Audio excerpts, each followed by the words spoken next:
Good afternoon and welcome to the final day here at Coventry for the IPA UK Championships. And if you've been watching with us for the last 2 days, you'd have seen the culmination last night of an absolutely epic professional championships where Clint Ianson triumphed over a gallant Johan Attard by 10 frames to 9. I'm delighted once again to be joined by our resident expert, Mark Pickworth. Mark, what a climax to the professional event last night. Yeah, it really was, and to see the Maltese guy Johan, really come to light and really show what it's about. It's not just about the UK players here.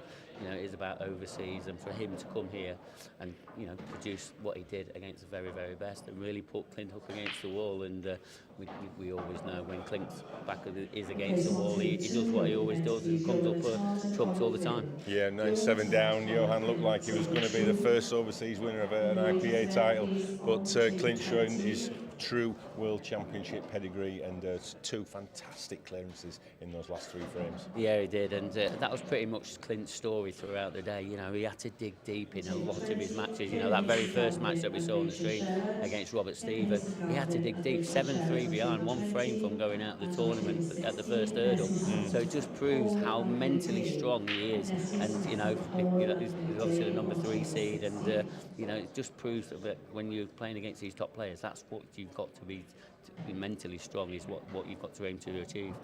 And just a word about Rachel Tucker, who won the ladies elite title and included even a lap of honour with the trophy. I'm glad she didn't drop it because it was glass, but tremendous achievement from Rachel, and possibly the sign of things to come. Yeah, and I did say to you in the studio, I said she is starting to believe, and we definitely saw that with the performance, and to produce that performance against an established ladies professional player like Deb Birchall is phenomenal.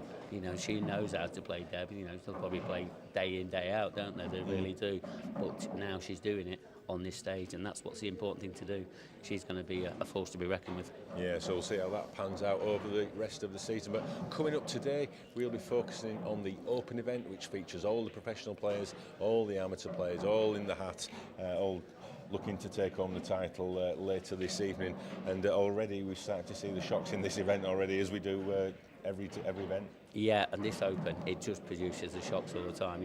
Ross Fernie, he's already left the tournament, lost 7-0. I'm not sure which Ross Fernie turned up, but he's out. He lost by the Spanish guy, Axel, who lives up north as well.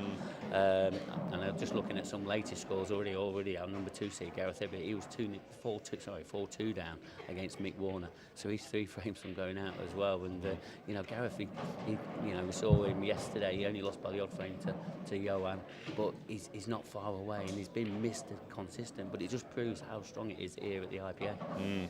And the first match coming up for you today is another great match between both professionals, Scott Anderson and Matt Schofield. So just tell the audience who may not be familiar with these players, a bit about them and the strengths. Yeah, it weren't long ago we was like talking to Matt Schofield on this table, in the amateur final, and that, he didn't win that day, but he's now gone into the pro status, and he seems to be making a good name for himself, getting to the latter stages, or not quite the latter stages, but he's getting some good wins under his belt, and that's what's important.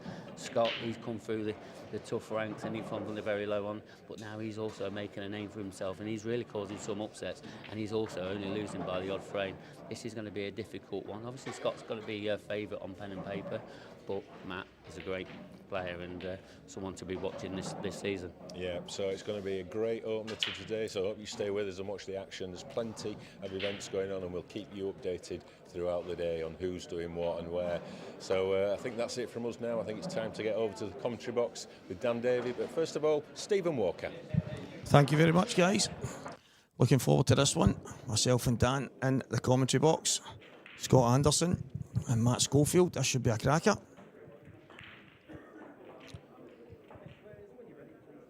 Yeah, I've actually played both of these in the pro event this weekend, which has only just occurred to me as I've sat down. Played, but won both matches 8-7. Scraped through against both, but 2 completely different players, like completely different. I've played them both a couple of times before. Matt's very steady, very calculated, thinks everything through. Scott is probably got a lot more natural ability, but quite loose with his cue ball. I played him yesterday. I was 5-1 up, cruising, and within 20 minutes, it's 5-all, and he just looks like he's running out of position. White ball was all over the place against me yesterday, but he just keeps digging him out.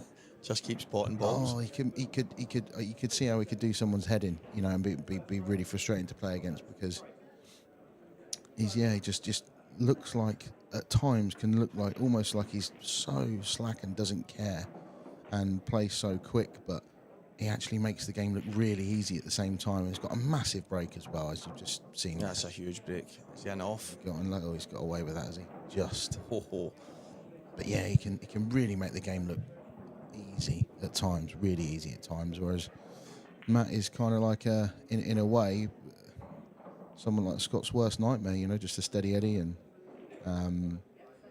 just can be on a tricky finish and just plods around and picks them off, and very underrated player, I think. Yeah, I mean, I've watched a bit of Scott on the tour since I started, and as you say, he seems to always be the guy that's in full flow, just potting balls, floats around the table like it means nothing. And I've not seen a whole lot of Matt. I've heard people say he can be quite methodical and really calculated and stuff, but I'm looking forward to watching him here. Yeah, I think Scott had little choice. I don't think he'd been too bothered if that went in, because he kind of got a big pocket top left corner, really. Yeah. Maybe he could have made... I don't know if he even thought it was possible to pot the red off the black. Yeah, it looked a lot closer than I think he thought it was.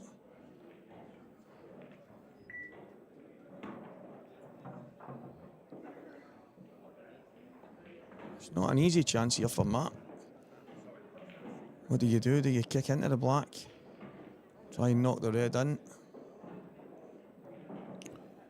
He's got options. I think if the black was a little bit further away from the red, it's not that difficult a skill shot if you land on it.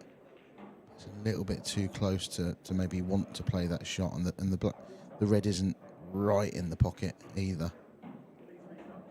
But you're always looking to, you want to go into, if you had a better angle now, I think you might have the angle to be able to punch across and play it now, because then he is guaranteed pretty much to be on the one in the middle, but he is a bit straight on this one lowest, yellow lowest at the table. Yeah, he can maybe create a better angle. I think he's looking at the one in the middle. If he can create a better angle on that, he can maybe go into it, but maybe not.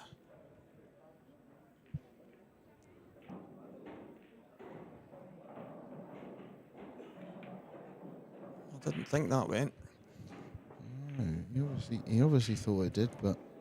Yeah, it looked a lot tighter than it. I'm with you. I thought he was maybe playing the cut into the top left.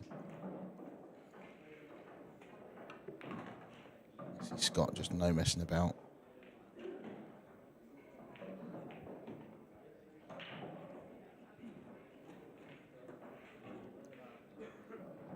I thought the way he'd paused there, he'd overran it a bit, but... Another argument here, you could even play the red just below the white now, into a big pocket. Top left, he's got so many options here, This is quite easy. Yeah, I don't see any mistakes here from Scott. Sometimes one of the worst things you can do is overthink Yeah, exactly. an easy clearance. You end up finding problems that aren't really there. We've seen a bit of that last night with Lee Shepherd when he was in the semi-final.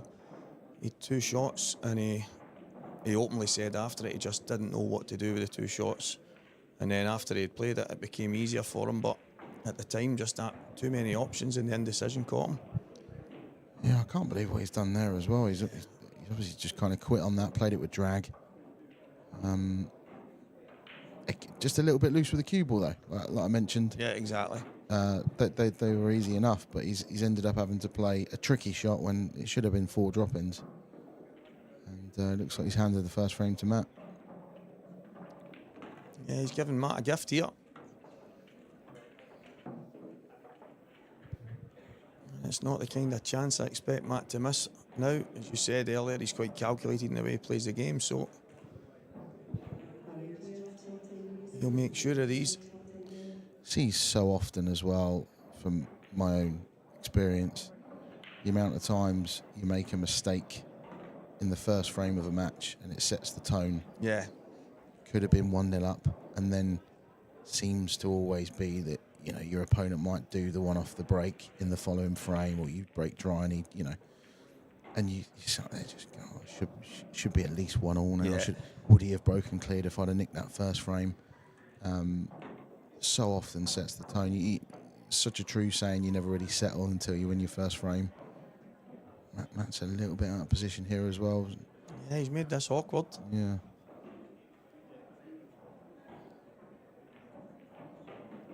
Decision to make. Does he leave this yellow at distance or try and be a bit clever and get close to it? Is he going to come down behind it for the ball into the middle? He is. Yeah, it's a good shot. Very good shot.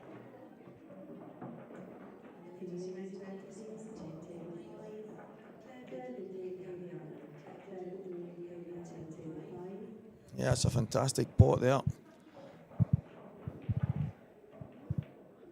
And he does pot the yellow in the middle. And Scott Anderson's mistake has come back to bite him. As you say there, Dan, how many times it happens when you make that mistake and then your opponent goes and breaks in dishes or you break dry, you get punished twice for that mistake. Yeah, and for Scott, it's kind of all about forgetting about that. Moving on, getting on with the next frame, not beating yourself up. Easier said than done. I think that's the semi-final of the amateur getting played just now. Am I right? Or is it being played down? Just looking at one of the guys who's in the semi. I don't know if it's been played down to a final yet. No, I know Jake is in the semi-final. So Yeah, that's so Jake over on the right there. Yeah, that must be it. Yeah, I don't know if this... I'm not sure of the guy that's on the screen there, but I know he's in the semi-final, the guy with the ball to head, similar to me. So that must be the two semi-finals.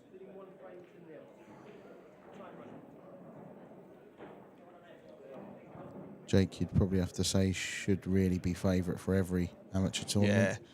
Runner-up in the world, deciding frame. We wind him up saying he's a fraud. He's Too good to be an amateur. I think that's a given. He's a top talent, and Yeah. I remember Gareth saying only Jake knows why he's not a pro, but he's a top player. Yeah, I think he said he'll probably will think about it. Oh, wow. wow. Well, I think he's potted a red and a yellow there, hasn't he? So he's still open table and he's not on anything. Don't know if you can curse your luck there or not. He put his hand up, quite apologetic, until he seen where the white landed. And whether it's deliberate or not, but he's kind of said to Matt, if you want to be yellows, you can be. I mean, if he left that a little bit straighter, I don't know if Matt can dig into the yellow and screw into these three on the left now. They do nip more on these cloths. Yeah, it's more reactive. Yeah. It's just a fraction straighter. It's a poor shot from Scott, but I don't know if he can.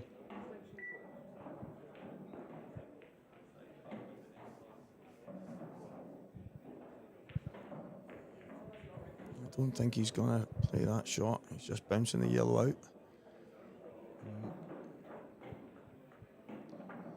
Scott's definitely the more likely of the two to go for a low percentage finish.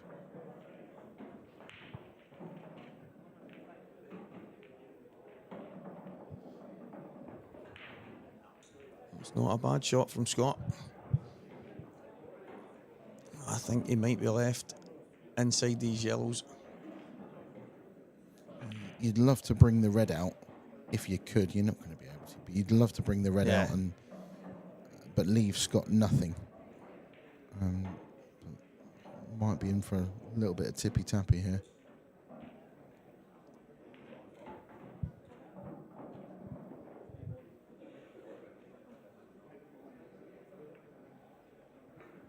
More or less the same shot, and I think that might have been one of those instances he might have been able to get the red out, or at least a bit further and left the white in there at the same time. But yeah, and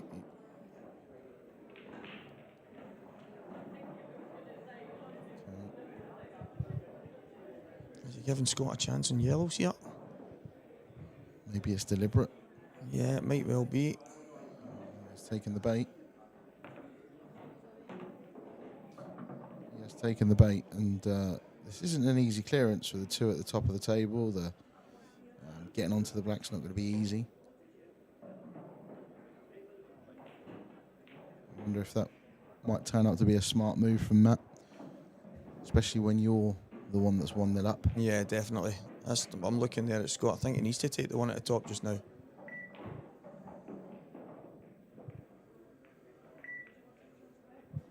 It's a clever shot. Yeah, he reined it in a little bit. Just proving me wrong.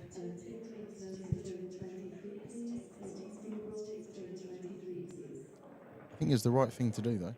Yeah, definitely. He's Very low percentage finish from there, wasn't it? Yep. He would have been. I mean, he would have been chasing the white ball around the table, and as you said, he did that a few times when he played against yourself. So he was maybe tempted there, but he did play the right shot in the end. That's a good shot. See the way the red rolled back in there. Yeah, and these are the kind of frames where I would fancy Matt in these frames, but Scott's got this habit of pulling a rabbit out of a hat. That's a clever shot. He's played that. They're horrible shots to play. That trying to cover a pocket from quite an open angle. Yeah, it's speaking about it yesterday, how slidey and how skiddy the cushions can be, and when it just catches that lip, it can be really difficult to hang a pocket, and Scott's did a great job there.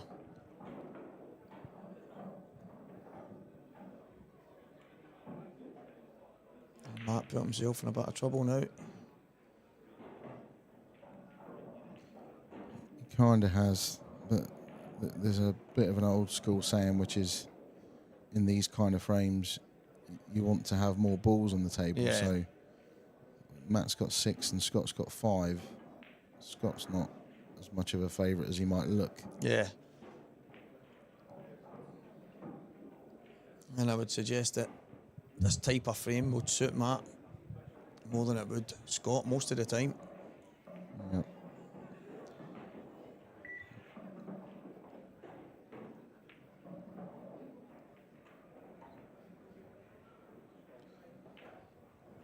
He's trying to open it up there. Yeah, force the issue whilst you can, whilst Matt's got safe reds. Sensible thing to do is kind of aggressive safety.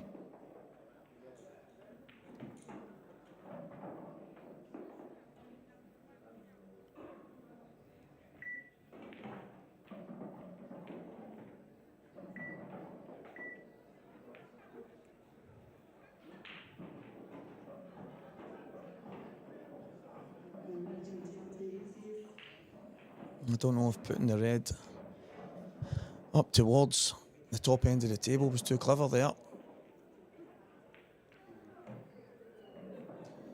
No, and this frame kind of becomes, or could become, a case of Matt's best chance of winning it is Scott going too early. Yeah. See it a lot where someone's clearly got an advantage in the tactical battle, but that's a clever shot from Matt though, tie the black up. So he definitely hasn't. It's quite an even frame now, but when someone has got a big advantage in a frame, quite often as the person who hasn't got the upper hand, you kind of want them to go for it. Yeah. You dangle a carrot now and again, and you want them to go for it when they're only 50-50, because you're so far behind and the pocket's covered, and you know, kind of just got to try and put the brakes on them. And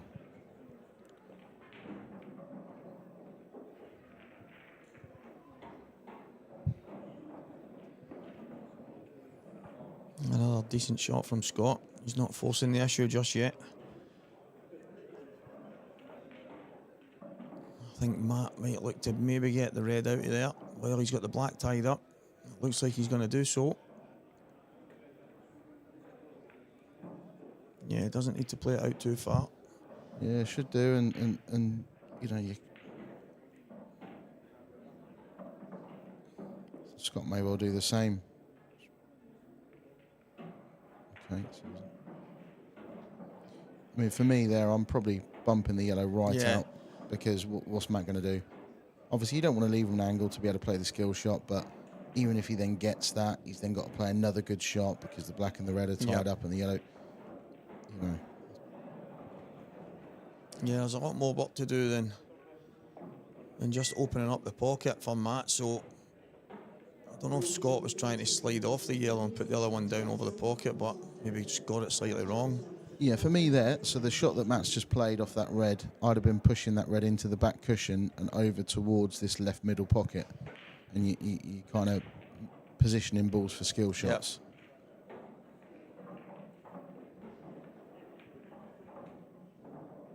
Yeah, you're exactly spot on. Rather than taking them away from the angle of going towards that top left pocket. Yeah, just get them ready to attack, sort of thing.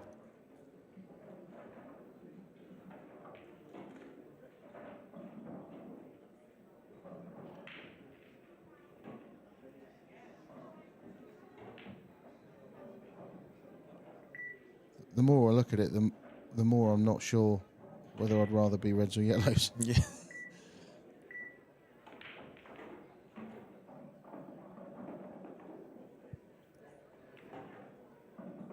Again, pushing the red a bit too high.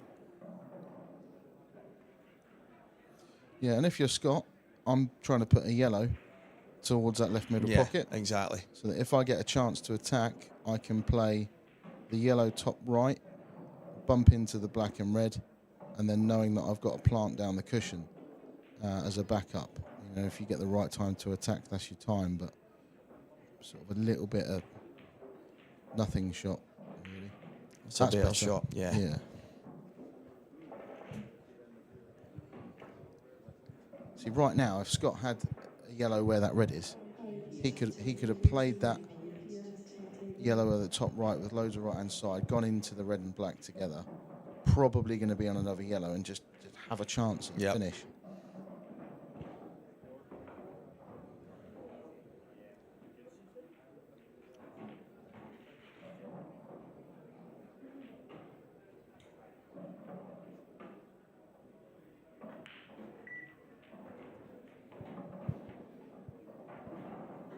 I think Matt was trying to just drift inside the red there. Wasn't far away. Scott doesn't want his balls too close to these bottom pockets. He needs something in the middle of the table.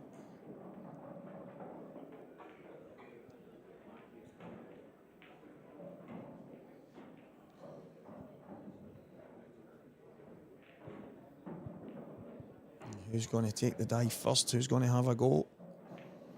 I think there's a lot more shots in this before someone decides to make the jump. Playing the cut? No. Looked very thin to me. Fantastic shot. Very good. Very good. And here's the point now where, you know, again, Scott could go into it and get the black out. The black's highly likely to come out in a pot position. He's highly likely to be on another yellow. I think he's going. Here he goes. What are you going to do, Scott? Now, okay, top this through. Yeah, and then play the long plant. Play the long plant. He's seen it. He does see the quick. He does see the finishes quickly, Scott. Anything that's a little bit slack, he's wanted to be a little bit further over there. Now, is that going to squeeze through? Has. That's awkward. Yeah, he's just overrun at a touch. A real small window. But see if he was right behind that, he could maybe have a bit more control or maybe played it at a bit more pace. Yeah. To get the red out of the way. As you say, he's actually played the ball in the opposite side of the pocket. Oh, that's a gem. Is it? Is it? Oh, he's robbed. Oh, no, I think he's all right. Oh, he's having a look to see if it's a total snooker. Well, if it's possibly a total snooker, possibly not. It probably means that he can get to it and bend it a little. No. Cushion first. We should get close. No, not at all. So it was Scott that went first. And it's Matt that's going to have the first good chance. Yeah, Matt kind of forced him into it with a clever safety. Really clever safety, yeah. And then a slack shot from Scott made the long plant really awkward. He just played it in off the inside knuckle, and it ended up taking the white away from the yellow. Yeah, it wasn't an easy one to judge No. exactly how it was going to come out, just because of exactly where the two balls were positioned. Sometimes it really is as simple as catch the first one half ball, it can't go wrong. Yeah. That wasn't one of those. But either way, staring at 2-0. And had chances to win both frames.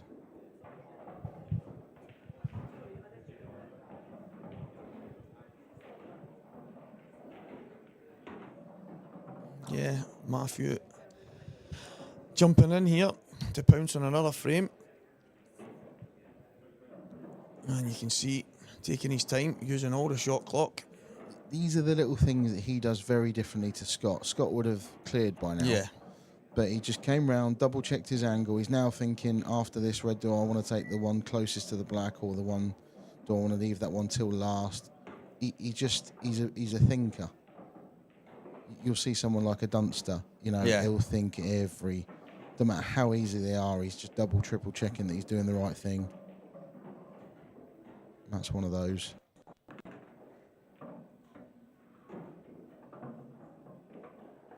Slightly too straight on that one. Would like to have been a little bit closer to this. We should be fine. Playing this with a bit of running right hand side, I think. Yeah, nicely done. Yeah, judged it well. And Matt Schofield is going to be 2-0 up here. And Scott has had his chances. That one there wasn't exactly easy. Matt forced him to go. And it is 2-0.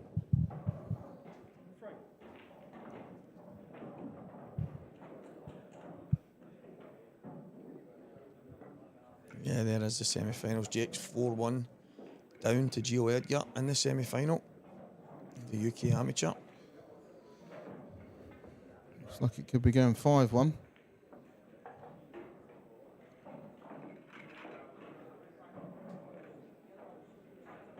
Oh, well, probably couldn't have come out much worse, really, considering he got the cannon he wanted.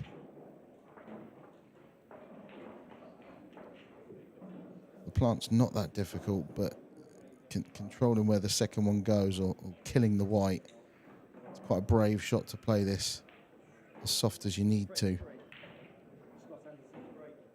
Big shot this, 5-1 or 4-2. Yeah, so he's just accepted he's going to have to leave this a lot more difficult than he wanted to. Hammer break from Scott. He just so much power into it. Wow. He's unlucky there, where the blacks ended up tied up. Yeah, Kirsten's luck a little bit, but I think if you get close, not that difficult a shot to play the yellow just below the black off of it. If you get right behind it, fairly easy shot. Quarter ball, half ball, you've probably got a fair bit of margin of error. Yeah. Black's going to come out, so if you can just he's one pinpoint positional shot away from this being a fairly easy clearance.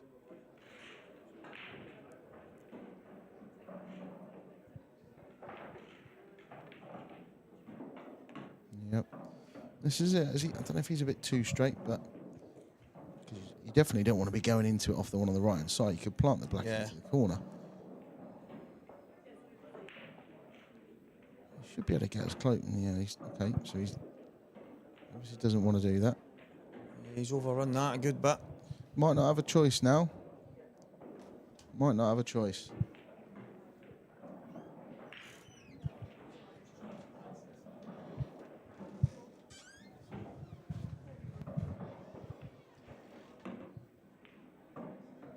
Just under hit that slightly. The shot you mentioned there, Dan, as you can see from the angle, he would have wanted to be a bit straighter. Yeah, that's a great angle, because if he's right behind it, it's really not that difficult. Yeah, shot. you can see that from there. Yeah, and he's missed it.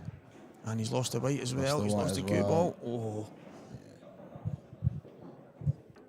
It's all about cue ball control. You know, that could have been an easy clearance, but you did have to play one very good positional shot. Didn't quite get it. 2-0 up, he probably would have, relaxed a little bit. And yeah, you find yourself 2-0 down, you start forcing the issue. Over hitting one shot, under hitting another, and another chance here for Matt to take control, and he's done that. Yeah, I like that. Kind of just put the brakes on and said, well, you know, you're going to have to pull something special out here. Obviously, the black for Matt is also an issue. Touching ball, so Scott's plan is going to be to make Matt play this red over the corner, but I mean, he can just bump it into the jaws. It's not right over the pocket so much that he has to pot it. Just big advantage to Matt in this frame. He left an angle? Yeah, I think he has. He just needs to be careful here. He's going to go for it. Yeah, very good. Very good. And I mean, I don't know if he knew he was leaving that, but maybe he wanted to leave him hamper cueing, touching the red. Yeah, I mean, I've noticed in the first couple of frames, Matt always goes round, has a look to see what the options are, and there he didn't really have a look to see what he was leaving. He just played that shot. Maybe he thought he was going to leave it really tight and welded to the red, and it would have been awkward, but either way, it's a bit of a mistake. It is, yeah. I mean, it really should have been 3-0 there. He should have been having to pull something special out the bag there, Scott. Well, Gio actually finished that. There we go. So Gio on reds now as well.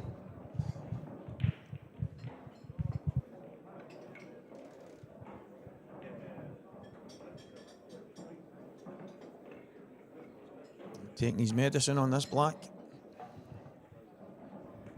He must be in some form here to be 5-1 up on Jake. Yeah, probably. I'm sure there's a couple other names that I haven't seen or I've forgotten, but you'd say these two are probably the two of the standout amateurs this season. No surprise to see them both in the semis.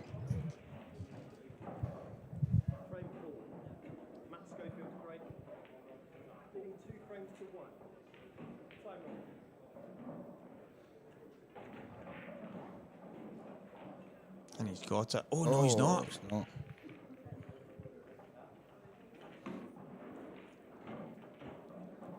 Good break off from Matt. All the balls are in the open. Yeah, not the easiest clearance he's ever going to have, but they all go. It's decent. You'd take it. Needs to get up the table. Don't underhit this. He's underhit it. Yeah. Maybe on the one in the bottom left corner. Just he had a big margin there. It's hard for that to go wrong if you overhit that. Even if you end up cannoning something you don't want to. Yeah, he's landed miles short. I wonder if he can hold the cue ball here, trace aside, and maybe land on the one closest to the 8 ball. That's perfect. We'll take that. Yeah, definitely. He will take that. The yellow nearest to the black possibly doesn't go clean, but it goes off the red. Off the red, yeah. Yeah, it's just quite easy from here. I think this is probably the last thing that can go wrong. Just land on this one into the right centre pocket. It's good enough. Would have liked to in closer to the racking line, but it's fine.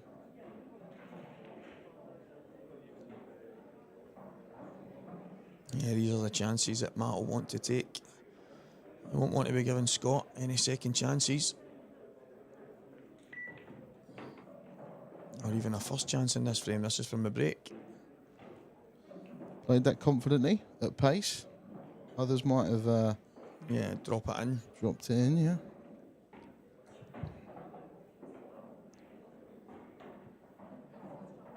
Yeah, after a kind of slack first shot, not getting down the table, he's taking these well.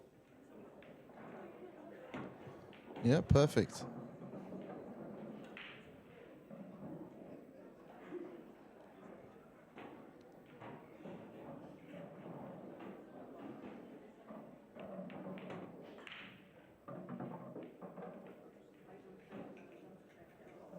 So quickly forget that he should be 3-0 up. Now that he's broken cleared these. 3-1. You just snapped your hand off for that at the start of the match. Yeah, good finish. It is 5-2. Jake took them out. Didn't look easy from where the cue ball was, but you always fancy Jake. Mm-hmm. He doesn't miss much.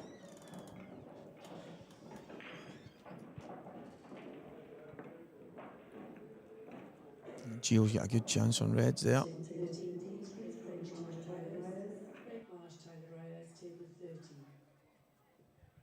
The sponsor for the event, Raffle House, won a £2 million dream house. 30 quid a month I've done, direct debit. Is that right? I've actually set it up, yeah. It'll be in it to win it. That's it. I was saying that yesterday. You wouldn't mind winning some of that.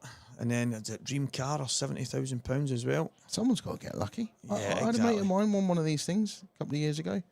It was like a £10,000 a month for a year or something like that. Some raffle thing, and he won. As you say, someone's got to win it. Someone's got to win it. What a break that is. Straight down.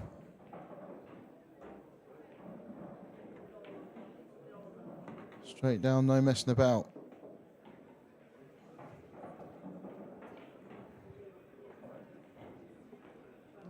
Top three rest on the yellow, I think. Yep. Played it very aggressive there, knocking the yellow away at the same time.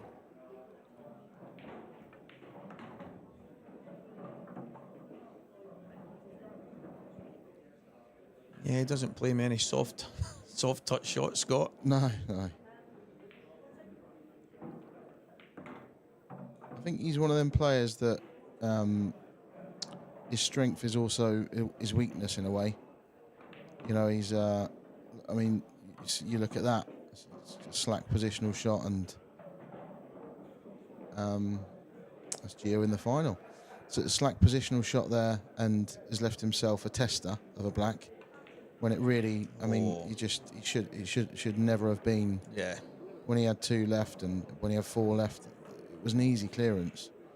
But just a slack positional shot from his second last red to the last one meant that he had not much angle. And it's just a lapse of concentration. It's nothing to do with ability. Yeah. Nothing to do with, knowledge. It's just a lapse of concentration. And he's going to be so frustrated with himself. But he'll probably knock this in.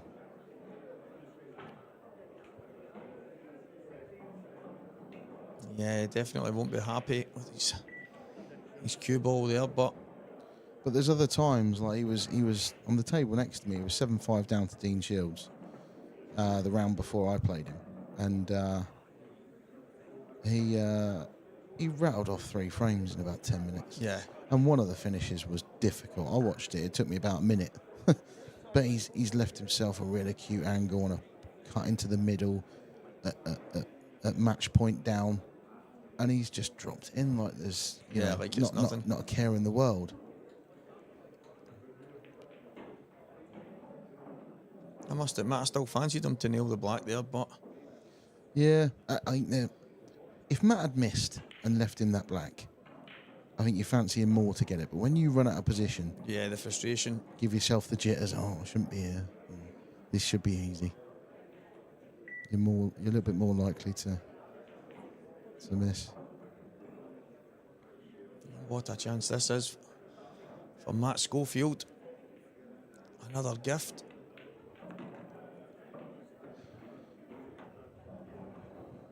Yeah, I think the one on the left-hand side of the table here is probably going to be his biggest problem.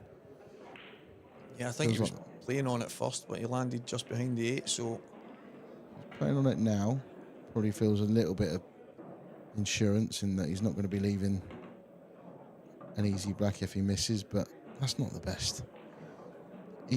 He's under-hit that by yeah. 2 feet.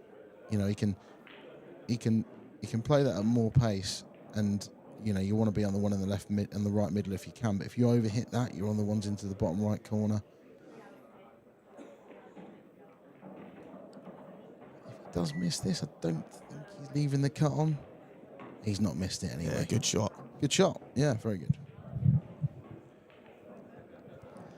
Looks like he's starting to find a bit of rhythm here.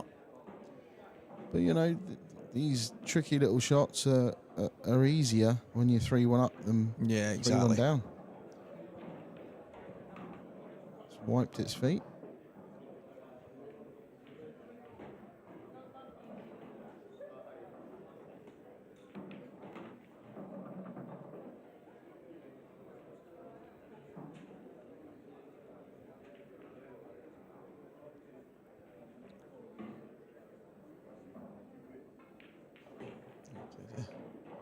Soft plant just to make sure.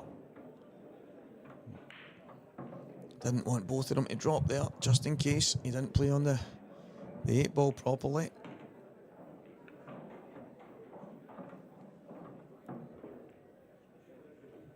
It's going to be 4-1 here.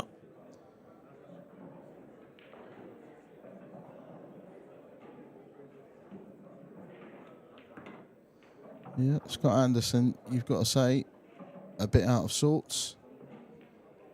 Matt playing a solid match. Deserves his 4-1 lead.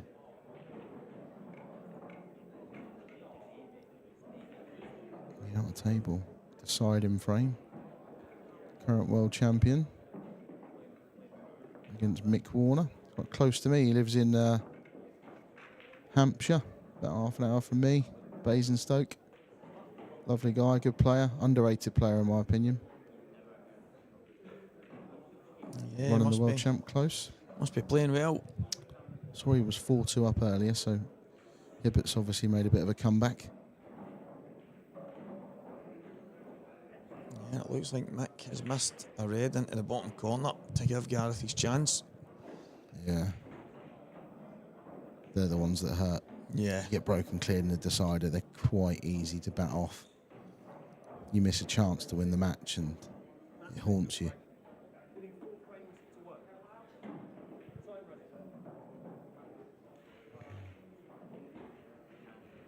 I'll keep you posted on that. Going for the cut break. Not making a ball. Scott's a decent chance. Thinnish cut on a red if he wants reds, and I think yellows are slightly easier, given that he's got an easier opener. Yeah. He was looking to see if the red passed into the bottom corner, but... Here we are, Gareth.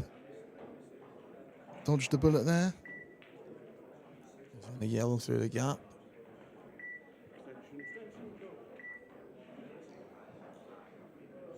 One of the things he's going to be thinking about is how do I get up table to Yeah, that yellow. Yeah, he was looking at the red, the thin cut in the red again. He's going back to yellows.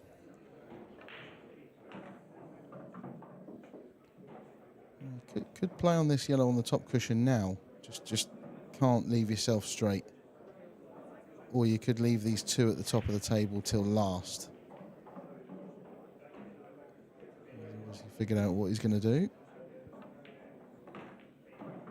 It's pretty well controlled.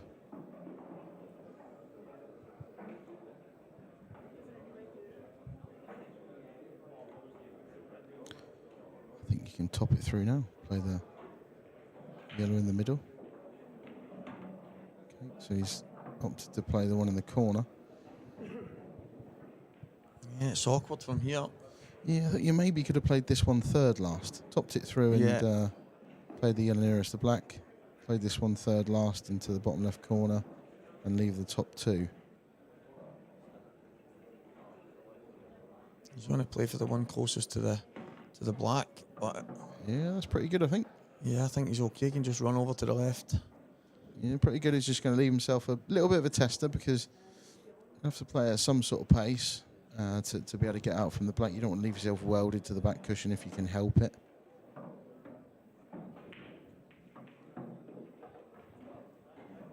These little shots here, they're way more important than you think.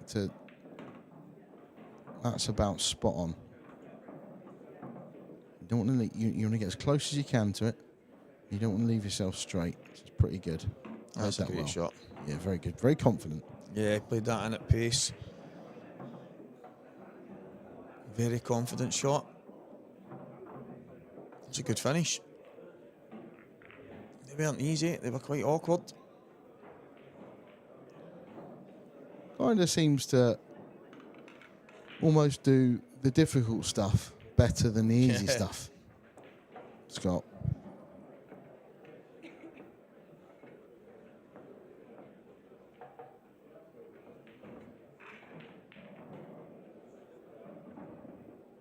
Mark Boyle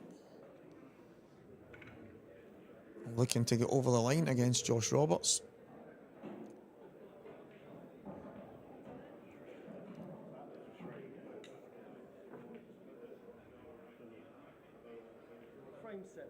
There's your professionalism. 6-1 up, not pushing the boat out. Treating every frame with the same respect.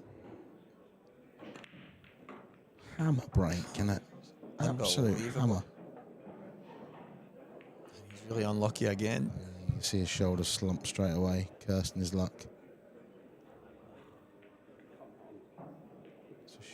Just muttered to himself, come on. Does that a little bit. Kind of seems to recognise his bad rolls more than he does his good ones.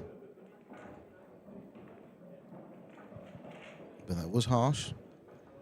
So much power in that break, it's unbelievable. Yeah. Effortless power. Awkward table though for Matt. I mean, if he goes reds, he has got the perfect red to go into the black and yellow at the bottom of the table. But he hasn't got an easy first red. Yeah, if he decides to play the one into the right middle, he can maybe open up the two reds at the top straight away.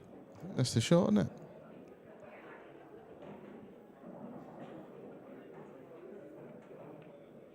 It's wide, I think.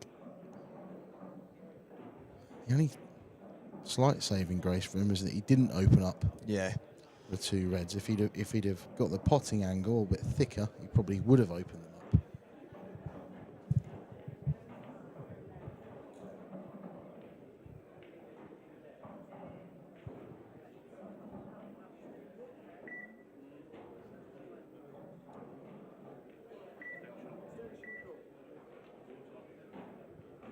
Yeah, nothing easy here.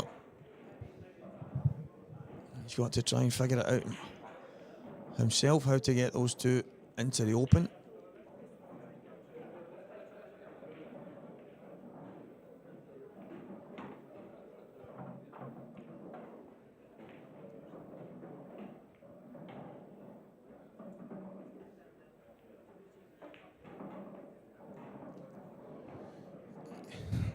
Well, it's too late now, but I was going to say, is there a shot on the right hand side of the table, right cushion, just play it with loads of left? And sort of go now if he just flicks that first ball. Anyway, didn't want that in. Didn't want that in. Just get a little bit of slack. You know how generous the pockets are when you're playing pocket weight. Yeah, I had a feeling that was going to drop.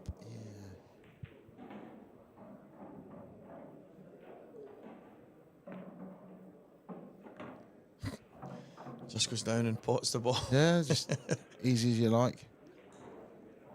Probably knock this one in as well. Test at this. 4-2 down.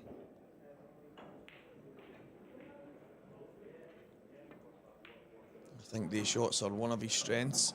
Yep. Knee bother, as you'd say. Knee bother, Scott. Aye. Ain't quite got the angle, has he? Oh, he has. Bit more pace on that. That's perfect.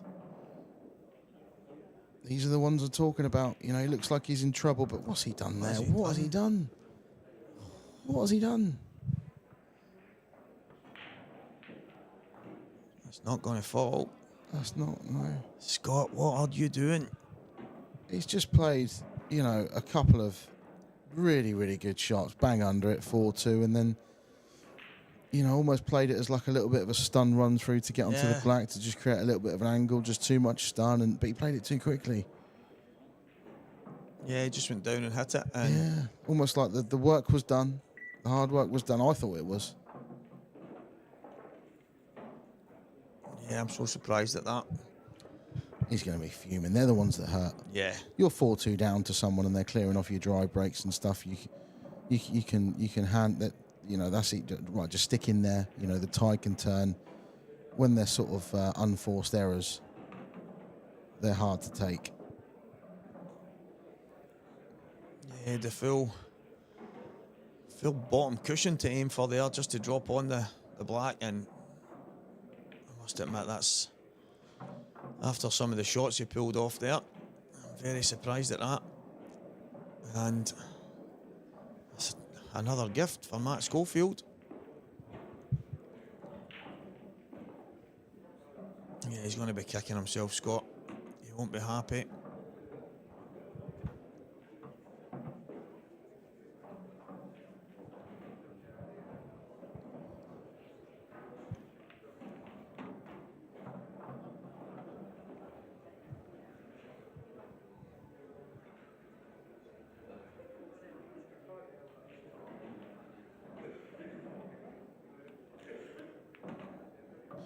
All I would say is he was 5-1 down to me, Scott, and got it back to 7 each. He was 7-5 down to Dean Shields and reeled off 3 frames in 10 minutes to win the match 8-7. You know, he's got it in him to kind of switch on. They're on a right little giggle over there, don't they? Yeah. Scottish lads. Can you lip read them? I'm trying, but it's coming out weird. Yeah, I was even struggling there. If they were from Glasgow, I might have had a chance, but they're all from the outside. Yeah. They use words like ken, where they come from. Ken what I mean. Ken what I mean? Yeah, it means, do you know what I mean? Really? So if you go to Edinburgh, Dunfermline, Yeah. Ayrshire, all these different places, Yeah. they'll say things to you like, randomly, Stevie, you ken where Dan was playing last week? And I'll be like, who's Ken? It's just different language, yeah, isn't it? It's only in Glasgow that the word Ken is not used. And it is actually Scots Gaelic for the word no, but nobody else uses it apart from, well, I'm saying nobody uses it in Glasgow, but everywhere else in Scotland they use that word. My favourite Scottish saying is a dafty. Aye, You're a dafty. wee dafty. That's one of my favourite. Love it. Here we go, Scott.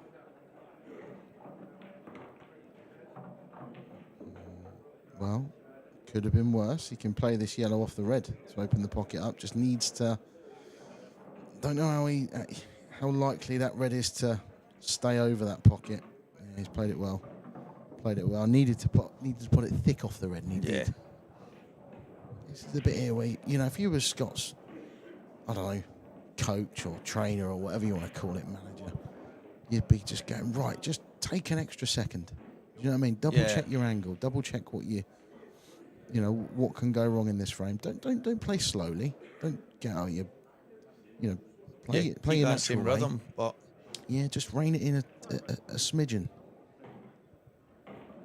I think you're spot on because he actually doesn't even walk around the table most of the time to No, look. no, He's looking. He's got a kick there, so he's got the referee to clean the white, and he's now he's not exactly where he wanted to be, so he's having to look at the angle now. But the previous 3 shots, he didn't even stop to have a look.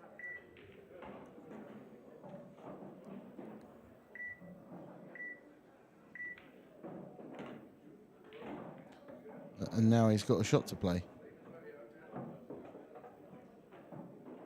Fair enough, I think, yeah, you said it was from a kick. But the importance of being the other side of that yellow so he can just stun up table. Yeah. I was in a bit of bother again. Can he play it off the red? But then, you know, the other red's going towards the centre of the table and...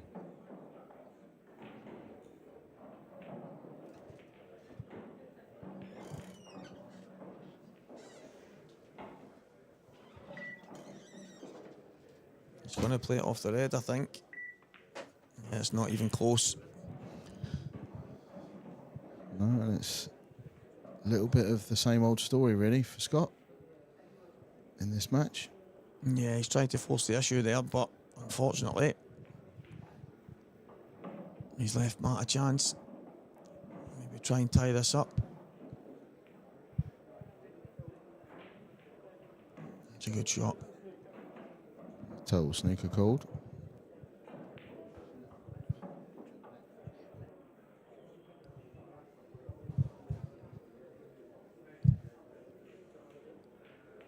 It's just about got there. It's a good hit.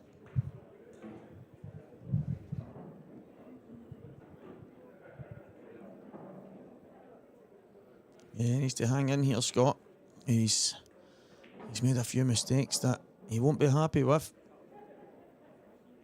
And Matt keeps punishing him. The reds aren't easy.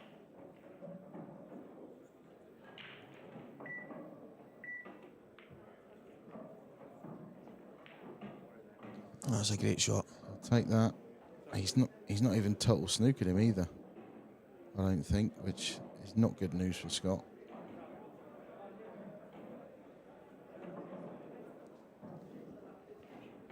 Means he has to play this yellow. Don't really see how he can do anything clever here. It's not very clever. Yeah, he's trying to just shave it and take the white down the table. And unfortunately, he's clipped the red on the way. And this has given Matt another great chance to go even further in front. Yeah, a couple of options here. You can just bring the black off the side cushion. It's not that difficult to play the yellow, double it into the back cushion, and then bump the black out as well. Then you put in the yellow safe. Okay, interesting. So, still got that issue with the black there. I probably would have done something with the black, I think, on that shot. But I can understand why he didn't. You can just land on it. You get right behind it. It's they're not that difficult.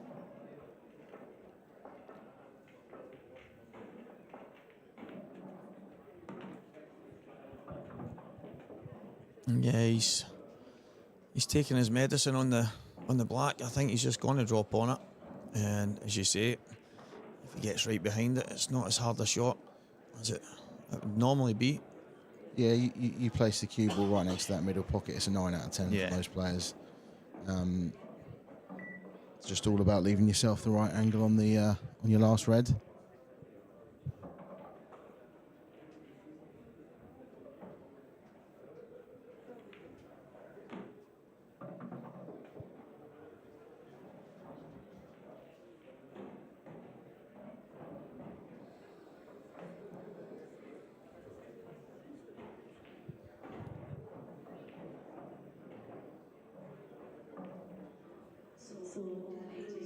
It doesn't look like the red closest to the yellow passes into the right middle, so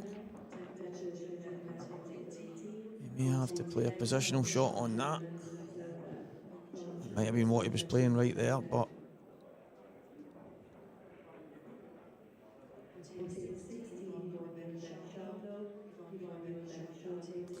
He's rerouting. Get on this one just below the white now. To the bottom left, but he's under hit that one slightly as well. Wanted to be dead straight on that. Didn't want to have to be running into the yellow.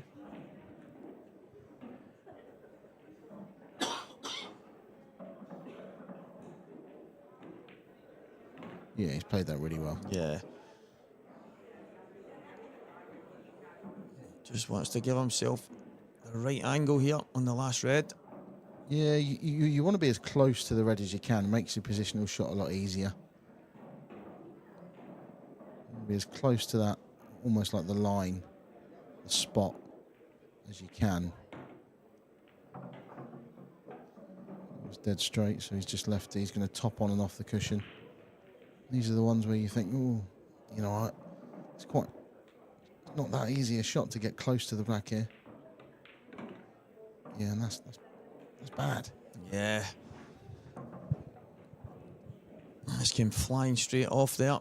He's obviously, and as you say, that was a shot into the bottom left-hand corner that's caused the problem. Even though he flicked off the yellow, he just couldn't get himself back on the right side of the last two reds.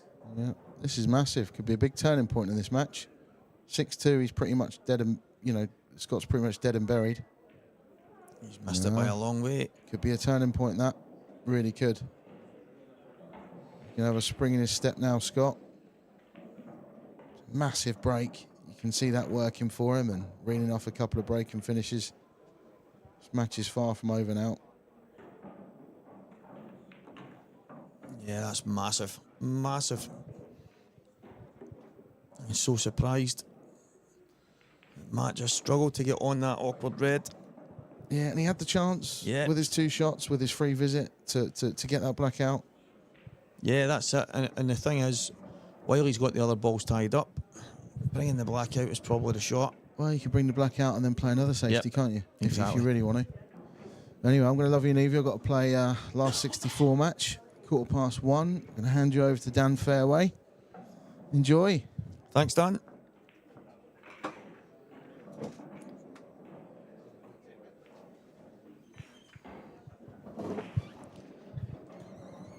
Dan Fairway does join us now. As you can see, some of the ladies' ties getting played on the screen just now. Yeah, from one Dan to another. Good morning. Good morning. Is it still morning? No, not even close. But it feels like it to me. Yeah. No, it's been a bit of a game. I don't know if you've seen much of it. Bits and pieces. Yeah. Yeah. Scott's had his chances. Chipped a few frames towards Matt, and Matt being the ultimate professional, calculated, taking out the finishes, punishing Scott every chance he can get. That was a big gift handed back to Scott there. But as he dry broke. He has. I think from Matt's point of view, he's got to kind of just take stock a little bit and realise that he's still 5-3 up. It's just, 5-3 up in a race to 7 is a big advantage. And with Scott breaking dry, it's a massive advantage, potentially.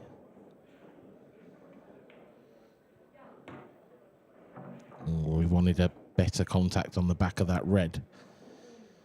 I think Matt might just put Scott in the heart of the pocket here with the cue ball. Just playing a double kiss by the look of it. Yeah. Back onto the red, yeah. It's a good shot.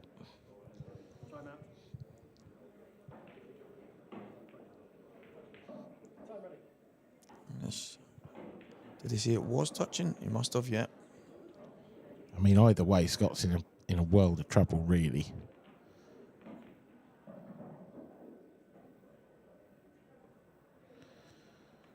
Even that shot there, I mean, Matt could play the aggressive shot. He could cut the yellow over the pocket thin, go into the red. And he would be unfortunate not to be on something. It's hard to see it going too far wrong. Yeah. As long as he hits the, from his perspective, left-hand side of that red. Exactly where he did that. Oh, that's perfect. And all the yellows are there for the taking now. Just that one on the side cushion, which, echoing the sort of previous frame. If the 8 ball passes to the bottom left, that's a massive bonus, because then that's your last yellow and you don't have to really do anything with it. If it doesn't, there's a bit of work to be done. Yeah, that would be a perfect world if it does pass. It looks tight, but it may just pass, and if it does, as you say, it's the perfect last ball.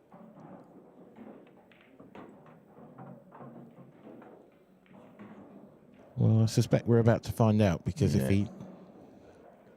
it doesn't, then he can play on the one on the rail now, screw back. If it does, he can probably leave himself quite straight on the yellow on the top at the top of the table, and that looks to me like exactly what he's done. Yeah, it must pass. Going to be screwing back quite close to the centre pocket here. Yeah, he doesn't want to underhit it, but he needs to watch that pocket. He's played that so well. Oh, it's plumb. Absolutely plumb. And just exactly what Matt would have wanted after the mistake in the last frame.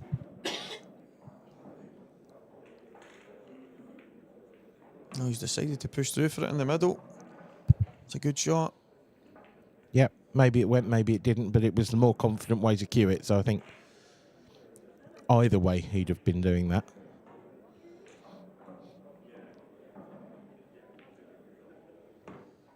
Matt Schofield is now on the hill.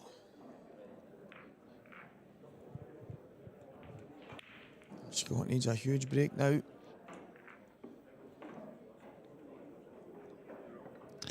Yeah, so here is the ladies amateur semi-finals. And on the main table, we will have the men's amateur coming up for you next between Gio Edgar and Dave Stratford. Gio, probably near enough everyone's favourite for the amateur number one position this season. Dave himself, a former amateur winner. He beat Joe Prince, I think it might have been here in Coventry a couple of years ago, in the amateur final. So both players with big pedigree. Yeah, that should be an absolute cracker of a match. There is Gio. Yeah, sitting ready and waiting.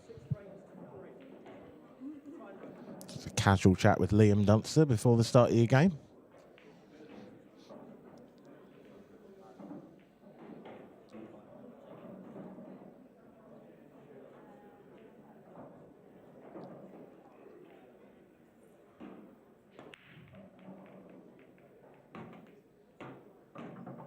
He's got a few balls.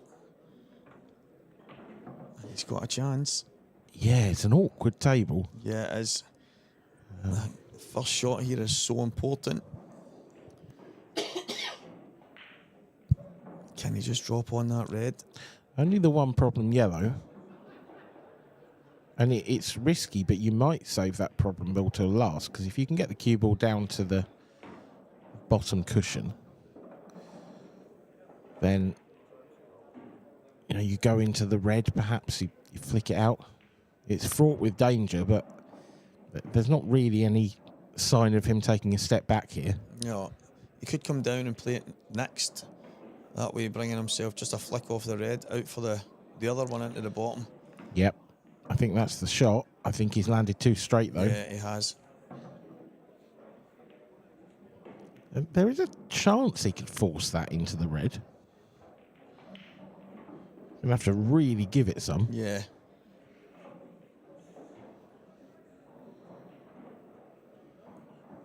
He's having a look. He might have to create the angle here, but it's not exactly where he was hoping to be. No, but even if you flick the yellow half ball, you could see it coming out okay. Yeah. It's all going to basically boil down to the pace he plays this at.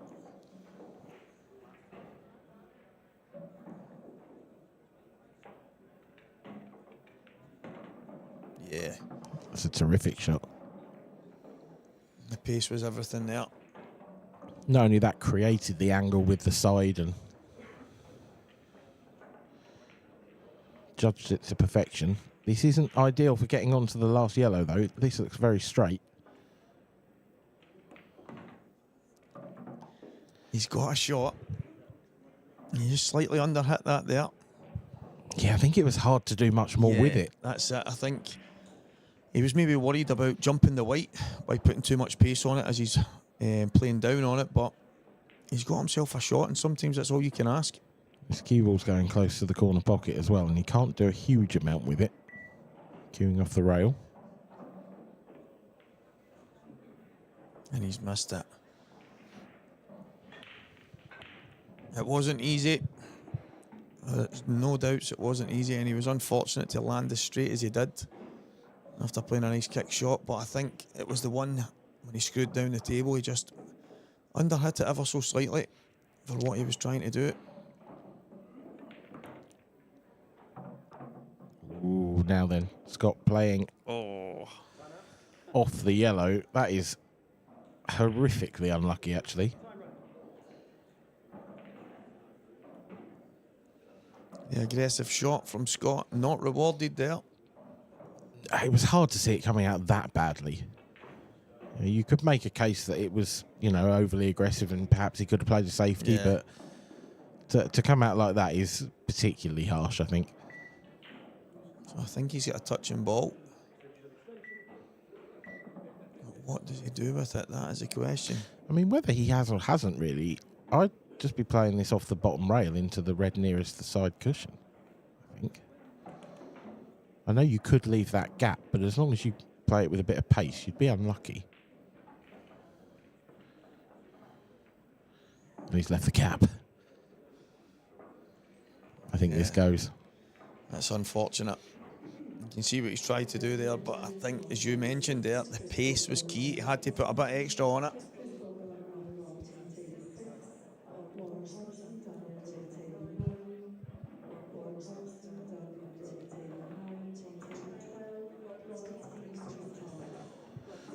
So a long straight black for Matt Schofield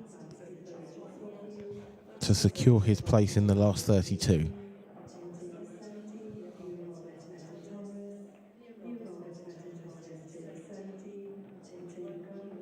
And he does it. And Matt Schofield is through to the 4th round. Unlucky Scott Anderson, he had his chances. But unfortunately, it wasn't to be for him today. Yeah, it looked like a combination of errors and bad luck for Scott to me. Yeah, there was a few shots he played, and Scott's normal aggressive nature. He just didn't come out the way he would have hoped. And then there was a couple of slack shots, two in particular, when he was having to get on the black, and twice he's landed short.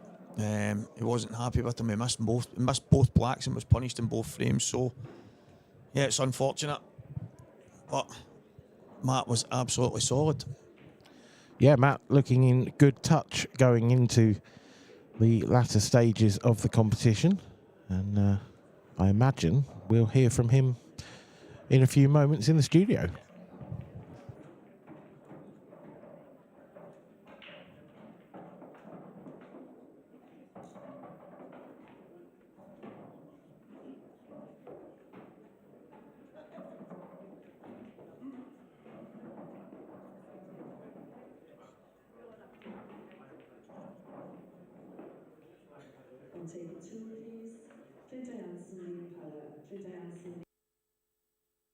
And welcome down to the interview area where I'm here with Mr. Nice. Mr. Nice. Mr. Nice, Matt Schofield. Matt, well played. How was it out there for you? To be honest, I think we've both really struggled to get settled. You know, none of us played as well as we can do, and we get on really well as well. So it was obviously it's a hard game when you play someone you like, and maybe that's the reason. You know, maybe it's the stream, but I think we both just struggled a little bit. You know, but I know we can play far better than that. So. Well, you got the job done, which is the main thing, isn't it? Yeah, the main thing for me is that I've got my win. You know, because for some reason I've played a couple of times on stream now, and I've played the amateur final, European amateur, lost 7-6 to Nicky Griffiths. I lost in quarters at Worlds to Gareth Hibbert, and it just seems like every time I come on stream, I just want to nick that win. You know, just get a win at least. But yeah, so you got the monkey off your back now. And yeah, so that's it. Is it much different? I mean, we hear the players say, you know, with the lights and everything, that it plays different. You know, do you find it much different? If you do, how do you adapt your style to cope with it? I think you've just got to focus on the table and forget about everything else, and just try and cue straight, and just it's like on the long black then at the end, just with the way the game went, I thought just stay still, you know, cue straight, and I just wouldn't have been surprised if I'd missed that, just the way it would go in the game. But he's let me off the hook a lot there, to be honest. You know, not on another day I won't get them opportunities. So you had a good season last season in the amateurs. Obviously turned pro this year with what we talk about every tour, probably the strongest contingent of amateur players that have come into the pro ranks in any given year, and you're part of that. How's it been coming into the pros? Has it been as you expected? Has it been tougher? How have you found it? To be honest, it's been tough. I enjoy the big occasion. I enjoy the stream. I enjoy the pressure. I want to play under the pressure. I want to play in them situations against the better players. And my first pro event was, I can't remember what month it was now, but my first pro event, I didn't play so well. I lost my first pro match 8-5, and then I had to wait a day or so, and then I played. So that's hard in itself, because in the amateurs you got double elimination, and you're constantly playing if you win a couple, you know, on the Friday. And with losing one, I had a long wait, and it was hard to get settled again. And I thought I'd struggle, but I played really well, and then got beat again first round. So it's yeah, it was hard, the first event, so it's nice to come here and get a few wins and get going. So Do you feel like the sort of psychology changes a bit? Because, you know, when you're amateur, you're gunning for you know, to beat the pros and stuff. Yeah. And now you're one of them. It's the sort of reverse, you know, players are now gunning for you kind of thing. yeah, that's strange that yeah, I get you. So I like being an underdog. I feel less pressure when I'm the underdog, and I feel like against Gareth Hibbert when I've played him at stream, I kind of felt I'm the underdog here. You know, he's been around, and I didn't feel the pressure. Whereas the round before I was dead under it. You know, so it's like.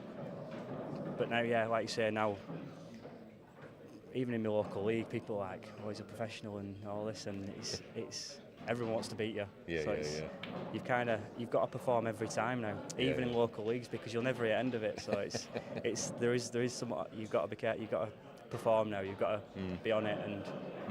And it's completely new, isn't it? You know, being a professional is completely new experience, and it does take a while to settle in, feel like you belong there, and all that kind of thing, isn't it? Yeah, definitely. I know it's going to be a struggle first year, like you've mentioned, and I mean, for example, Lee Shepherd, he's come through top of the amateurs and he's flying, but not everyone's going to do that. You know, it's nice. Like I say, it's nice to get a few wins under my belt and hopefully I can keep going. But it's difficult, but all the best players, it's hard, isn't it? That's what we're here for, isn't it? Yeah, that's why I want to play. Yeah.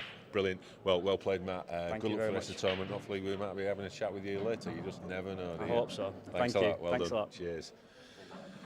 So Matt Schofield takes his place in the next round, and Mark Pickworth, you know, as he said, he's getting used to the stream, getting used to the arena, getting used to being a professional.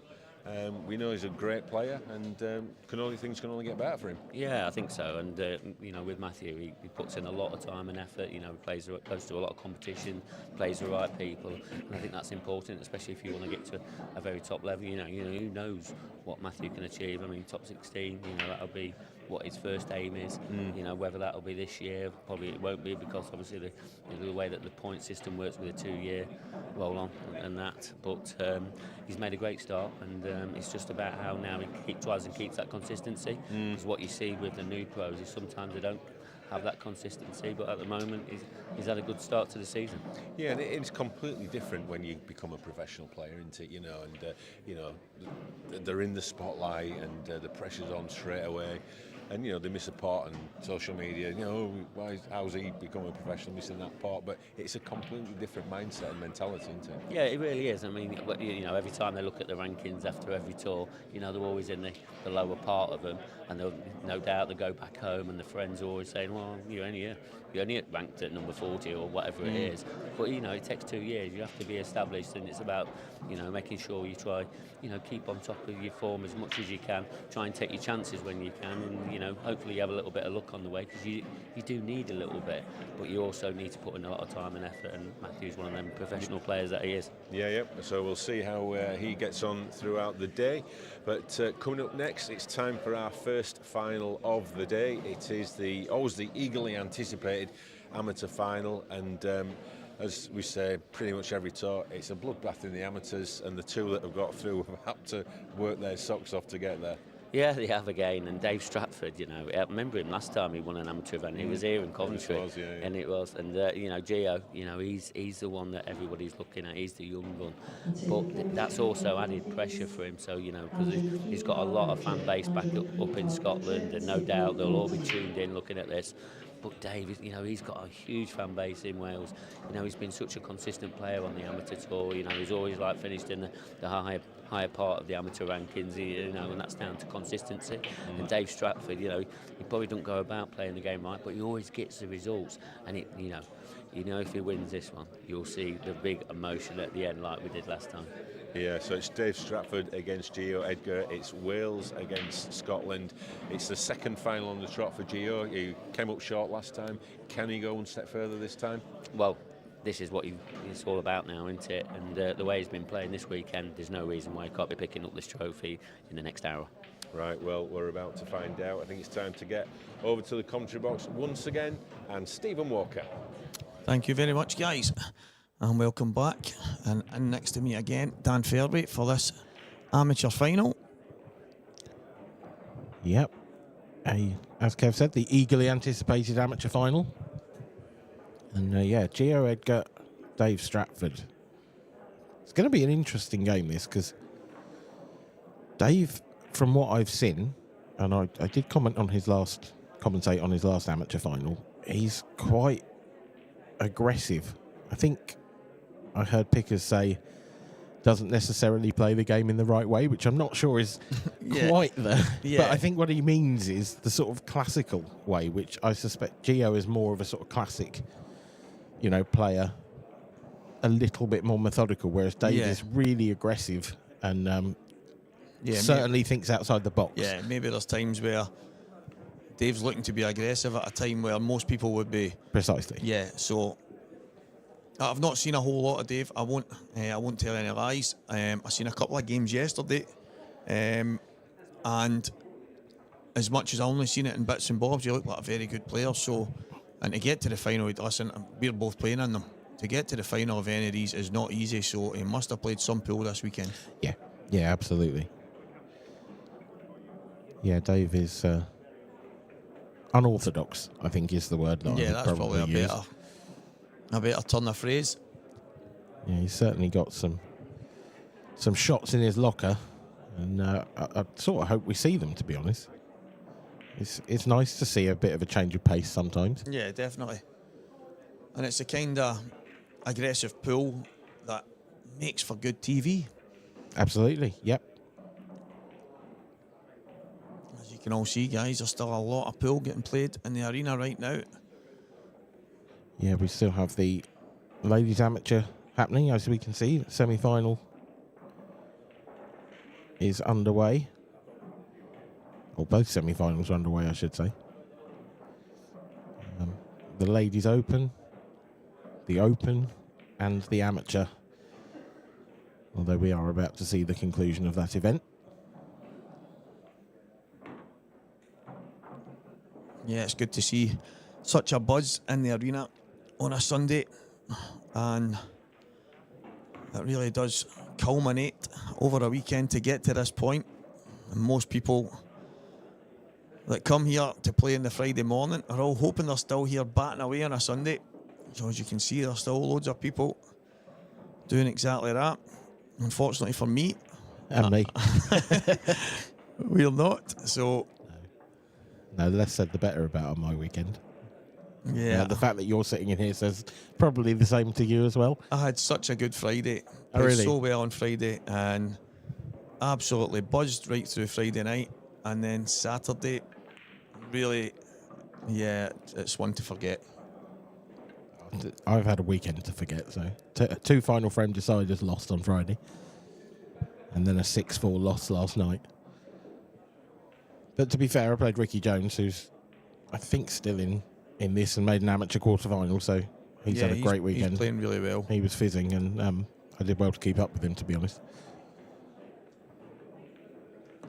Yeah, I mean, my match last night, I won't go into any details about opponents and stuff like that, but sometimes it's okay if you're struggling, it's just the way it goes, or your opponent's just far too good.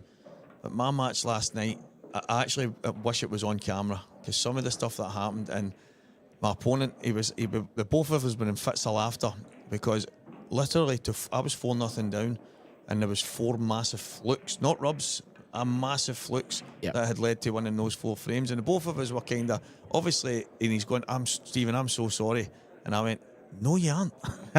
And he's laughed, and I went, there's no point in wrapping it up in any different way. No, you. And we had a bit of a laugh about it, and it was just one of the games.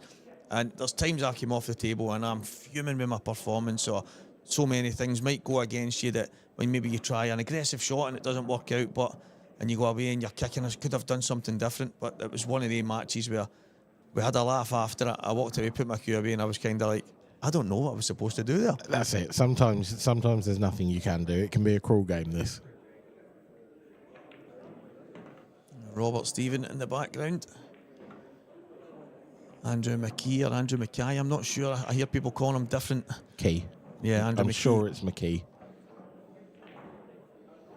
I mean, I've known him for long enough that he should have told me now if I was pronouncing his name wrong. Well, that was what it was always to me the first time I joined the IPA 3 years ago, and then I heard someone saying Mackay one day, and I went, I've been calling him the wrong name, and then I've been stuck between both. But no, I'm certain it's McKee. Right.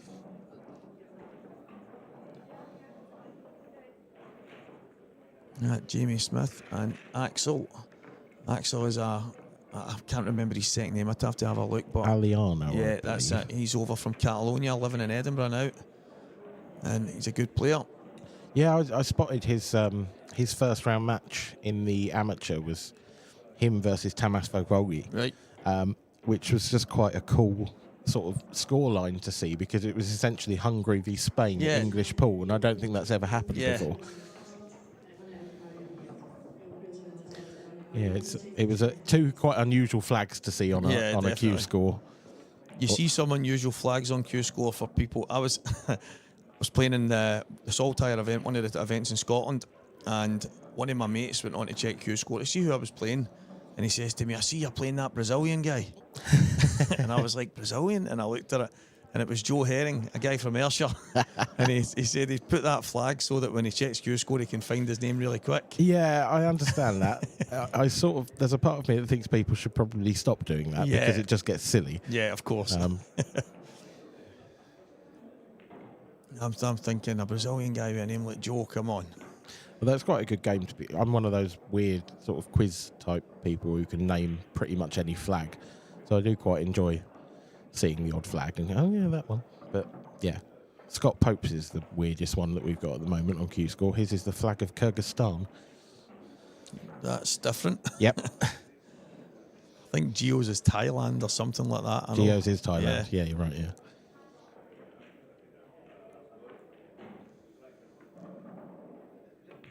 Yeah, I was baffled at the start, I must admit. And then the logic was it was so they could find their names quick. But yeah, as you say, it can eventually get a bit out of hand. Yeah, it looks a bit silly sometimes. I mean, the perfect example being the Brazilian from Ayrshire. Right? Yeah, exactly. I had to actually go and look at the draw. I'm thinking, who's the Brazilian? Yeah. What on earth? What? A terrific shot from the camera there. Young Kieran Kay up against the number 3 professional, Corey Reese. He's been a bit unlucky there because he's played a fantastic shot, but I don't think he's on the back yellow there.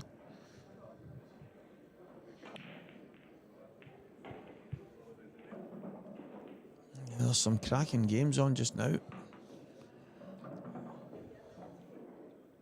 Liam Dunster's match, Mark White, that's going to get started. Clint is 2-0 up. Liam Power. After winning the pro title last night in a bit of a crazy affair. Yeah, we were talking about this, me and Dan earlier, and with yourself yesterday. This is, Dan was said he set up his direct debit to try and win one of these. He already knows someone that won on a different type of raffle. Oh, really? He said someone won £10,000 a month for a year. Not bad. On a raffle. So he said the only way to win is to enter, and someone's got to win it. So I asked you yesterday what car you'd buy, and you had quite a good answer. But let's go a different way. Where would you buy your house? Would you buy like a second, like a holiday home, or? That's a good question, but I think, I mean, me personally, I'm thinking spend £2 million on a house. It's a big house. That is a big house, yeah. I can't be bothered to clean that. Yeah, exactly. That's a lot of hoovering. I'm not doing that. Where would I buy? I mean, I would probably look. I'm not one of these. I've worked in the Cayman Islands twice. I've worked abroad quite a lot. I've been in Canada, America. I'm not a kind of home type person that needs to be stuck where I am. But I would probably be, if I'm going to buy a house that's cemented to the family, it would probably be on the outskirts of Glasgow somewhere, close to where I was brought up. Yeah, I think that would probably be it. I mean, 2 million, you could get a studio in London. Yeah, I know, exactly. Maybe. Maybe get a one room with a kitchen joined into the room. Yeah, we'll put our exclusive IPA link in the comments of the YouTube chat shortly. If you do want to have a go at winning £2 million, then that is the link to follow.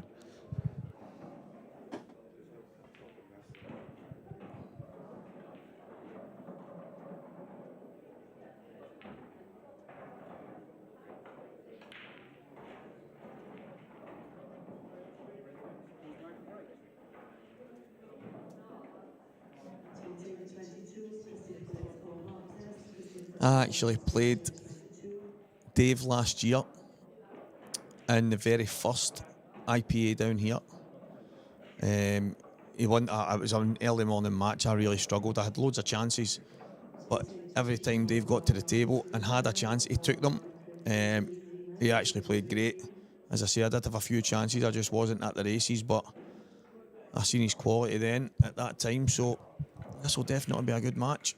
I do think as well, sometimes, and perhaps not when you're playing someone like Gio or Dave, but, you know, for sort of a large majority of the draw, when you're in the early stages of the amateur, sometimes you're better off having the second chance at the table. Yeah.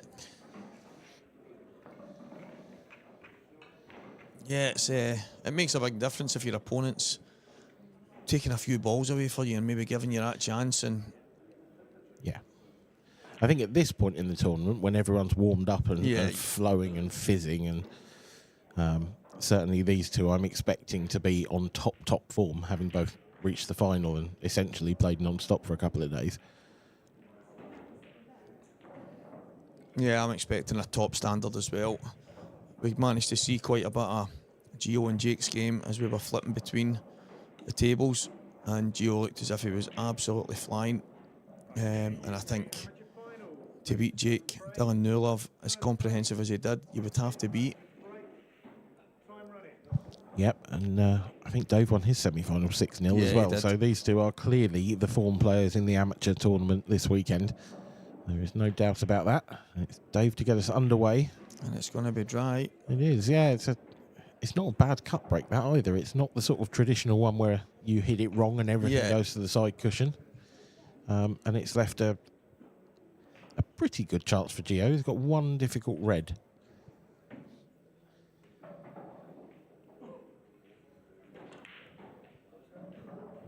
Yeah, that's the only awkward ball. And I wonder if he can somehow run into it from... I think he might have wanted a slightly better angle there, but he's okay. But I think he can just about slide past. He might be able to get into it right now if he wanted to. Yeah, I do think he'll need to. I think there's half a chance that you could drop on it down to the bottom left, and if that was your last ball. But you've got to play such a precise positional shot to get there. There's no sort of good link ball there. So I think moving it probably is the favoured option. Yeah, I think while the two reds are over the right middle, but yeah, that's a shot. That's it. While both reds were still over that middle, he was always going to be... I mean, he would have been really unfortunate not to be on anything. Yeah. Yeah, that looks like it may well be the frame winner.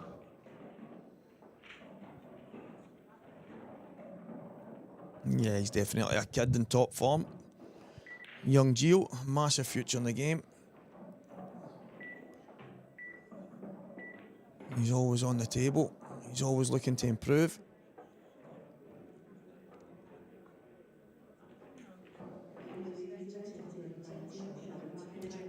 Yeah, certainly the hot tip in the amateur section this year, and he's proving it today over this weekend.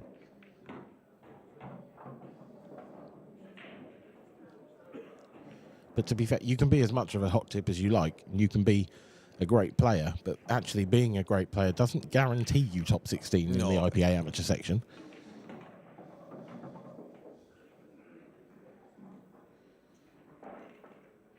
Slightly awkward, this.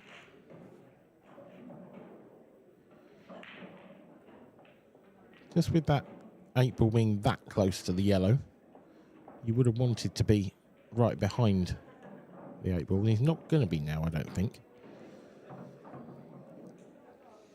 Yeah, I'd imagine it's okay, but as you say, he would have liked to be a lot closer. That yellow just looms a bit large in the eye line, doesn't it? Yeah, exactly. He makes no mistake. And Gio Edgar does go one frame in front. Pouncing on the dry break from Dave. Corey Reese there, just doing what Corey Reese does. Fabulous. Pot off 2 rails.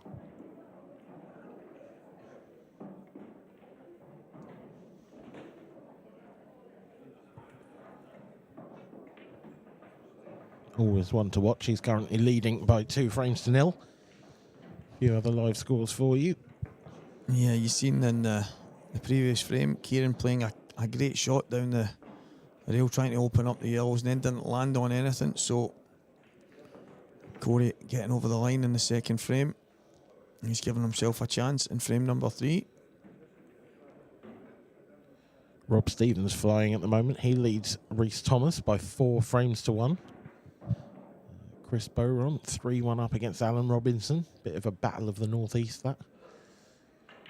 Liam Roberts 2-1 up against Metin Tomris. Plenty of other scores available as well, of course. Just check the IPA on Cuescore. I think it's cuescore.com/IPA pool, and you'll be able to find out all of the latest scores from all of the events this weekend.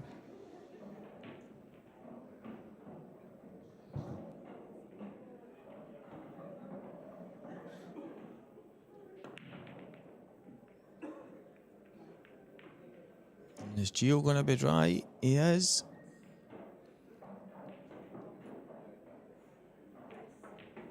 And what can Dave do here? Well, yeah, does those 2 reds towards the bottom left corner, does the top one go to the bottom left? If it does, then he can play that, flick out the other red, and the reds are, I mean, pretty simple, to be honest. I think he's playing the plant. Okay. I mean, it's a similar sort of shot, but the reason I think I preferred the reds, if it was possible, is that now Gio's got the bottom 2 pockets covered, and those 3 yellows are not necessarily easy. And you need to get the cue ball into the top left part of the table. Missed that by a long way. Unless he's played to hang it, I don't think he has. I think he's tried to pot that there, and he's got a decent second prize, but Gio is going to have an opportunity to try and get into it.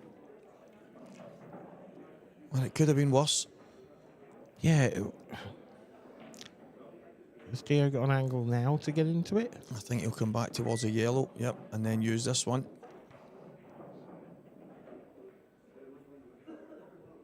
It will go past the 8 ball, that, so if he can capture the back of the red, he's almost guaranteed a shot. No. Didn't quite get the side on. I think he might just have to go game now and save that for his last ball and play it as a skill shot. He could play it now as a skill shot, but it's a thin cut. I think he's maybe going to play the double here and off the black. Yep, so he is. That's pretty good. Yeah, can't argue with that. He's given himself a chance now, a very good chance.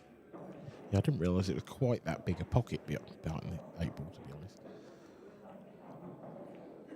Yeah, I'm actually thinking that he maybe just played on the double, just the way he played that red. Yeah.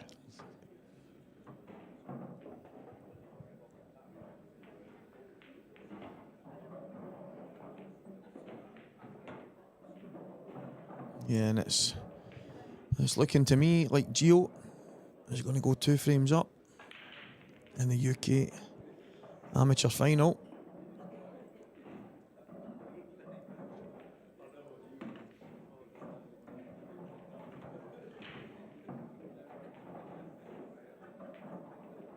Just wants to come between yellow and middle pocket. We trace aside. And that's absolutely perfect.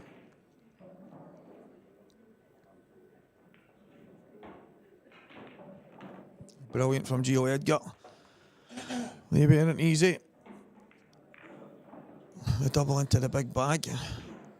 Creating the opportunity. The black ball finishing where it did, giving him a chance to get on it. He would have been unfortunate if it did end up going dead, but he got there. Yeah, he's off to a flyer. It's Gio. Back over to table 1 for a moment. Still 2-0 this one. So, bit of a tactical frame.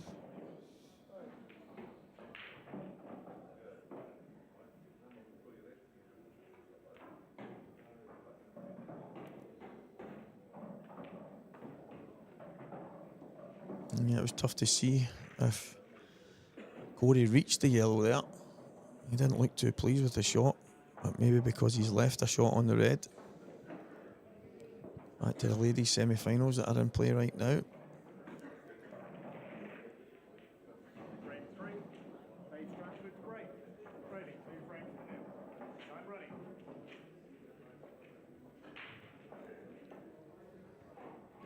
Here's Dave Stratford breaking in frame 3 and needs a better one than his first.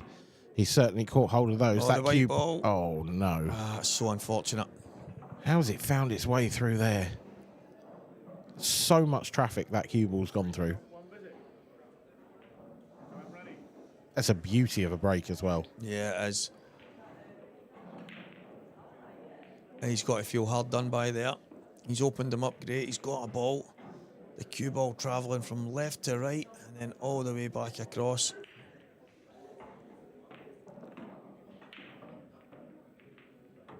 And Gio had one problem on the table, regardless of colour set, and he's just dealt with it immediately. Yeah, he can really take any one of these two. Yeah, you'd back him to take either. I think he'd be taking yellows.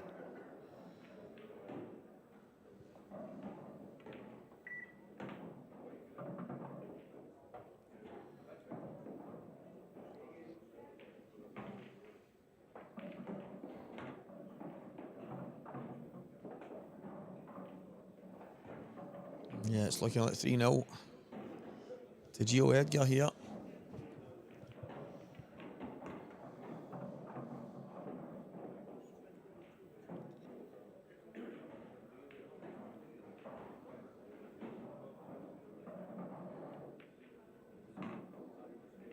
Used the full pocket there.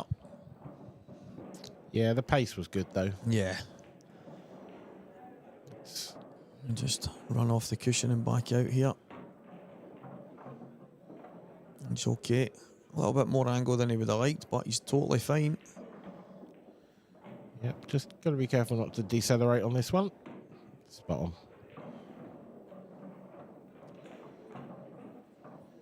And Gio is off to a flyer. Not much Dave can do so far. He had a difficult chance in the last frame. I would argue that it wasn't that difficult, actually. No, I think the only thing was where he landed on that yellow after his first shot. When he's played the plant, he's obviously overhit it. Yep. And then from there, it became a bit awkward, but... you still expected him to pot the one he missed, yeah, I think. No, totally agree. You know, I think... You're not getting all the way to this final by missing shots like that. Yeah, so maybe I'm being hypercritical, but I think you have to be honest, no, that's at this 100%. level.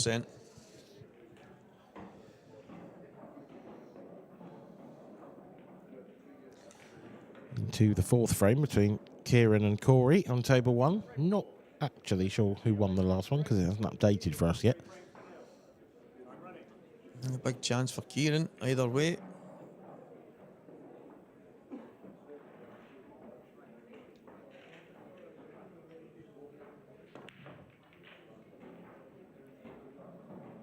Another dry break. So Dave is getting chances off the Gio break at the moment. This one's a bit trickier than we've seen so far.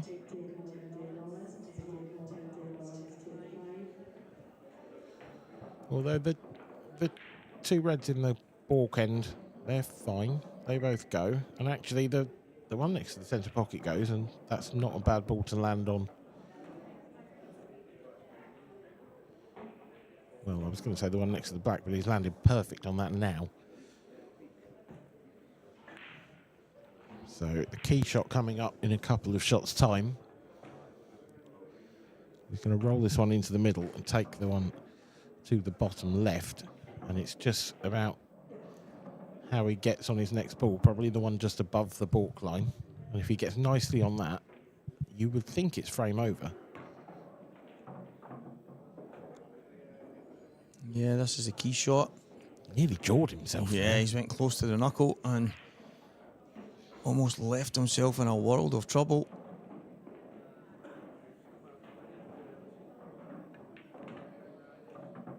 He's a cue out to slow down. Yeah, he's okay. Perfect. Yeah, he's controlled that nicely, actually, because he left himself probably about an inch further left than he wanted to. He'd like to have been straighter on that. He would have been able to get closer to this red. But he's certainly got close enough.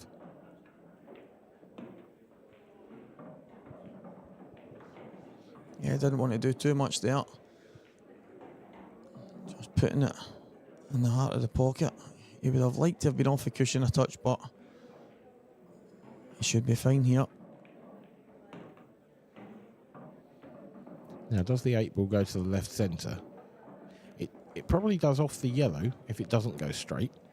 I think I would be screwing back to the left-hand side here. I agree, but he's had a look at it. There might be a gap there. If there is a gap, then I think you play on it, but doesn't want to be too close to it. It's a thin cut now. That's about as awkward as that could have come out, I think. Yeah, because I think even if he's high, it's a lot easier. He's taking them well, though. Yeah, nice finish, and he gets on the board, Dave Stratford. Still trailing by 2, but it is now 3-1.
Massive break needed here from Dave. After taking out a good finish, he's got a ball. And he's going to be on the yellow to the middle. Yeah, this is quite a presentable chance, actually. As long as that yellow next to the black spot sort of goes to the right centre, which I think it does. Yeah, it looks like it does. He doesn't really have to do too much. He doesn't have to move anything.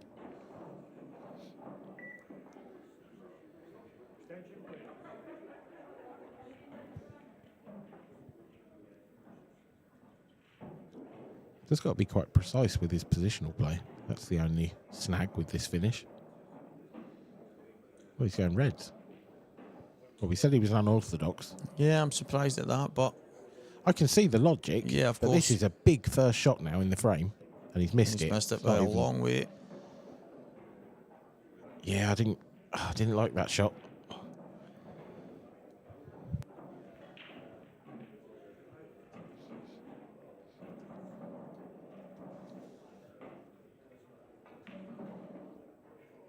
Yeah, Gio's going to have the same problem on the yellows.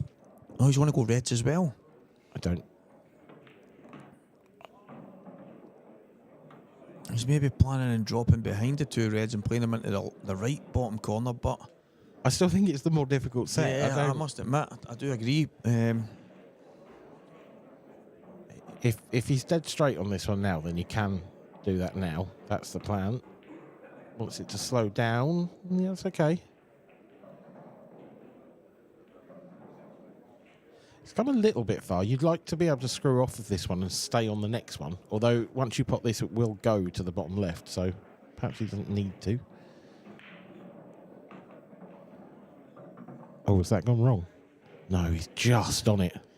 He's got away with that. That is fortunate. He could have been in a whole lot of trouble there, Gio. He's been fortunate. And can he make that fortune turn into a frame?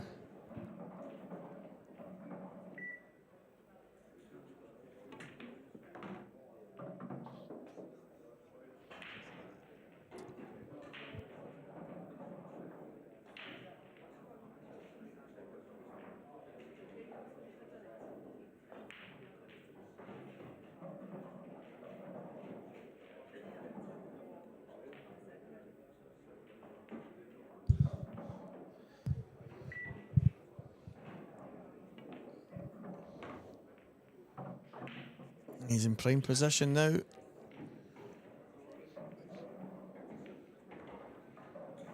Just wants to make sure he's got the right angle to get on the 8 ball.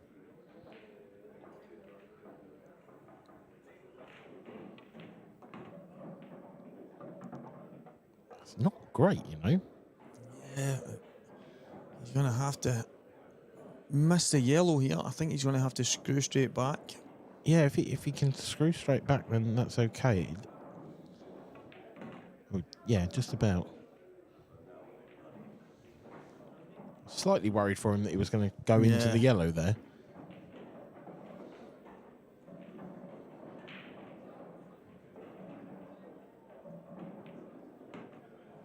And it's 4-1 here.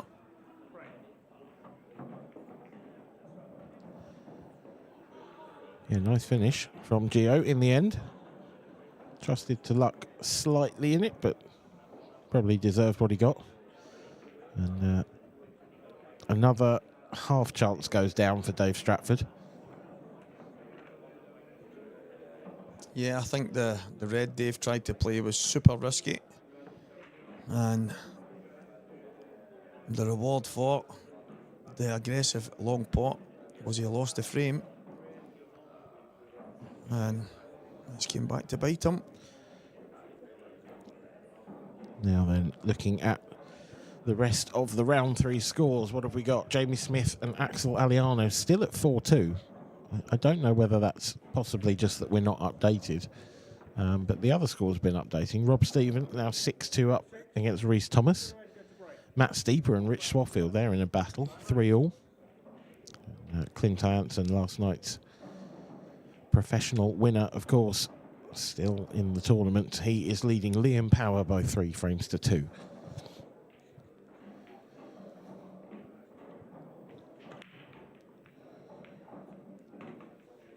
As this time, Gio gets to make a ball on the break, and he gets to leave a pretty nice looking table, to be honest. There's a little bit of work to do with reds, but yeah, I think you can do it early. If he puts the red into the right middle, he's looking to see if the red goes through the gap between the 2 reds in the left-hand side. If it does, then I think that's, yeah, frame over, but it looks tight, that. Yeah, it does. He's having another look.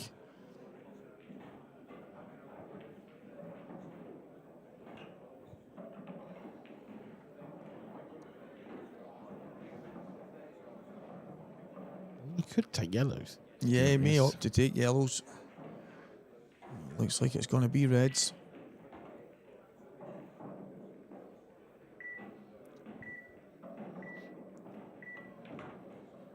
Oh, doesn't want to be behind that yellow. Oh. Yeah, the shot clock. Yeah. Got a hold of him there. So he's still got a shot on here because he can still cut the red into the left centre. So it's not necessarily end of visit. But it is a thin snick, that.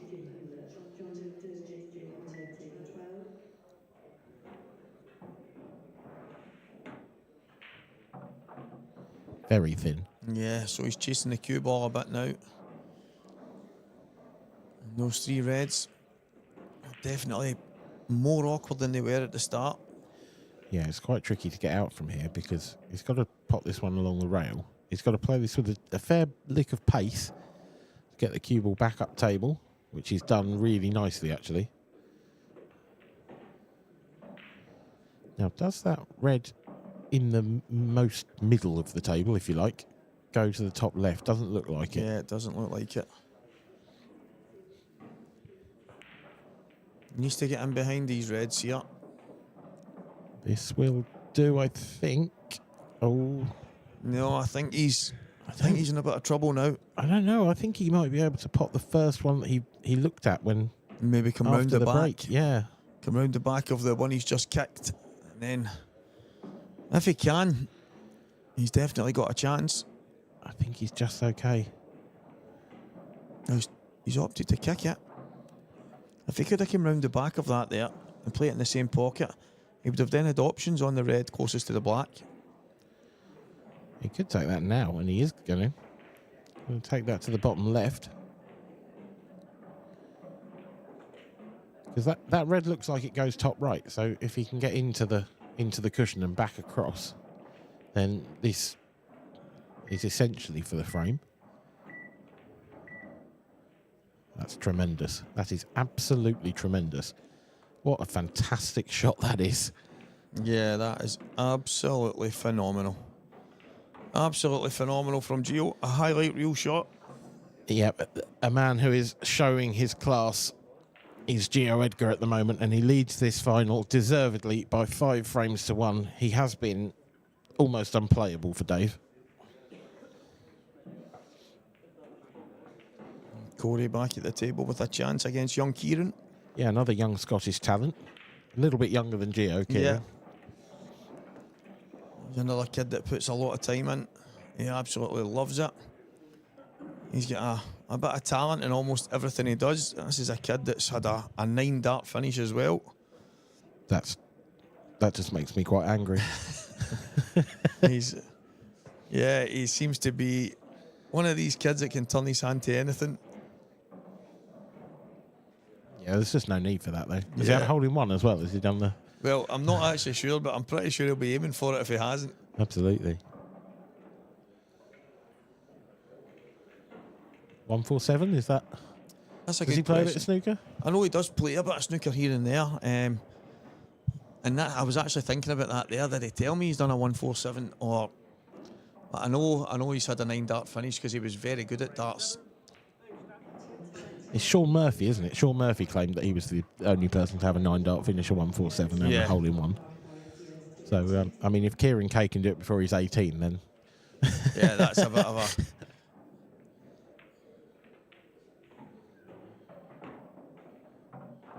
Is that the little bit of fortune that Dave needs here? But this isn't an easy table. No, is he jawed on playing the plant on that yellow? I think he might just be done by the knuckle there. I'm not entirely sure. Yeah, he is. It's harsh, actually. Does he have... Can he get to the other yellow that's over the pocket on the right-hand side? I think he can. So he can still go yellows, because you really... Yeah. You want to be yellows. The other thing with that one he's looking at now is it's quite a big target. But the thing is, if you play that thin and go cushion first and pot the yellow, you need to play it with a bit of pace to make sure that the yellow doesn't stick on the red. Yeah, it looks like he's swerving it. That's a shot. It is a shot. It's a very, very good shot. Into the cushion first. It's a slight double kiss. He's played it really well. He's still got a couple of awkward yellows. Yeah, that one in the top half of the table is very isolated and tricky to get on because you've got to get in between those sort of two walls of reds. Yep. Tough to get there with no obvious link ball. He's only screw into the two closest to the black spot. He's missed them. Oh, there's trouble now. He's in deep trouble.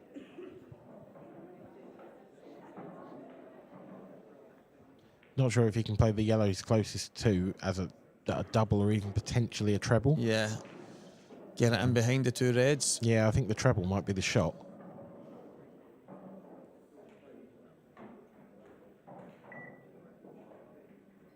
That's what he's trying. Oh, nearly flicked it off the red, but it wasn't quite there. And Gio will have a chance to go 6-1 up here, but I strongly suspect it'll be a safety shot first up, to be honest. There's no point risking it for Gio here. Yeah, not when you're 5-1 up. You just want to be ruthless now at this time. I mean, if he can come off the very thin edge of this one he's looking at now and get in behind there, then Dave is... Yeah, this is horrible. This is really, really nasty. Tap on the table from Dave there. Appreciating the good shot that Gio's just played.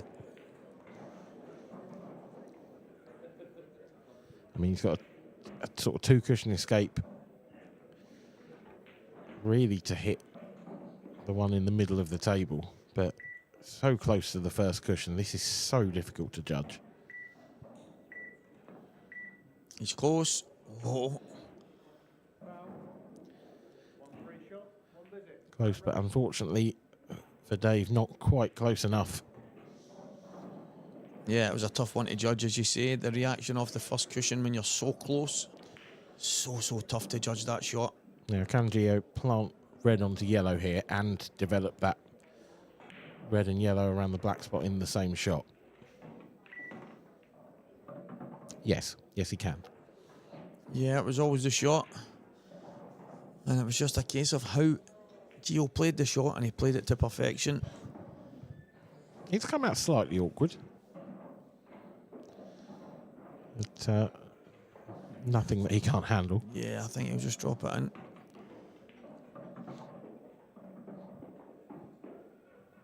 Just take away the two reds at the bottom of the table here, I would imagine. This has been a very polished performance from Gio Edgar so far. He really has lit up the arena this afternoon. Still feels like morning. Yeah, it's been fantastic so far from Gio.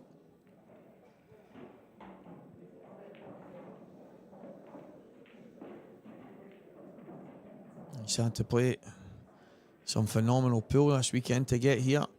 I'd be amazed if we don't see him in the pro ranks next year. Yeah, first event final, second event final, and heading towards being the victor here, barring some type of collapse, which I don't foresee.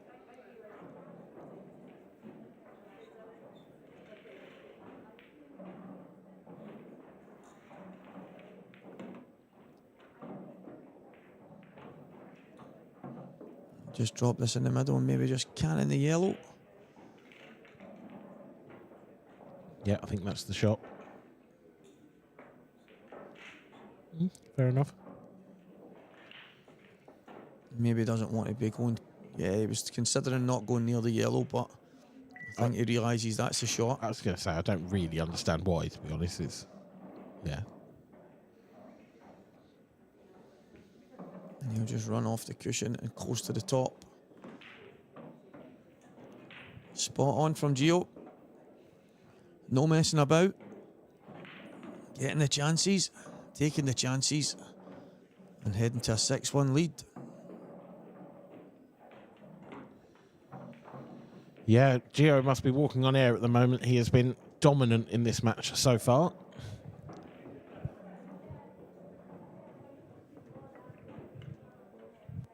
And let's see if we've had any scores come through. Robert Stevens safely through after a 7-2 win over Reece Thomas. Craig Marsh, a man who's been in good touch lately as well, hasn't put his name on a trophy in recent years, but definitely has looked in really good form. He is safely through to the fourth round as well with a 7-4 win over Tyler Briers. Scotland v Spain, Axel Aliano lost 7-2 to Jamie Smith. It's a good win there for Jamie. Yeah, that's a big result for Jamie. Axel has been playing at a good level. He's taken out a couple of good players over the last while on different tours and stuff, and especially the IPA down at Newcastle. He played one of the other Scottish lads, David Rooney, former European champion, and Axel won that match. He's been winning a lot of matches and turning a few heads along the way, so that's a big result for Jamie. Here's Gio. Can he finish it off in one go?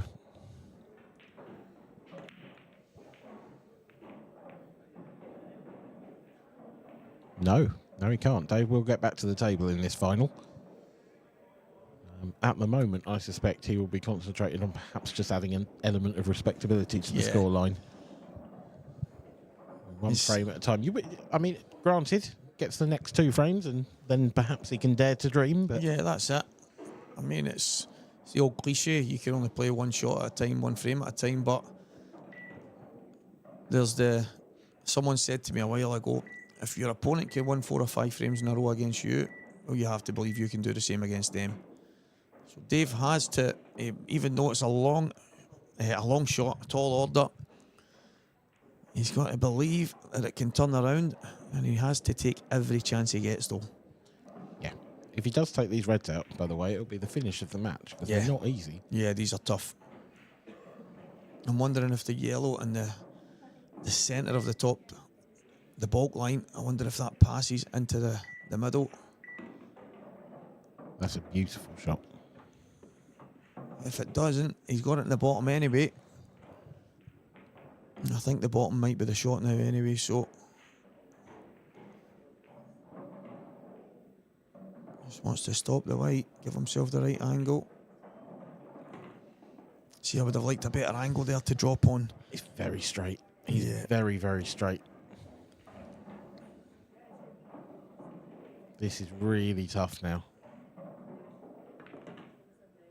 Yeah, the problem he's got now is the distance he's going to have to travel, as well as try and get on the red at the bottom right-hand corner. I wonder if he might change route now. If he goes bottom right now, then he could have, left this one until last. Yeah, and play it long. Then played it up to the top. No, that's not there.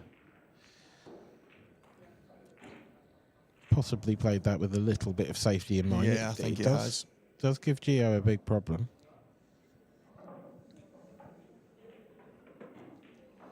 And Gio could maybe pot the yellow in the middle just now, and give himself just the right angle to pop the one in the bottom right.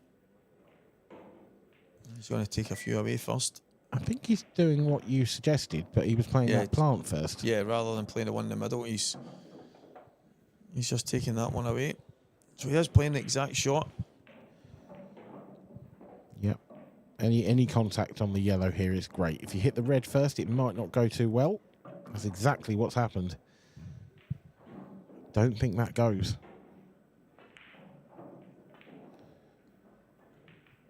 And I think Gio's kind of painted himself into a corner now as well, because he can't really play safe at this point, because he's broken out the two reds. It's hard to see anywhere on the table that he can leave it very safe. Yeah, the yellow definitely doesn't go. I think the worst case is he could maybe get the pocket, but I think Gio will be playing safe here. Maybe slide off the yellow at the top. Yeah, getting behind it. Particularly, what you want to do here is try and get the cue ball close to the top cushion, because then it essentially cuts off that, one cushion escape either way. It looks like he's potting here. Okay. Does that yellow pass it? Surely it can't. I really don't think it does. Is he going to try and drop in behind it and play it in the opposite corner? Yeah, he is. That's what it looks like. This has got to be so precise. If you go a hair too far, you can't really afford to catch the red either, unless you catch it thin. Or is he just trying to go into it? It's going into it. Well, he's got a shot. And you know what? These are the shots that Gio Edgar gets. He had one similar against Jake in the last match. It was, granted, he had a bit more distance, slight distance between the cue ball and the object ball, and they were a bit straighter, but it was in the same area of the table, same pocket he's aiming for, and the 8 ball in a very similar position, so it's not a whole lot different. No, very tough shot, this. He's jacking up. Ooh, is it there? I don't think it is. Oh, that shouldn't be dropping. No, yeah, good. no, he's missed that by a long way, and it almost dropped. With no disrespect to Gio, I'm glad that didn't go in. Because I'd have felt really sorry for Dave if it had.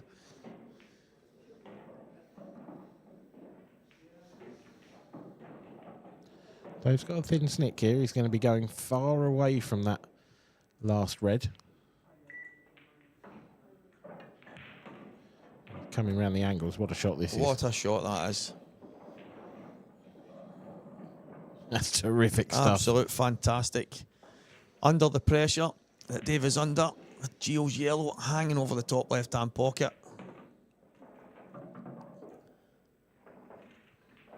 Yeah, what a shot. That's very good, and I think deserved, to be honest. I think a 7-1 scoreline would have been harsh on Dave. He hasn't played that badly. Gio's been absolutely phenomenal so far, but I fully agree. And as we said there, the yellow to the top was well missed by Gio, and if it dropped, it would have been really harsh on Dave to lose that way. But Gio has been frighteningly good so far, and he'll be hoping to get another chance, but Dave did need that there. Looks like Dave's just taking a short wander out of the arena. A comfort break, if you like. So, a few latest scores while we wait. Matt Steeper is now 5-3 up on Rich Swaffield. It was 3-all, so Matt just edging into the lead there. Dan Davey, he's had a good weekend. Quarterfinals in the professional yesterday, only losing in a final frame decider to Mark Boyle. He is at 3-all with Jamie Turner out on table 21. Clint Griemer, one of our new Maltese professionals, he is up against fellow professional Carl Clark, but he is 5-1 up. That's Clint. I saw him in the arena last night cheering on his good friend and colleague, Johan Attard, and I can tell you he has caught up to the rest of the field after starting later this morning because of his final last night, and he is at 2-all with Ethan Parry-Williams.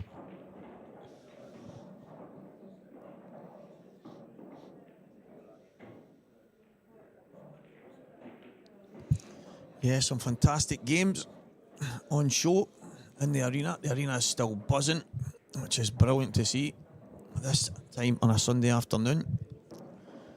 So much quality, so much pool. You can't ask for any more. If anybody is sitting at home thinking that they would like to play in something like this, you should get on and check it out. IPApool.com, I'm sure it is. Yep, and we're back here in Coventry for the next event as well. Back end of June, I believe. So you probably don't have long to get your entry in for that one, because this tour was very full. Yeah, well, that's one thing. The next one will be as well. Yeah, we were actually speaking about it on Friday.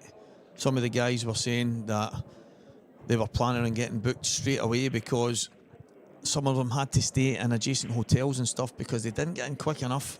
And other players that I know of personally that missed the cut-off just by mistake, basically saying, oh, I've totally forgotten. And then when they contacted Braun, it was too late. And so if you are interested in any of these events, I would get in quick, guys, as this one does fill up very, very quickly.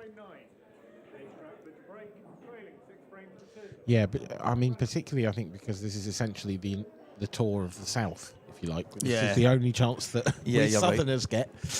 You know, if you don't want to be travelling to Newcastle or the Isle of Man.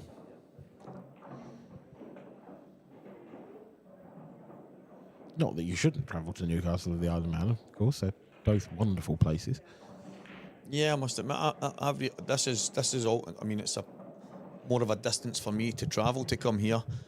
But this is my favourite venue, and as much as most of the guys in Scotland would say, no, I prefer Newcastle because it's closer, but I'm not thinking about the distance. I'm just thinking about my personal preference, and I love coming here. Yeah, I think this is a great venue too. I think they all are, to be honest. Yeah, I know that's so easy to say, but I do genuinely. I agree. They're all great on their own merits. I think one of the things that probably does it for me, this was the first ever place I played and the IPA was here, and I loved it so much. Enjoyed the event, enjoyed everything about it. I think it's just kept its place for me. Yeah, pulling you back in. Yeah. Also, I do think it's the best breakfast. Yeah, well, there you go. Get the important stuff out there. Yeah, the tiny jars of honey and jam and stuff for me are absolutely exceptional. So, guys, if you're interested, you better get looking up very quick. And if you like good full English, then, you know, make sure you get in the hotel. Dave's tried to bring the black into play right away there. Unfortunately, he's knocked it dead. Yeah, I mean, the nickname on the back of his shirt is Houdini. And he's going to need to be from here. Yeah, he needs a bit of magic now. I mean, the obvious shot is to just drop on it and play a double. Yeah, I think that's probably his plan. It's going to be a tricky double regardless, though. Screw past the red. He's okay. Just held up in time, I think. Yep. I think he would have liked a bit more of an angle. Not a bit more of an angle, sorry, a bit further down the table. He's came out just a touch.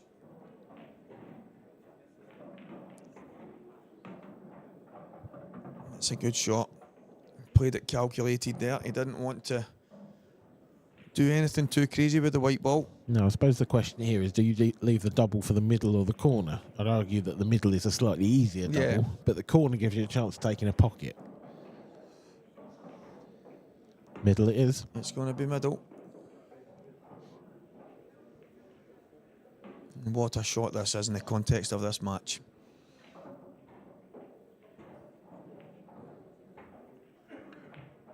Oh, that's well wide. Very, very wide. And Gio Edgar has now been presented with a chance to become the UK amateur champion.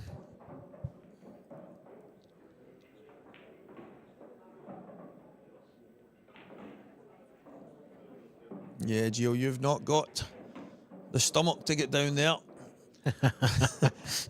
Some of us have to tuck ourselves away, but I know the feeling. Gio's not got that problem. You see that sometimes when he's leaning over and he's 2 feet away from the ball and he's still looking under to see if he's close to it, but I understand. Yeah, no, it's just unnecessary. Yeah. It's almost like rubbing it in. Well, what's he done there?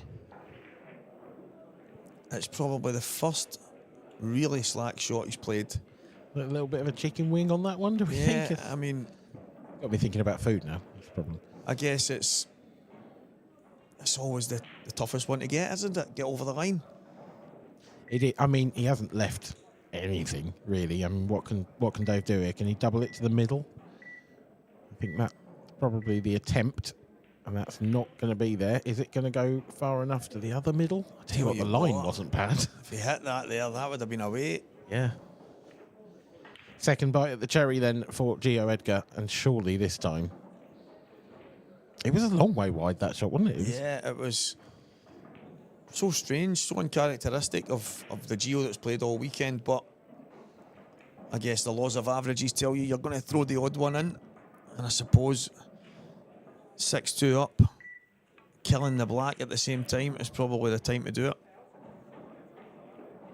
Dave hasn't really had, as you say, there's one frame where he could have done better, but he's not had anything majorly easy here. No, second frame was a chance he really should have taken, I think, to be honest. Other than that, no, it's been one-way traffic. Yeah, any time he's came to the table, it has been awkward. And Gio's had a couple of finishes that have been absolute world-class into the bargain. So when you're not really getting the kind of opportunities you would hope for and your opponent is taking out monsters at times, then it can be a difficult match to be involved in. And if Gio does, which I think he will, take these out, he'll be a worthy champion.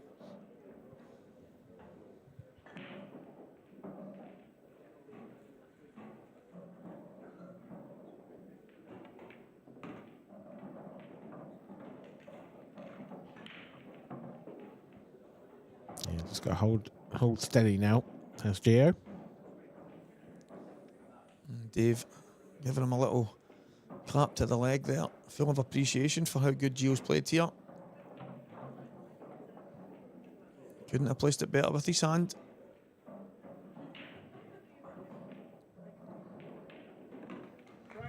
And Gio Edgar is the UK amateur champion. He's had one final, and now in his second final, he's the victor. Yeah, it's a bit worrying for everyone else because he can't really do a lot more. Yeah, exactly. You know, he's sort of completed the job, really, hasn't he? And it took Adam Myerscough to play phenomenal pool in the first one in Newcastle. And I remember that one quite well because I tipped Adam at the start of the week. A lot of people would pick the obvious ones, but I said he was one to watch out for. got a bit lucky with that pick, but No. I mean, you're right though. Adam's been in terrific touch, actually, and had a good run himself in the amateur. But yeah, what a fantastic performance from both players. Well done to Dave Stratford for getting to the final, but ultimately it's a big congratulations to Gio Edgar. And we will hear a bit more from both players shortly as we hand over to the arena for the trophy presentation. Thanks guys, and welcome down to the arena for the presentation for the amateur final. Yet again another final contested between two fantastic players. First of all, let's introduce our runner-up, Dave Stratford. Dave, you know, you've got to have 7 chances to win a final, and he just didn't give you 7 chances. No, you can't go 3-0 down in a final. As good a player as Gio is, he played very well then. Dry breaking off, 3-0 down. Sad then to come back. He didn't miss much here. Fair play to him. Yeah, and how did you find it playing in the arena with the shot clock and the conditions? I don't mind the shot clock. Table's a bit different. Yeah, slides different really to outside tables, but fully enjoyed it. I mean, getting to a final is an achievement in itself in this field. 170 odd players. You know, what does it take to get to a final? A little bit of run, your break working, and I love Coventry. Yes. I won here last time, so you can't win all of them. So fair play to him. Congratulations to you. What is it about this venue then that brings out the best in you? I just like it up here. You know what I mean? The drink's cheap, the rooms are nice. That all helps. But yeah, I mean, it's been a great tournament for you. So where do you think your game's at the moment? Is it in a good place? Yeah, playing very well at the minute. Yeah, no complaints whatsoever. But if you don't get chances, you can win if you can win at the end of the day. And congratulations to Gio. Fair play to him. Well played, Dave, on a great performance and getting to the final. Cheers, well Kevin. done. Thanks very much. Well done. Dave Stratford there, but he's gone one step further than the last event. Our winner is Gio Edgar. Gio, one step further than last time. How does it feel to be the champion this time? It was good. It was. I thought it was coming, to be honest. The low averages, you keep getting to finals, you're going to win one. So that feels good. I mean, it's a tough field to get to a final and to obviously get over the line this time. What do you think the difference was compared to last event? None. Absolutely nothing. Just feel like I've been playing really at a consistent level. I've not really been dropping below level, so if I get chances, I think I'm going to take them. So I've played really well. It's a lot of matches. It's a long weekend. It's tiring, but you've just got to try and stay focused. And just keep trying. And it is a tough field. You said, I mean, beating Jake in the semi-final. I mean, that would have been worthy of a final itself, and it just shows how difficult it is just to get through. Yeah, 100%. Jake's a top player. Obviously got to the world final as well, but there's even in the match earlier, there's nothing he could have done. I just think I dished 5 off the break. He just kept breaking dry, and I was getting a ball, and it's just how fast the game can change. It can be the opposite way around, and then one match, and then it can swing for you the next match. And in the final, pretty clinical, maybe just one tiny error, but apart from that, you were top draw. I thought it was good. I thought I played really well. It's usually harder to get used to the table, but I loved it. It's table played great. I thought I played really well. And your overall experience over the 3 days, like I say, it's been a tough old slog. You started off Friday morning, and here we are Sunday afternoon.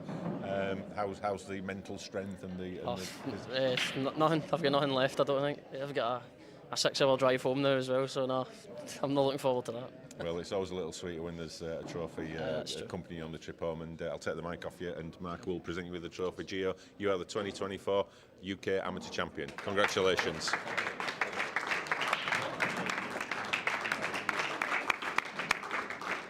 So Gio Edgar finally delivering on all the hype that follows him around. Yeah, as always, but he always knocks on the door, doesn't he? And sooner or later someone gives you the key, or you earn that key, and here he is, and he's picking up the trophy this weekend.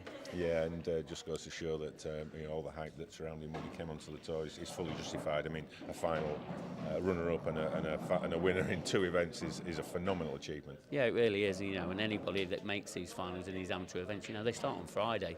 To play that many matches, that many frames, you have to be mentally strong. And Dave even making to the final, they've got to give themselves a big pat on the back, because it's not easy making these amateur finals. It really isn't. Come Sunday, there's only one winner, unfortunately. But Dave's played his part in a great final. Yeah, and obviously something about Coventry that brings out the best in him, because he did win here last year, didn't he? Yeah, and he did. And you saw that emotion, how much it meant to him. But again, he's really pleased with the way that he's played this weekend. He's always thereabouts, and no doubt, come the end of the season, he'll probably be knocking on the top 16 spot once again. Yeah, absolutely. So that is the first trophy that has been decided today. We're going to concentrate back again on the Open event.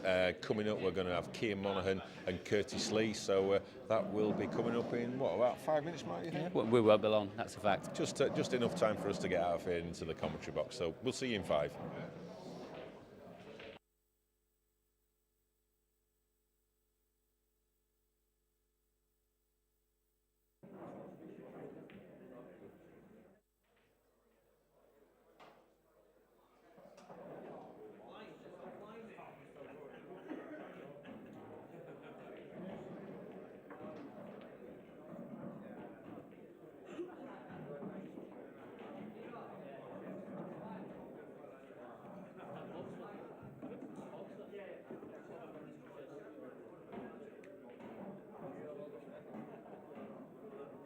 On table 15, please, Scott Hall, Lindsay Davis.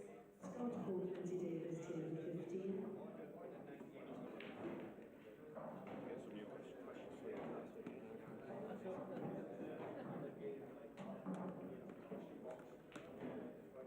And on table 23, Kevin Cooper, Gareth Hibbert. Kevin Cooper, Gareth Hibbert, table 23. 3 minutes each. The next match on stream will be Monahan and Curtis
2, Matt Schofield, Dominic O'Donnell. Matt Schofield, Dominic O'Donnell, table 2, please.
There we have it then, the last of our featured games in this last 64 round of the competition will be Cian Monahan versus Curtis Lee. Cian, who had a great run yesterday in the professional event, finally being beaten by Craig Marsh,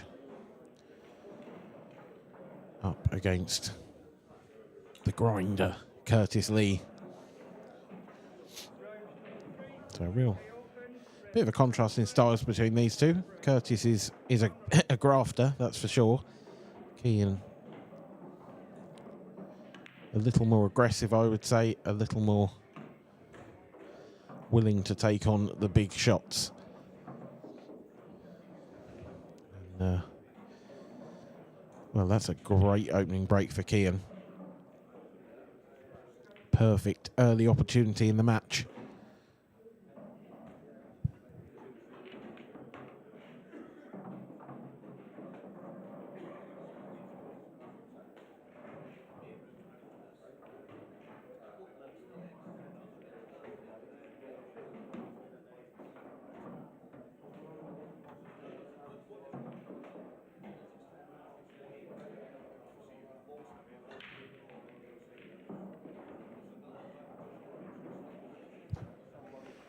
And it's a perfect opportunity that he can't take, and he hands the table over and the initiative to Curtis Lee in this frame.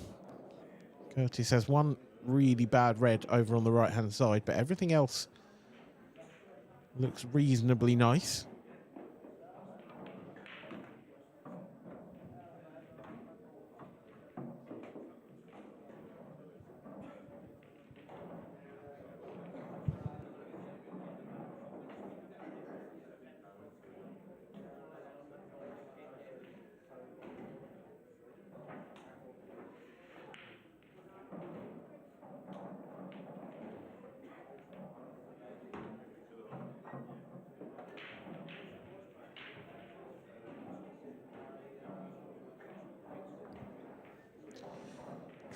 Tricky shot coming up. It's red down the rail is not easy. You can't just drop it. Needs to play it with a bit of pace. It's got to be quite firmly struck to get out for the next red.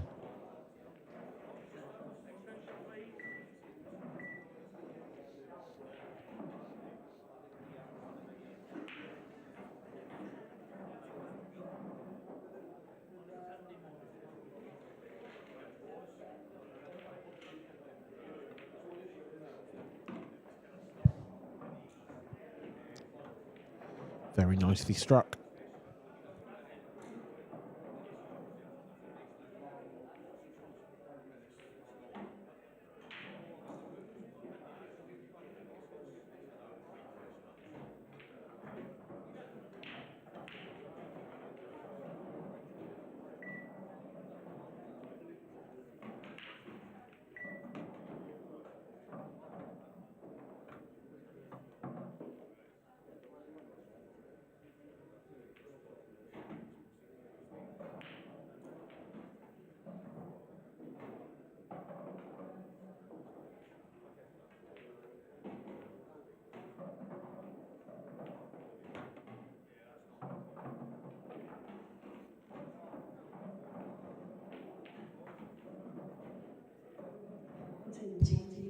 Curtis has overrun that one by a good 2 or 3 inches. If he tops this through now, he's heading towards the 8-ball and yellow, probably closer to the yellow. It's going to be tricky to get on that red nicely from here. He's tried to screw across. Has he come far enough? Well, I mean, just. He's got a thin snick. Cue ball's probably heading into the 8-ball. He's going to be trusting to luck positionally on the next shot, but he's got no choice.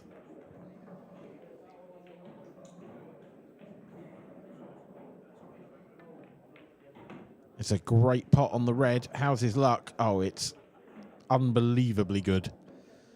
And he holds a hand up towards his opponent.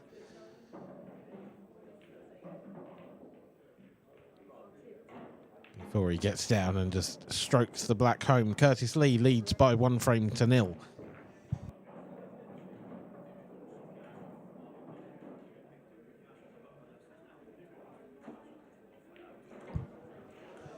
Here's a match that we've been following fairly closely. Kieran Kay is 1 frame from defeat here by the current number 3 Corey Reese.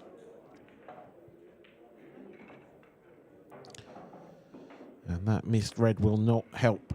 Missed yellow, sorry, will not help his chances. Corey will have an opportunity to take this frame and get himself safely through to the 4th round.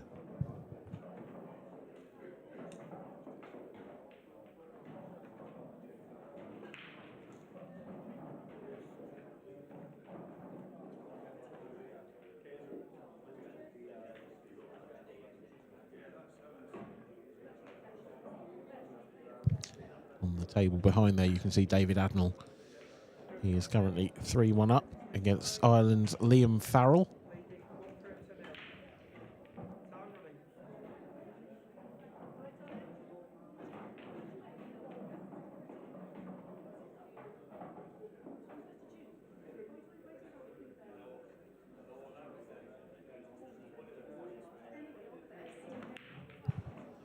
Quick mention of the ladies amateur as well as Curtis breaks off. We have our 2 finalists in that competition. Casey Ranford-Norrie ran out a 4-5 winner, a 5-4 winner over Alexandra Cunha. And Marianne Ward beat Cheryl McIntyre by 5 frames to 2. So those 2 will play the ladies amateur final, and we'll keep you up to date on the score in that one.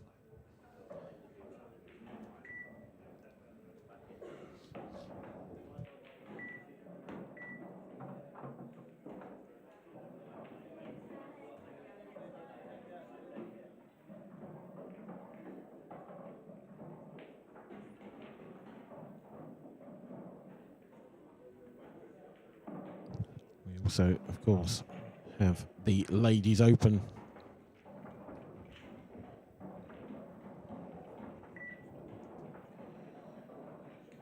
Which started this morning and we're sort of well into the 2nd round now.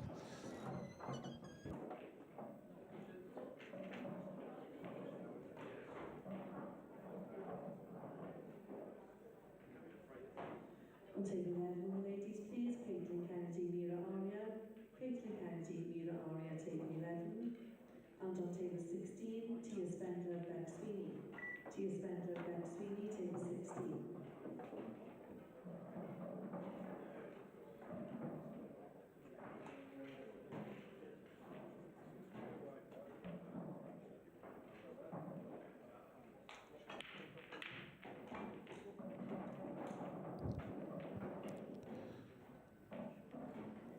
Big shot for Curtis here.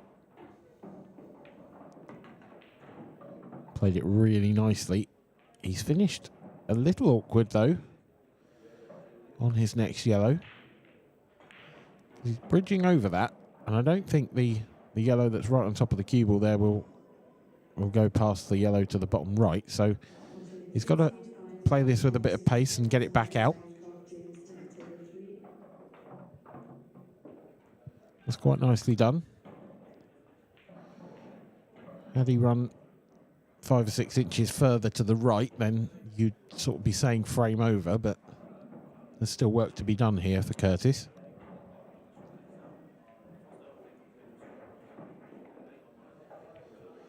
Just wants to sort of slide down past that red that's at the top of that racking line there with the cue ball from this shot.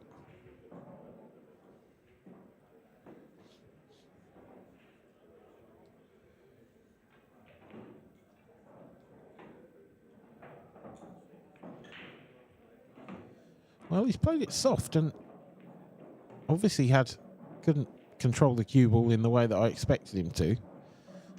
But he's now got to drop this yellow into the left centre. It's really hard to see him getting nicely on the 8 ball. He may even have to leave it for a double. If it's not a double, then it's going to be a very thin cut. Can he just slide past the red? Well, he can. But this is a really tough shot now.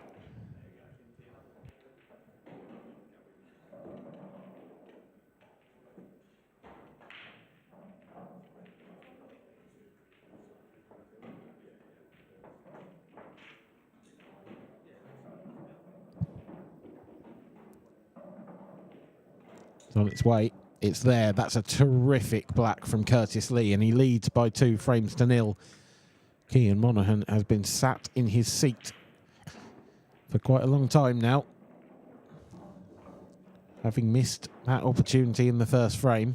He's yet to get back to the table, and watching that black drop into the pocket may well sting a little bit.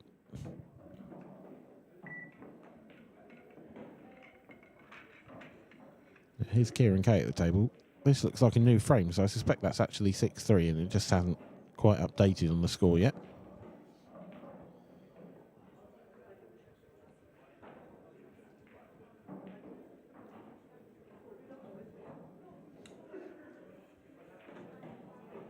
Round number 3, Cian Monahan to break, trailing 2 frames to 0. Time running.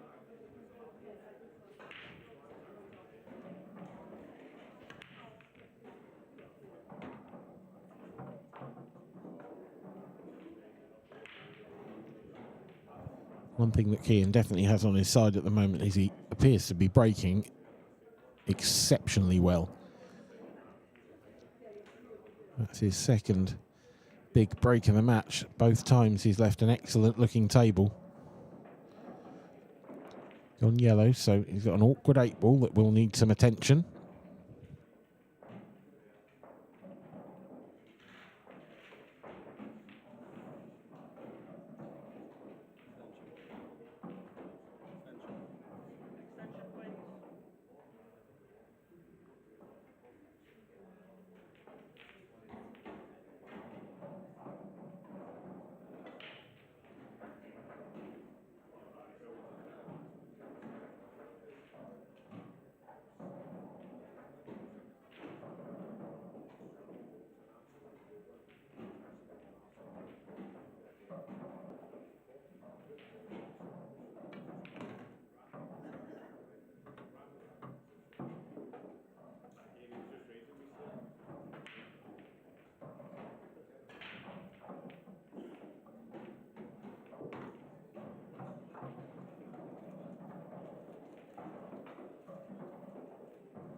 You saw Cian there just pointing his cue.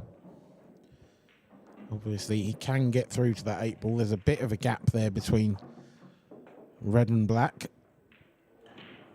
But he wants to be quite precise with this next shot.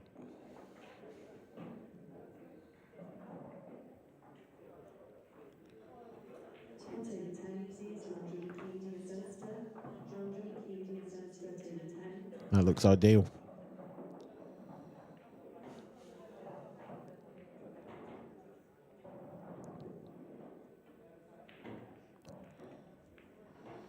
Nice settler there for Cian. Gets him into the match still trailing, but just by the odd frame now. He trails Curtis Lee by 2 frames to 1.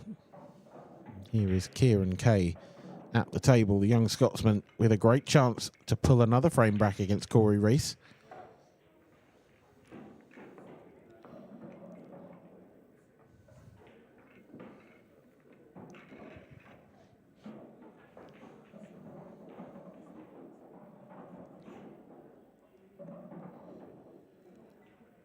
Talking of scores, let's take you through some of them. Dan Davey is trailing Jamie Turner by 6 frames to 5. He needs to win both of the remaining frames to keep his hopes of a second consecutive title alive.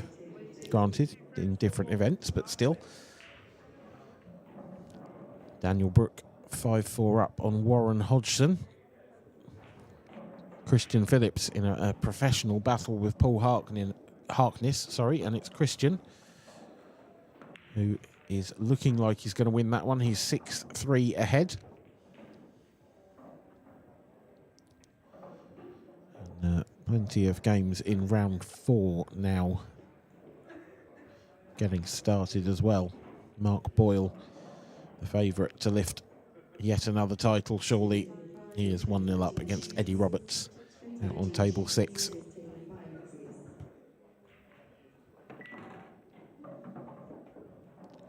Keep up to date with all the scores at Cuescore.com/IPA pool in all of our remaining events.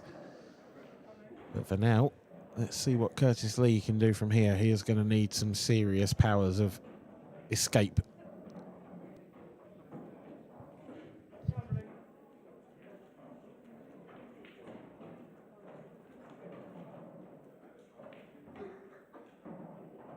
Not going to leave the nicest of tables for Kian if he can find his way out of this situation.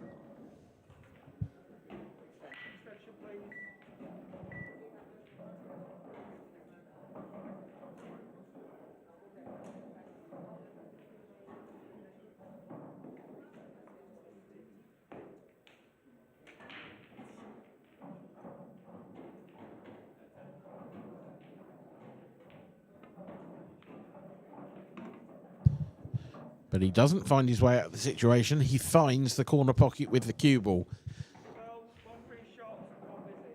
What an opportunity now then for Cian Monahan to put himself back level in the match. One good shot here could open up all the yellows. He can move those two that are close together on the left side rail, bump that red out of the way in the same shot, and this could be a frame winner. What's he going to land on? And it's not great, not terrible, that. Got a thin cut to the corner, but all the yellows are quite congested in the middle of the table, and that cut was very thin and he's missed it. He's actually overcut it. Possibly not fatal, hasn't really left Curtis much of a shot.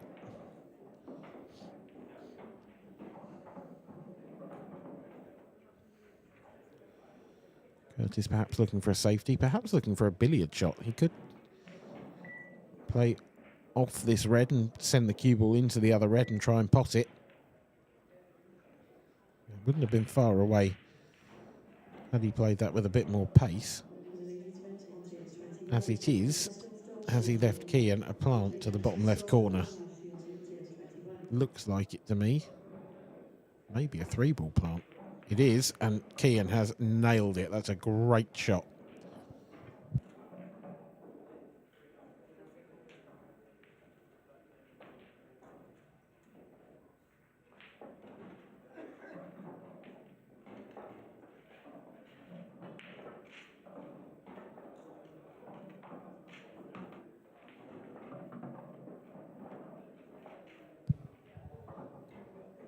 Doesn't have the U-ball under control there.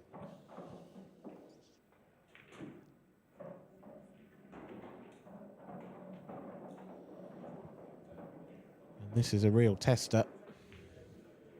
That yellow close to the side cushion. And he can't just drop it in.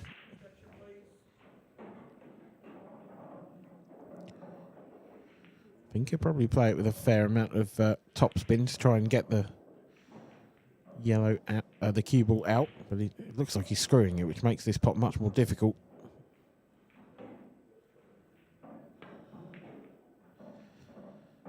And so it proves. Too hot to handle, that one for Monahan. This has been a really scrappy affair, this fourth frame.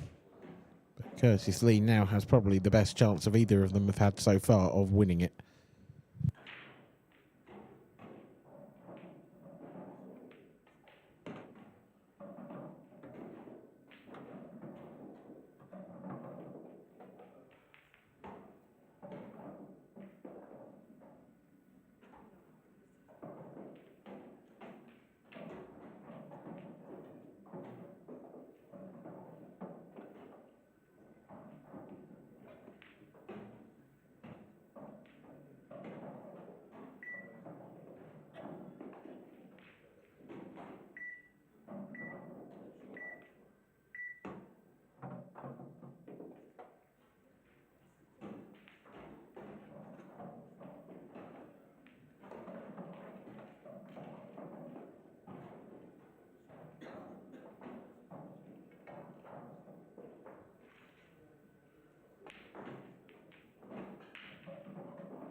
Big shot for Curtis now.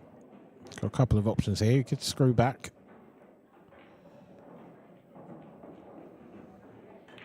Or he could top through and leave the red long, which I suspect is what he will do. So the red next to the 8 ball will be his next ball up to the top left. Just needs to get the cue ball far enough away from the cushion. Yeah, that's pretty nice. So this frame ball now.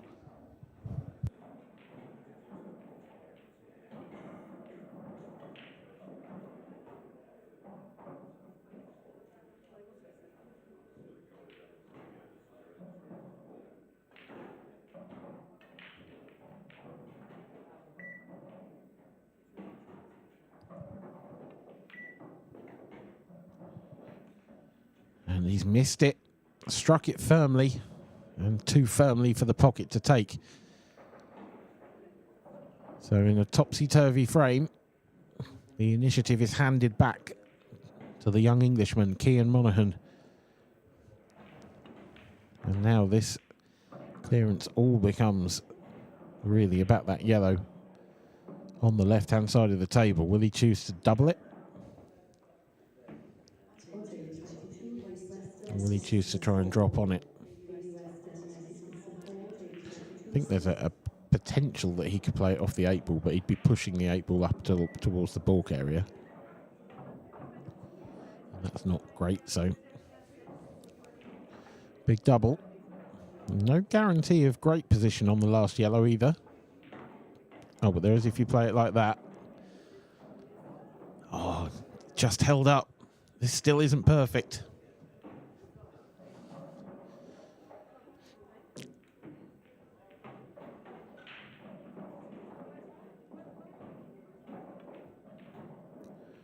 And that is not going to make it. And this time, surely, this frame will be won. Curtis Lee should go 3-1 up.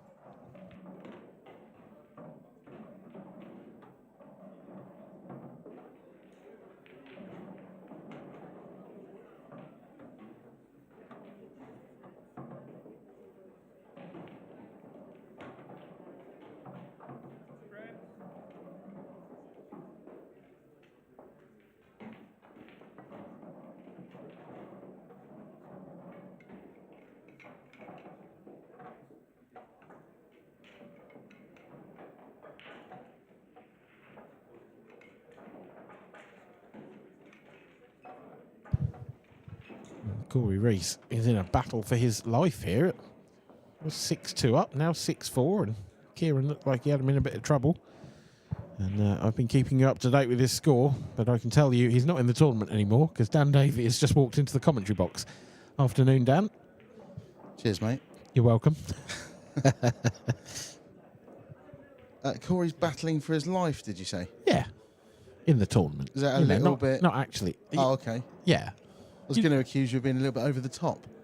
Me? Yeah. Over the top? Yeah. Never. Is Kieran on a black here to win the match, or is he snookered on reds? I think he's snookered on. Yeah, he's snookered on reds. There we are. So what we got here? 3-1 Curtis. Yeah, Kean's had his chances. It's a big break. He's broken so well. And as I say that... That's harsh. It is harsh.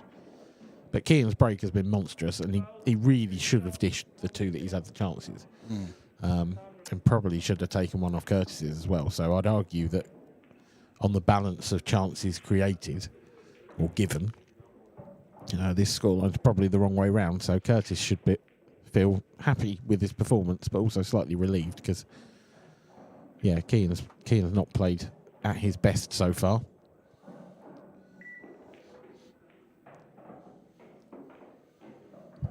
Now he's got a good chance to go 4-1.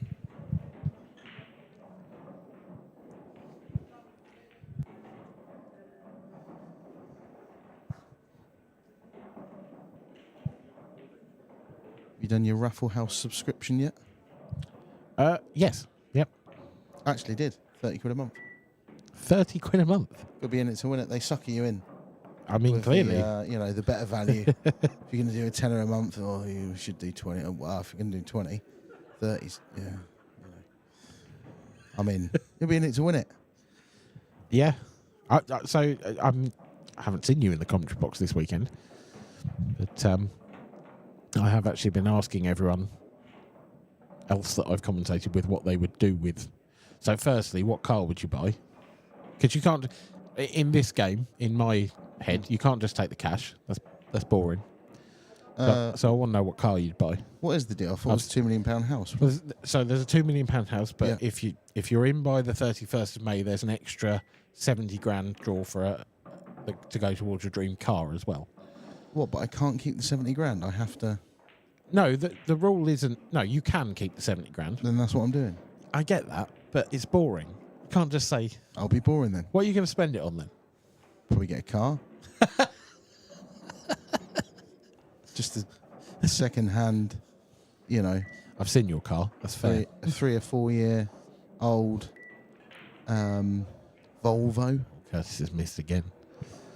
You know? A second, you've won your dream car draw, and you're getting a second-hand Volvo. Yeah, like a 15, 20 grand, like a real good high spec. Oh, like a nice Volvo. Yeah. Yeah, of course. Yeah. That's a good shot from Kean.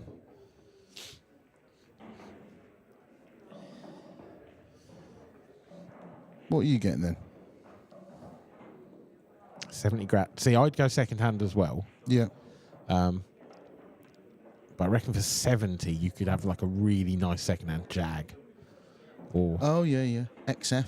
Yeah. Something along those lines. Yeah. I used to have a convertible. I really miss convertibles, actually. Can't imagine you in a convertible. Wind through my hair. Beautiful. Nah. I legitimately did. Like, I genuinely had a little MG sports car. It's great fun. Hairdresser's car. Yeah. Ian's lost the white a little bit, chasing a little bit here. I don't know if the black goes in the bottom left. I don't think it does. So he's going to be doing well to clear these from here. Seems to just quicken up a little bit, doesn't he, Kean, when he goes behind in matches? Sometimes works for him. Yes, actually. I've noticed his new nickname as well. I've never noticed that before. What was it? He's got The Problem on the back of his shirt. The Problem Monahan? Kean The Problem Monahan. I didn't know that. No. It's on the back of his shirt. Oh, no, because the nickname Problem, that's like... that's for the YouTube fella, isn't it? The YouTube fella. The Jake Paul, isn't it? Does he call himself The Problem? Does he? I didn't know that. Yeah, Kian, you can't do that. No, that's, yeah. No. That has instantly made me think it's a terrible nickname, not going to lie. No, yeah. That's like someone with the name Phil nicknaming themselves the Power. Yeah. Can't do it, I'm afraid. Really? In fact, it's not that bad. But the point is, you've nicked the nickname of an idiot. Sorry. I was going to say, are you referring to Phil Taylor? Or? No. Come on, Kian. Yeah, no. You can do better than that. What nicknames can we get for Kian instead? Answers in the comments. Yeah, answers in the comments. Anything's better than the problem. It's a hard one to rhyme, isn't it? Monahan? Yeah. Yeah. Yeah, it is, yeah. There's nothing. Saw the wheels turning there for a second. No, nothing.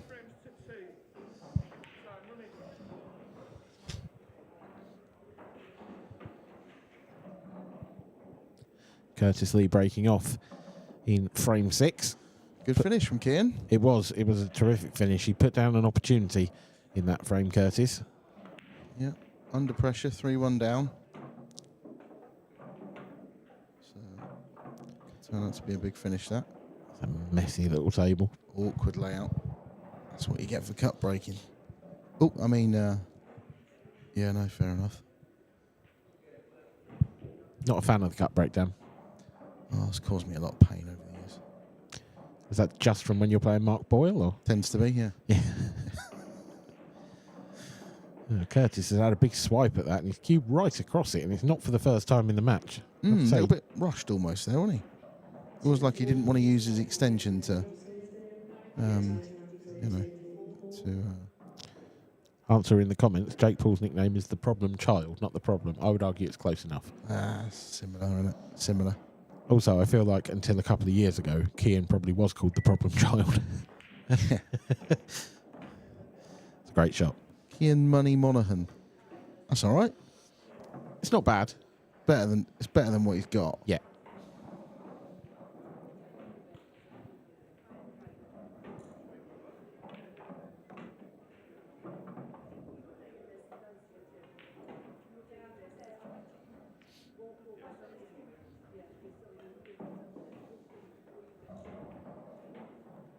Do like a good nickname, chap. Quite like Curtis's, the Grinder. Yeah, that makes sense, doesn't it? Yeah. It really is. You can tell someone's given him that nickname from his character and the way he plays and, gritty, determined and,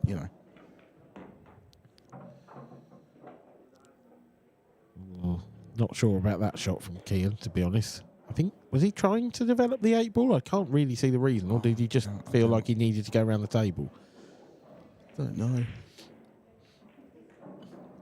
Plant's not that difficult, but the white's right on the cushion, so it's quite hard to hold. Yeah, so he's had to play the plant at pace. Which... It's a very good shot, but it needs another one. Yeah. Argument for playing the yellow off the other yellow. Pushing the one that he plays it off towards the red. The white's going to go on the left-hand side of the table. I don't know if you play absolutely pocket weight, whether you'd be all right. That's what he's tried, and he's missed it. Great chance now for Curtis. Yeah. Again, the 8-ball's a bit of a problem. Yeah, the yellow's gone in a convenient position for Kian there. Could have...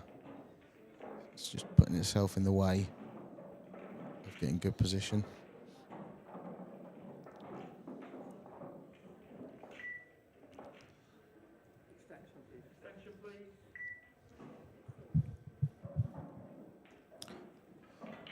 Always is one of the things that you think of when you're playing on the shot clock is when to use it, obviously. Like, you tend to use it most of the time at the start of the frame. We saw Curtis miss his first shot. Almost looked a bit rushed because I think he wanted to save his extension for possibly later in the frame. Different skill playing on the stream with a shot clock, managing it.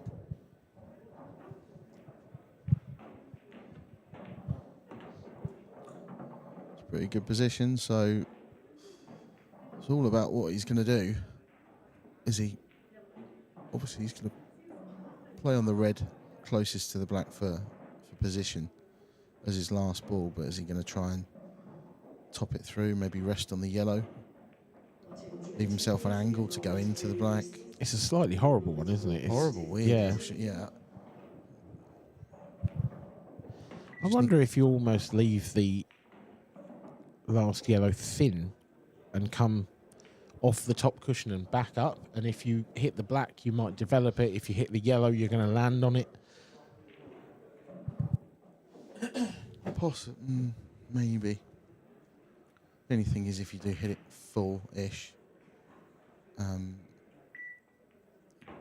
probably going to get tied up. Either way, you want to leave yourself options. So he needs an angle. He hasn't. It's a bit too much angle, I think, for any of those shots, really. Yeah, because you can cheek the pocket and manipulate the pocket, you kind of want to be straight on that. Yeah. He's just short of it. What's he got planned? He's got no extension left. Just stun back and leave a double. That's what he's done. He's gone too far, I think, hasn't he? Saying good shot, mate. Good shot. Yeah, he doesn't like the double now. He's gone too far. It would be a double kiss, I suspect. Yeah. He's got the nerve to just roll up to the black. It's quite an easy snooker. It's just a horrible, touchy shot from distance. It's an easy snooker back, though, as well. Oh, shot. Oh, well, there you go. Just take out your anger on it. That'll work. When you play, so on these cloths, when you play, if anyone's ever played 9-ball before, a similar cloth to that, the harder you play the shot, the more it straightens up. So, I mean, on a regular cloth or a snooker cloth, you wouldn't be able to play that shot. That's the beauty of this cloth. Is you can play shots on that you can't play on others. Talking of Welshmen who take out their anger on the table a little bit sometimes, Craig Marsh, right in the centre of your picture, is currently 2-0 down to Johan Assar. Now, it looks like it's going to go 2-1, but he must be absolutely sick of the sight of the Maltese man. Yeah. Because he lost to him in the Worlds, and he lost to him yesterday as well. Yeah. It's aside from that, he's becoming a bogey player, isn't he? Yeah. Aside from that, he told me he actually likes Maltesers as well. But he's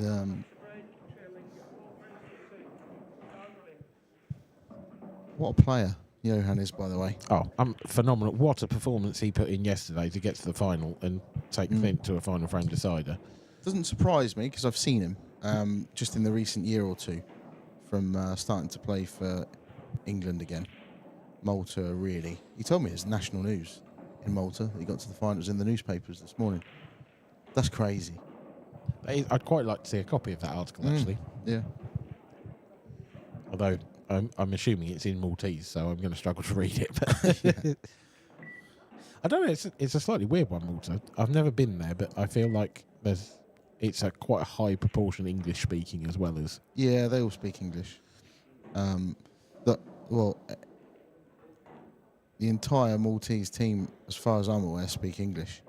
The ones I've spoke to, anyway. Yeah.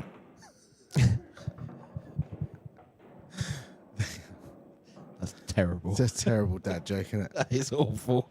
But no, they as far as I'm aware, pretty much all of them do. It was I forgot the history now. A taxi driver was telling us something about the George Cross and something like that. The cross on the Maltese flag is the George Cross, and they won it during the Second World War as a nation for essentially not letting the Nazis take them over. There you go. So you do know your stuff. I know my history a little bit, yeah. I don't.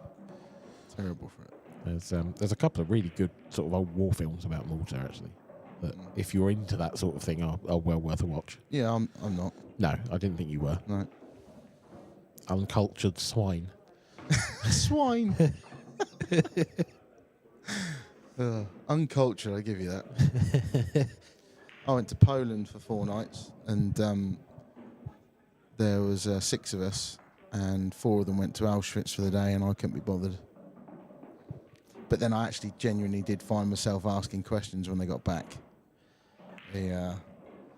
I semi-regretted not going, but I was just didn't really care. I don't know how I feel about that. No. Anyway, shall we raise the tone slightly from all right. from that? Went to Vegas, didn't go to see the Grand Canyon. It's just a ditch. And yeah, Curtis is on yellows.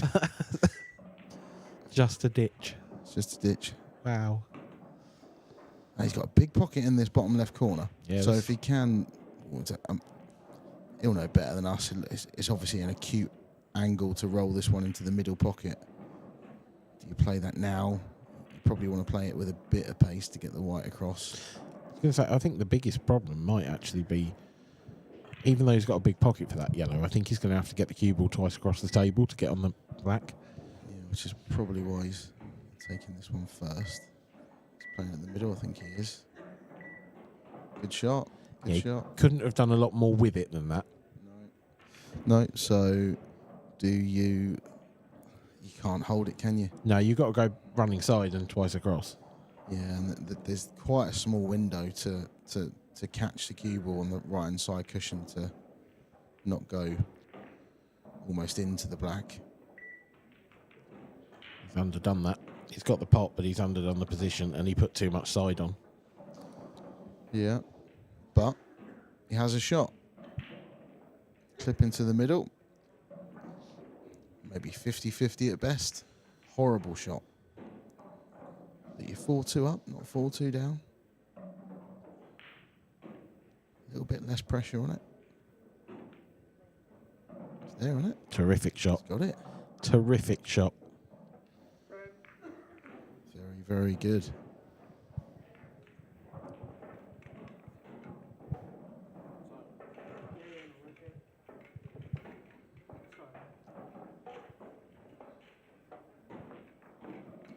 Mark Boyle just smiling to himself. He must be out of position. Yeah, probably about 2 inches out of position. Yeah, he doesn't know what to do when he's out of position. It's sort of like one big joke for him. This is what all the others do.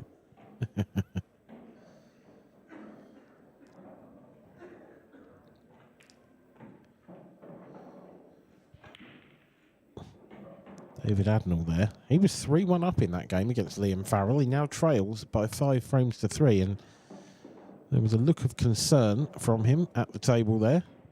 This is a big frame for Dave. Kevin Kirkham, 6-2 up on Gareth Hibbert.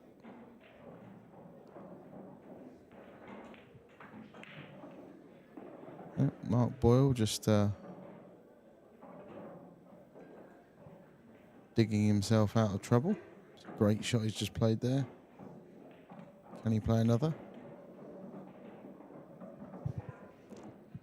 Yeah, Eddie Roberts isn't likely to mess around either, so it's a big shot for Mark. Eddie is class.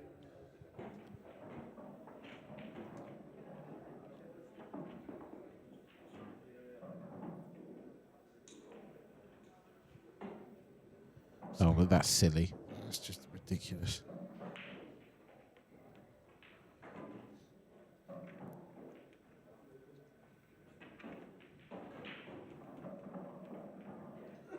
So where else have you been in the world where you just decided to just sit in a hotel room and not do anything?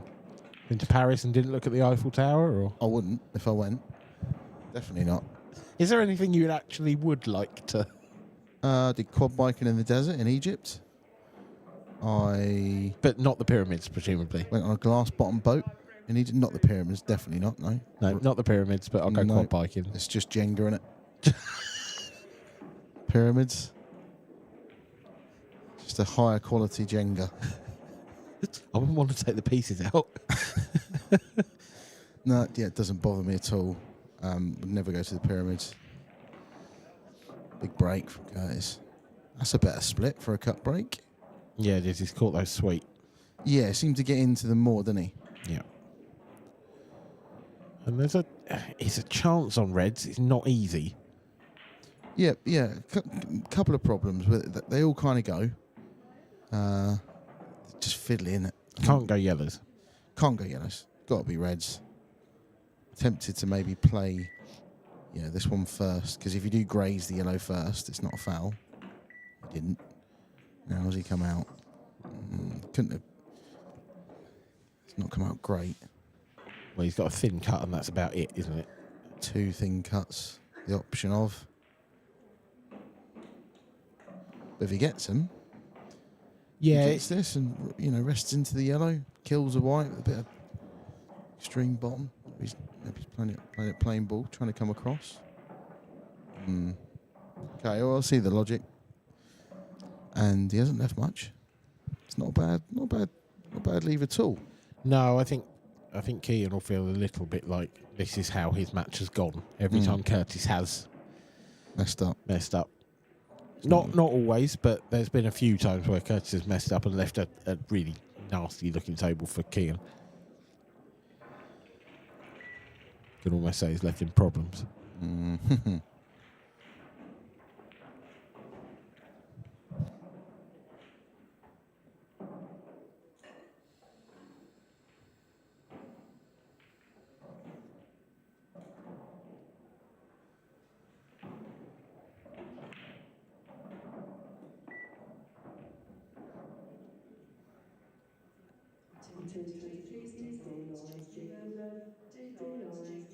If he hasn't left the yellow into the left middle, that's a good shot. I don't know if he's maybe just left the one that's closest to the red. He did.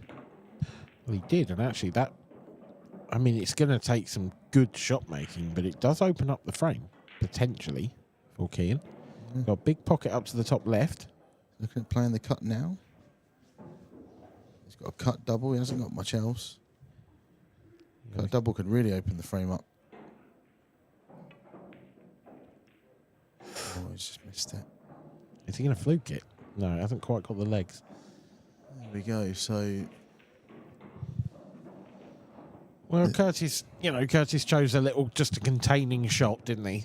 And essentially forced Kean into action, and it's worked for Curtis, that.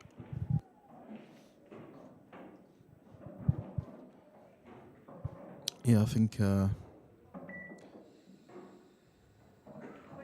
stating the obvious, but it's a massive visit this for Curtis. 5-3 is loads of matches are won from 5-3 down, race to 7. Not many are won from 6-2.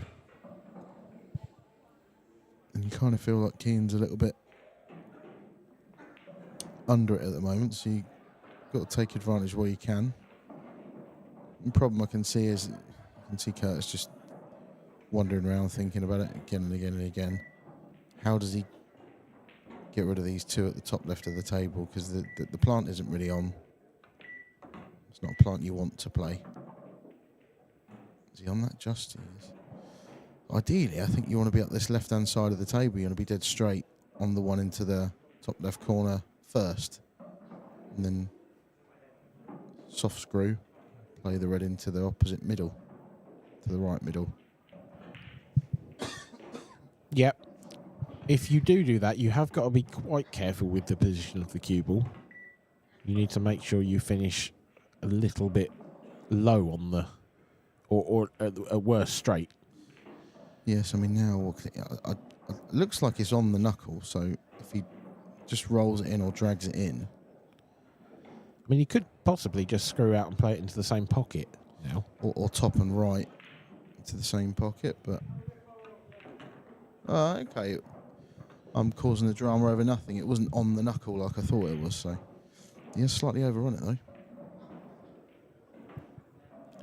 Yeah, but it was better to overdo than underdo, because underdo he was going up the wrong side of the table. So... if he plays this now, how he wants to, at the pace he wants to, he might still have a really thin black, but at least he'll have a shot. Let's come around the angles. That's a great shot. Very good. Very good. He's had a couple of clutch, nervy, missable shots, Curtis, that on another day he might not have got, but he's pulling them out the bag. Yeah, he's certainly... he will be frustrating his opponent at the moment, Curtis, because he doesn't look like he's in brilliant touch, and yet he's taking everything out. Yeah. There can't some of the most frustrating ones where they your opponent doesn't look like they're playing that good, but they just keep finding a way.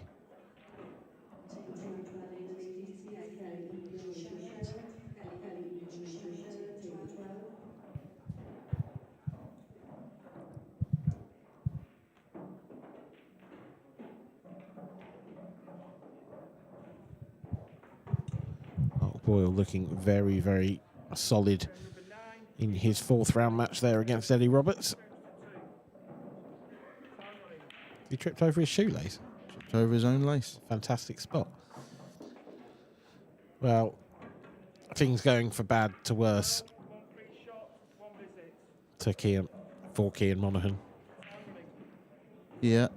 Pool's a funny game, though. You want to finish this now if you're Curtis Lee.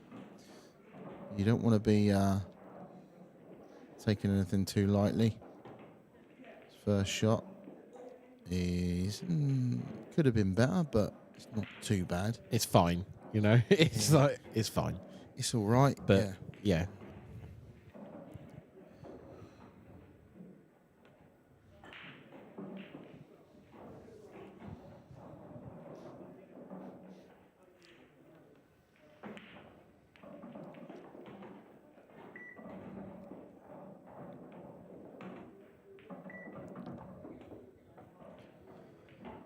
Key to this frame is that yellow above the black.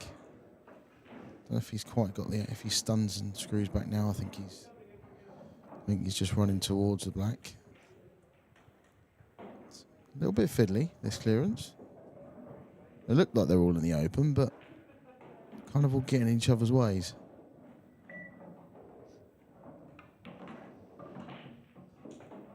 That could help.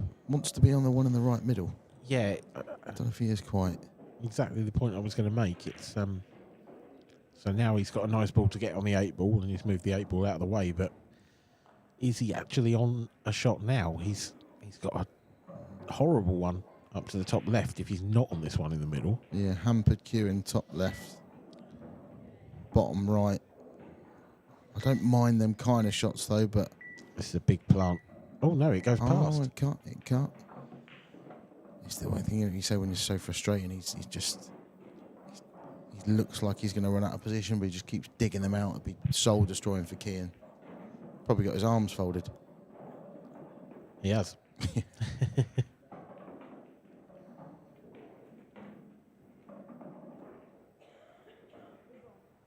I was going to say penny for his thoughts, but I don't think we need them, to be honest. That is perfect. That is perfect. Roll this through a little bit and then a stun shot. You want to be on the line of the yellow that he's going to play into the top left corner pocket. Almost stun the white dead.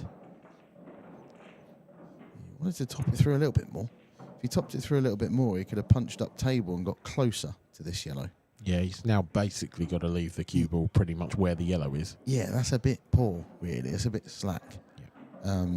It's a little bit unconfident almost. It's like the sort of guaranteeing the pot way to play the shot. But yeah, but you should be backing yourself to get these anyway. So I fancy him too. He's got quite a decent window over on the left-hand side of the table to leave himself on the black without hamper queuing. Doing this thing he does. The hip wiggle. Is that what it is? I don't know.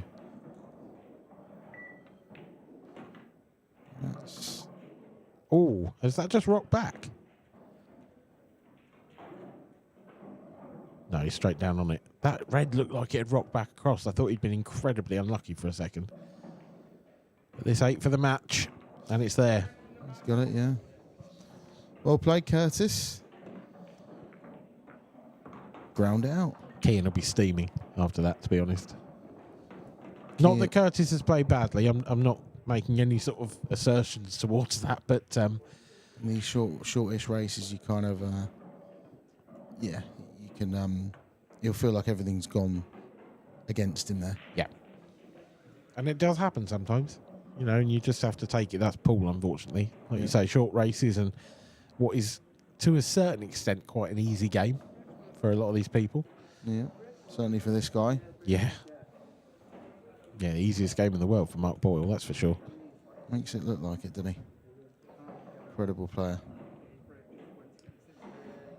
So we'll probably let you get back down towards home, Dan. Yep. Back towards Reading. We'll have to stay here for the rest of the day, but before we do, we'll hear from our winner of that previous match, Curtis Lee. I'm sure we'll be with Kev shortly in the studio.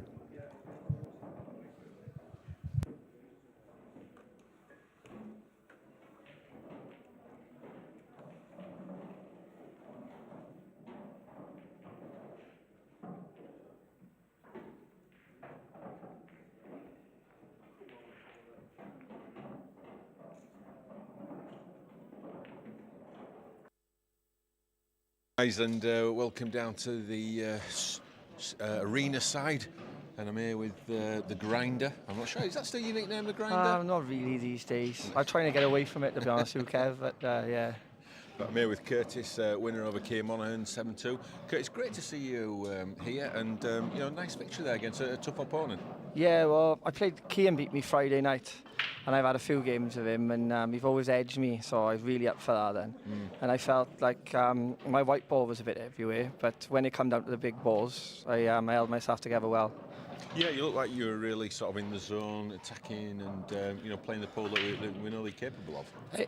To be honest with you, it was lovely to have the 3 minutes before the match, because obviously the table is slightly different to the TV table, and it was nice just to have the 3 minutes just to set myself in, for me personally. And yeah, and I had a good start, so I seemed to settle in, lucky for me.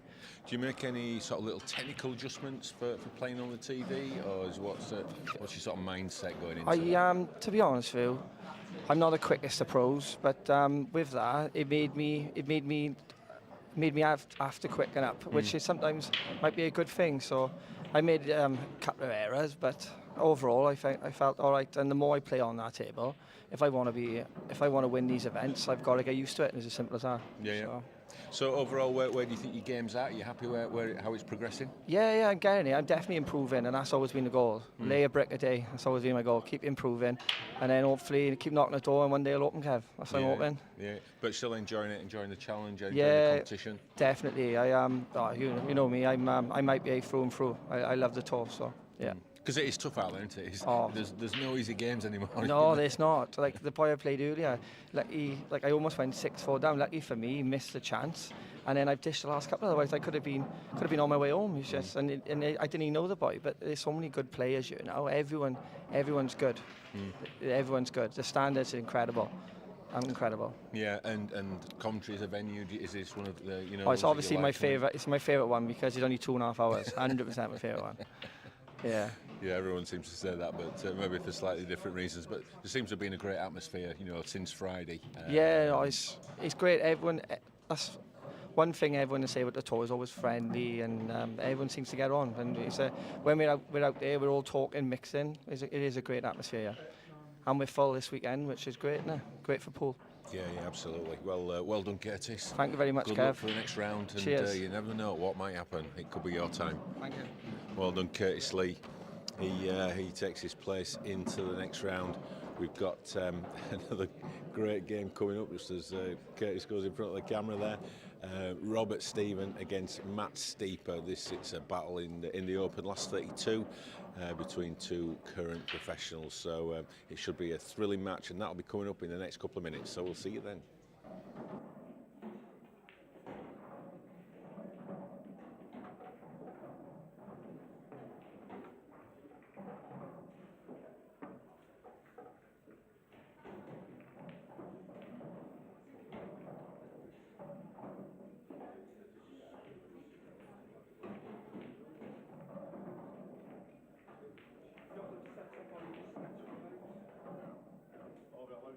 Yeah, you got 3 minutes.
on table 9, please. Scott fourth, Kevin Kirker.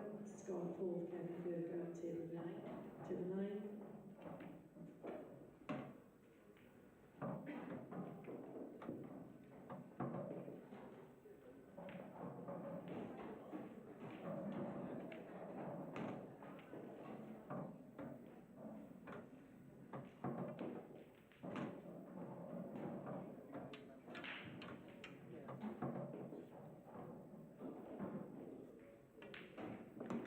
Table 15, Chris Bowler on Daniel Brook.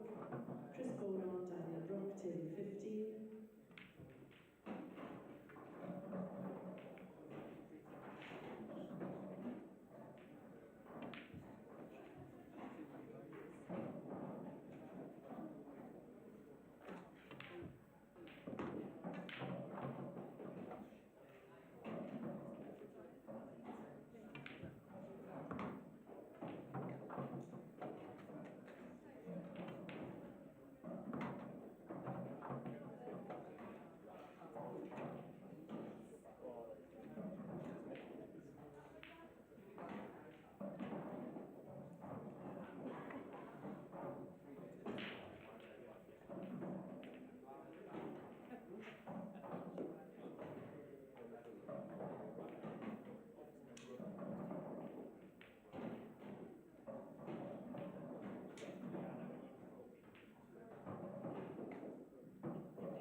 Table 19, please. Lindsay Scully, Kira Whitcomb. Lindsay Scully, Kira Whitcomb, table 19.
open round 4, race to 7 between Robert Stephen and Matt Steeper.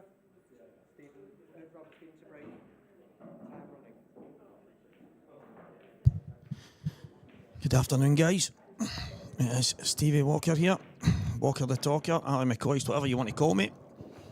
And I am in the box here for Robert Stephen and Matt Steeper. I am on my own right now, which I do not mind. If someone joins me in due course, we will keep you updated with that. But I hope you're all having a great afternoon. Tuning in, see everyone in the chat function, happy as usual. Early chance here for Robert. On reds, just sneaking round the back of the black. And giving himself a huge opportunity in the first frame.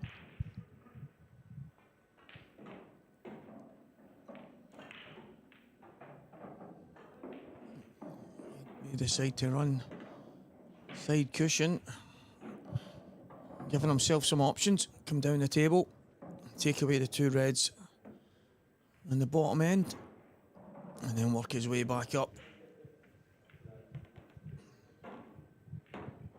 He's just about perfect there. Yeah, he's down quick, so it gives you an indication. Positionally, he's spot on. Played really well in his previous match, Robert.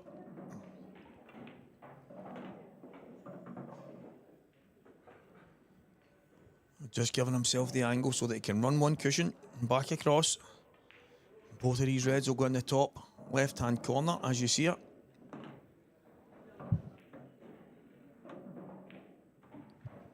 Down before the cue ball had even stopped there.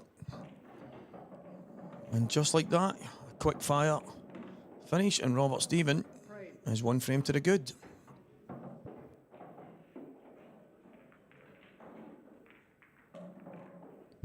Mr. Magic, Mark Boyle, Dean Shields. See Jamie Smith in the far corner as well, Andy Crosdale. Well, Mr. Magic himself on a yellow with the black ball hanging over the bottom corner. And the scoreline on your screen for you guys, 6 frames to 2. And this is match ball. Very well played, Mark. And on to the next round he goes.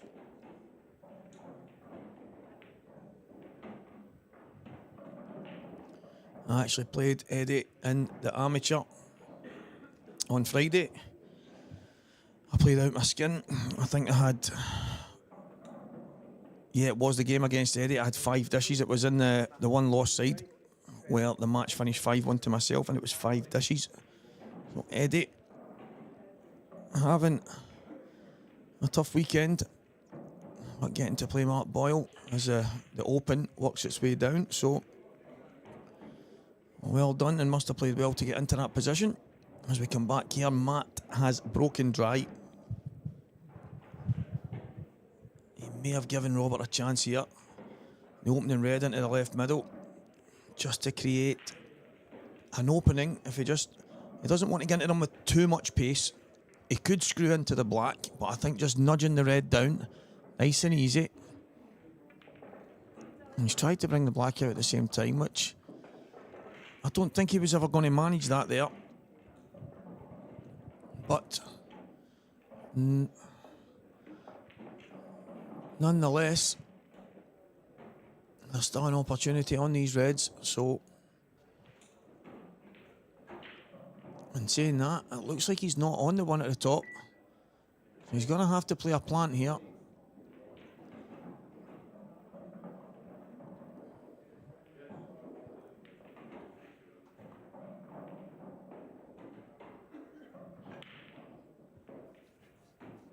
Yeah, and it's awkward queuing over the top of the red, over the top of the yellow, sorry.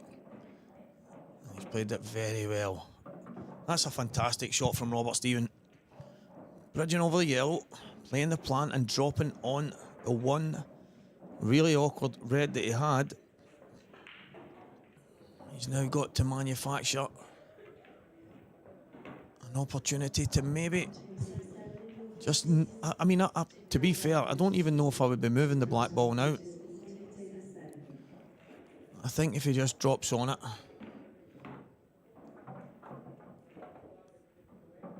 So he's got the option here. I think, oh, he's going to take, is this a back double? Surely this doesn't cut. He's played the back double, and he's got it. I think he's a tad unfortunate there, where he's landed so close to the red at the top right-hand corner.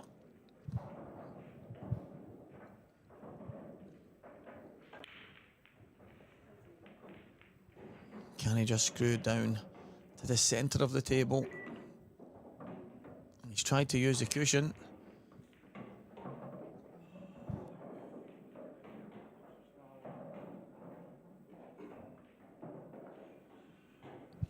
He's just not hit it. I think if he went top side off the top rail there, he might have had more of a chance, but unfortunately for Robert, he's given away a foul into the bargain. And Matt Steeper has a great chance to hit back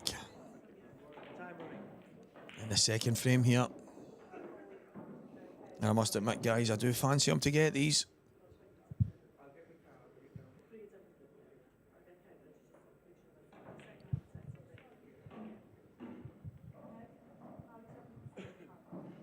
Giving himself just a nice angle where he can get up near the top cushion.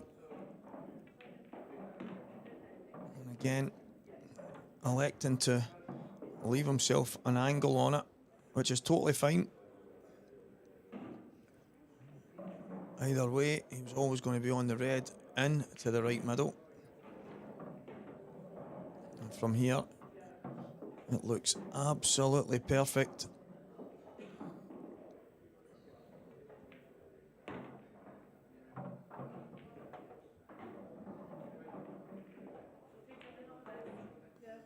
You might want to put this in with a little trace aside just to hold for the one into the middle.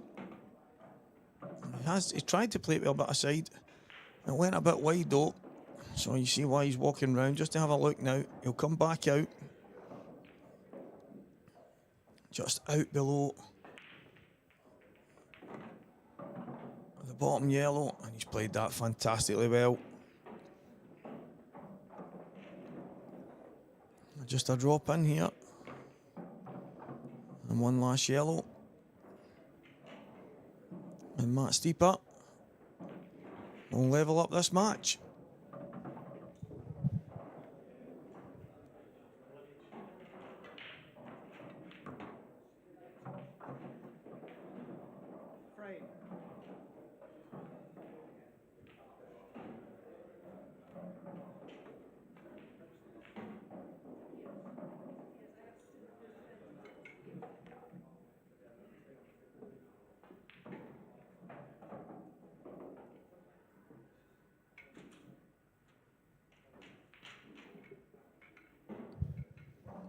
On the outside table, stream table number 2, you get the view of 3 tables and 1 table closest to the camera.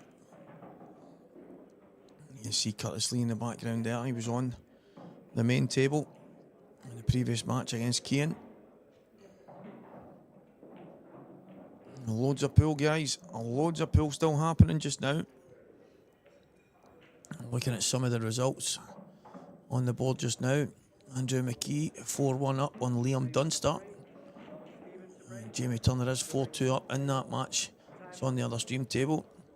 Clint Grima 5, Dean Shields 3. Jake Dillon Newlove is 4-1 up on Dale Lawrence. And we're back on this table. That is 1 frame all. And a dry break from Robert there. And is there a right starter for Matt? He's got options here. He could drop the yellow in. It looks like a yellow plant into the right middle. He can also take reds with probably a slightly more difficult starter. But I would suggest it's a more simple route to the finish. There's a bit of work to do on both. He's going to go reds. He's going to take the one into the right middle first. And holds it up well.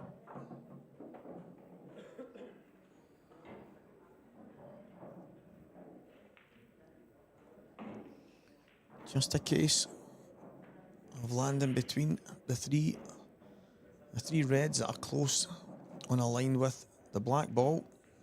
The 8 ball that is closest to the top right hand corner. Now he's landed short on that.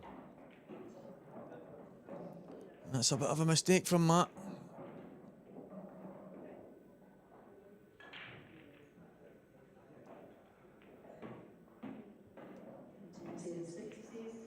This is thin. He needs to watch his cue ball. He will be playing this with a trace aside. Try and get it high. He's done so, and he's landed on the top ball. Is it going to bounce off enough? Yeah, it's thin. It's a thin cut back again. He may opt to take one of the balls down to the bottom, or is he going to try and hold off the other red?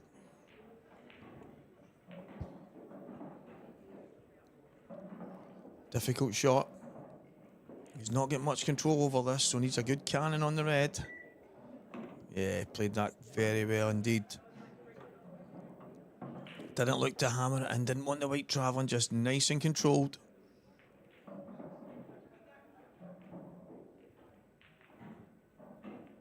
A great chance here for Matt.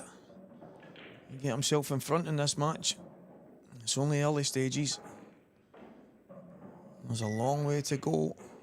But any mistake your opponent makes, if you can pounce on it, it can make all the difference in the end. And he's tried to play the gap, and as he found it, it looks tight. We'll get a rough idea how quickly he goes down to play this.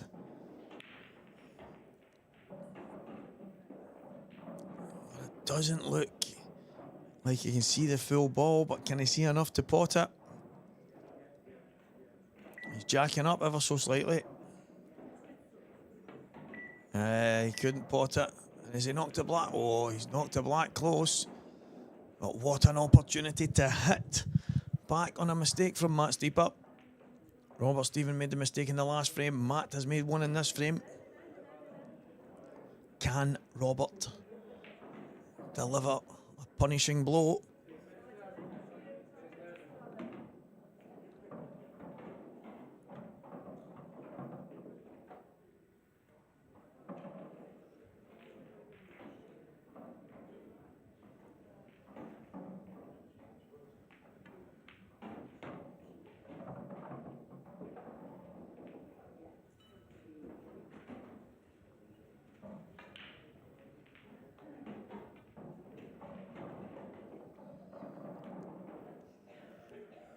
Just needs to drop this in.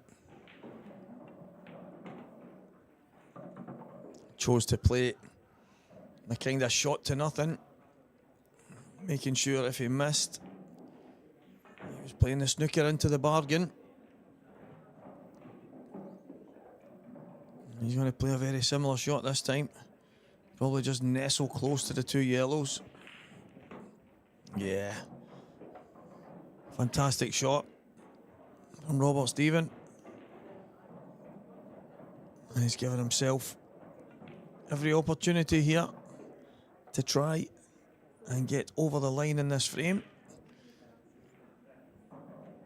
And I think most of you watching at home would agree that there wasn't much chance of Robert making any mistakes from here.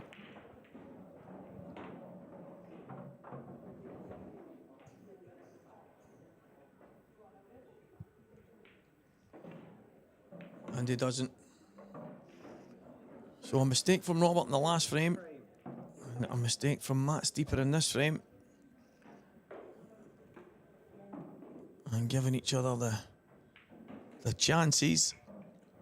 And they won't want to keep that going. Looking into the hall, you can see some of the guys and ladies in action.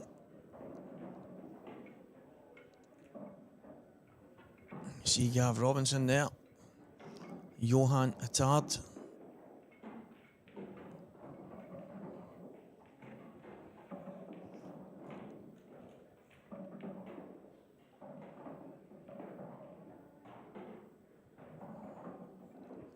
Get some of the scores here for you guys. Matt Schofield 6-5 up on Dominic O'Donnell. Gavin Robinson is 6-4 up on Greg Davis. Craig Marsh is 6-5 down in that match to Johan Attard. I'll keep you posted on as many results as I can along the way as we go back to the main table. And he's got one. He's got one. Does he have a chance to go with it? I tell you, they're not easy. Yeah, these aren't easy. He's got... There's Johan with a black. And Johan Attard puts Craig Marsh to the sword and goes through to the next round of the UK Open here in Coventry at the IPA. And what an event it's been so far. Some phenomenal pool. Some dramatic matches. And I'm pretty sure there'll be plenty of those to go as the day goes on.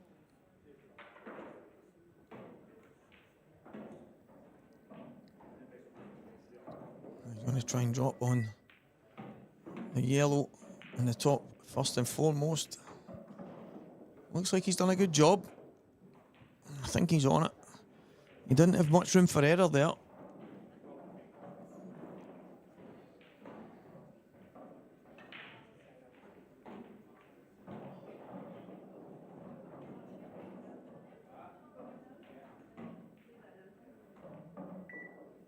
He wants to make sure. Oh, he's used all the pocket there, and he wanted to be closer. He's just not cued the part of the yellow he would have hoped. I think he's had to play it with a trace aside to try and get past the red and create an angle. It's just not worked out, but he's got a chance here where he can drop it in to the generally large pocket created by the yellow that's over it, and then drifting through. Yeah, well, he's got really, really fortunate to pot that there.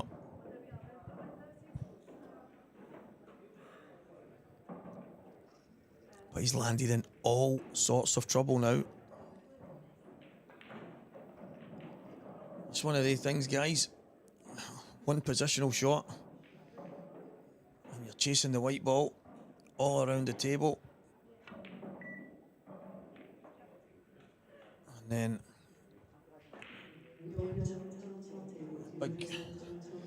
a big shot.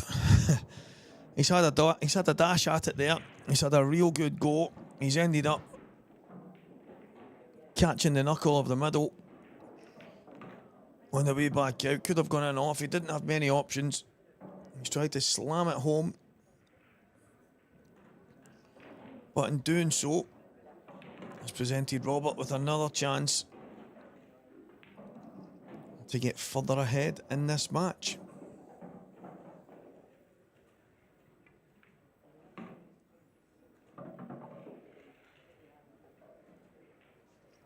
So it looks like the 8 ball only passes into the bottom right. It doesn't look like it goes left, and I don't think you would be dropping on it to put it anywhere else on the table. So it's just a case of one good positional shot from Robert, just to make sure he gets to the left-hand side of the table. And he's left a good angle here on the last of the two, or second last, sorry, of the two reds.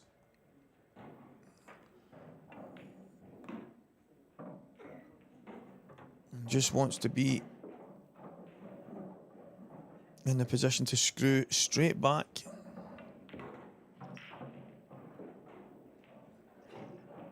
Yeah, just enough off the cushion just to let him get his cue in. And Robert Stephen goes 3 frames to 1 in front of Matt Steeper in this match. It's been a bit fast and furious. There hasn't been many safeties, if any at all. I think it's a sign of the aggression that these two guys are going to play with.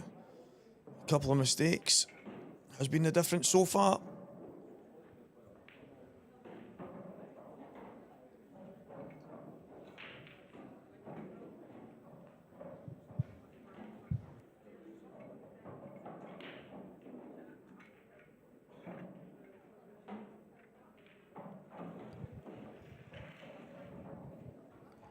As you can see on the outside table still, loads and loads of pool going on. Dave Adenall, Curtis Lee.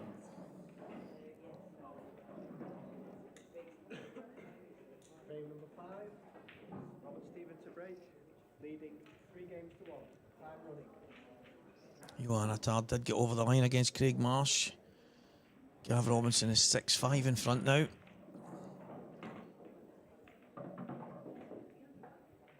And Liam Dunster has got back to 4-3 down against Andrew McKee as Robert Stephen breaks off. In frame number 5 here, we're in the Hilton Doubletree in Coventry. This is the IPA Tour number 2. This is the UK Open. And we're brought to you live. And I am Stevie Walker. As I say, sometimes known as Walker the Talker. And to a lot of people that watch and seem to have my voice coupled with Ali McCoist. I hope you're enjoying some of the matches we've had. Well, there's been some small technical issues that many of you like to comment on, but I hope across the board things have been good for you guys.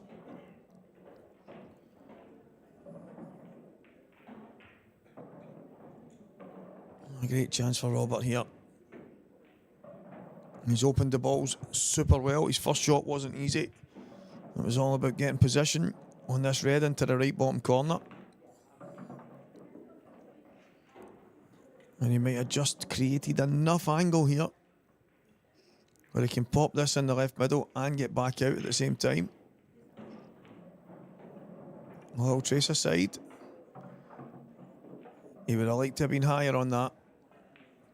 It wasn't easy. I think I might have been thinking to maybe come back out lower on the red and then he could have just pushed high. Well, as you can see, guys, he's down quick, so he's okay.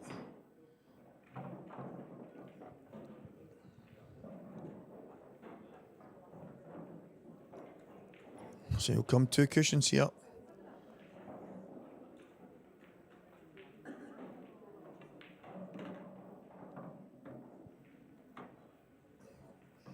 Given the angle that you can create by using the 2 cushions and bringing himself round to a just off perfect. He's going to screw off a side cushion now. And that was the joy of the shot he played previously. It gave him options.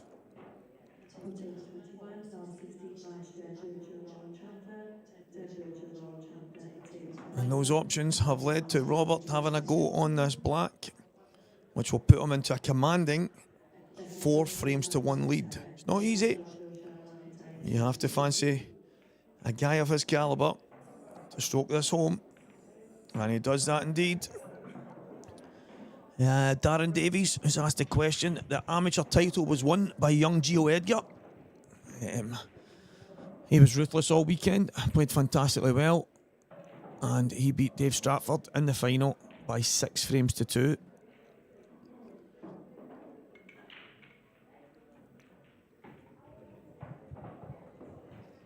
Jake Dillon Newlove has gone 5 frames to 1 in front of Dale Lawrence now. Gina Grima. Dean Shields and Clint Grima are now 6 all. Jake Turner 5. Kristen Phillips 3. Trying to catch some of the results for here. Liam Roberts 2. Corey Reese 3. Chris Boron, is 2 frames to 0 up now on Daniel Brook. Adam Myers-Goff 5. Jamie Smith 2. Gav Robinson 6-5 up on Greg Davis. So results coming in quick and fast, guys. Loads and loads of pull on at the moment. As the results are going up and down the screen, I'll try and keep an eye on them for you.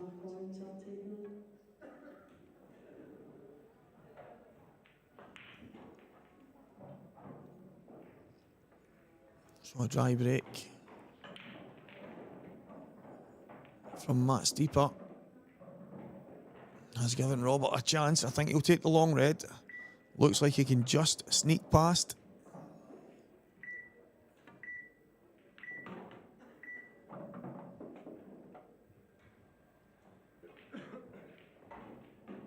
This is a race to 7. Robert has a huge advantage now at the early start, at the early part of this match.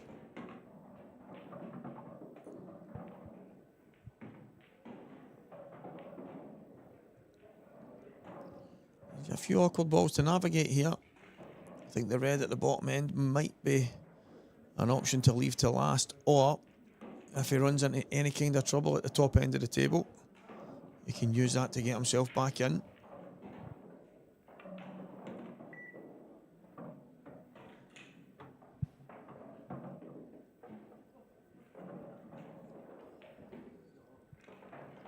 I think he would have liked that to drop over the middle pocket there.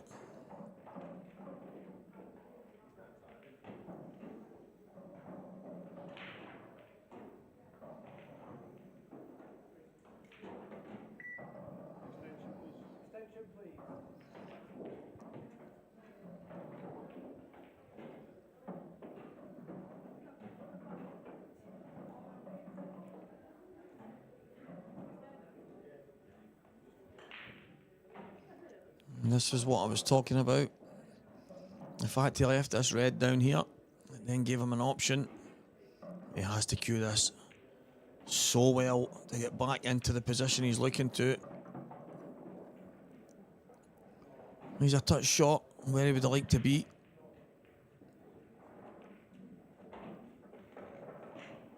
You seen him lining it up there. He's still got opportunity.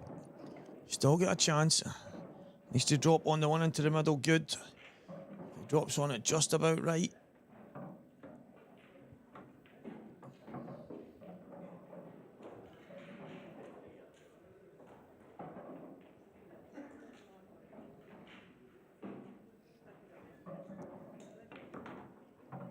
And as he found the gap, he has.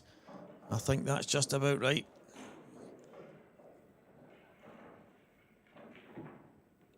If he can just miss the yellow on the right hand side. Oh, he could hold it, but that's not going to drop. He's missed it by a long way. I think that's the tracer side you've seen Robert put on that there to hold the white ball. As soon as it left his cue, the ball was already moving in the opposite direction to where Robert's aiming. In turn, it means he's missed the red. He's giving Matt Steeper a chance here. That red looks very deep in the pocket. The skill shot, the combination, the 2-in-1, whatever anyone calls it. It's probably definitely on. The thing is for me, probably definitely. Probably two words that don't go great together, probably and definitely. But I don't know if Matt have elected to try and play a good safety. He's given Robert a swerve here. It's a shot that he probably won't play. He plays with a slightly larger tip than the 8mm ones of a lot of people, but can he play this with loads and loads of sides here through the gap? Tell you what, I tell you what, you could not do that if you tried. Matt Steeper right now will be saying to himself, why didn't I just have a go? Why didn't I just have a go? When you leave the one cushion escape, when you leave that opportunity to your opponent, it is incredible how often the exact scenario that just worked out there ends up coming back to bite you. And never mind just potting it, he has come all the way down the table, which looked like in slow motion, and landed absolutely plumb on the black in to the right middle. It is incredible stuff, and Matt Steeper will be sitting in his seat wondering what just happened there.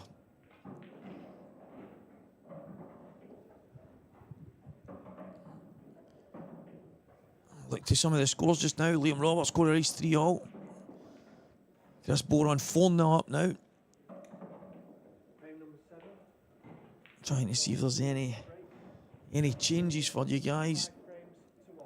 Kevin Kirkham and Scott Pope. Kevin Kirkham is 2 frames to 1 in front, and Curtis Lee is 2-1 up in that match. You just seen a bit of it there.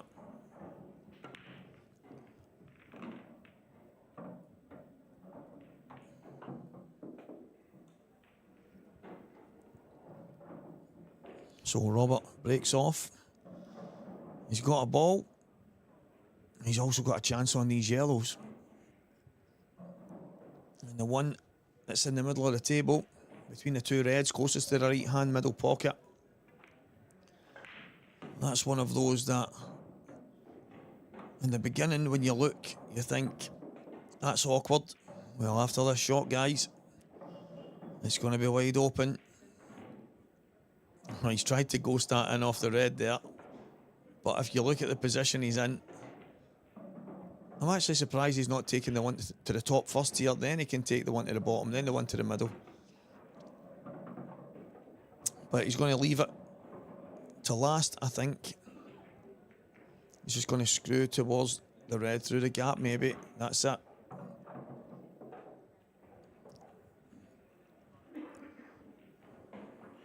There's a chance here. I don't know if he can jack up a bit and hold the white. May have to go the lowest of the two yellows here. Yeah, it looks like that's what he's going to do.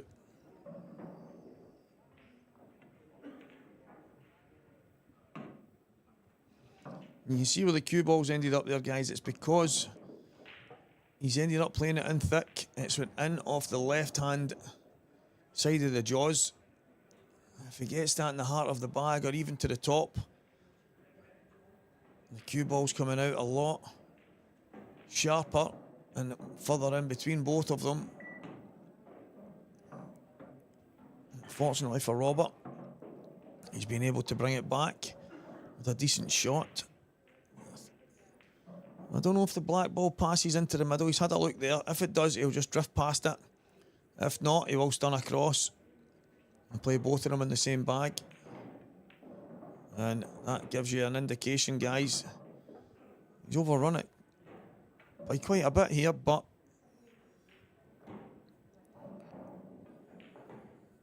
the 8-ball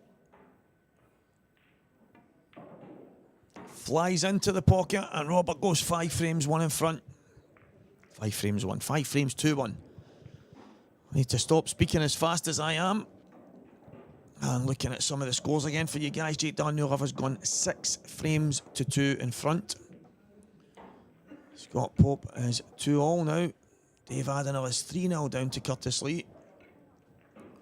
Gav Robinson is 6-all now with Greg Davis. Adam Myers-Koff 5-3 in front of Jamie Smith. Chris Boran 4-0 up. Liam Roberts, Corey 3-all. Andrew McKee 4. Liam Dunster 4. Liam fighting back in that match. Jamie Turner, Christian Phillips 5-4 to Jamie. So loads and loads of phenomenal pool going on in the UK Open right now.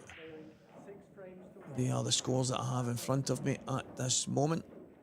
If you want to catch up on any of the other stuff, you go to Cuesports.com/IPA pool and you will get all the details you need on all the matches that's currently being played right now.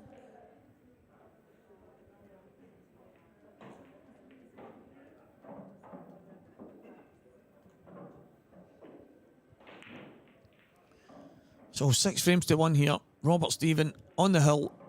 Matt Steeper with an absolute gigantic mountain to climb. Can he do it? It begs the question. It hasn't been his game so far. Nothing really going his way. Any mistakes been punished. And he's not really had the easiest of opportunities. I'm pretty sure Matt would be the first one to tell you that he maybe should have done better with 1 or 2 shots that he's had.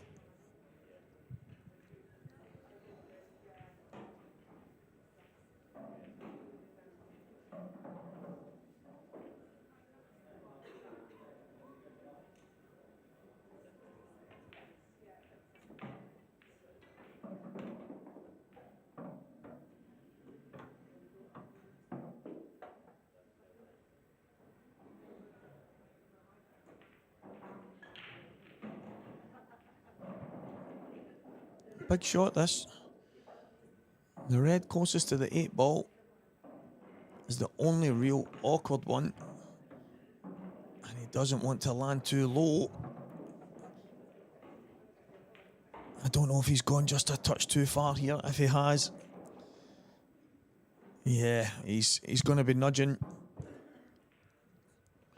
He's going to be nudging into these. The yellow is going to go towards the 8 ball. Will it cover the red? He might have to push through with some pace here to guarantee giving himself some kind of shot. Yeah, and in doing so, he's missed that by a long way. And a look at the table there. Don't know if he's maybe thinking that the ball's changed a bit of direction. Table 2, please. Mark Boyle, office Schofield. Mark Boyle, office Schofield, table 2.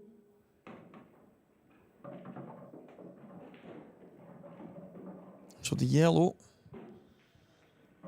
in the centre of the table, close to the 8 ball, is what Robert's lining up right now to try and open these up. In doing so, there's no guarantee that he'll have a shot.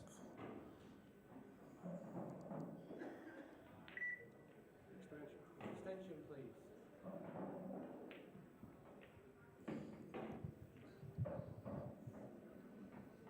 So it's most definitely not easy here. Yeah, it never was. It never was. But as he opened it up to the bottom corner,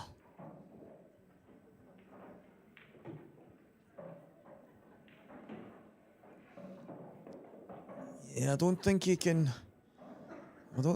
play it the way he would like. I think it's one of them. If the yellow wasn't over, he would have a chance. But I think if he drops this in, he may be able to play in the top.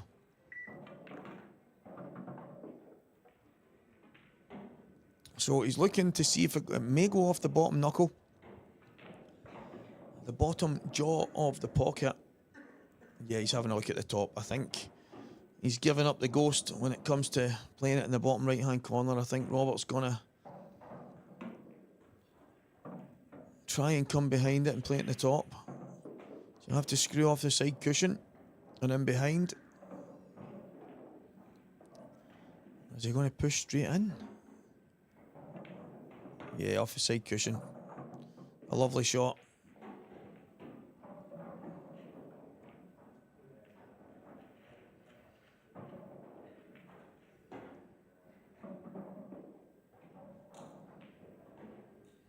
Beautiful control on the last shot. And again. And Robert Stephen, guys, is the victor here, 7 frames to 1. Robert will go through to the next round, which is the last 16. A fantastic performance. And wasn't much Matt Steeper could do. Unfortunately for him, he has lost out and Robert moves on. You see Gav Robinson, Greg Davis, 6 each. Gav has a big chance. He needs to get on the bottom yellow as soon as he can, as he got a good angle here.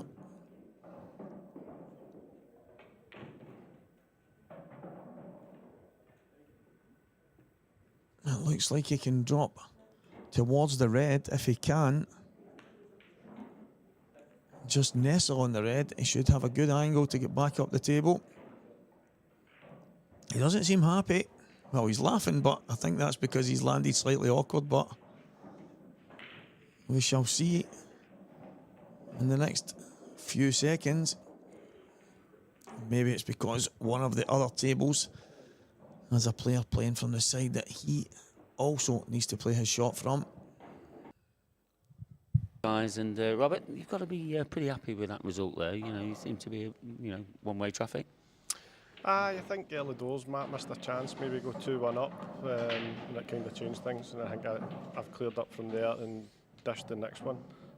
So small margins, obviously, early doors in these short races can make such a big difference. I know you obviously had a little bit of a disappointment yesterday, obviously leading 7 frames, so you don't want to make too much of this one. Thanks but, for reminding me. Yeah, but how much did that sort of play on your mind yesterday? I know it's a different day and all of that. Was it at the back of your mind at some point? No, to be honest, I've kind of put it out of my mind. I was gutted for a few hours. Listen, I know you're 7-3 up, you lose 8-7, it's absolutely devastating, but Clint's dished 3. I think I've missed one good chance to win 8-5. I've ended up leaving myself behind the black, and then he's dished the last 2, so it can happen, you know it can happen at that level. But my game, I feel good, I feel confident, I felt relaxed even against Clint yesterday. Just need to cut out the silly mistakes. I'm gifting 2-3 frames a match, and it's just costly, so costly at this level. Yeah, we've probably seen that you've probably improved so much in this TV table, you know, a lot more comfortable. And is that how you actually feel? Because that's how you come across. I was actually saying that to my granddad. It's the most confident and relaxed I've actually felt on the table, and I've actually got to grips with it a wee bit this weekend. A few shots here or there that's catching me out, but no, I feel really good out there. And hopefully I can go deep today and get back on it again. Yeah, and a little bit about Matt, you know, he's always a tricky opponent, isn't he? Because he's quite solid and he don't really give up and that, but there's really nothing you could do there to try and come back at you. No, I know. He is a very solid player, Matt, and I knew it was going to be a tough game. You need to play really well to beat him. He'll be a wee bit disappointed. He probably gifted me 2-3 frames there. And I got a bit of luck when I've potted the last red out the sticker and obviously landed straight in the black. So I think when you play a shot like that, you know it's maybe your match. Yeah, absolutely. Well, I'm going to let you get off and get you ready for your next match. Thanks, mate. Cheers. Well, thanks, Robert. Well, Robert Stephen into the next round. Our next match-up is going to be Dave Stratford. And so we're going to head over back to the comms now, and we'll get this match underway as soon as we can. Talk to you soon. Thanks.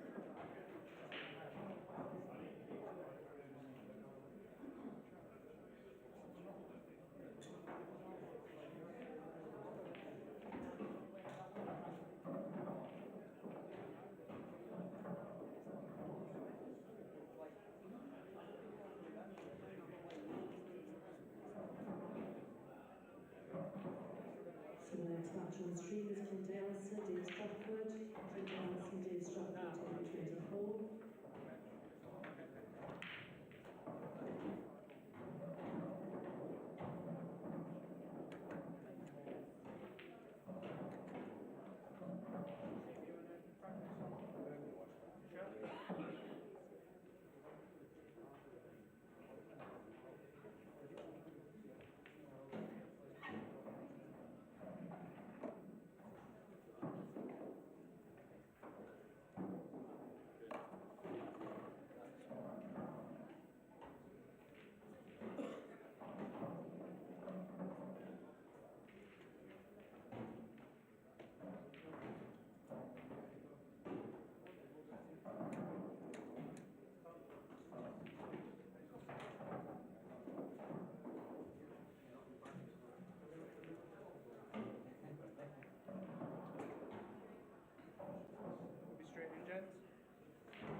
Clint Ianson wins the lag.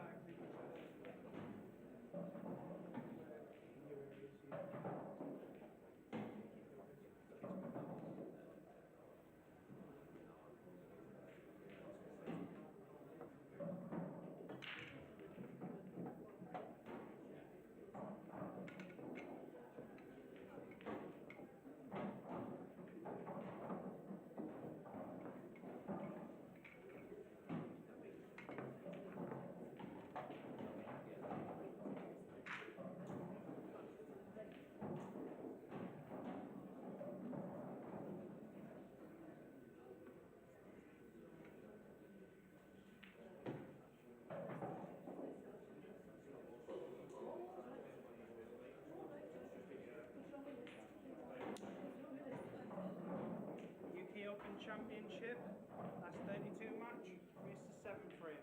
First frame, Clint Ianson frame.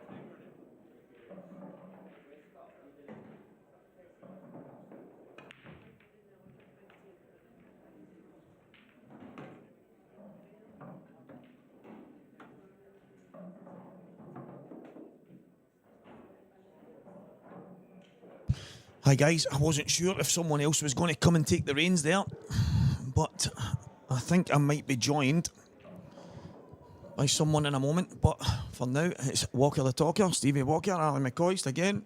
On table 4, please. Last 16 marks, JC Ryan from Norwich has to be And we have Clint Ianson and Dave Stratford, who was the finalist in the amateur. Yeah, I'm going to be joined by yours truly, Scott Anderson. Welcome, Scott. Hey up, let's see how this goes with Clint. Yeah, Dave was in the final of the amateur. He played Gio. He didn't really have a sniff. Gio was absolutely outstanding in that match. Clint has been, I mean, he's playing now the professional winner, and he also played the amateur winner. So let's see how Dave can get on here. He's got nothing to lose, that's for sure. He's had a great weekend so far. Yeah, he's had a good couple of seasons now, hasn't he? Yeah, Dave? he has. Yeah. He's always up there and about in the rankings, isn't he, for the amateurs? Yes, I was speaking about him earlier. I played him in the first event of last year, the 2023 tour, and although I didn't play well, he was absolutely phenomenal. He played great every chance he got to the table. He was taking the finishes, and he was in fine form. And it's no surprise to me that he's going deep in the tournaments, and as you say, he's always at the high end of the amateur rankings. Yeah, I think he'll be one of the ones who'll probably get pro status at the end of the year if he takes it. Well, that looks like it drifted out a touch there. I thought that drifted out a bit Yeah. wide. So I played on the table and it was playing amazing, to be honest.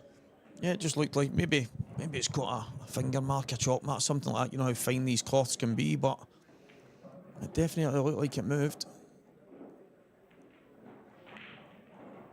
And that came in just as the frame had started, so I'm going to guess it's not an open table. I'm shocked he took yellows there. I thought the reds would have been the better option. Yeah.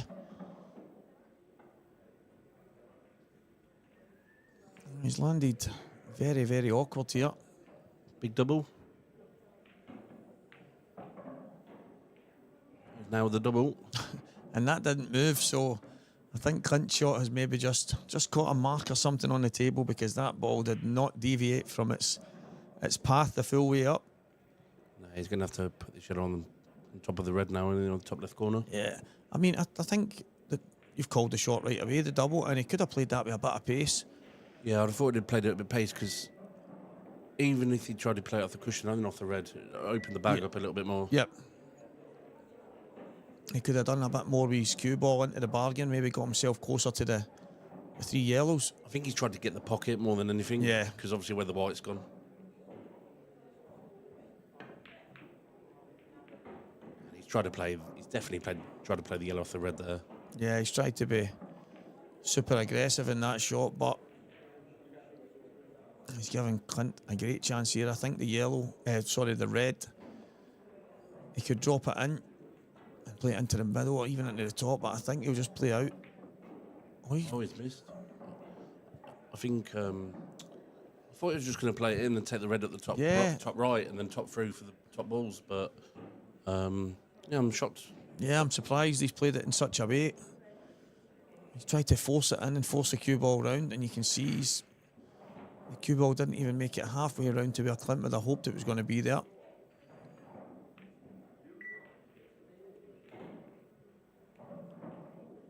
It's a good containing shot, really, isn't it?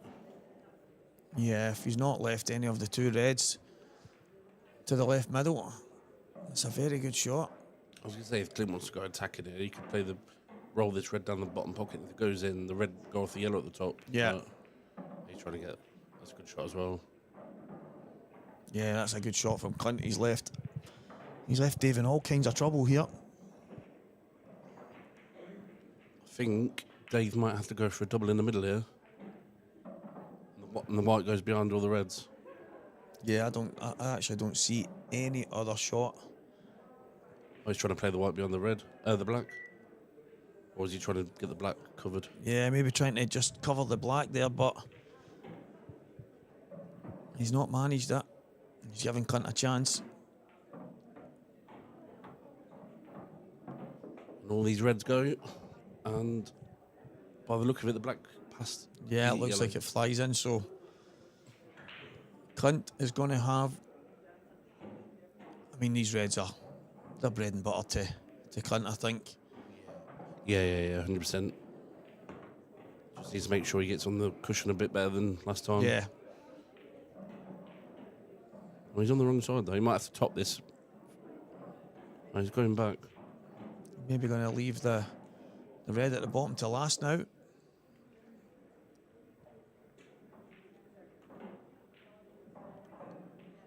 Don't think he's landed where he wants to again. I think he's straight on this one now. He might have to be taking his medicine, like you said, and take the black last. Yeah. Oh, he's not. He's cutting this down now.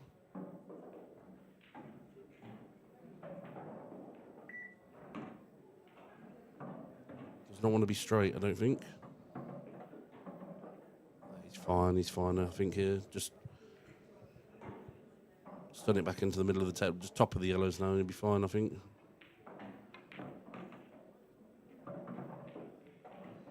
Yeah, he's going to be taking this in the top left now. Oh, he's cutting it back. He's cutting it back.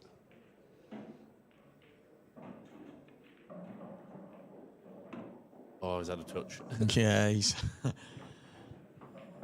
got a nice kick there. That could have went horribly wrong. He could have took it at the top left. Yeah. I think there was a few ways where he could have made that finish a lot easier, but he's almost in off. Wow. So far, it's definitely been Clint's weekend. There we go. The other open events are still going on. And Dave Adenal, he's 5-1 down to Curtis Lee at the moment.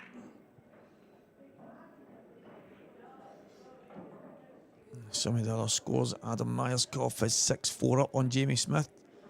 Chris Boron 4-2 up on Daniel Brook. Liam Roberts and Corey Reese 5-4 to Corey. Yeah, some big games on just now.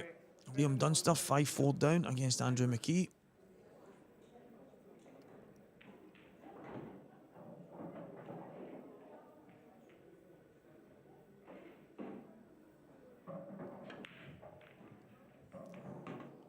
He's got a ball. Does he have a chance? I think he does. I think the red in the middle of all the yellows goes in the bottom left-hand corner. Yeah, he needs to be like plumb so he can top through, I think. And this red goes past the black at the top.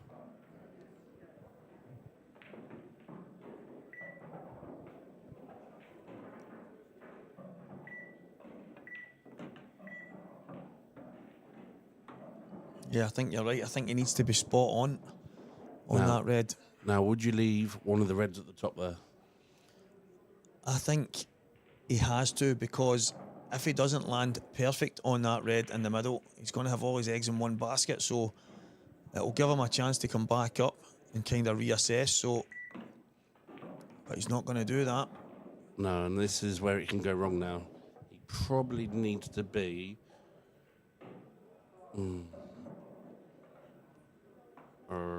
let's say halfway between the line and the middle pocket, and I'd say that is perfect because you can top it, and the top yellow will come off, go through the gap. Yes? Or no? Yeah, I think you're right. I think he's landed probably absolutely where he wanted to. Oh, he's caught the first yellow. I didn't think. I thought he hit the yellow there as well, but. Yeah, that was...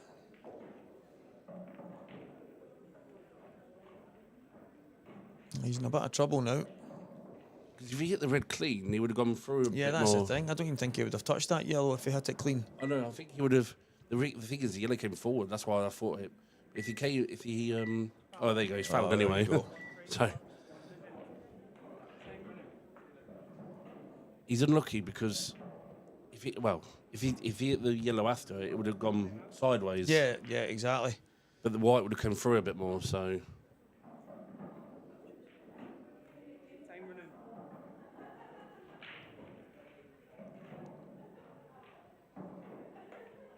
Well, it was a good chance for Dave. Oh, he doesn't want the red to go in front of the yellow. No, that's fine. Yeah, he was dicing a bit with it there.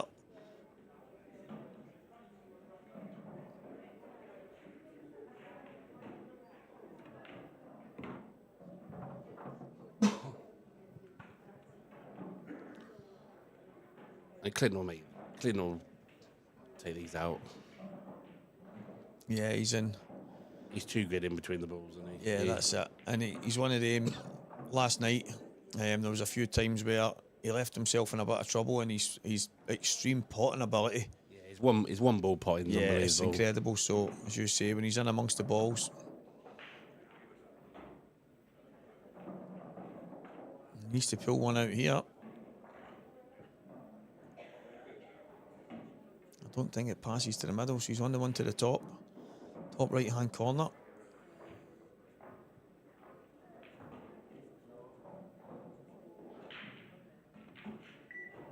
He just doesn't miss those. I just thought commentator's curse was coming. He does it and then he just misses. Yeah. There's been a few times this weekend that's happened. I was actually saying last night, I wish I could come in and commentate on my opponents then before I play them.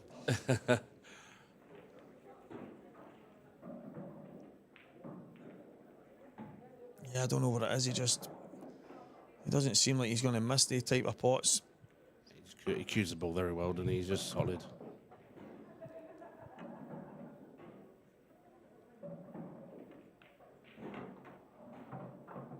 Could we see a double champion today?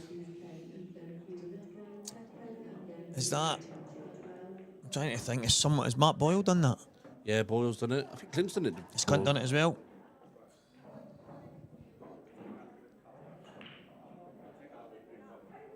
There was a stage, I think, like in the last 2 years. It's been done a couple of times. Right.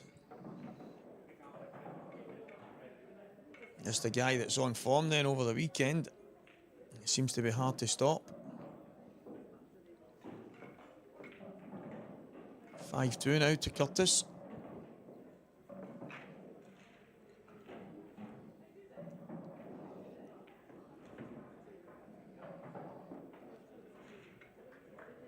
There's Matt Schofield, the one who beat me earlier, playing Boyle. On table 2. What's that score? That's only just started, isn't it? Yeah, I think that's... 1-0 Boyle. Yep, that's the last 16 match it started.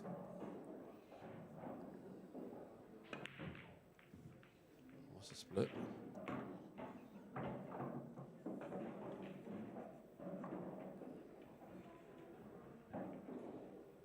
Wouldn't it be amazing if you could understand how the break works, isn't it? We were actually in here when you were playing, Matt.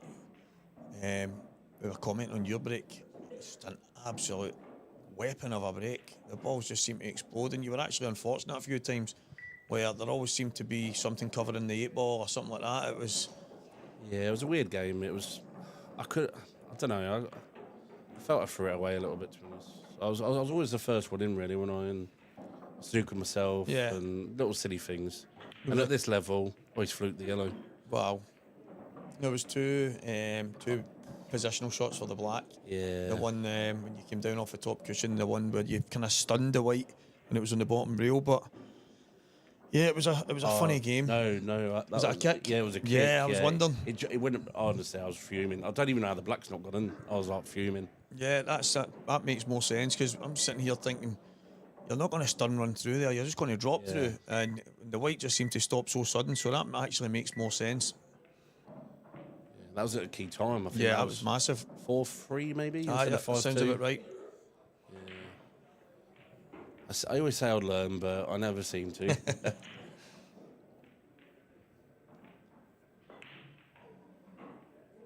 I can't grasp the Open. I can grasp the Pro event at 7-all, that's it. That's it.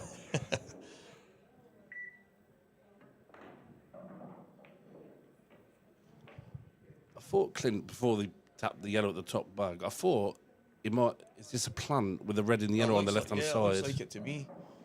I don't think, obviously... I know why he's done it now, because obviously he can screw it. He can play left-hand side and nudge the black out. He's just setting himself up.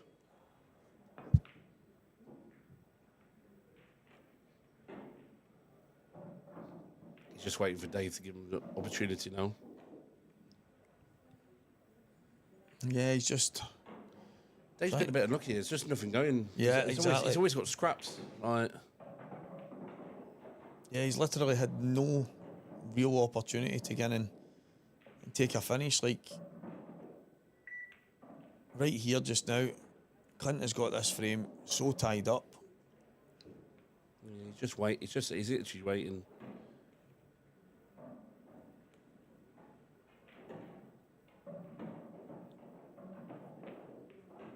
He might. Does he go now? I think he might wait another time. Yeah, he's waiting again. That's rolled off. Well, he reacted like it did.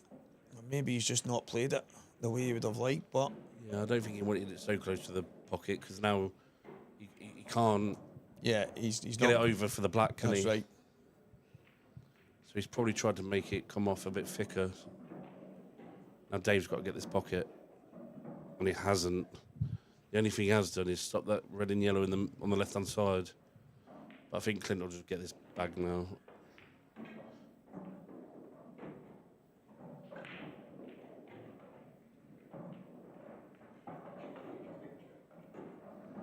Oh, I was going to say that yellow looked like I was going to drop. Yeah, it was.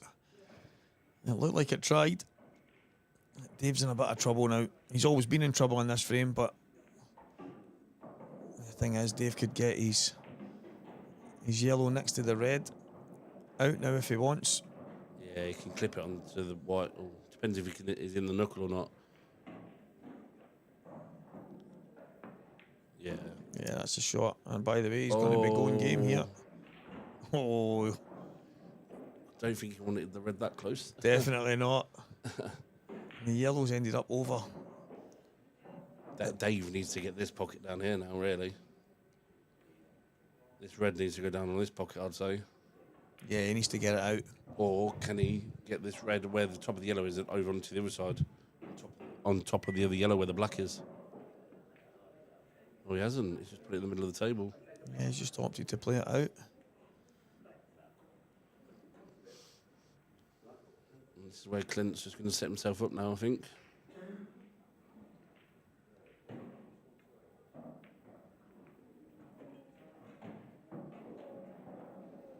It's not bad. He could have tried to play it a little bit more hard, take the yellows further out, but... Like I said, he's just waiting for his opportunity now, isn't he? And massive favourite here. yeah.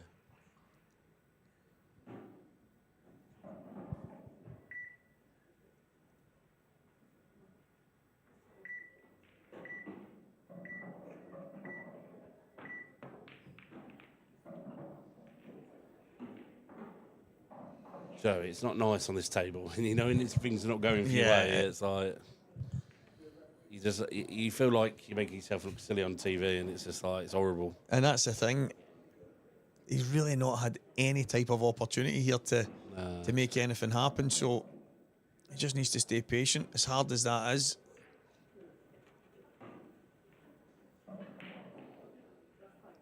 It's definitely not where Clint wanted it, but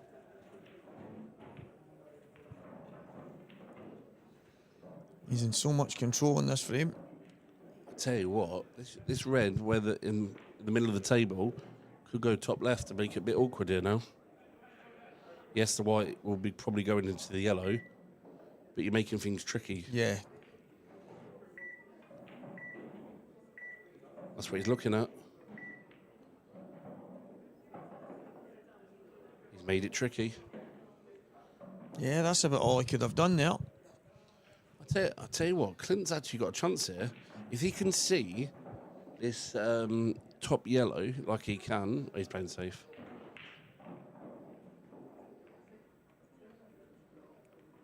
Because he could play, set himself up again to come back down here, and the yellow in the middle pocket will go up off the red inside. Yeah. Yeah. Double kiss the yellow in, and the yellow should stay over the peg. And then they're all there, aren't they? Yeah, exactly. Don't actually know what Dave could do.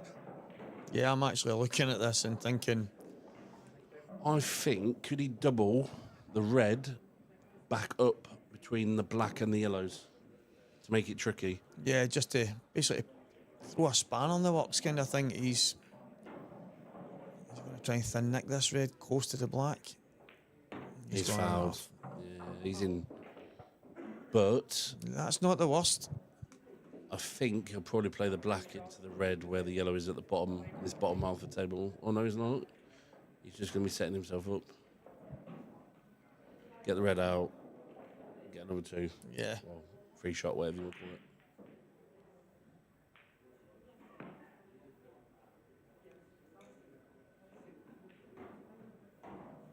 This red's going safe.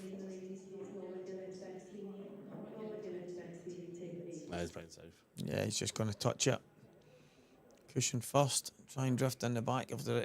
He was hoping it would probably go closer to the other yellow, but he's okay there.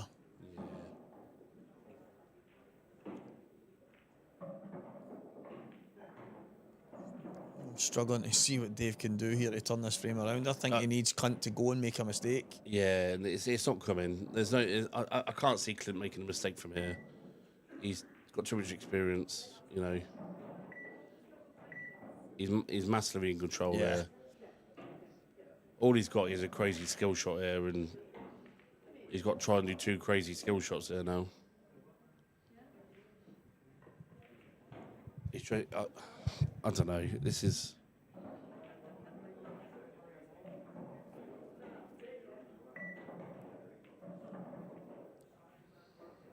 He's unlucky. Yeah, he's unlucky. I like that shot. Yeah.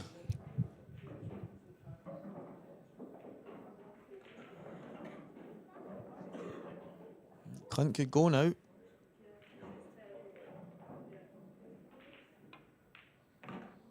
Oh. Well. Oh, and that red's just trickled back. Wow. That is a mistake. And I did not see that one coming. Yeah. That's that commentator's curse. Oh, great shot. The problem is now, is that hope now, isn't there? Yeah, that's it. Clint's got he's got a few less balls on the table. The reds look okay. I know the top left pocket don't look amazing, but there's always chances here now, isn't there? So what is Dave thinking here after potting that red? Is he going to try and leave an angle on the one in the middle?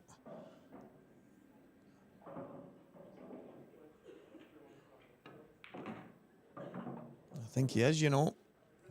He's not thin enough, is it? He's going to have a go at it. He's missed it completely. He's missed the fine cut. And it was so thin. That's so unfortunate. You can see what Dave was trying there. He probably would have had a better chance if he cut the other red down and into it. Yep. If he was going to go that way. But he's left Clint absolutely tap-ins there now. Yeah, he's tried to be aggressive there, Dave. And I think in the position... I think there was definitely another 1 or 2 shots there. Yeah, that's... As you said, Clint's down balls. He's already got a red up there. It's a bit awkward for Clint at that point. So there's maybe 1 or 2 shots more to be played in that frame before he was forced into that. But he decided to have a go. And unfortunately, it's led to Clint going 3-0 up. Dave Smith on the chat function. No, mate, it is blackball rules we're playing here.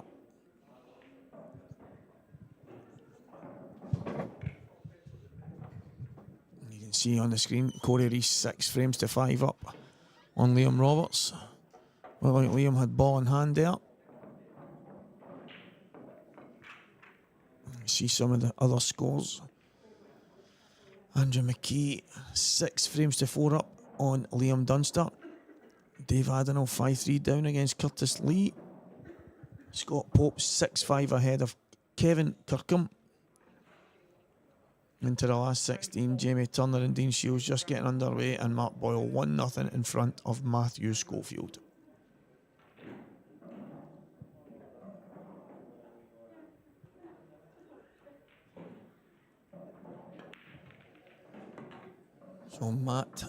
So Dave Stratford with, after saying Matt Schofield's name there, not caught up, but Dave Stratford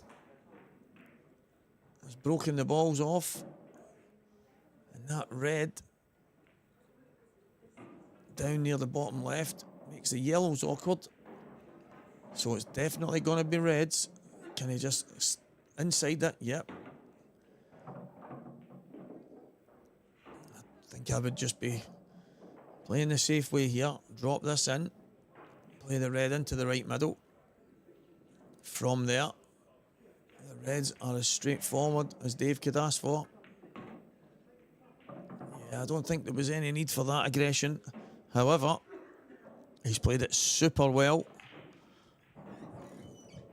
He's got it bang on.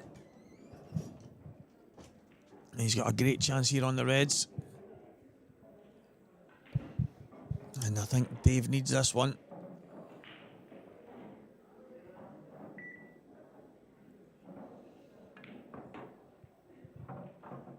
Yeah, that's a good shot. You know when things are going wrong for you, you could easily have clipped that yellow. Yeah. Doing that. That was a confident shot. What I've seen of Dave over the years, he can be that confident player. He's played a few of my mates. Unfortunately, I've not played him yet, but he's played a few of my mates. He's always looking confident on the table. Always wants to play the attacking shot, doesn't he? Yeah. That was that. He had a shot when he's played the ball in the bottom right-hand corner, left-hand corner, sorry. And all I had to do was drop it in for the red into the middle, and then he's ended up kicking it, knocking it across, and that's the one where he screwed off the bottom cushioning up. But it just showed the type of aggression that he's got in his game, that dropping the ball in was not an option, and he's ended up taking a cracking finish after it. Yeah, I have to feel he needed that one there, Scott. Yeah, was that from the break? Yeah. Yeah, so yeah, he needed that. Especially after the last couple of frames where he's literally had nothing. Yep. Back to Liam Roberts, Ed Sheeran. Look alike, anyway. Yeah, it's unbelievable. It's hard to believe he's only, 22, 23? Yeah, he's a good kid. Yeah, he's a good lad. I see it on Facebook and I thought, Wales under 23? I said, no chance.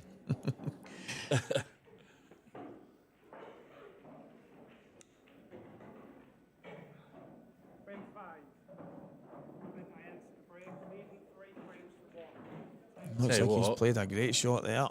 That is a fantastic shot, really. 6-5 down. What a shot that is. This is dry. I tell you what, it's dry, and that black has probably saved him, because I think yellows would have been there for the taking. Now, do you go yellows still? Oh. And he's potted the red and drifted the black. So that one's going to a decider.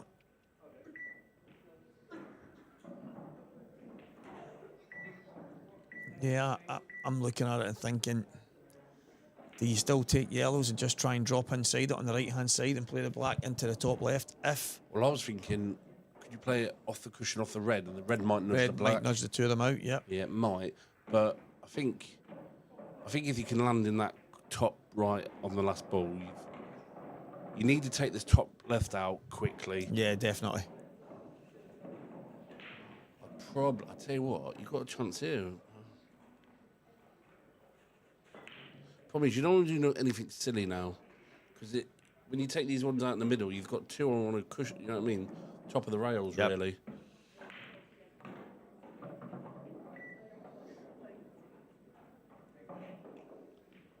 The yellow on the right-hand side is my last ball now. Yeah, I think so. And he seems to have an idea of what he's thinking, but I'm totally with you. I think he needs to get up. I think he's short again. Yeah, he is. He's got to clip this in the middle now. He's going to have to. He might take the yellow on the top. No, he's going to try. He's got to clip it. Yeah, he's not got a choice. The cue ball's going to be travelling here. That's the only thing. Oh, he's tried to get the black out. I don't think he had to. No, I don't think so either. And it's ended up costing him here.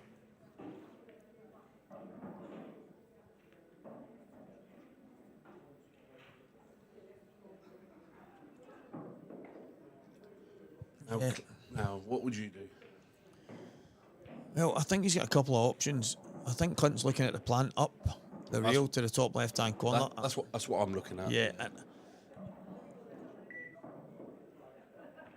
I don't see any value in taking any unnecessary finish here, but You what? Clint is 3-1 up. yeah, So- that's it. I think sometimes that makes a difference, but It's still a good try, actually. I wouldn't have. I thought he was going for it. he's maybe thinking if he plays it up and he doesn't cover the bag properly, Dave could then get control of that bag. But when you're 7 balls against 4, I think it was a shot Clint could have taken, but there's no harm done.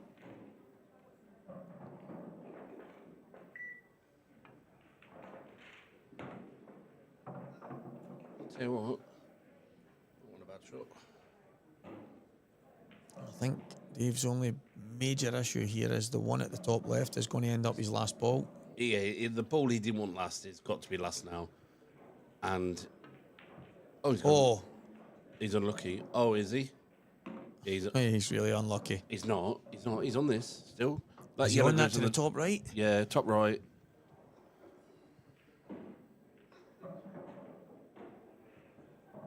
No, he's looking at the shot I said earlier on now. I don't think this is on now, but only because I don't like this now. Yeah, I think the angle he's at, I don't think it is either. I think he's going to hit this thick and it'll double kiss out. Oh, he's unlucky. Up and down. Yeah, I mean,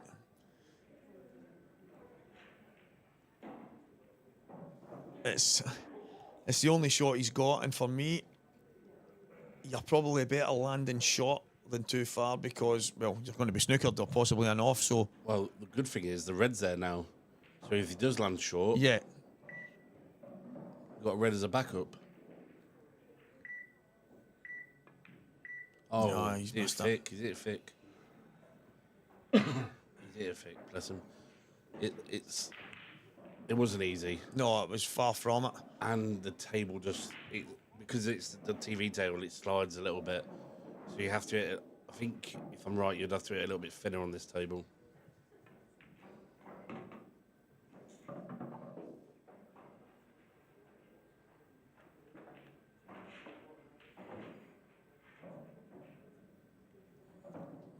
I think Clint, I don't think he'll be trying to finish these from here. I think he's trying to work out where he can get the free ball thing. I think he's trying to work out, but wouldn't surprise me if he goes for this. Yeah, I think he's going for these. Wouldn't surprise me if he plays the double now. I'm guessing the red goes in the top left-hand corner, so there's a small window to drop into.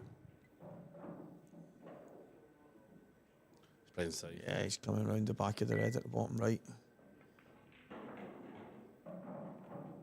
He's got the weight to absolute perfection. Now, you know what happens? They're going to bang it in and we come in. Oh no, he's going the other way. Is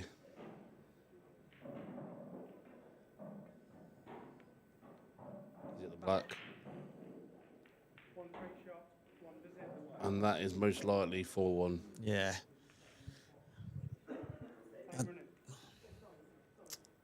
As much as if he gets a hit there, it's a good hit.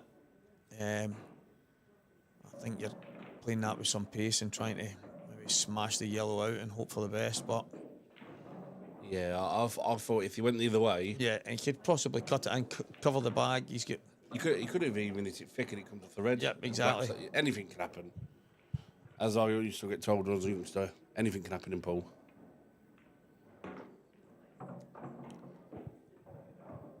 And also, you're at the table, anything can happen with it. No, that's it, exactly. It's unfortunate. Well, he's 4-1 down. And Corey's the one at the table in the battle of the Welsh kids. Corey's been about for a long, long time. I remember him when he was just a pup down in Bridlington as a boy. I think he was probably, someone would need to confirm it, I think he was maybe 14, 15-year-old, and he was in one of the B teams, the men's B.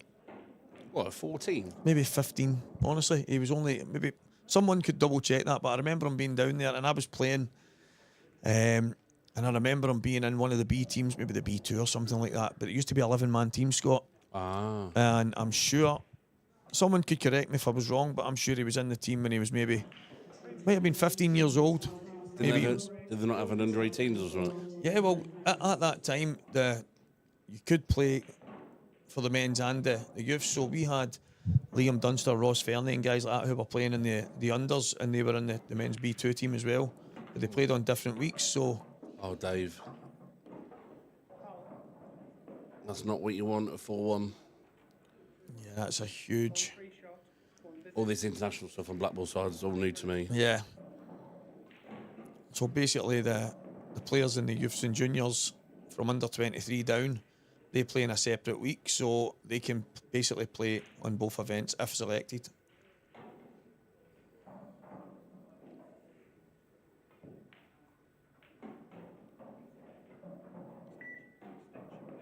It's right if you can afford it. Yeah. No, this is... It's not going to plan for Dave here.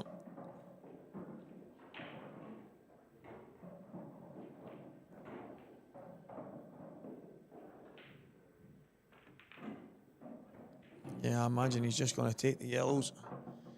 Yeah. Just starting himself off. A simple roll into the right middle.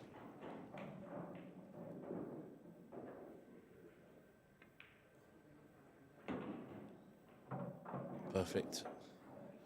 Some back about an inch. Bottom right, then after the bottom left. There you go. Yeah, that's the... Screw back again. Middle bag. Or you might even go middle now. Might even... Would he still into the red? No. Screw it back, I would. Oh, he's going bottom right. That's even better. Yeah, he's just taking the element of doubt out the way just in case he overdid it. Guaranteeing him better position on his last yellow. And then 2 tap-ins. 4-5-1. And Corey Rees has won that match against Liam Roberts. Used the full pocket there, Clint. I wouldn't have gone in on trying the 8-ball table.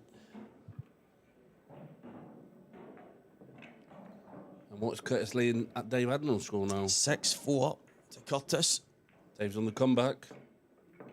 Curtis has a chance to get over the line. Mark Boyle is 2-1 up on Matt Schofield. Jamie Turner and Dean Shields are 1-all. That's the last 16 ties that are underway. Andrew McKee 6-5 up and Liam Dunster. Got decider on table 3. Yeah, Adam Myerscough and Jamie Smith. Jamie's had an amazing event so far. He's a player from the Ayrshire end of Scotland. He set up his Facebook and TikTok as the Scottish pool guy. He does some videos and stuff, and he loves the game. It's good to see him on the tour. He's trying to improve and going and playing against the best players, so it's good to see him doing well.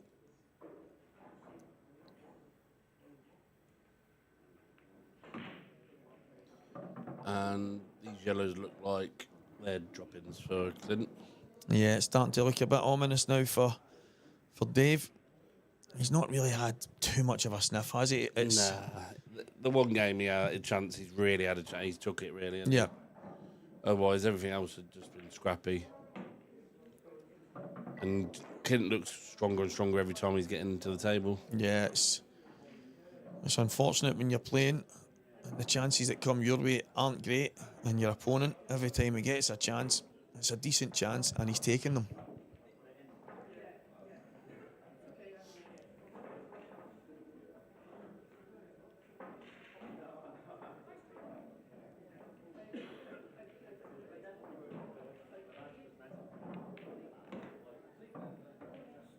Landed extremely short on that. Very, very short. Looked as if he was caught between dropping on the yellow at the top first. Might have to come out wide here now to come back on itself, if that makes sense. Yep. 2 cushions to go back. He's going to go towards the... He's played on the nice, top one. played it.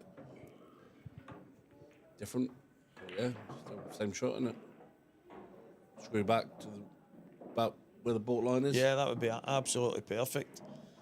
He's ended up kind of chasing it a bit here. He's landed a couple of times where he didn't want to, but he's okay here.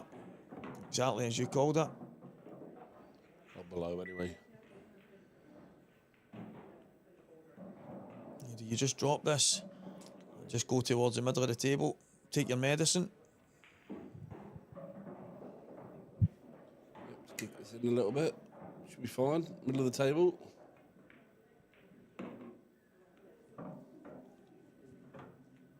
What we've got to do is cue the ball now. White into the side cushion. Or do you think he's just... Yeah, white into the side cushion.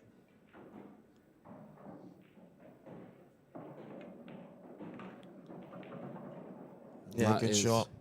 6-1. 6 frames to 1. Dave Adenau is back at the table. Curtis hasn't managed to get over the line.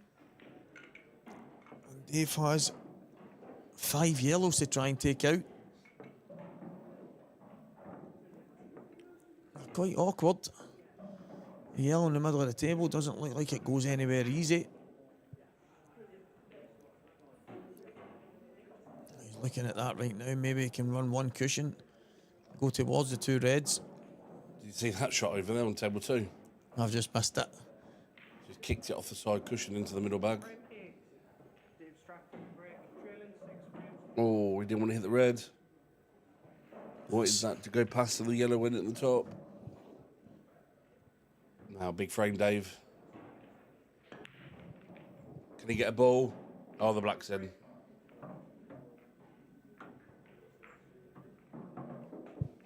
Now then, Dave. Got another big shot. Do you play the double or do you play the treble? I think he's playing the thin cut back here. He is. He's trying to hold it off the red. What a shot. Brilliant shot, Dave. That red has not come in his favour, though. That can be a tricky situation. That could be a tricky ball now. Could land behind it. Yeah, it's... All he had to do was draw the white back and then a simple drop in, but he's going to have to play... I think he's going to have to drop through the gap now, Scott, so he can play the black into the middle. Depends on what angle he leaves, I think. Yeah.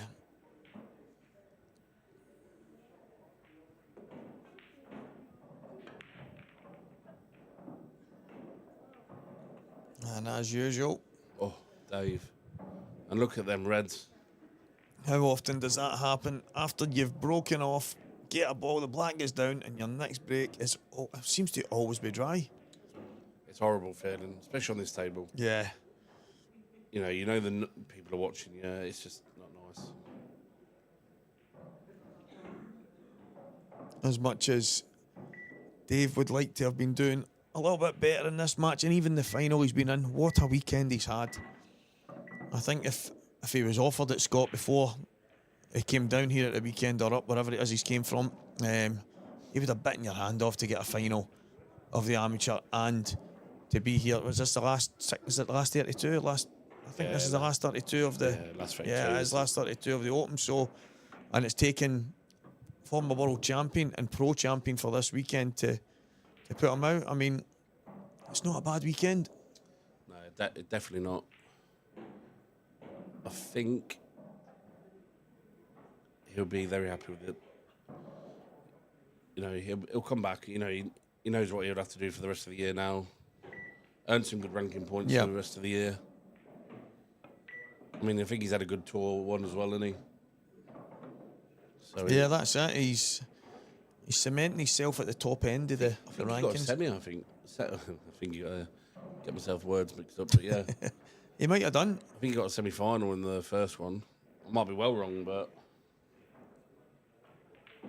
Well, I know that Gio Edgar beat Greg McMillan in the semi-final of the last one. Greg beat Wayne Fryer in the quarters. So it would have had to be the match between Adam Myerscough then and Dave in the other semi, which is entirely possible. I can't remember exactly, but I know I commentated on a couple of the games. I just can't remember exactly who was in the other semi-final. And Clint flying over the line here. And into the last 16. Yeah, well done, Clint Ianson. Unfortunate for Dave, but he's had a phenomenal weekend, as I just mentioned. So congratulations, Dave. I look forward to seeing you at the next event, which is down here again.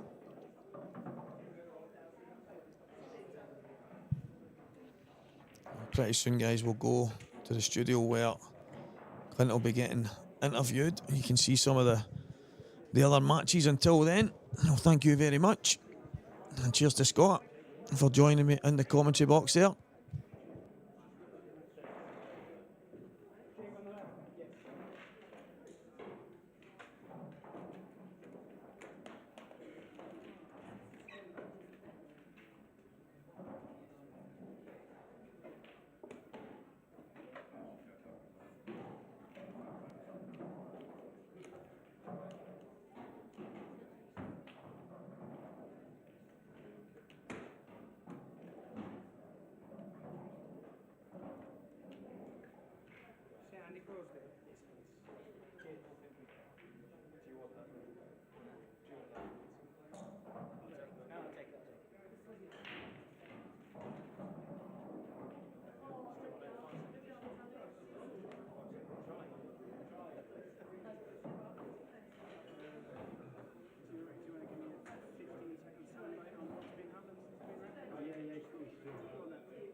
Yeah, again, Clint, you're getting used to that chair.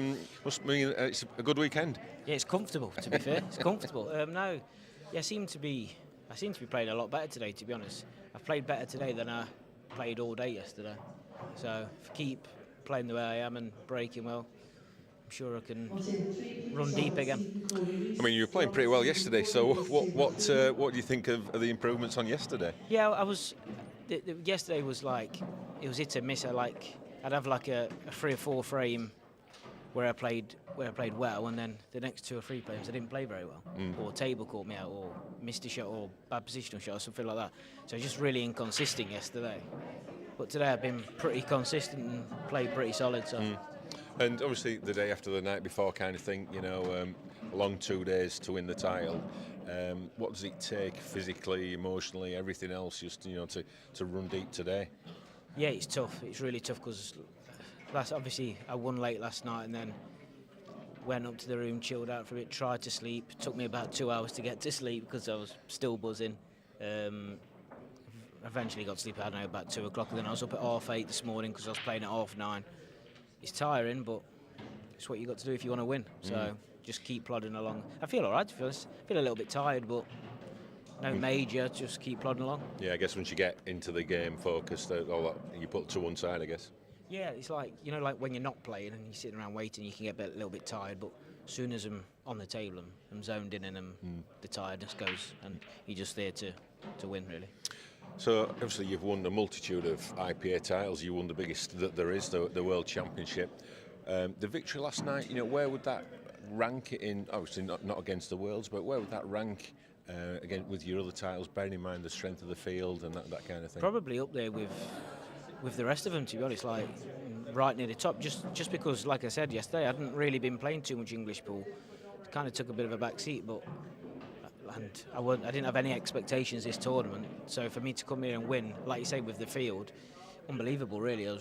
As you could tell yesterday when I potted the final black and I gave it like the fist pump and a bit of a scream. Obviously, it means a lot. Yeah, we've seen that fist pump, I think, somewhere before, haven't we? A couple of times. But it just shows, what it means to you guys, to win thing titles. Bearing in mind, the strength of the field and the people you beat and the occasion and everything. I mean, it's how does it feel?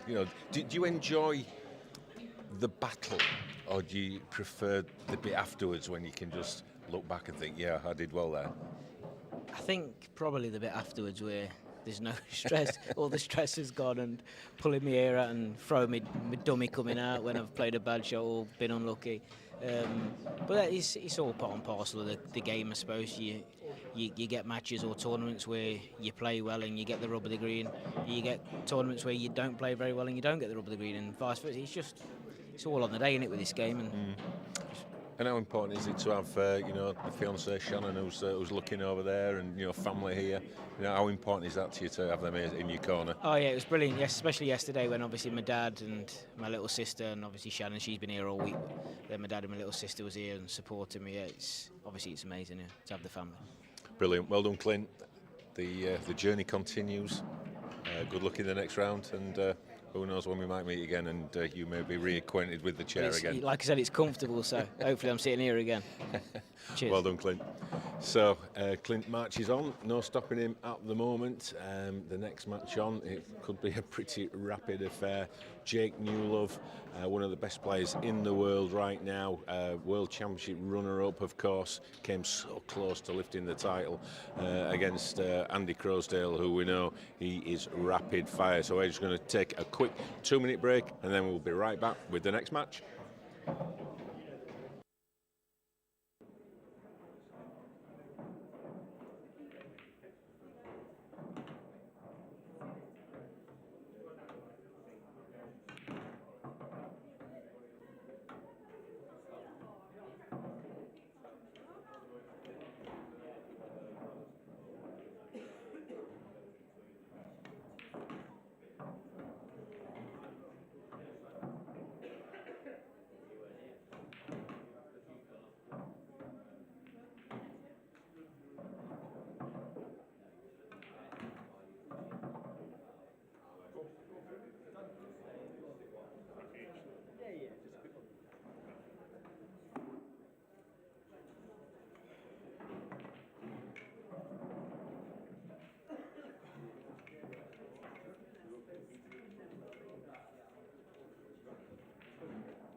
On table 11, please.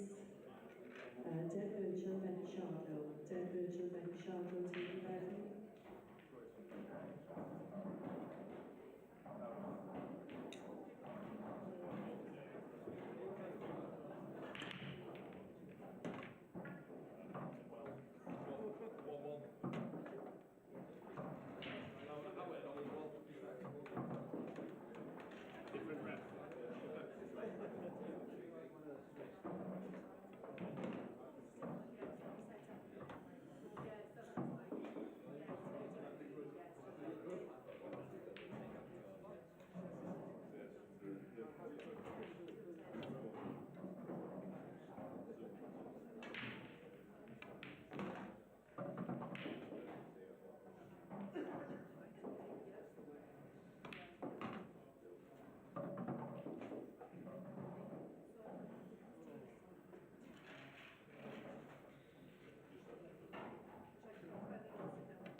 On table 10, please. Greg Davis, Jamie Smith. Greg Davis, Jamie Smith, table 10.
If you're just joining us, then welcome to our IPA coverage of the UK Open here in Coventry at the Hilton Doubletree.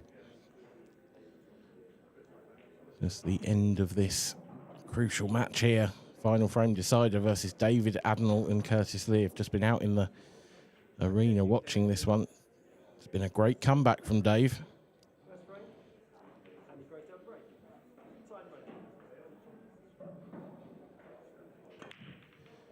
But here on the feature table, Jake Dillon Newlove taking on Andy Crowsdale in the last 16 of this tournament.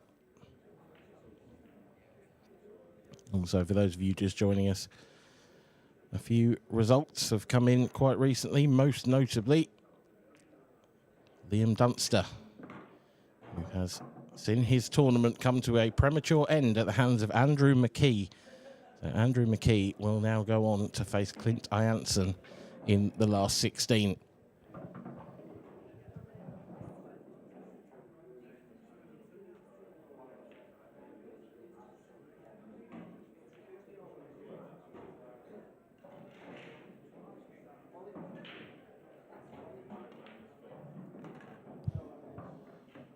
And he looks like he's off to a flyer here.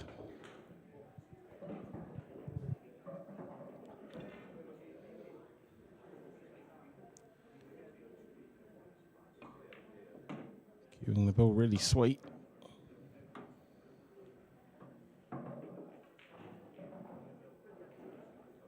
Doesn't need to do anything here, just drop this one in. Now it's just going to be make sure you leave yourself right behind that last yellow. So you can just screw back a little bit for the black.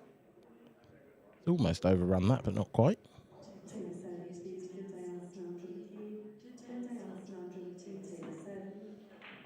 It does mean this is a slightly trickier 8-ball. Not a gimme by any means. And it really wasn't a gimme, and he's missed it. And now Jake Newlove can come to the table with no traffic in his way, but a difficult starter.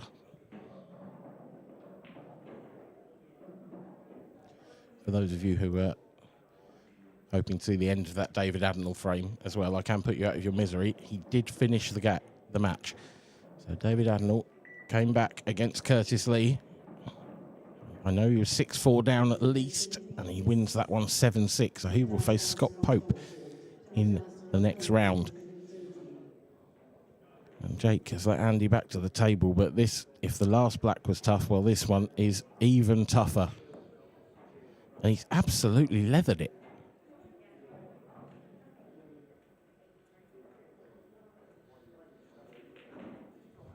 Really, really put his back arm into that one, did Andy, and it didn't work out for him. But the 8-ball has rolled into possibly the safest position on the table.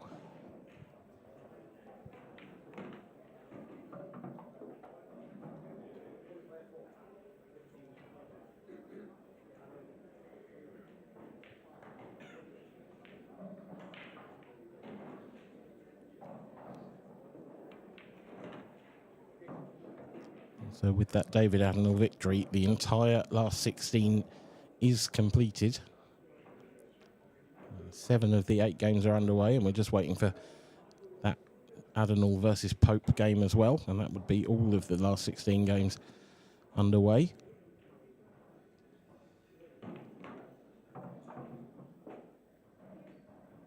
We'll run you through the scores as they stand after this frame.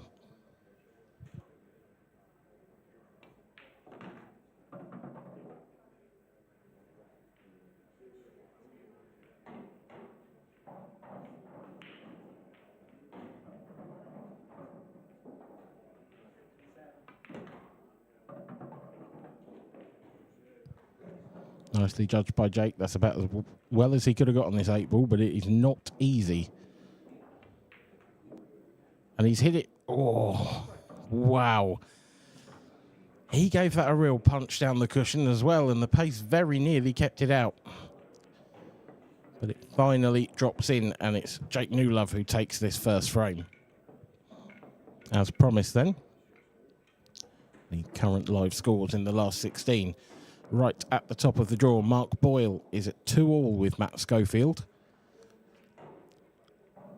Greg Davis 0-0 with Jamie Smith. That game has only just got underway. Johan Attard, what a weekend he's having. The runner-up in yesterday's professional competition. He's currently 3-0 up against the bazooka Chris Beauront. Robert Stephen and Corey Reese, they're just underway. Out on table 3, that one is 1-0 to Corey. He's taking the first frame. And Andrew McKee and Clint Ianson also just underway on table 7. No score in that one yet. And finally, Dean Shields is 4-1 up on Jamie Turner at the moment. And Dean looking good for his passage through to the quarterfinal. Jamie's going to have to find something pretty special to come back from 4-1 down.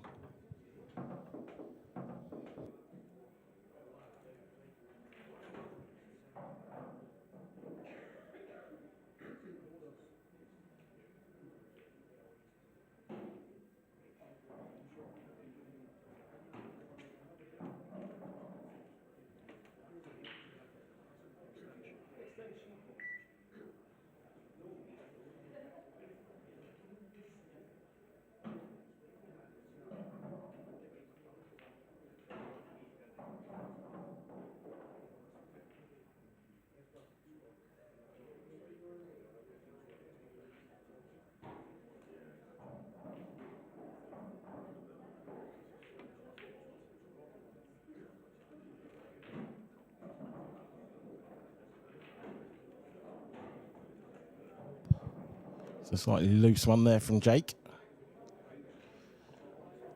And this is a really good chance, actually, for Andy. It looks like a slightly awkward table, but all the yellows have their pockets. Fairly sure that the 2 yellows at the bottom of the table, the top of those... I'll tell a lie. Sorry, Andy's on reds. It was still an open table. Even easier.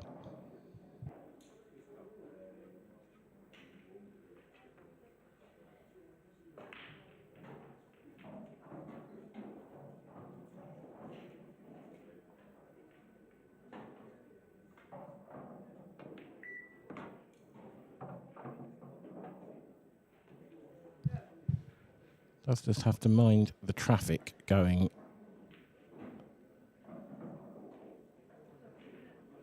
I was going to say from top to bottom of the table, but he's overscrewed that. He's obviously not on the one on the rail. So that's a good shot, but he needs a nice bounce here off the jaw. Hasn't got it. He's now going to have to take on a very tricky plant.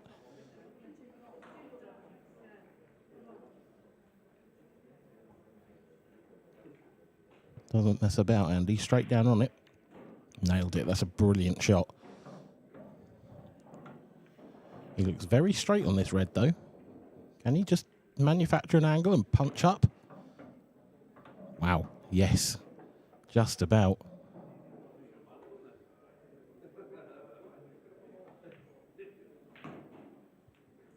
And Andy Grosedale, in somewhat unorthodox fashion, levels the scores.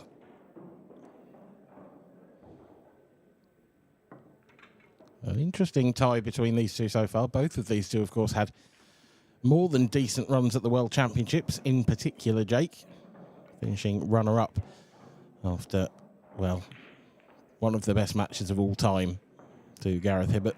Final frame decider. Jake missed his chance, and Gareth took his.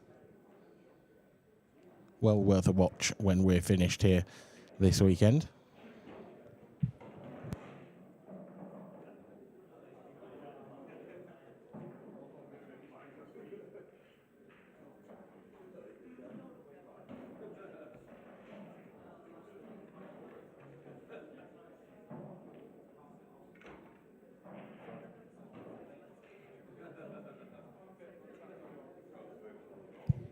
Just take you through some of the scores in the Ladies Open while we wait for frame 3 to start.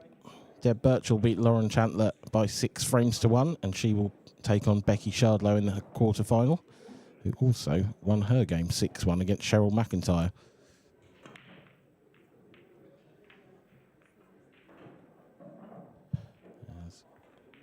Somehow, that break from Andy Croasdale runs dry. Kelly Egan also safely through to the quarterfinals with, again, a 6-1 win over ladies world champion Kira Whitcomb. Brilliant result for Kelly, that.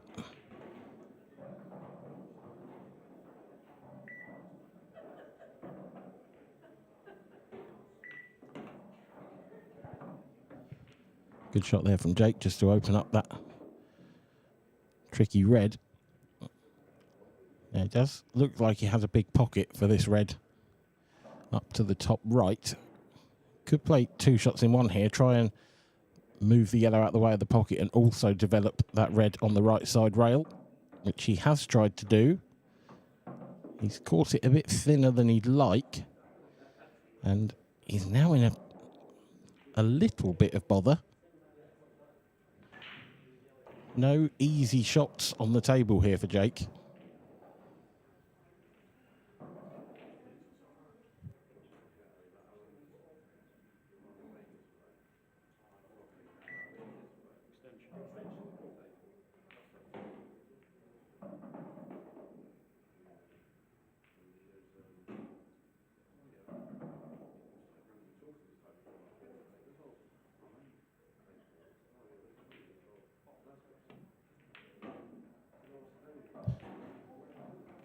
It's a missed pot and a missed opportunity, but it has made life very difficult for Andy Croasdale. This is going to be some finish if he manages to take these yellows out. 2 huge problems in the baulk end of the table.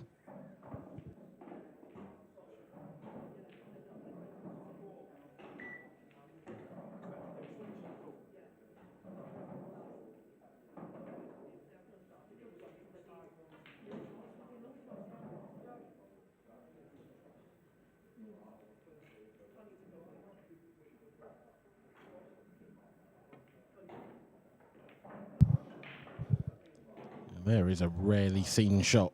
It's a safety shot from Andy Croasdale, but has it worked? Can Jake squeeze that red through the gap between the yellows? If he can hit the one on the cushion, on the bottom cushion, without double kissing it, then I think this goes well. And he has. It flew in.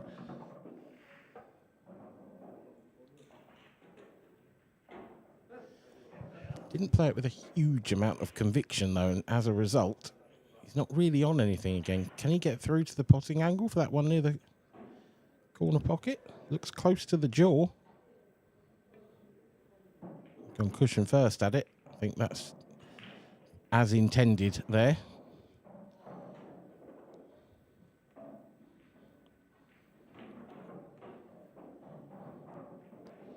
It's a clever shot. It's essentially forcing Andy Croasdale's hand now. I feel like he's going to have to go for these. He's lining up the skill shot here, and what a shot this would be. This could turn the whole frame on its head.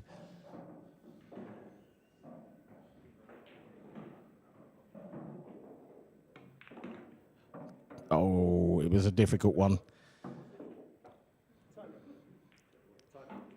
He played it quite well, but just didn't get that reaction on the yellow to push through the red with enough pace to drop in itself.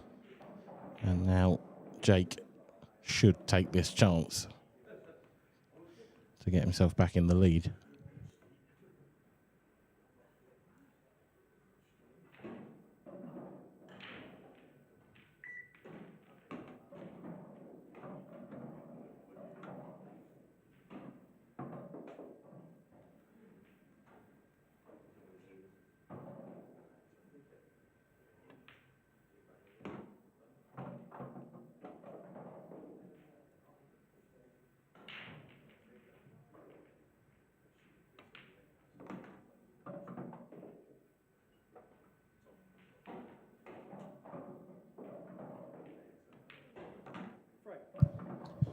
There we have it then, 2-1. And as promised, the rest of the scores in the Ladies Open all the way back in the last 32. Helen Sanderson is fighting for her tournament. She is 5-2 down against Kaylee Allen, and the winner of that one will take on Rachel Tucker, the ladies elite champion from yesterday. Alexandra Kuna 4-2 up against Caitlin Kennedy. Beck Sweeney 4-2 up against Laura Gillett. Ashley O'Neill 4-3 up against Casey Ranford-Norrie, and Marianne Ward, who is one of the ladies amateur finalists, 5-2 up against Hayley Weston. And there's a rare visitor to the commentary box. Kev Barton's walked in. Afternoon. Is this where you've been hiding all weekend on? Someone's got to do it. Thought I'd come in and see how you're getting on. Yeah, lovely. Having a lovely time. In this, it's quite plush. Yep. What people don't see, it's quite plush little commentary booth that you've got yourself here. Yep. Swarovski crystals everywhere and nice sofas and... Yeah. Mixed in with the... Basically a suite. Yeah, just some tiles missing off the wall and a big hole in the ceiling, but yeah. Yeah. I'm sure people can imagine what we're talking about. To be honest, I don't think they could. Yeah, I think when I use the word plush, yes, I might not have used the right word. No, it might have been a miscalculation.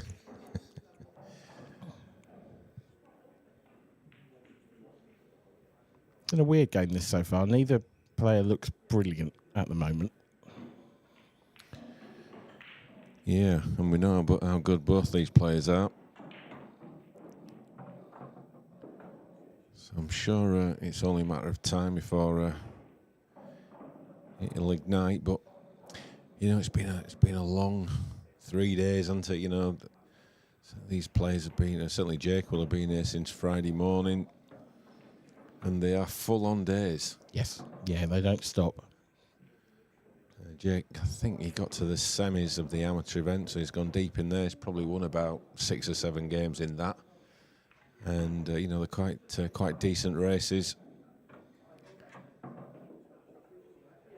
And now going pretty deep in the Open as well. So he's certainly got value for money for his entry fee this weekend, doesn't he? He rarely doesn't, to be honest, Jake. He's always there or thereabouts. Yeah, certainly got good value for his entry fee at the World Championships. Came so close to winning the title. Literally 2 centimetres. Yep. What a match that was. It's a little under hit from Jake. Yeah, I think he's fine. He'll just screw about 8 inches to the right-hand side here. Maybe 9 inches.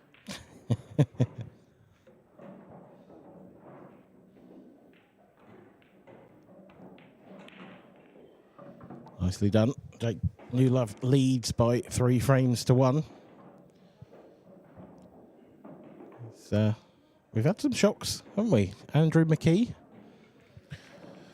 Yeah, I mean, No offence to Andrew, and he won't take it as that, but But it's every event, isn't it? We see it in every event, open events, ladies events. It's just it's just carnage out there. No one's safe. I mean, I think if you're a betting man, you're probably putting your mortgage on Liam to beat Andrew McKee. He's not got any form to write home about, and we all know the quality of Liam, but it just shows what can happen. Yeah, I think we should probably give a word for Kevin Kirkham as well. Knocked out of the tournament, but a fantastic, was it 7-2 win over Gareth Hibbert? There's not many people that can beat a world champion 7-2. No, but unfortunately for Kevin, he lost his next match against Scott Pope, so that's going to be a little bit disappointing for him. And those 2 results have really opened up the bottom half of the draw. The only sort of really, with no disrespect to anyone else, the only serial winner and real established winner in that bottom half of the draw now is Clint Ianson. So in some ways, he's quite a strong favourite now to do the double.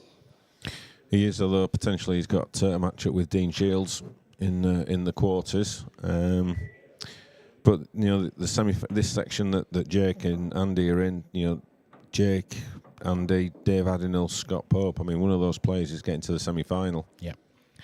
So what an opportunity for one of them.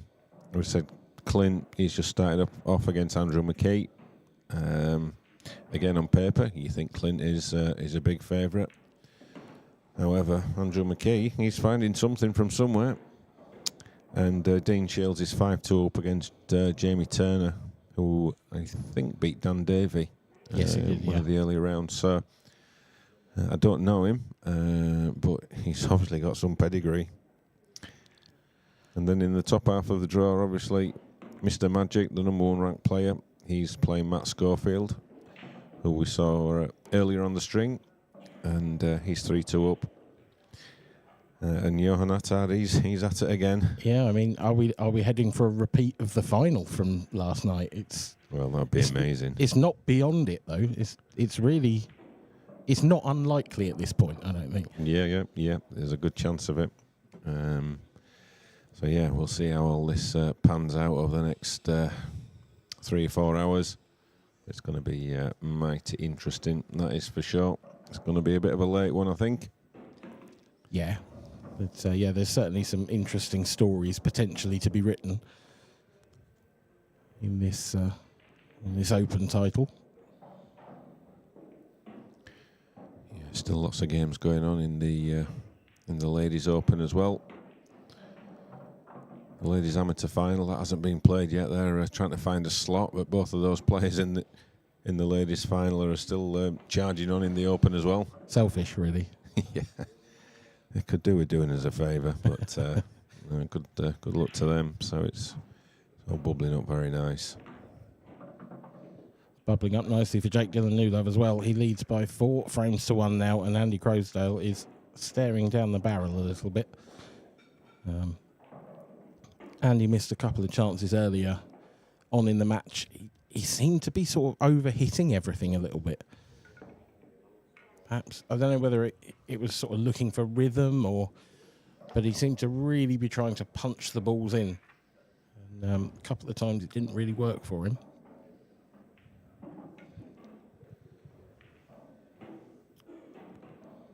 So this game's charging ahead. I'm not sure what the next match will be. It's in your hands, isn't it? That well, it is, but we haven't got anything to pick from yet. No, it's tricky because sort of all the quarterfinals, like quite a lot of the last 16 games are getting towards a finish, but their corresponding last 16 games, the one next to them on the draw, aren't. So, yes, so we'll just have to see what happens. But I get a feeling we might see Johan. I'm not sure why, but that just looks like the closest to yeah, the winner of Johan's match. And let's not write off Chris Boron yet. It's 4-1 to Johan in that match. And the winner of that plays the winner of the Robert Stephen Corey Rees match, which is currently 3-2 to Corey. Not seen much of Corey this weekend. But that looks like quite a juicy one for to come up next if that's how the results pan out.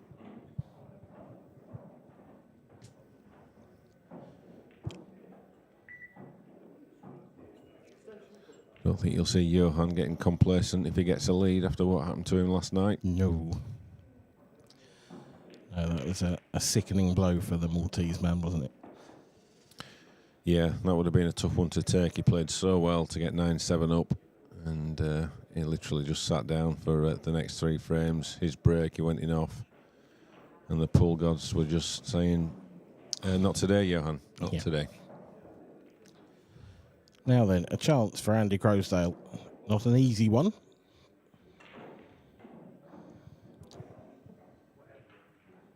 Not an easy one by any stretch, actually. It's so many awkward balls on the table, whichever way you look.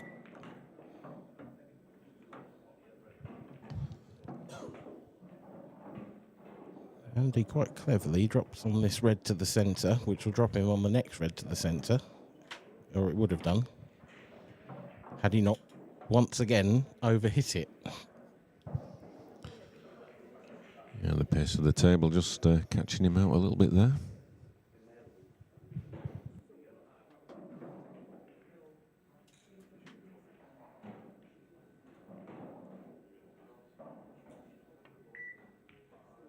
Clever shot that. Hasn't got the pot, but I think he'll be happier that he hasn't got the pot, to be honest. Played the billiard. Has control over that pocket now.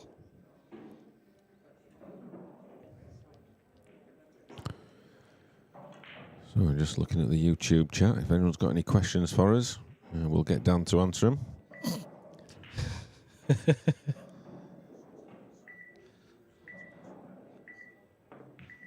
I know everyone watching the football, how that unfolds. It looks like it's going to City. I have to concede, I was actually caught watching the cricket when I had a break out of here. Oh.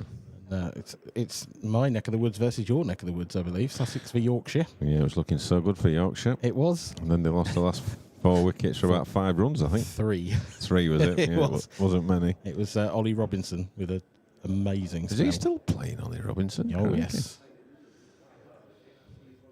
Yeah, the England seamer absolutely demolishing the Yorkshire lower order. Yeah. Well, yeah, Yorkshire cricket not in the best state, to be honest. Good old Sussex by the sea.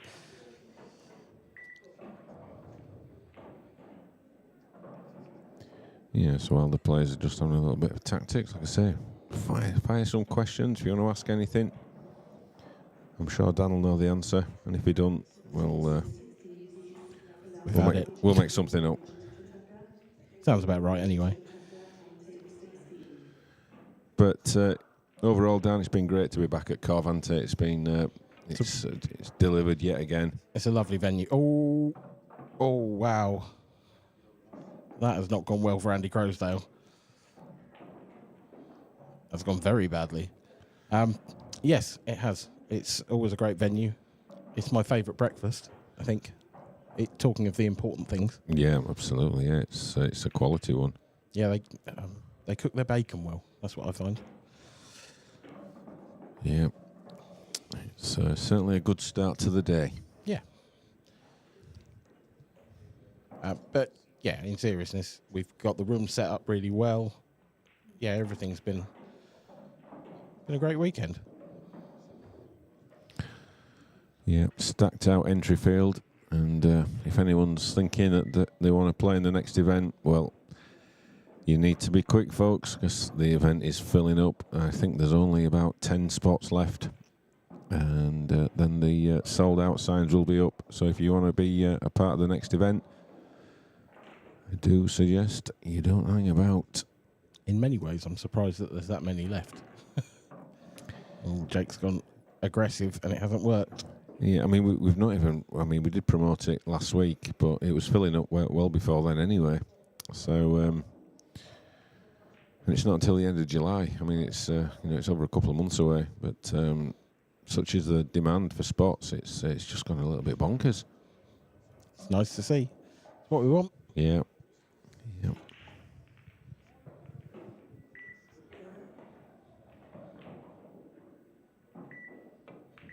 Jake's hand has been forced here. That's a very good double, but the cue ball is following it straight into the same pocket, and this really should be 4-2.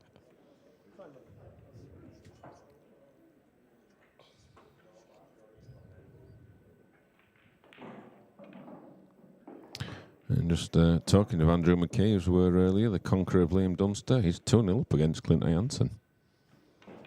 That would be a story. You know, to not only knock out Dunster, but then go on and beat Clint in the next round. Mm. I don't care who you are, that's tough. Andy Croasdale has made a bit of a mess of this. He's going to have to go twice across with the cue ball now, and those 2 yellows are looming quite large. Oh my word. Well, that's what can happen. He tried to send the white round the table. Whoever's operating the scoreboard was so convinced that he was going to win that frame, they've pressed the wrong button. But I can tell you it is 5-1 to Jake. That wasn't a a skill shot because he still had a red on the table. There we it is. go. Wow, crazy game. So yeah, Andrew McKee, and the winner of that looks like they were playing Dean Shields. He is 6-2 up against Jamie Turner. Yeah, it's not looking good for Andy now.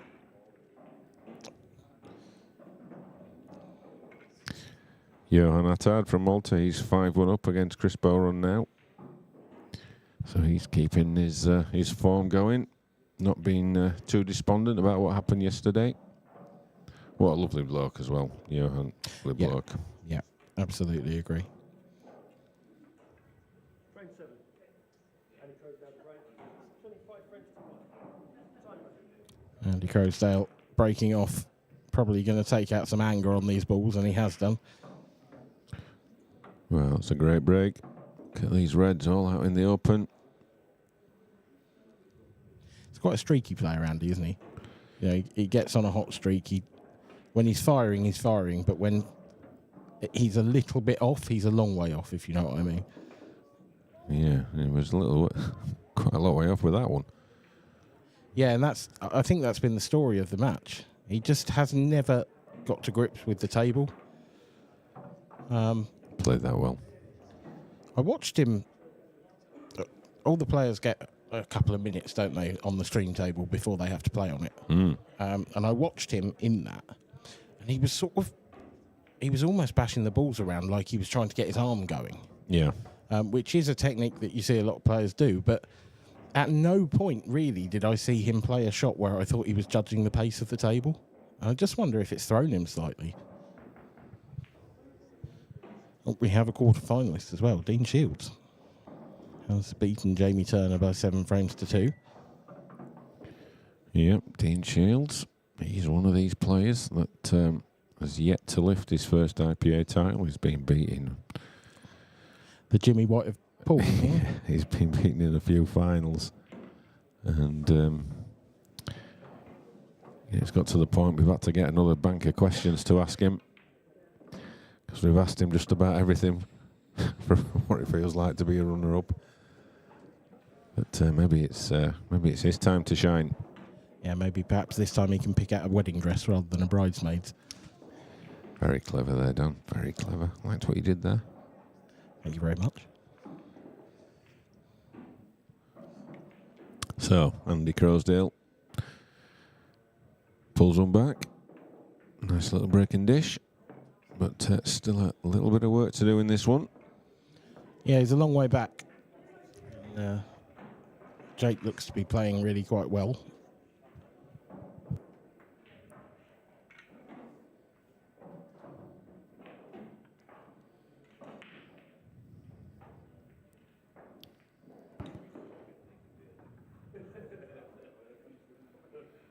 Frame 8.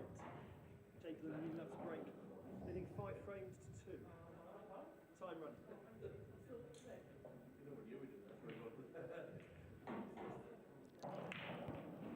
Newlove to break. As announced by our referee, Ben Taylor Fuente. Interesting pronunciation. Just took me back to Champions Cup for a few. Fuente. Yeah, the legend that was Gary Wilmot. That's not his name. It's not. He's a comedian, isn't he? Yes. Gary. What was he called? Can't remember his name. When do you? I'm gone now. I can't remember either. What was he called? Anyway, if you know Gary. That, if you know, if you can, Wiltshire. It was Gary Wiltshire. Wiltshire, not Wilmot. Yeah. I was going to ask for answers in the comments then. Yeah. Absolute hero of a man. He was a character. Hope you're well, Gary, if you're listening in. I suspect you're not, but... oh, my word. He's tried to play off the yellow. I mean, either way, he's missed it by about the same amount.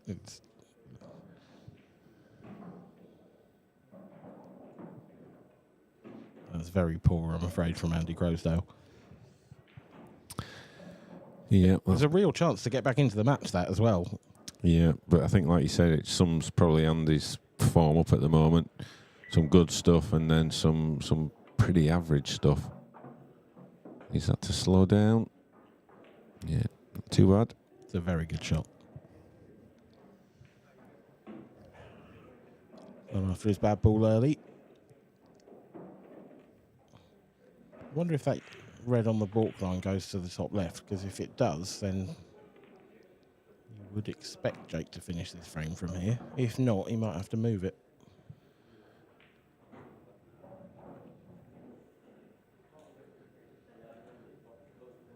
Certainly doesn't give much away in the facial expression category. Jake Newlove. Nice haircut, though. Yeah, very sleek these days, is Jake. Looks dapper. I think he's moving it. Left himself a nice angle. I don't think Jake will mind me saying, but I think he's got his driving test next week. Has he? Yeah, I think so. How old is Jake? Is it? I don't think Jake knows how old he is. Just that feels like he's slightly late to the party in terms of driving. Yeah, I think he probably is, but better late than never. But if he has got it, good luck with that, Jake. Absolutely, yeah.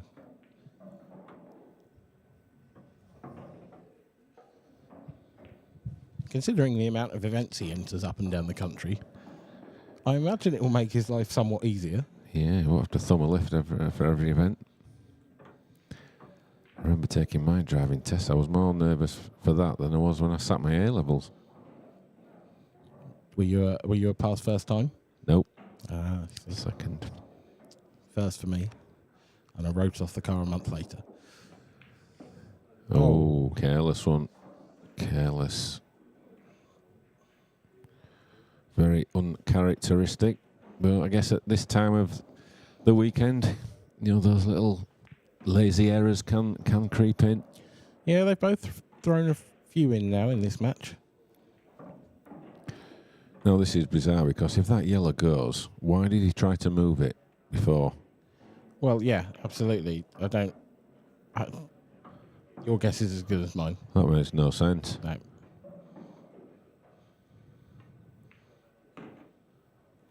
You'd like that to just come down a little bit more. Yeah, it's a bit weak, that. Screwing across the 8 ball. He could send the 8 ball in again here. No, that's all right. He almost controlled it too well. Might have to come round the back of the black. Yep. Just wants a little bounce. Should be okay. Just dolly this in. And it's another frame on the right-hand side of the scoreboard for Andy Crosdale. Yep, it's good news for Andy and good news for us because definitely no other games ready to go yet. But Johan Assad is 6-1 up on Chris Bowron, so he will be getting very, very close to the finish line, you would imagine. Chris would have to win the remaining 6 frames. That is unlikely to happen, I would suggest. Yep, and just going to the chat. Andy Rouse, good to see how far we've come. Nice to see you, Andy. It's been a while, hasn't it? When was the last time we met, Andy? That was some time ago. Hope you're well. And same goes to Nathan Wilbur, one of the new pros. Had to pull out this weekend for injury, but hopefully he'll be raring to go and fighting fit for the next tour in July. Didn't know that. Get well soon, Nathan. Yep.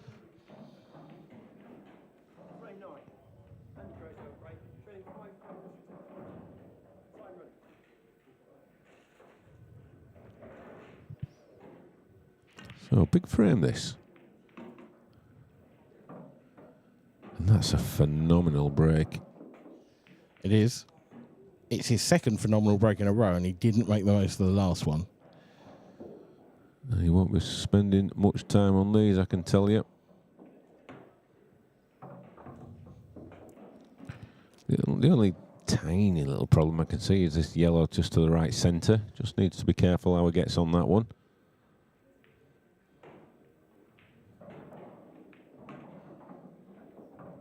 Yeah, if you might be able to run the white down. and trying to just land the white on the red, but I think he's just going to miss it. If he slides by it, he's on nothing. Yeah, he's just going to miss it.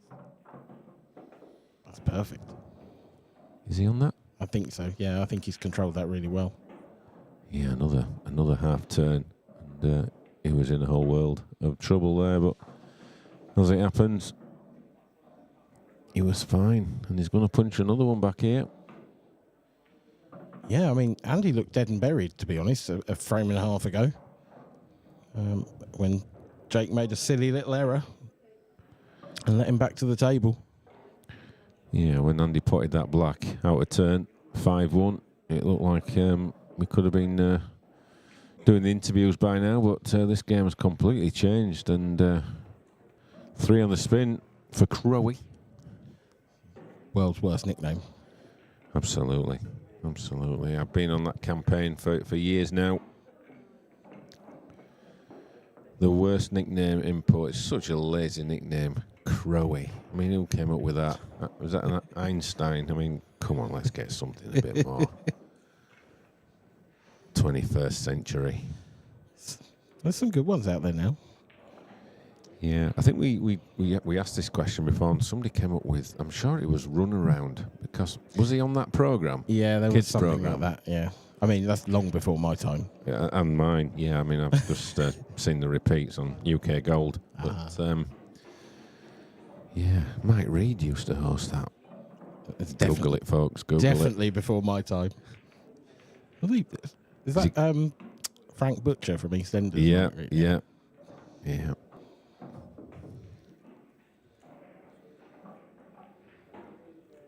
There's plenty of people watching who don't even know Frank Butcher from EastEnders was, let alone who Mike Reid is. No. Just bear with us, folks. Just get your search engine out and have a little look. As Jake probably takes these out in about a minute, I reckon, because that's a ridiculous split. Yeah, it's the best break of the match. That might be the best break of the tournament. Some distance. I bet he wishes he had these for the world title. Oh, that's cold. Well, I bet he does. I mean, yeah, absolutely, yeah. He had a chance and he didn't take it. I mean, he had a good chance as well. I still think he played the wrong shot for his last ball. I think he should have played the double. I'm convinced he should have played it. It was easy.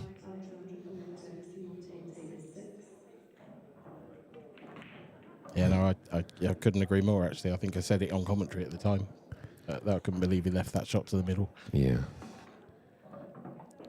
Can't believe it was the right shot, but that's the beauty of the game, isn't it? Everyone sees it differently.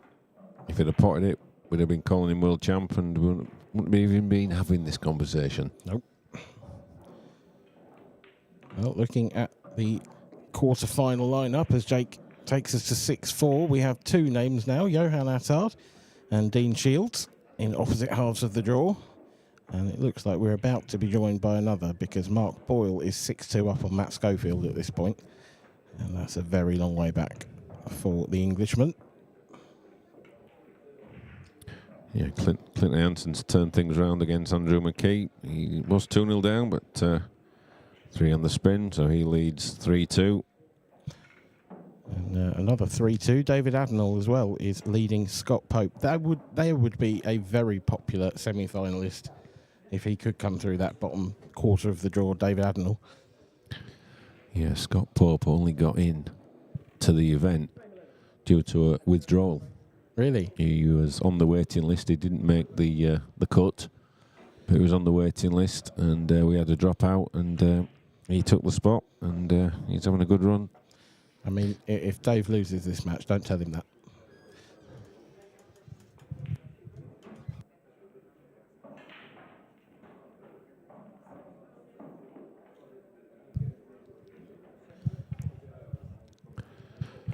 So, Andy Crosdale, no more errors allowed. No, and that's not an easy feat with those 4 reds at the top of the table. They are not in any way, shape or form easy. Yeah, but I think they all go down. Well, yeah, you might be right, actually. I think but they all go. Not from there. I think the middle of those 3 on the top rail will go into the corner. So he could play it with left or right side. Well, not at that pace. No, that wasn't a good shot. It was almost tentative, wasn't it? Yeah, I think if it went, I probably would have played it with left-hand side to cannon into the red and to hold the white ball. But anyway, I think there's a chance here for Jake because it's cushion off the red, open it up, and the match at his mercy. He's done the same thing for me there. It's quite a tentative. If he plays that harder, that goes in. Yeah. He has got a lot of control over that pocket now, though. There's no skill shot on there for Andy.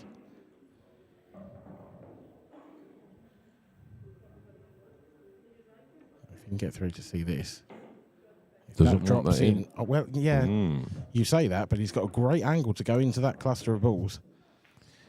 Yeah, but that's going to be difficult to put that yellow. He can't put that into the left corner and then onto the red to skill shot. The angle's not there. So here we go. Round off 1, 2, maybe 3 cushions with pace. I thought he would have given that a little bit more.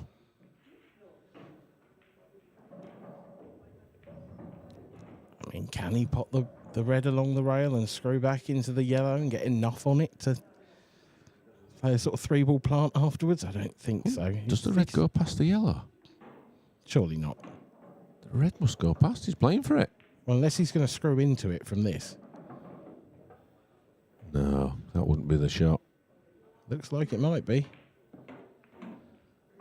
Well, that was always the problem, you know. Yeah. That's why I said I didn't think it was the shot. Only potential saving grace here is if he's touching ball. Which is not. No. So he's in a whole world of trouble here.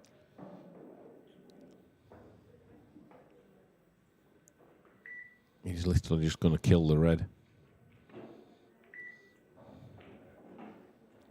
So I think it's what you'd say is advantage Jake Dylan Newlove. Yes. Quite a heavy advantage. I think he's just going to attack that problem area straight away. It's a free go. No, he's playing safe. I can't believe that. That's a weird choice for me. No, that's not the right shot for me. I think he had the perfect angle. He's still probably not going to lose the frame or match from here, but I'm with you. I think you go aggressive. Why would you not have a free go to win the match?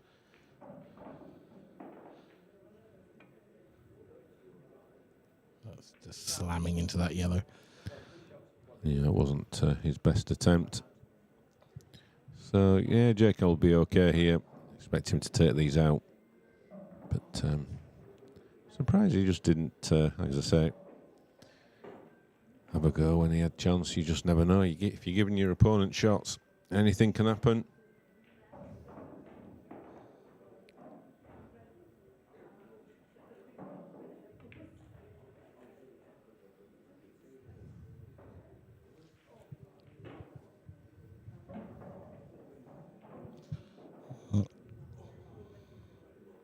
Let's have a quick look in the chat. Nathan Wilbur, sorry. Who's your money on for the Open? You can answer that one, Kev. I'm not sure I'm allowed to give an opinion, am I? I mean, look, Mark Boyle on paper would be the favourite.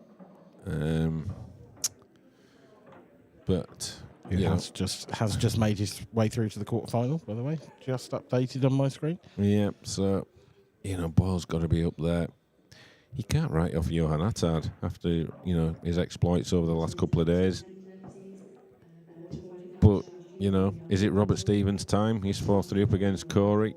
And remember, he was 7-3 up against Clint Ianson in the pro event and lost 8-7 agonisingly. It was an unreal comeback, that. So, and then, the bottom section, obviously Clint and Dean Shields are the two standout names, but are we going to see a surprise in inverted commas winner of the Open? Yep. And this man at the table. He needs that white to slow down. That's gone so far. This is a slidey one. I don't think the in-off is on. So I think he's okay. He can just focus on the pot. It's a thin slice. As he takes it, he could take it long and just push it through. No, slicing it in it goes. And Jake Newlove is the 4th man through to the quarter-final stages. He beats Andy Crosdale by 7 frames to 4. Andy will be disappointed with that performance. He knows he had chances to certainly make that game closer, if not necessarily to win the match. That does mean that we have 4 quarter-finalists ready for you. Unfortunately, none of them are playing each other, so the top section of the draw will see Mark Boyle play Greg Davis or Jamie Smith. Greg 6-3 up on that one, so he's on the hill. And then Johan Attard will take on the winner of Rob Stephen versus Corey Rees. Robert Stephen 4-3 up. The winner of Clint Ianson, Andrew McKee, which is 3-2 to Clint at the moment, will take on Dean Shields. And finally, Jake Dillon Newlove, as we've just seen, will take on the winner of David Adenall and Scott Pope. But before we can see any of those matches, we need to hear from Jake Dillon Newlove. He will be in the studio with Kev.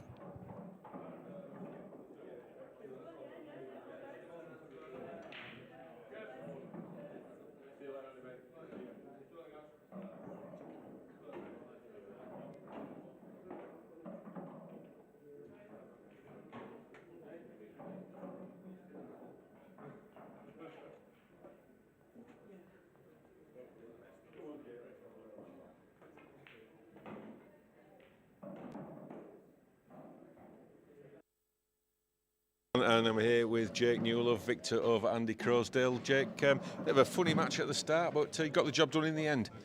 Yeah, it was a strange game. A couple of breaks. With my breaks, obviously, went my way a lot more often than his.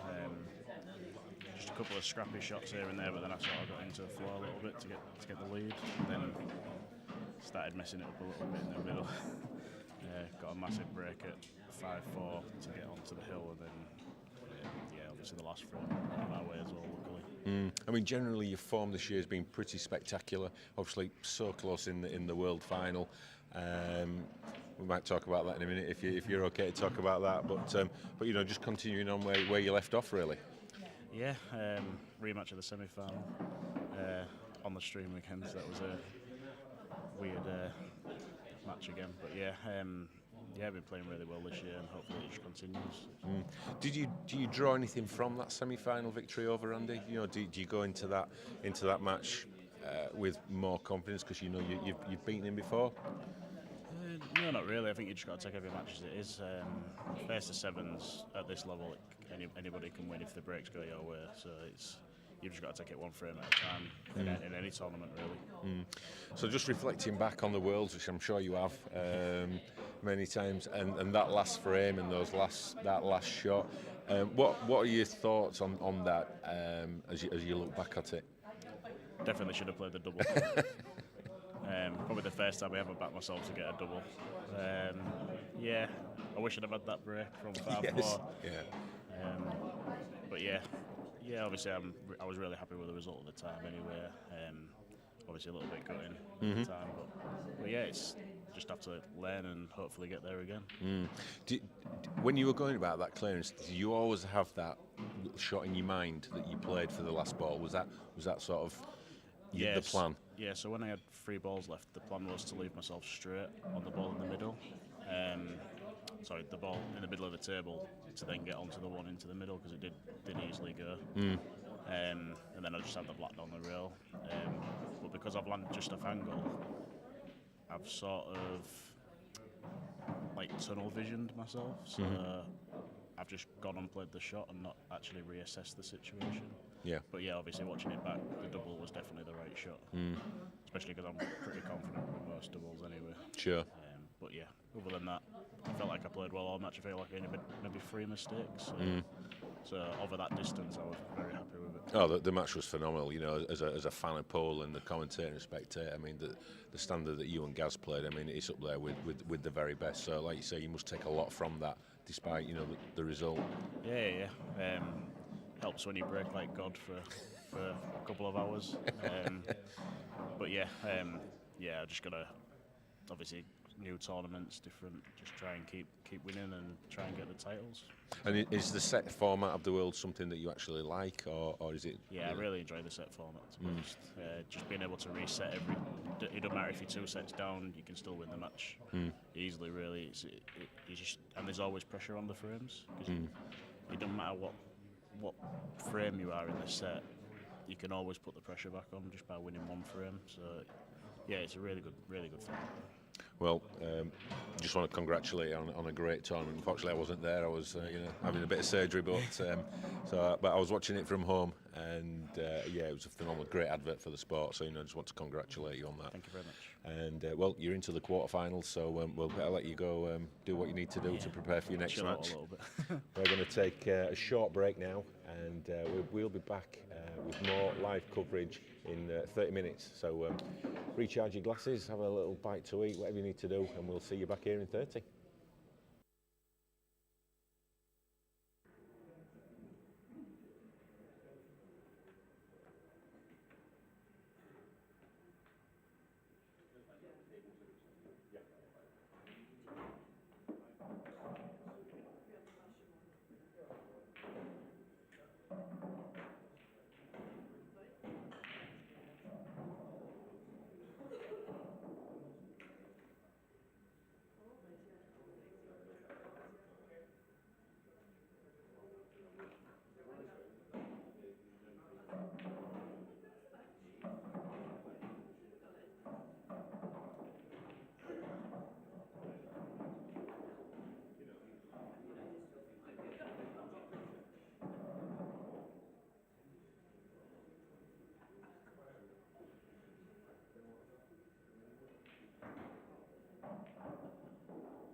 Quarter-final matches on table 1, Mark Boyle, Greg Davis. Mark Boyle, Greg Davis, table 1. Ewan Tard and Robert Stephen, table 7.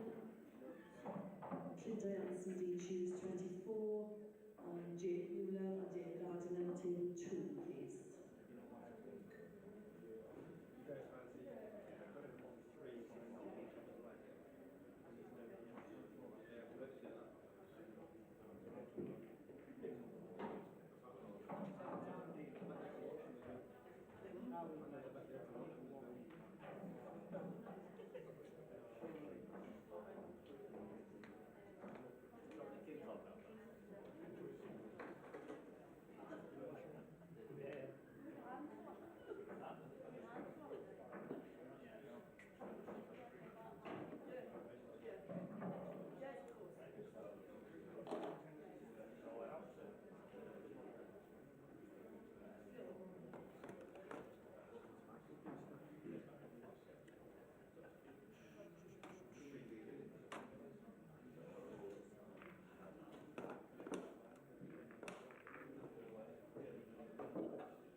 Clint Ianson.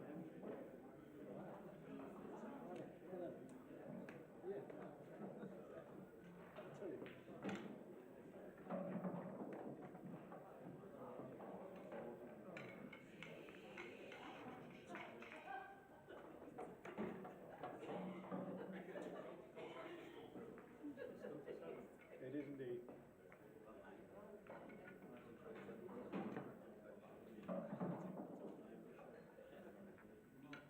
Second shot.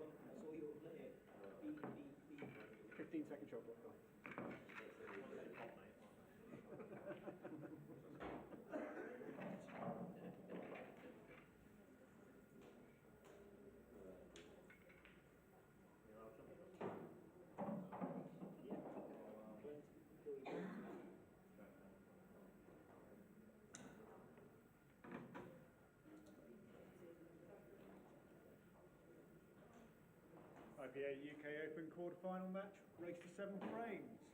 First frame, Clint Ianson to break. Time running.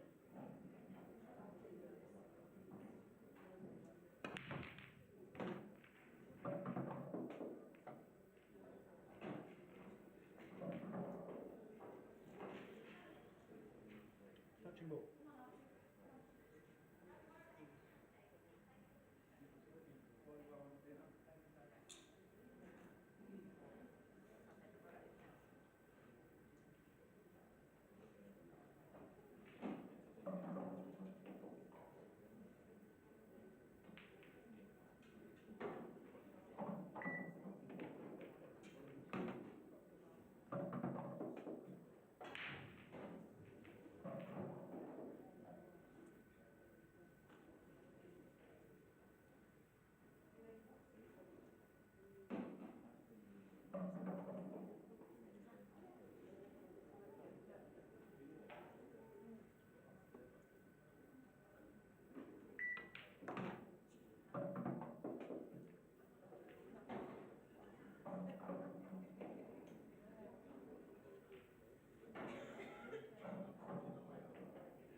2.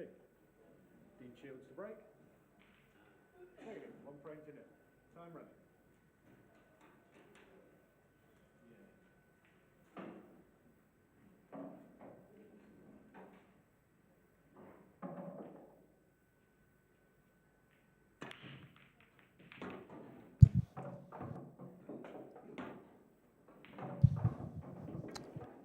Hope you're all ready and refreshed after our little break.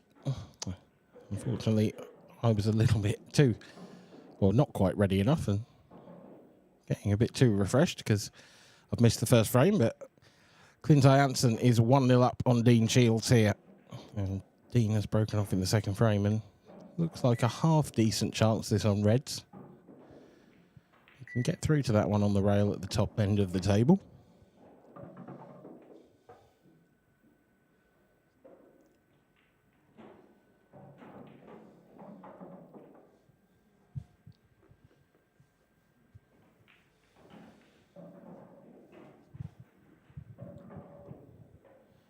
Almost all the quarterfinals basically started at the same time, which is a rarity in these events. So we'll try and keep you posted with the scores as we go through. Mark Boyle has taken an early lead over Greg Davis in their match on table 1. That's on our second stream table. So if you do want to watch that one, then feel free to pop over.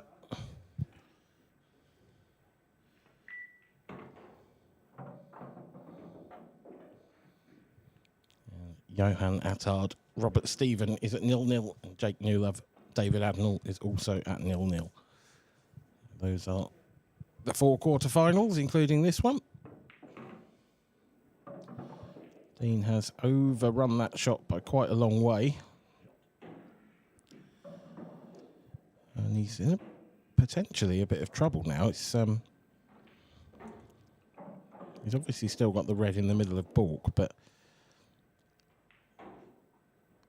can he swing round and get on the next red in such an angle where he can either nudge that yellow out of the way or screw out and miss it altogether? He can't really be betwixt and between. He's either got to go through the yellow or around it. And he's gone around it, and that's a beautiful shot.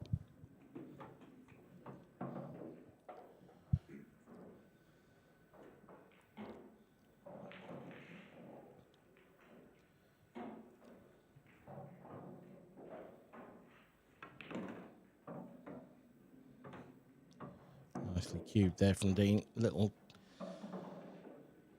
bounce off the cushion is helpful as well. And he seals the second frame. So 1-1 in this one. Quick fire start from both players. A quick fire start from both players over on table 1 as well. I think Greg took that one, so that one will be 1-2. You can see table 2 in the top right of your screen. Jake Newlove, Dave Adnall. That is 1-0 to Jake. And Johan Attard is breaking off on the table nearest to us in his quarterfinal against Robert Stephen. That one is showing as 0-0, but I suspect that's the second frame we've just seen break off. So we'll have to wait for the update on the score for that one. Frame 3. Into answer to break. Scores tied. 1 frame all. Time running.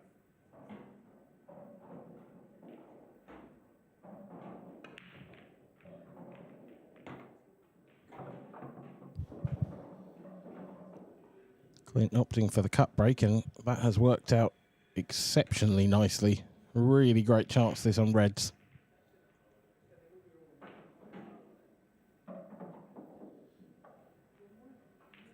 He can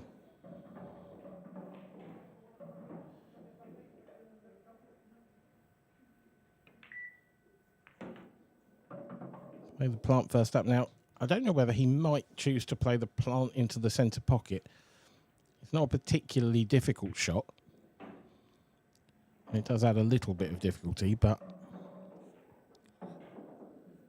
from here it just means he can drop this one in and land on it. If he doesn't play that now, then he's going to have to come back for it. But he could go left middle first and screw across, then play that red below the black spot.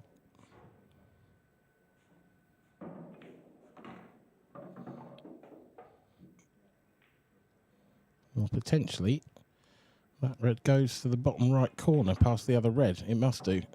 Looks tight from here, but you can see there clearly he's got half a pocket.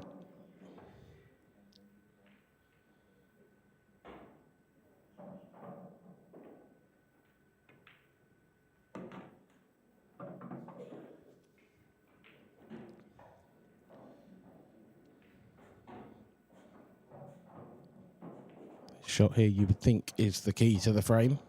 Just getting nicely on that red in the middle of the table.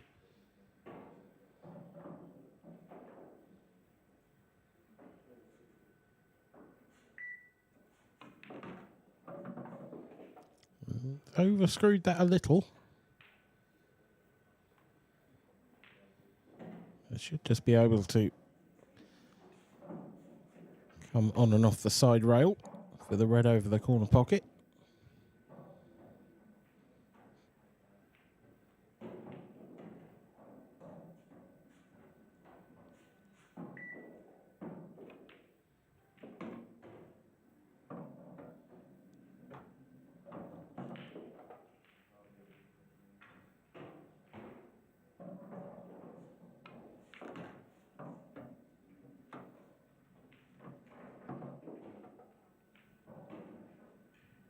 Just queuing off the rail here on this 8-ball. Again, it's just a slightly more difficult shot than he would have liked. But it causes no problems at all. And he leads by 2 frames to 1. Now, Rob Stephen breaking off, but I can tell you at this point that it was Johan who won the first frame in that one. And it was also Johan who won frame number 2. The last thing Rob Stephen wants there is a dry break, but the throwing up of the arms in annoyance tells you that's exactly what has happened. So here is a chance for Johan to go 3-0 up.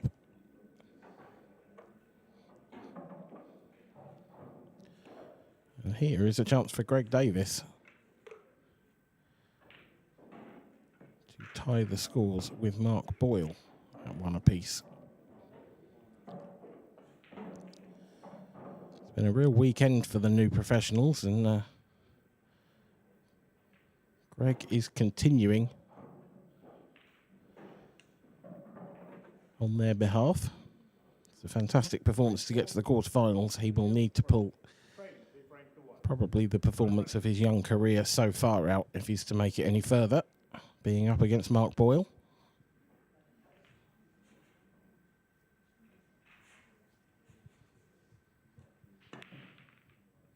Super contact that from Dean Shields, and he has been rewarded with one of the last balls rolling, that red finding its way into the top left pocket. There's even a red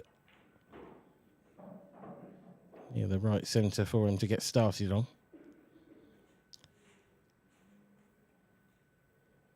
I think. Can he get past the 8-ball?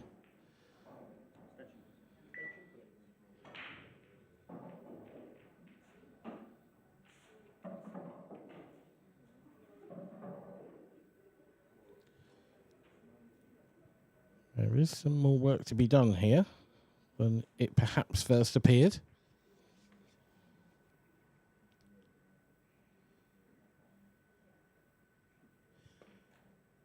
He might be able to get through to the red over the top corner pocket if he can't see any other ones. Nope, he's going yellows, so...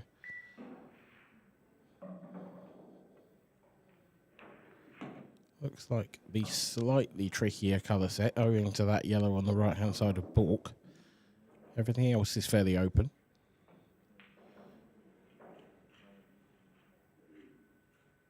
Just looking to see if he can nudge that out of the way using the yellow in the middle of the balk area.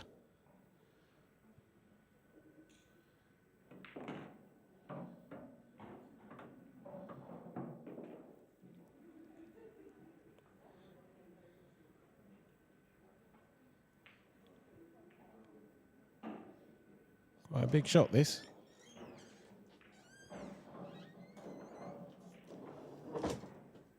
The need to catch the back of that red enough that it forces the red away from the pocket.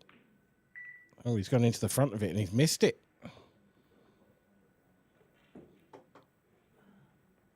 Is there an opportunity now for Clint Ianson to steal this frame? That red looks very awkward. I don't think he'll be able to pop that past the yellow. So that's going to take some manoeuvring.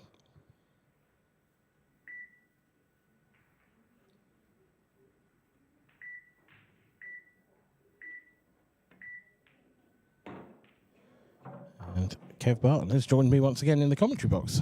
Good afternoon. I don't what is it? I'm not sure. It's a good after evening. Afternoon evening. Yeah. Yeah, I quite like that one. It's a new one, but I'm quite pleased with it. Are you, not gonna lie. you claiming that one? Yeah, I think I am actually. So you talked earlier about could we have a repeat of last night's final? It's still on. It is, yeah.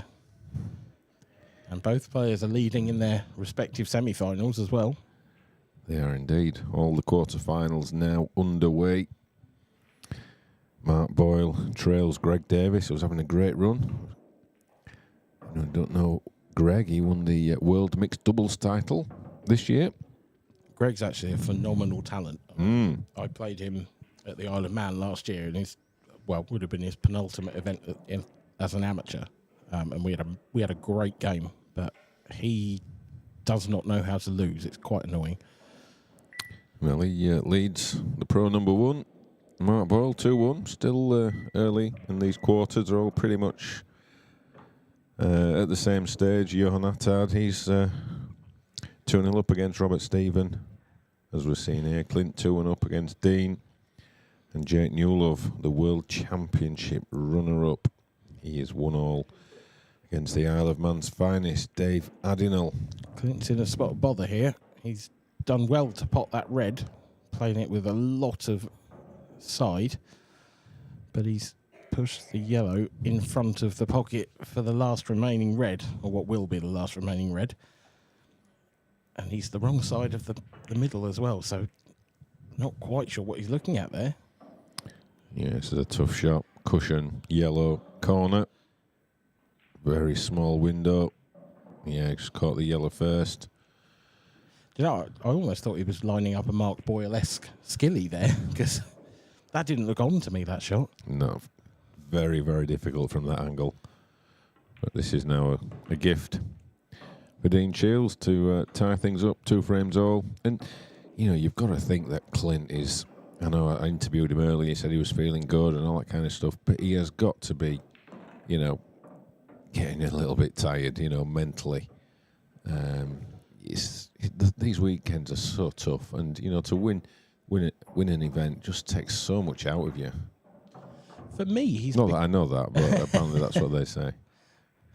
Oh, Dean's not happy with that, but I think he's all right here. I think he's still on that yellow to the top left. Yeah, and I think that those couple of shots there, just an example of, you know, the mental fatigue, because they were quite poor shots. Yeah, they were, yeah. I think for me, Clint is becoming almost... When I first started on the tour, and I heard people commentating or talking about Simon Ward, they sort of said he either gets knocked out quite early or he wins. And I think Clint's getting to that stage, to be honest. It seems to be a different Clint Ianson that turns up to every event, but if he's firing, he runs very, very deep. Yeah, I mean, Simon, you know, he's been playing a lot longer than Clint, and, you know, his practice days are behind him. He uses the first couple of rounds as his practice, and then, you know, if he's still in the comp, as you say, he generally gets, you know, semis final. You know, he's a 2-time World Championship runner-up, and you know, an absolute class act. Clint is a bit more active than Simon. Yes. So he's probably more match sharp. Oh, I agree in that. Yeah, I'm not comparing them in that sense. It's just the way that Clint tends to either have a really good or really bad tournament. And there doesn't seem to be a lot of in between with him. Yeah, possibly. At the moment, he's. I mean, the way he played yesterday, particularly at 9-7 down. I mean, two of those finishes were absolute top draw, and to do them at that time when you need it the most is, for me, just a sign of a great, great player. And Clint Ianson is a great player. Yeah, he is one of the very, very best. He probably doesn't get, that people talk about the Boyle and the Farnsworth and the Dunsters, and I think there's some people that probably just don't put Clint in that category, and I think he's got to be in there. Yep. He's won a lot of IPA titles over the, probably since around 2017, I think. I think he won 3 in 1 year when he got to Pro number 1. I think it was 2017. Yeah. I think he's done the double before as well. Might have to check that out. But no, I don't think he has.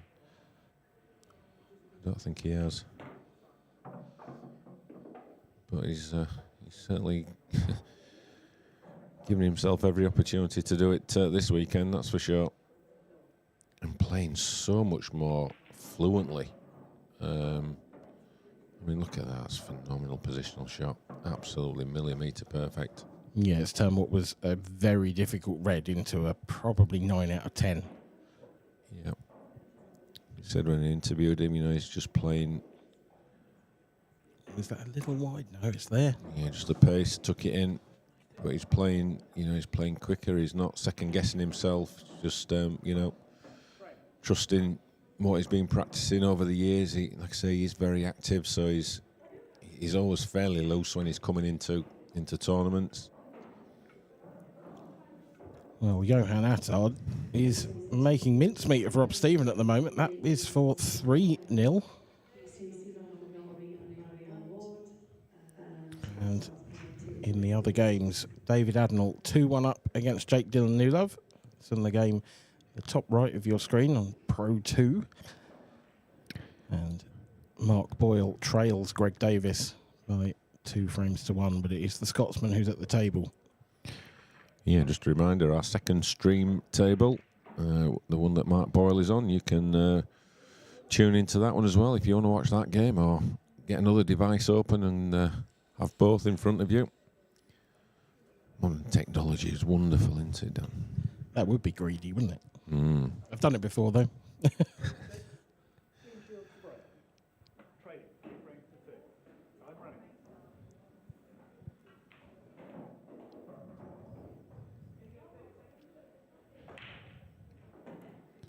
Shields to break.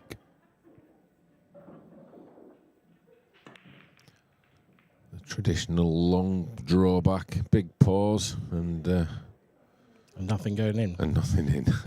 It's unlucky that. He's striking the break really sweet at the moment, Dean. Yeah, look at these yellows. I mean, the way Clint's playing. The esteemed 9-ball player, Dean Shields, of course. I wonder whether he's picked up any tips from the break, because it is a more... I don't know, I just felt like that was quite a 9-ball-esque way to break. Well, he's front on, isn't he? And he probably wouldn't break like that in 9-ball, because they're all aiming from the side to try and make the centre pocket. Yeah, I'm more thinking about the stroke, the sort of pull back and then the long push through. And I don't know. Yeah, it's certainly a very distinguishable action. Is that a word? Yes, I think it is. I think you've rescued yourself there. Yeah, I've been here distinguishing since Wednesday. feature. I think I've been here since Wednesday. Yeah, it's been a long. I'd like to say weekend, but it's more like a week for some of us, isn't it? Yeah. Back at work in the morning. Can't wait.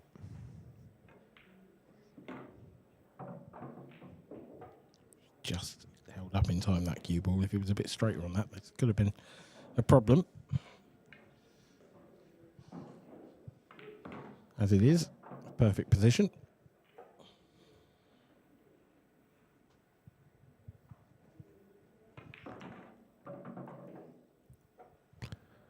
Clint's played quite a few matches on this stream table, so he should be very, very comfortable with its nuances and its pace and its slide and everything else that goes into the conditions. So he's looking good, 4-2.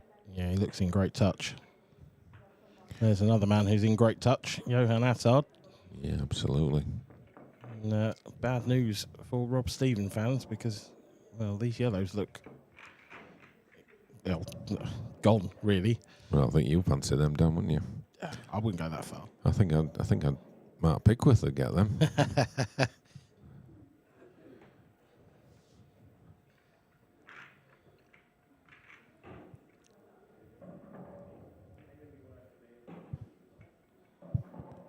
See all three of the other quarterfinals there. Great camera shots there from Craig. Frame 7.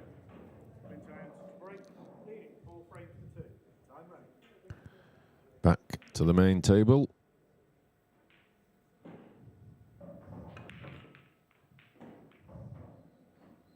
That looks dry to me. Quite get them as well as he has been doing. Quite get as much energy into that pack movement. No, it almost looked like he sort of aborted on the stroke to me. It's quite weird.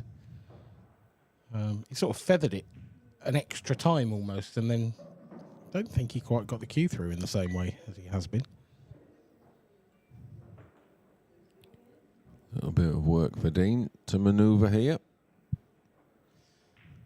Yeah, I mean, he's going to have to go yellows, I suspect, unless that red at the top of the table passes the 8 ball, but I don't think it does. Yeah, I think he's desperate to find a way to take reds, but I think, like you say, he's just probably going to be forced into yellows. I don't think he wants them.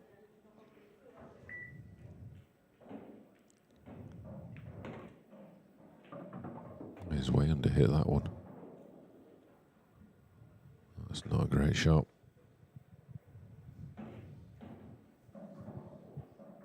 But one thing about Dean Shields, he is one of the best potters in the game.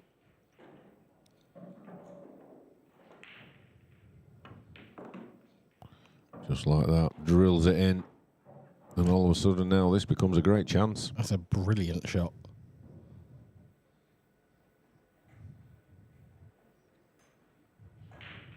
I am assuming that the yellow furthest right on the table goes to the top right. Yep, pretty certainly does, but he's not got a right lot after that.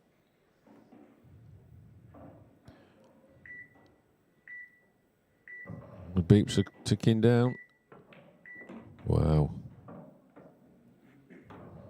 Tell you what, that was a better shot than it looked.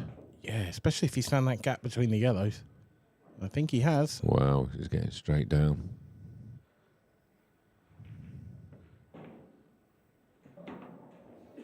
Just a little swerve, I think.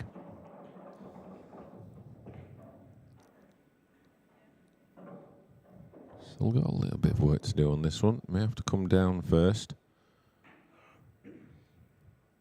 Yeah, if he can finish straight on the left of those two yellows. Oh, no, he doesn't have to. It goes past the 8 ball. Flies in. Flies in. It's amazing how different the table can look from different cameras, isn't it? Yeah. So must have cameras everywhere, Craig. And another shot, another angle there that we got to see.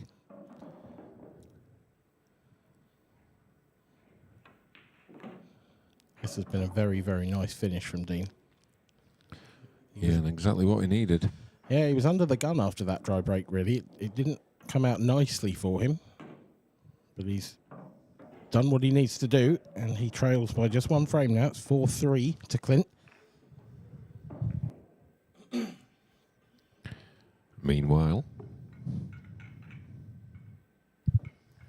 Jake Dillon Newlove at the table on table 2, and that is 2-2 at the moment. Johan Attard at the table, and that is 4-0 at the moment. Things are really not looking good for Rob Stephen. And over on table 1, our second stream table, Greg Davis is 3-2 up against Mark Boyle. Yeah, Greg not taking a backward step in that match. Great chance by the looks of it as well.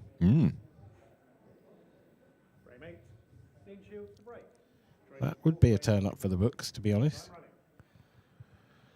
Well, yeah, you say that, Dan, but I don't think anything surprises us these days. No, but if nothing surprises you, then it gets boring, isn't it? You got to. You're absolutely right. And when you get to the last 8 of this competition, it is, to a certain extent, a bit of a lottery. Yeah, I mean, these races to 7, the sprints. You know, the sprints. And, you know, you can be in the form of your life. You can lose 7-0 in 20, 25 minutes and, you know, sit and watch.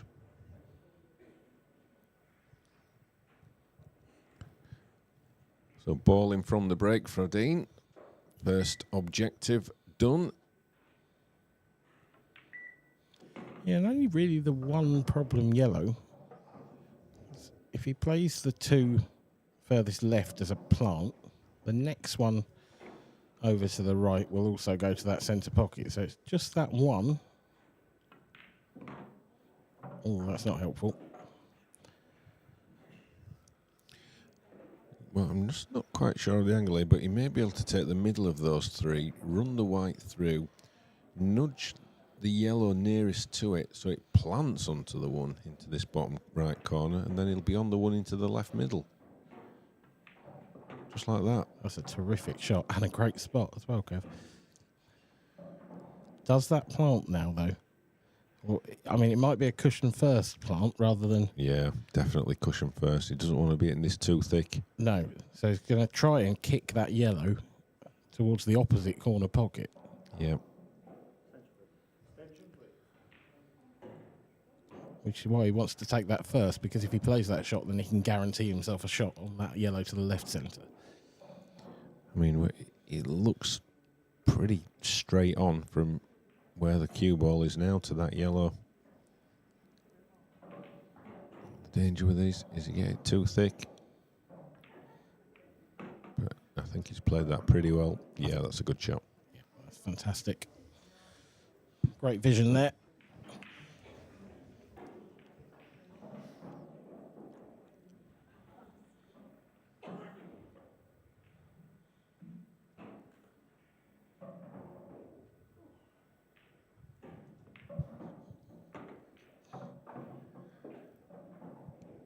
So I'll probably run this through with some top right hand English. Oh, that's such a weird turn of phrase. Yeah. I know why you're saying it, but it's a weird turn of phrase. Yep, good finish there from Dean. Got into a bit of trouble, but worked his way out of it. Well, Johan Attard is getting up to the table again. It still says 4-0 on my scoreboard here. But it is, in fact, 5-0. And, I mean, we've hardly seen Robert at the table. That's because he hasn't been at the table. I was going to say, he just hasn't been there, has he? And Greg Davis, he's 4-2 ahead. And against the pro number 1.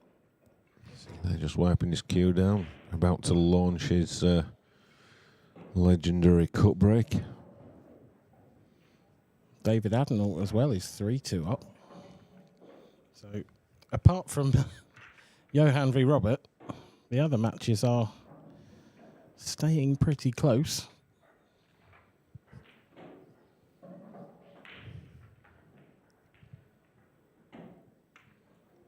Oh, that's 6-0. It just is. Obviously, we can't see Robert, but I'm sure he's slumped in his chair a little bit. Thinking about the drive home, probably at the moment. Yeah. Which I'm sure he's looking forward to. Does he travel on his own, or has he got company for that? And there, look, there he is, Robert. He's still focused. That's okay.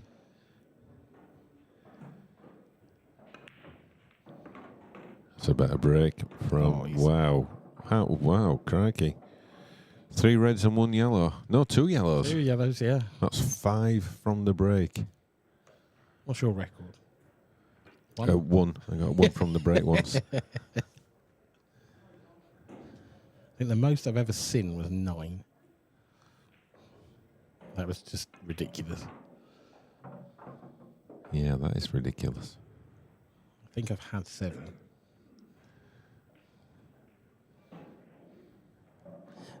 A lot of it is luck at the end of the day, though. Well, I think it's all luck, Dan, to be fair. Pretty much, yeah. As long as you're striking it well, then... Yeah. Yeah, if you could bottle it up, how you pot 9 from the break, Dan, I think we'd all pack up and play something else. Absolutely, yeah. With my luck, I'd pot 9 from the break. I'd probably snooker myself behind the black or something. Mark Boyle's probably the player who's come closest to solving the break. But even he hasn't. Yeah, I mean, he's obviously got a great break, but we've seen him in matches and, you know, he doesn't pot every time. It's all about timing, isn't it? And, you know, you don't mind not potting if you're 5-1 up or something, but, you know, when you get into the bitter end and it lets you down, that's when it gets you most. Yep, the quickest of quick-fire break dishes there from Clint Ianson. But now a word from our sponsor, Raffle House.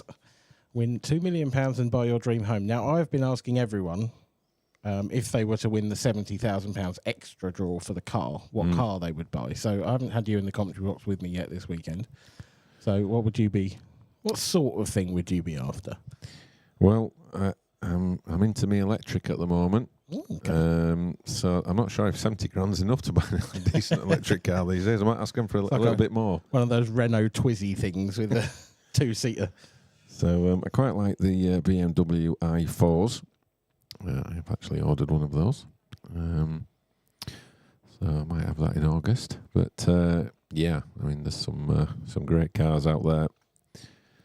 But yeah, so yeah, get involved. But remember to gamble responsibly and check all the T's and C's on the website. And, you know, you can have a chance to win that £2 million dream house, which you can have anywhere you want. You know, you can buy next door if you want. You can use the money for that and knock through, so you don't have to move away from your local area. And then you also get the chance to, you automatically, you know, as part of your ticket purchase, you contribute to the charity of your choice as well. So doing a lot of good. Everybody wins. Yep. And if you do want to enter that, the link is in the live chat, just under or next to or near somewhere, wherever you're watching, depending on what sort of device you're watching on. So if you do have a go, then good luck. Yeah, I know I've bought mine. I've got my subscription in. Yeah, Dan was telling me he's gone for £30 a month. I did the 25, yeah. You lot are too rich. You've got too much money. Well, you've more chance of winning it than the lottery, so, you know. Yeah, I mean, it's hard to argue with that. That's my choice. Yeah, yeah. So, yeah. But yeah, obviously, check the T&Cs and please gamble responsibly. Rare footage there of Robert Stephen at the table, but he was racking up, so... I've got a funny feeling that one might be 6-0. Yeah, Matt Boyle was just about to put a black there as well, so he was pulling one back. Oh my goodness, look at this. Is that dry? It's dry as well. We've got Clint Ianson who's potting 5 and Dean who's fudging. I think he's touching ball as well. Fairly short. But our referee Darren Maidment called a touching ball there, so this will be an interesting couple of minutes or hours. Yeah, I don't think both of these guys will want to be tickling about for too long. They're not those type of players. Can we have a re-rack?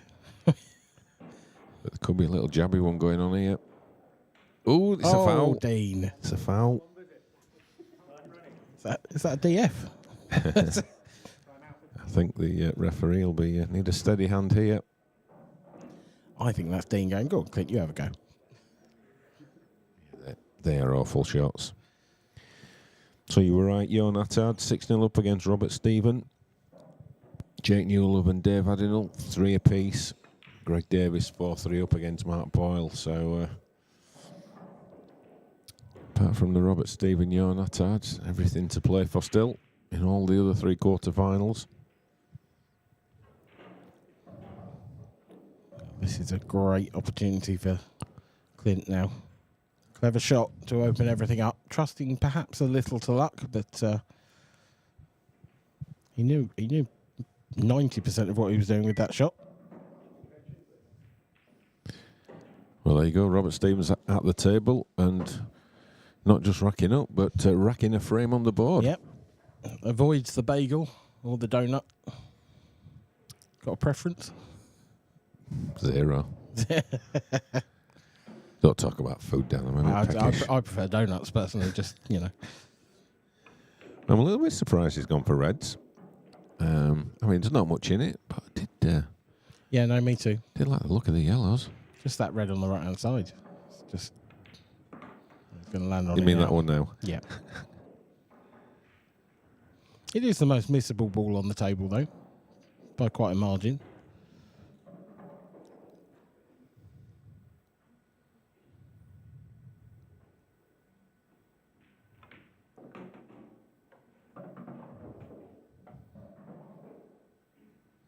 Trying to work out where the 8 ball's going as well. Does it go to the bottom left past the yellow? Or if it doesn't, I think it might need moving.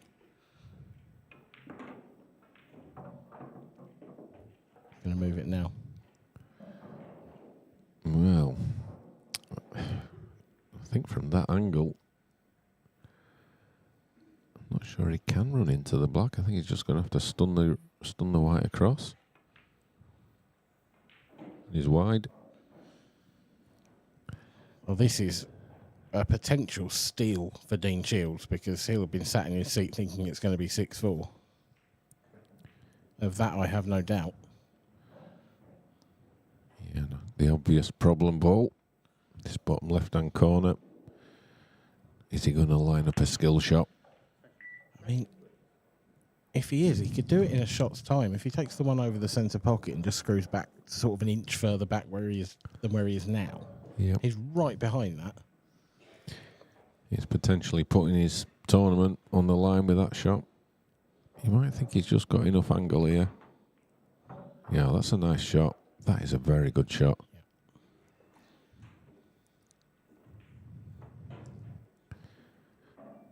So does he play position or does he play the skill? I mean, I think you play the skill because if you don't get it, you're probably still going to have a shot on that yellow. And he's pumping it out. Oh, that's about as bad as that could be, isn't it? Well, he can probably tickle up behind if he can't see the one at the top left, which I think he can come off the cushion.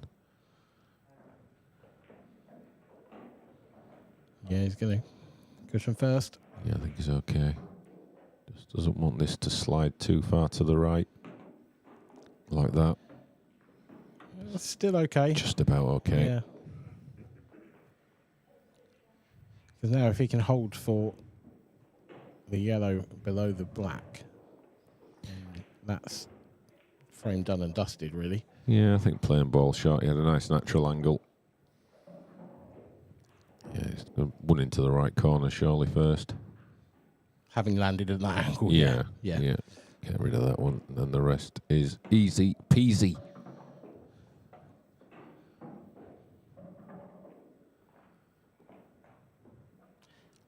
Just an angle here. It's not. He's a little bit careless. He should have screwed back another inch there. Yeah.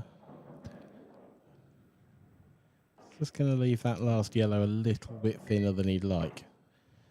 And having nudged the black, he's now going to be bridging over it as well. This is...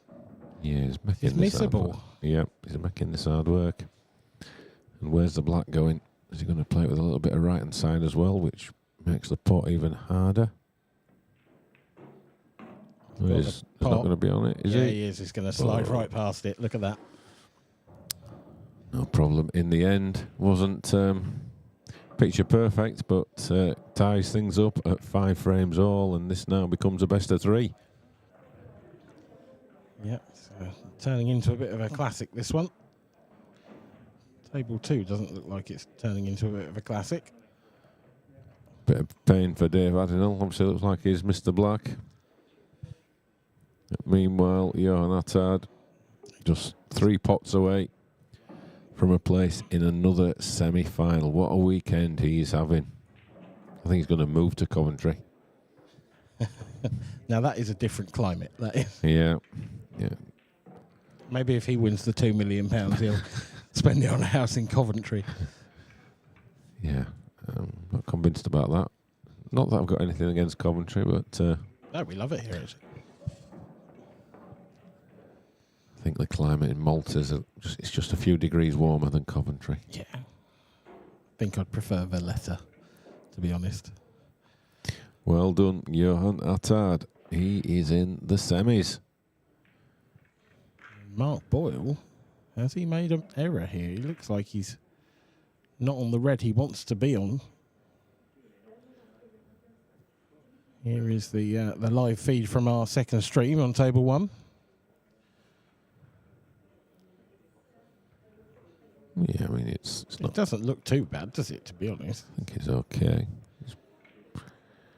He could run the white through, or he could screw across. You saw where he was trying to line it. He wants to hit the red half ball. Just a bit like that. Yeah, he's milked that. So Clint with the advantage of the break. Has been breaking exceptionally well. Just the one dry so far. Oh, nearly lost the cue ball there.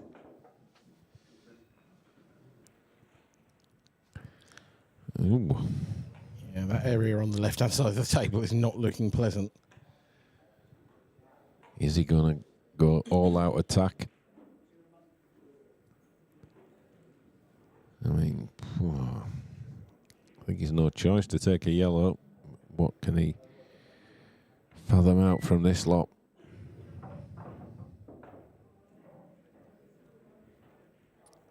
I mean, the yellow that's tied up on the left-hand side, he can back double that into the middle.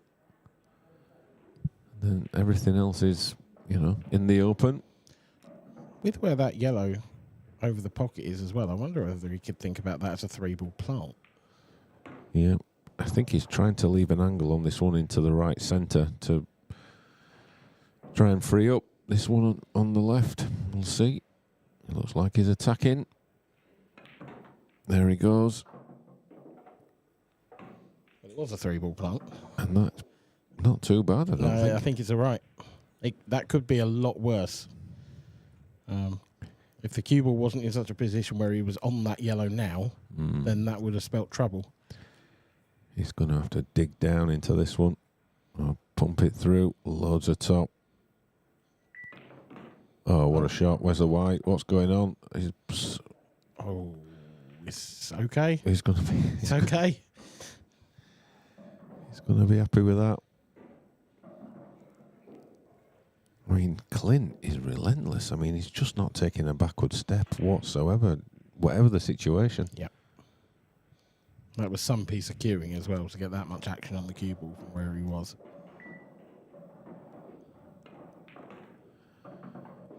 And that, ladies and gentlemen, is what world champions are made of.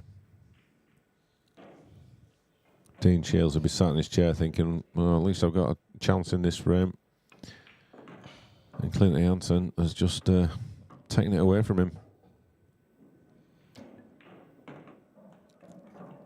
Little hand of apology. Knows he rode his luck in that one, but played some lovely shots and think deservedly got the right outcomes.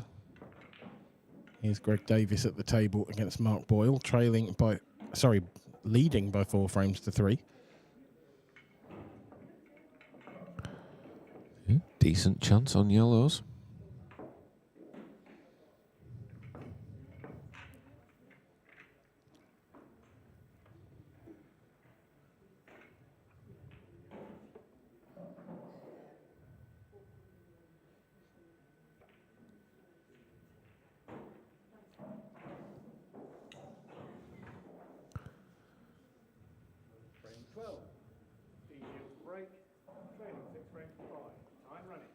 Point of no return for Dean Shields.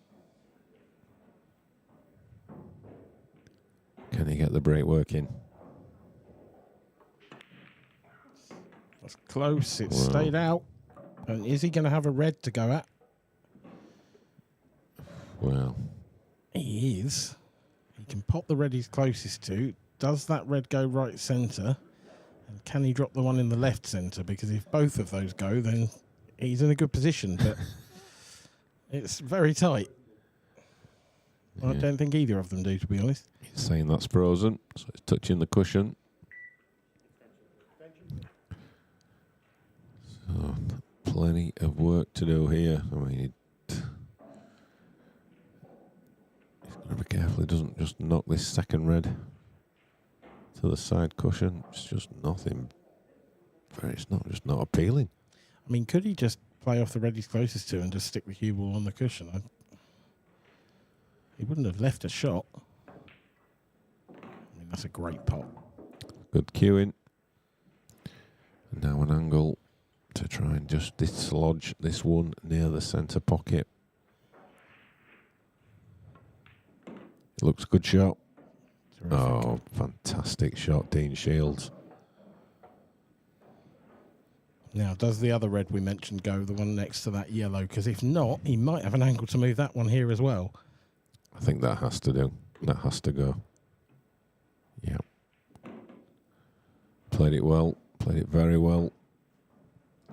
I mean, that camera shot looks like it doesn't go, but pretty certain it does.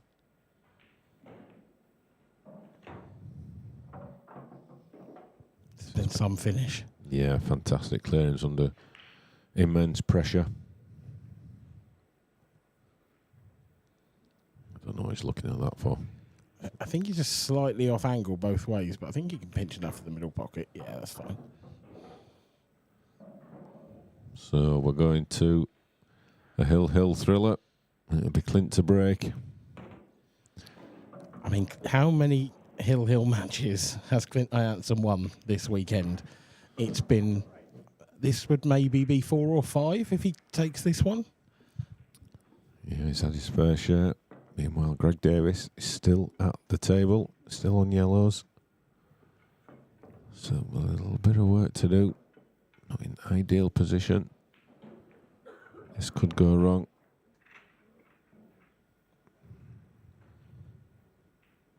He's overcut that.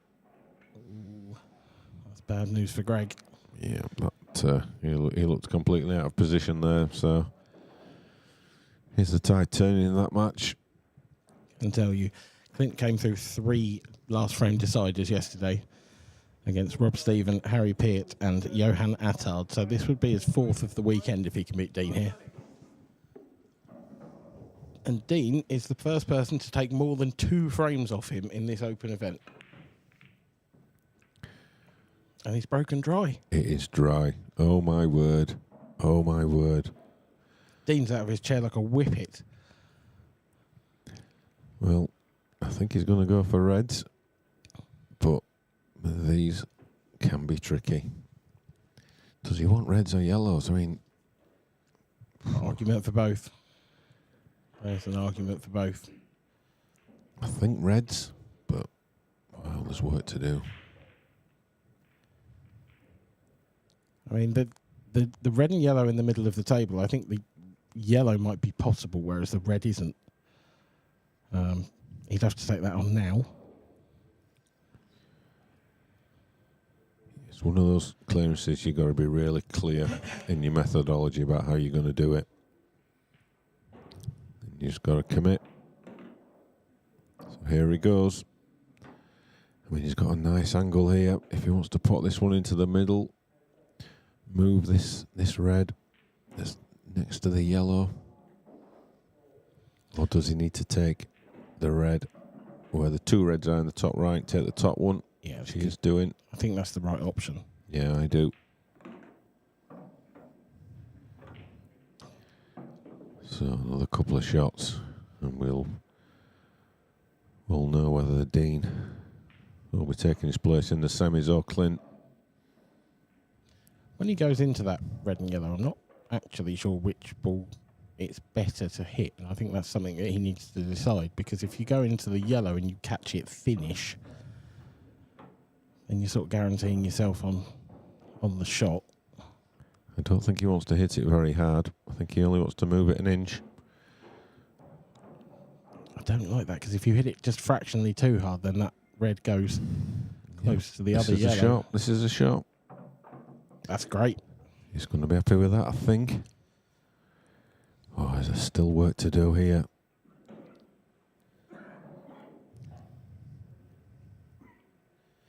If he can drop on the red that's now on the bottom cushion, he could take what would be his last red to the right centre. So he could just run this through.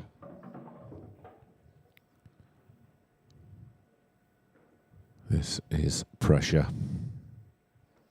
Is the run of Clint Ianson going to come to an end this weekend? Well, I'll be honest, it's through no fault of his own. Clint has done very little wrong in this match, and neither has Dean. That's a pretty good attempt. He's perhaps a shade under hit. Yeah, he'd have liked another 2 inches.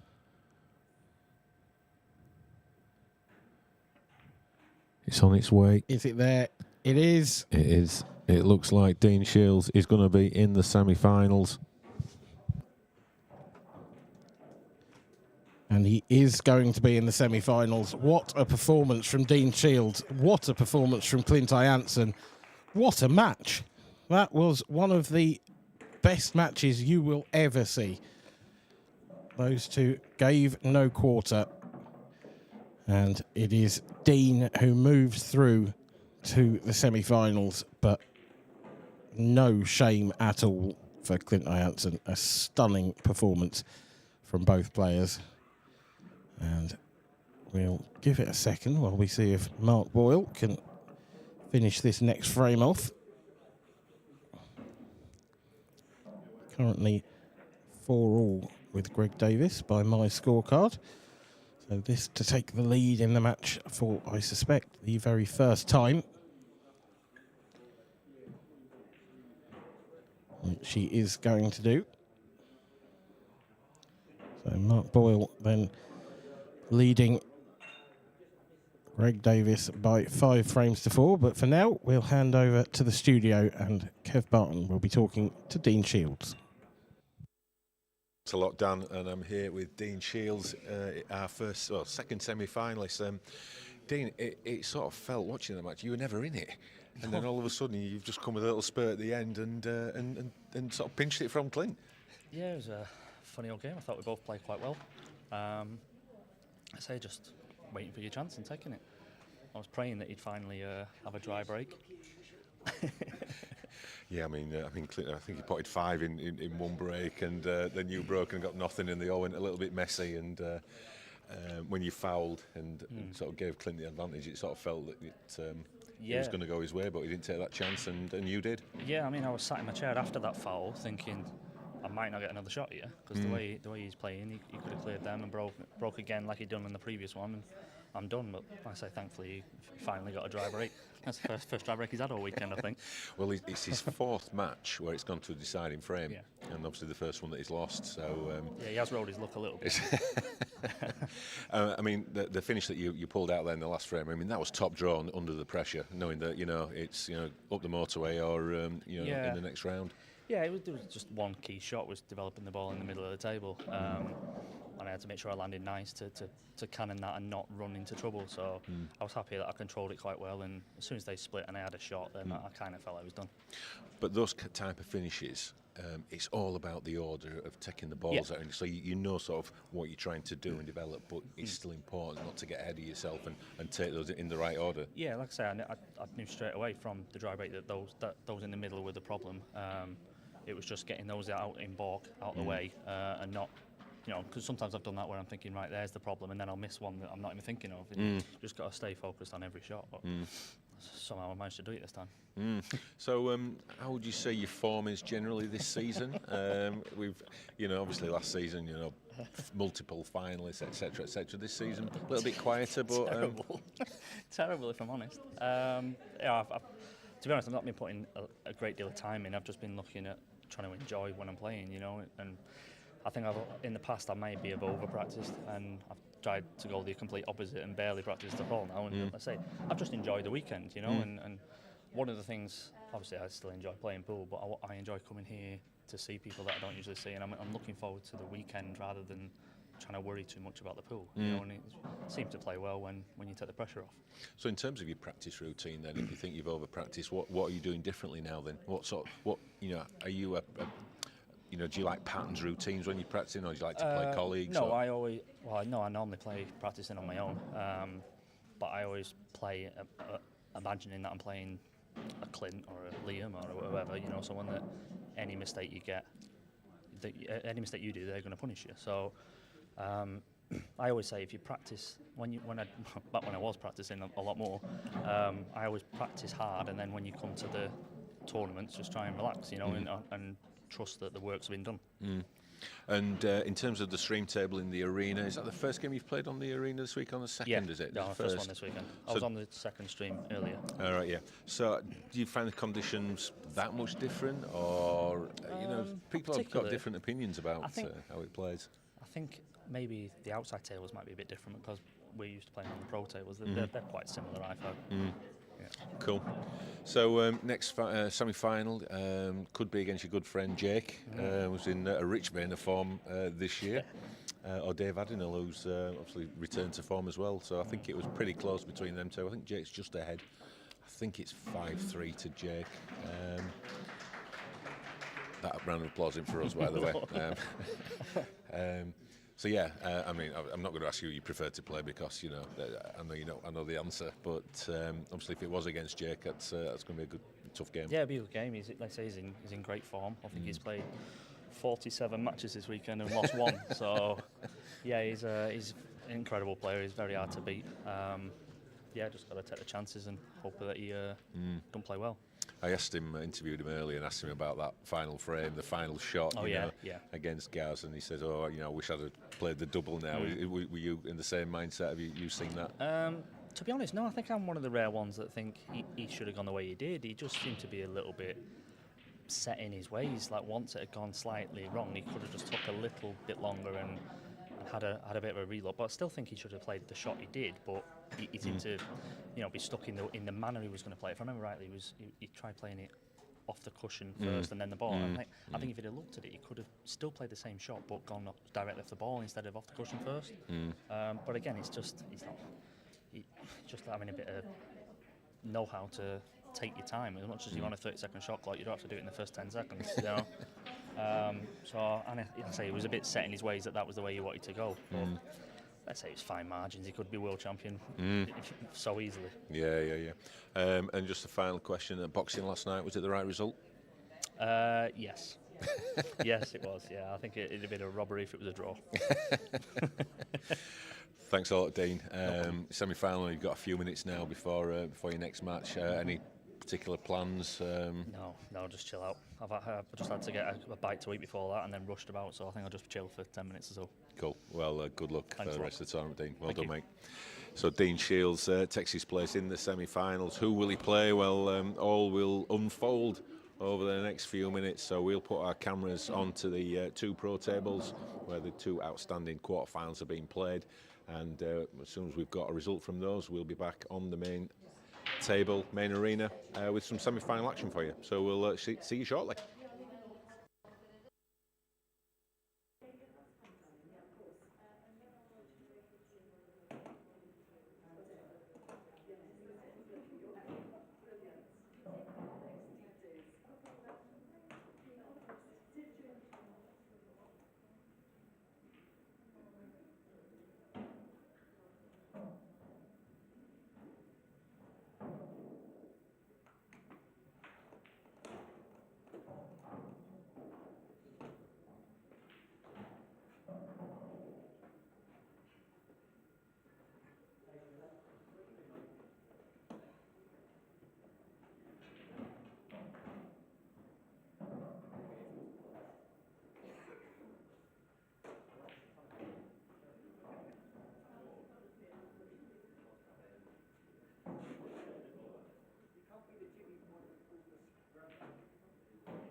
On table 7 then we'll have the ladies open semi-final, Deb Birchall, Beck Sweeney. Deb Birchall, Beck Sweeney, table 7 please.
to pick pizza and chunky chips. It's waiting for you in the restaurant bar.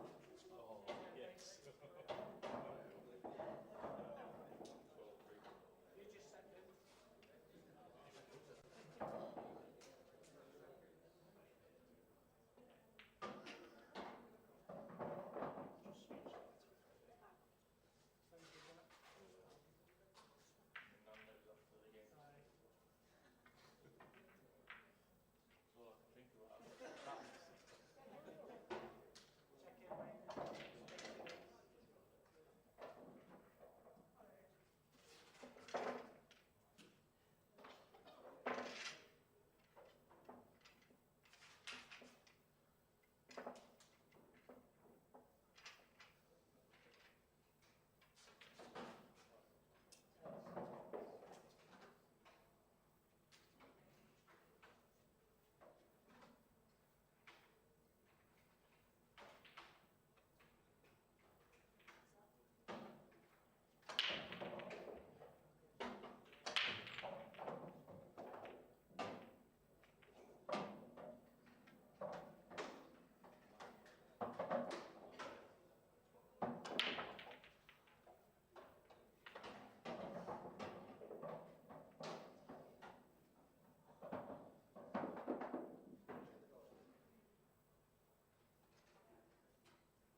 selector. Rewind selector. Rewind selector. Rewind selector. Rewind selector. Rewind selector.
IPA UK Open semi-final match.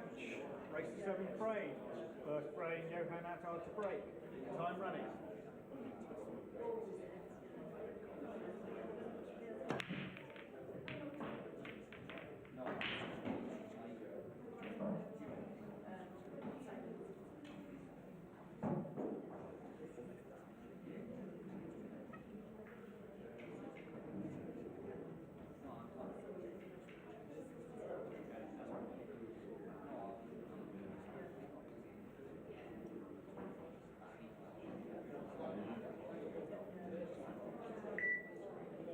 Extension, please.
Coverage of the Open Championship here in Coventry resumes.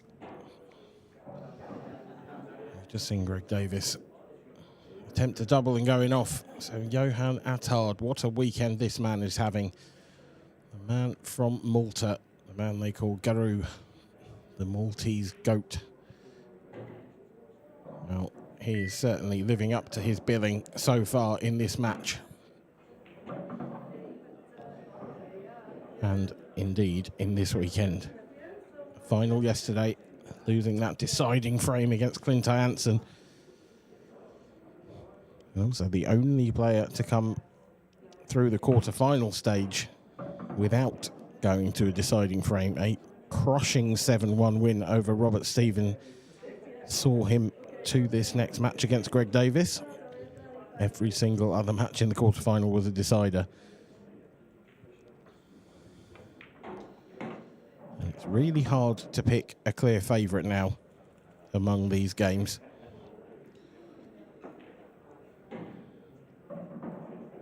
Mark Boyle probably would have been the favourite had he managed to overcome Greg, but he's on his way back to Scotland, having succumbed to the Englishman. And in the other semi-final, Dean Shields currently taking on David Adnell out on table 1. If you want to watch that one, then our second stream table is focused on that game. I'm sure there will be plenty of Manx keeping a firm eye on David Adnell's progress. Fantastic performance here in the Open. His first IPA semi-final. Can he go one better and make it his first IPA final? Dean Shields stands between him and that achievement.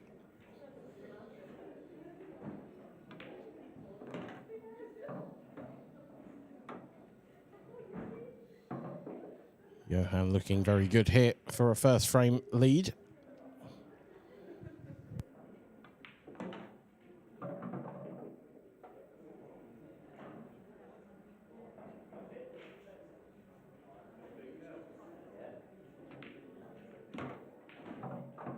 And it is 1-0 to Johan Attard, and I can tell you it is also 1-0 to David Adnell. Dean Shields at the table looking to level the scores.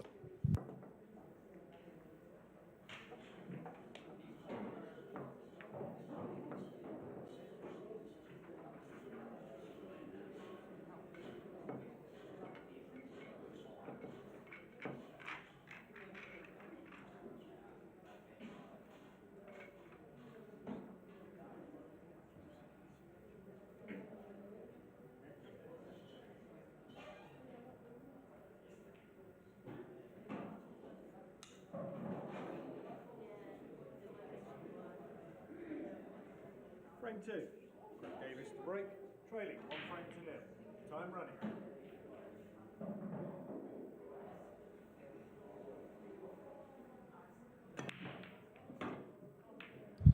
Really powerful hit there from Greg. And what a result this is going to be. Fantastic break. And a fantastic opportunity on yellows as well.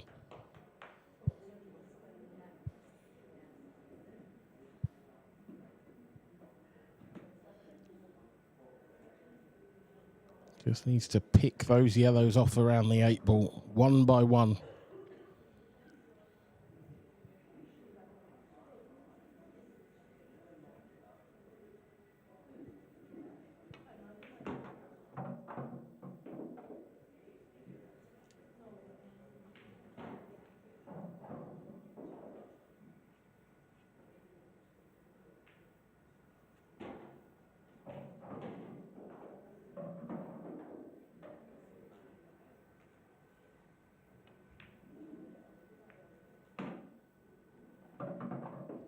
Nicely controlled there from Greg. Keeps himself with a decent angle on the bottom of those 3 yellows.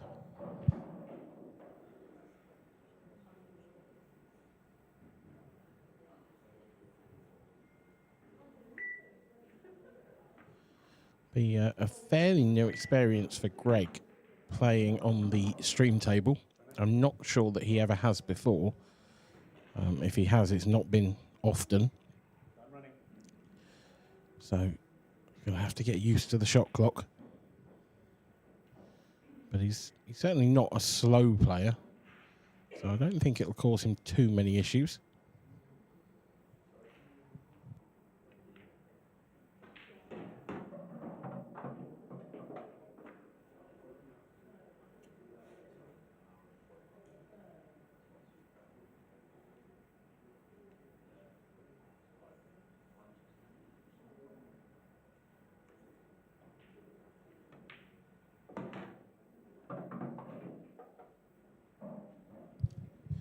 Strikes the cue ball really well, does Greg. He looks ultra confident at the moment.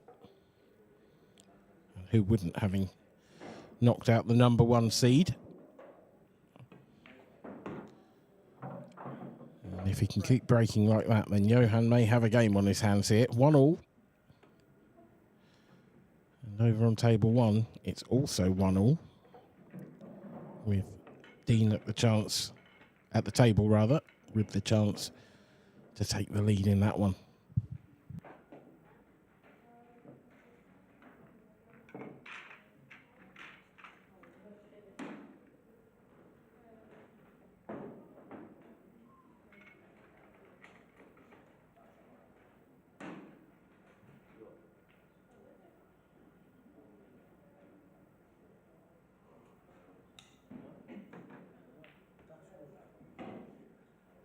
Frame 3.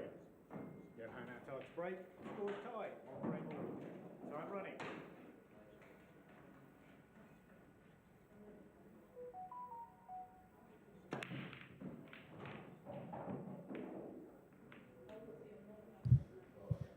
Dry break for the man from Malta. It's not left the best opportunity in the world for Greg Davis, though.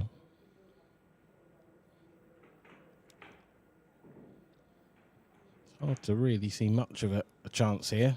He could probably play the red he's closest to off the red near the corner pocket and pot it, but understandably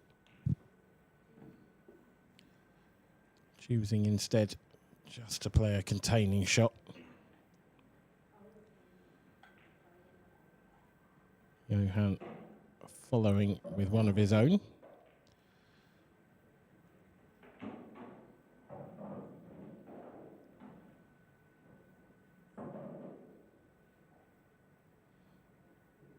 There'll be a slightly tentative passage of play from these two, I suspect.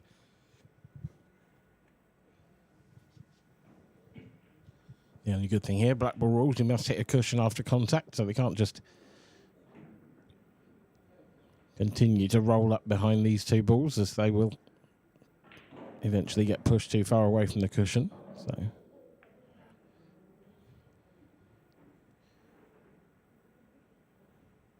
Johan not really leaving Greg anything there, I don't think.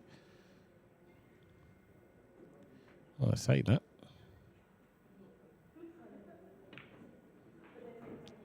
No, Greg just... Oh.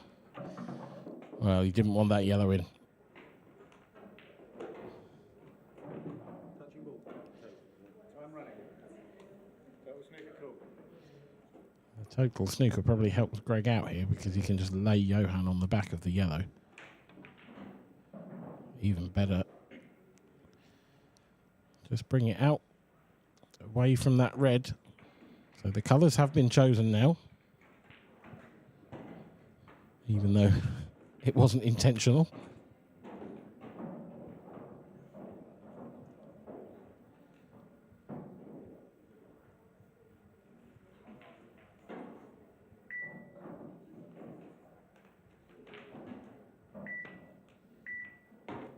Terrific shot there from Johan.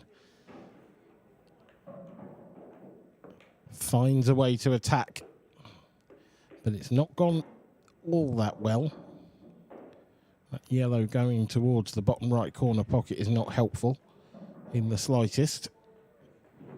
And there are obviously a couple of problem reds over on the left hand side, and particularly the bottom of those two.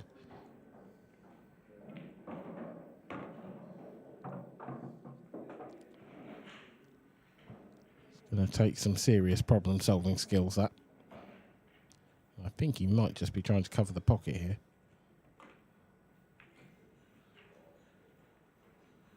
That's a pretty good shot.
Real war of attrition this frame.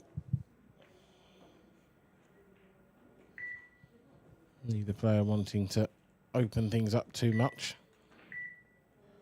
It's just so many problem areas on the table for both balls. As Kev Barton strides into the commentary box once again, into our plush surroundings. Getting a bit of irregular. I know. Just, so I've been in the arena and what have you, and just was watching the end, like you were down at the end of the quarterfinals. When you look at the four quarterfinals, 3 of them went to deciding frames. Final frame thrillers. And certainly 2 of them were 6-5 behind. I know Greg Davis was 6-5 down to Boyle. He was, yep. 7-6, and actually all 3 were, because David Adnall was as well, and so was Dean Shields. Yeah. So yeah, crazy.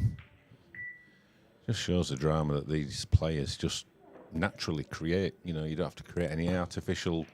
No. You know, you don't need that. Situations. We don't have to tighten the pockets or put a break box in or anything like that. I'm not saying they're bad things, but for us, you know, you just let the players do what they do, and that creates the drama. Yeah. It's a nice shot there from Greg, especially if he sat right on that yellow. I think he's just gone favourite in the frame for me. And one of these 4 semi-finalists are going to be winning their first IPA title. Yeah, absolutely. So I wonder when the last time that happened was, to be honest, that you had a semi-final lineup of people who have never won an IPA event. Well, I mean, it must be ludicrously unheard of, to be honest. You'd have to look back a long way. Yeah. You'd have to look back a long way, definitely.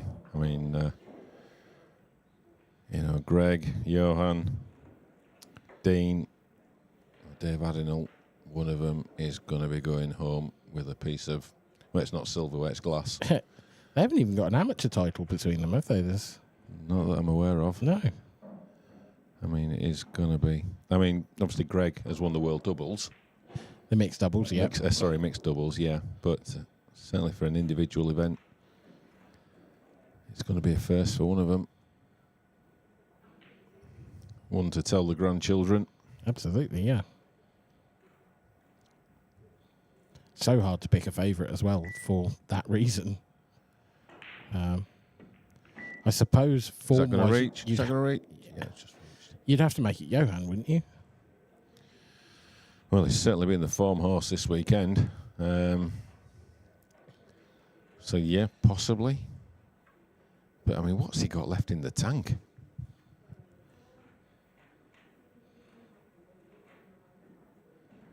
I mean, he's been playing pool pretty much non-stop for the best part of 3 days.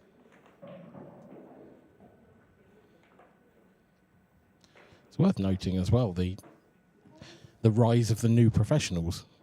Yesterday, I think we had 5 out of the 8 quarter-finalists were new professionals this year. And now we've got 2 in the semis of this event as well. Yeah, and I have been banging the drum about these new raft of professional players who've made it through the amateur qualification process last year. I think there's 13 of them, and everyone is very, very talented. You know, you usually get, 1 or 2 who, just do it to say they've been a pro, and then, you never see them again. But I think every one of these 13 are super talented, and certainly, I don't know what the average age of the 13 is, but low. I bet it's pretty young. Yeah, I would agree. So, yeah, I mean, we've seen, obviously the headliners have been Rob Wilson, Lee Shepherd.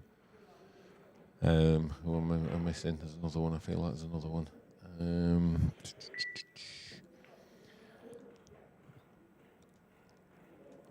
Obviously, Johan. Yeah, absolutely. Harry Peart. Harry Peart, he's caused some damage this weekend. Yeah. He's bashed up a few people, and he bashes them up quick as well. Yeah, he does. He doesn't hang about. And now we're seeing Greg Davis, taking out Mark Boyle, 6-5 down, and showing great composure. I mean, I think Lee Shepherd, because of his almost dominance in the section last year in the amateur section, he was everyone's pick. Kian Monahan as well. Kian, yeah, you're right. Yeah. It's a phenomenal crop. Yeah, Matt Steeper. We've not even seen Stephen Ellis yet, because unfortunately he's just had a few personal things that he's had to take care of. But looking forward to seeing Stephen in action. Yeah, hopefully at the next tour. And the new amateur that I called was probably going to do some damage. Hasn't yet, but I still wouldn't be surprised if he did. As Greg Davis goes in off, chance for Johan is Connor Davison. I think Connor's a phenomenal talent. Yeah, bizarrely, I was just talking with Corey Reese in the outer arena an hour or so ago about the new batch, and I did mention Connor and the likes of Riley James, who probably haven't got the results that they want, but you can see the talent. Yeah, you can see the talent, and give them a bit of time and experience, and like I said, these are the players over the next 10, 15 years. Yeah. Not quite a changing of the guard, but not that far off either, potentially. Certainly ruffling a few feathers, that's for sure. Now, Johan's played a very aggressive shot there. How has it come out? I think he's got a plant down to the bottom left, so I think it's worked out pretty well. Yeah, I think he's okay. If that 8 ball had come a ball or two further over, might have been in trouble there. Yep, so I think it's a very, very exciting time. If you're a fan, spectator, watching, you love watching your pool, you're going to see these new kids, and they're going to... and they're not scared. They're not scared of these big names. No one's got any fear anymore. No, certainly not Greg. I mean, to come through a final frame decider with Mark Boyle in your second event as a pro in a quarter-final is astonishing stuff. Yeah, brilliant. Really pleased. And the established guard. I think they're beginning to realise now that there's no easy matches. No, absolutely. Those days have pretty much gone, because you can't draw me. I'm not in the draw, and everybody else is super talented. So very, very exciting times ahead. Not if you're a player, but no. I mean, you often describe the amateur section as a bloodbath. Well, I think the professional section's going the same way. Yeah, going to see a lot more winners, perhaps a little bit less dominance from. We did a stat, didn't we, at the Worlds, and it was the top 5 have won something like 80% of all IPA trophies. I don't think that's going to be the case for the next few years. Yeah, it was an interesting start. And the stat around, the success in finals. So the likes of Liam, Boyle, Farnsworth, they were all pretty much the same, around about 71, 72%. And Gaz Ibbott, obviously two-time world champion, he was down at 50-odd%. Because he did have a spell where he was getting beat in finals. That's amazing, though, because that just shows how many finals he's been to. There's a ridiculous stat. Yeah. But those 4 players and Clint, I think, as you said, have won 80% of IPA titles since we started collating the data on Q-Score, which is around about 2015, I think it is. 15, 16. Yeah, they've won 80% of all the titles. Wow. That's crazy. Dave Addinall, 3-1 up on Dean Shields. Yeah, that match has slowed down a little bit as well. They must have had quite a tactical frame, either frame 3 or frame 4. Looking dry. Yeah, things aren't going the way of Greg at the moment. He was so far ahead in that last frame and played that shot where he double kissed himself into the corner pocket, and all of a sudden feels like that might be a big shift in the momentum of the match. Yeah, it was a bit of a careless one, to be honest. You could just say it was a little bit unlucky, but he should have been nowhere near that corner pocket. And just, as you say, Dan, just completely handed the frame to Johan, which he duly took. I think the biggest problem here for Johan is probably that red closest to the bottom left corner. You can get on it through that window of 2 yellows just above, but it's not easy necessarily to get the cue ball in that position. There's no obvious ball to just sort of stun in and get there nicely. So we've been asked a question by Rex. Can the commentary explain why all the tour events are based in the north of the UK? I'd like to know that. Seeing as I come from practically France, I think the answer is hotels, isn't it? It's just finding venues. Yeah, it's as simple as that. It's finding venues at the right price that don't want to charge you £3,000 or £4,000 a day in room rental hire, and anything, south of Birmingham is very tricky. So yeah, I mean, we have used some venues in the south. We've used Brighton, of course, and Gatwick Airport. We used Gatwick Airport. Was it the actual airport? Oh. It was the Hilton. I think it was the Hilton in the airport. Yeah, not in check-in. Yeah. That'd be a great location for a tournament, wouldn't it? Get a good crowd. Yeah, absolutely. Yeah, now then, what are we thinking now, Dan? Single table. So yeah, it's simply about cost, really. Where's this cue ball going? Oh, it's just okay. Another half a turn. It'd have been a different story. So yeah, if you own a hotel in the south of England with a very large function room, get in touch. Yeah, if Paris Hilton is watching the stream, Paris, if you can get in touch with us, do us some good deals on burgers and on a venue in the south. I once, just out of interest, got a quote from Chelsea Football Club because they've got a fantastic conference facility. I dread to think. Like 10 grand a day, maybe? The quote was for 19,000 a day plus VAT. Wow. It's not bad, is it? Not bad for them. Do you get used to the pitch for that? We might have to put fees up a bit. Yeah. Entry for the next tournament's 2 grand. Yeah. Yeah, so it is simply about the economics, unfortunately. Oh, that's wow. a wide. That's a wide. I mean, it's not even close. I thought that went to the middle. Yeah. It's got away with that a bit. Yeah, this is not easy for Greg. Not easy at all. I mean, I think he might just be tempted to lay a snooker. If he can just push that yellow he's closest to past the other one and just try and get as close to that second yellow as he can. Yeah, that's the shot. It's quite well played as well. So yeah, I do know Coventry is south of Birmingham. I was just using Birmingham as a general sort of kind of theme.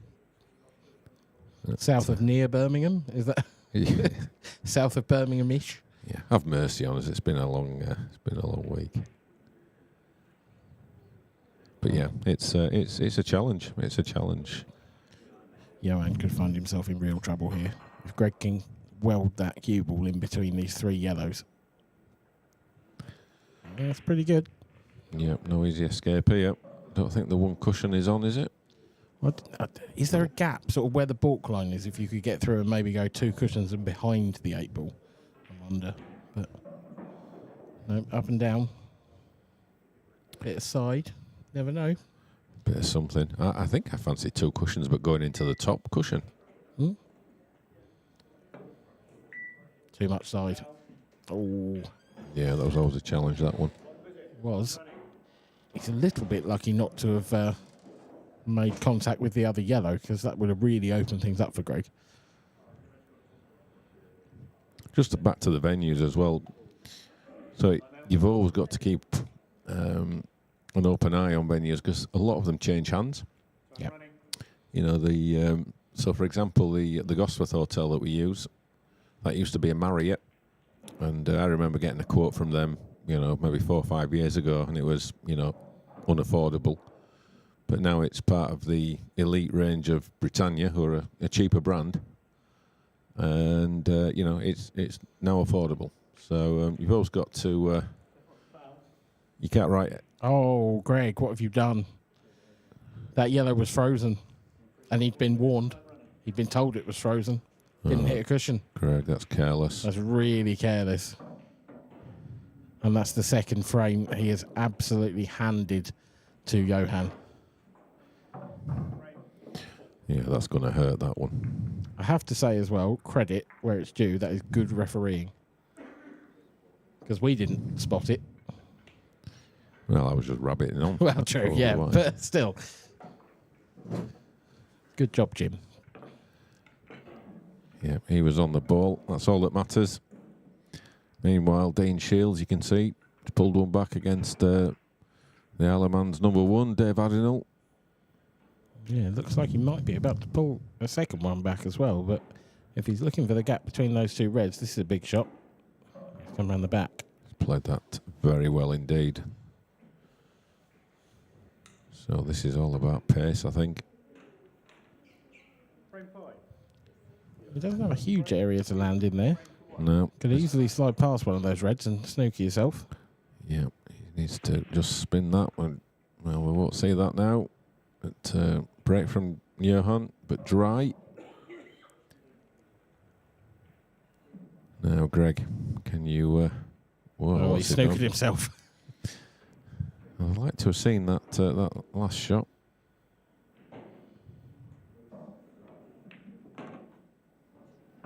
So Greg needs to just refocus here now.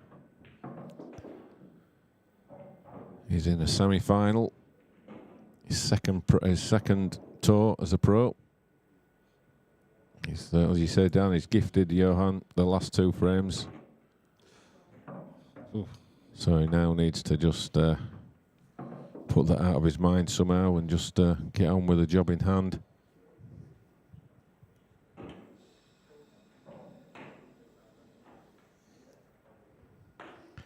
Leon Griffith saying, how about coming back to mid Wales at the Metropole Hotel? I think that was Llandudrod Wells. Easy for you to say. Yeah, I've got my lips in a twist saying that. I don't know. I mean, obviously that's in mid Wales, but I have to say I don't know where that is. Well, you imagine Wales? Yep, in the middle. Sort of in the middle. Yeah. Yeah. Brilliant. And you're not far off. Awesome. Yeah, unfortunately, that hotel wouldn't be big enough for us now. Yeah, we only went there once. I think the nicest hotel in Wales that I can remember us going to was the one in Cardiff. Yeah, the Metropole, I think. No. The Mercure. Yeah, that was it. That was it, yeah. Yeah, very nice hotel, but again, that's in Cardiff city centre, and the prices of those kind of hotels are just, again, just not affordable. Ooh, that's top side. That's careless. Oh, great. Having come through that marathon with Mark Boyle, I do just wonder if Greg is slightly on the tired side at this point, because that's the 3rd frame in a row. Yeah. He's dropped the ball.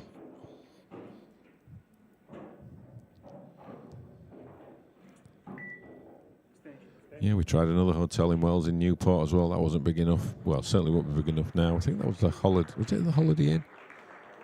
Oh, yeah, that was my first ever tour. Where was that? Yeah, Newport, yeah. But yeah, it was a Holiday Inn. Dan Davey. It was Dan Davies' first tour win. And what I thought for a long time would have been his last tour win until quite recently.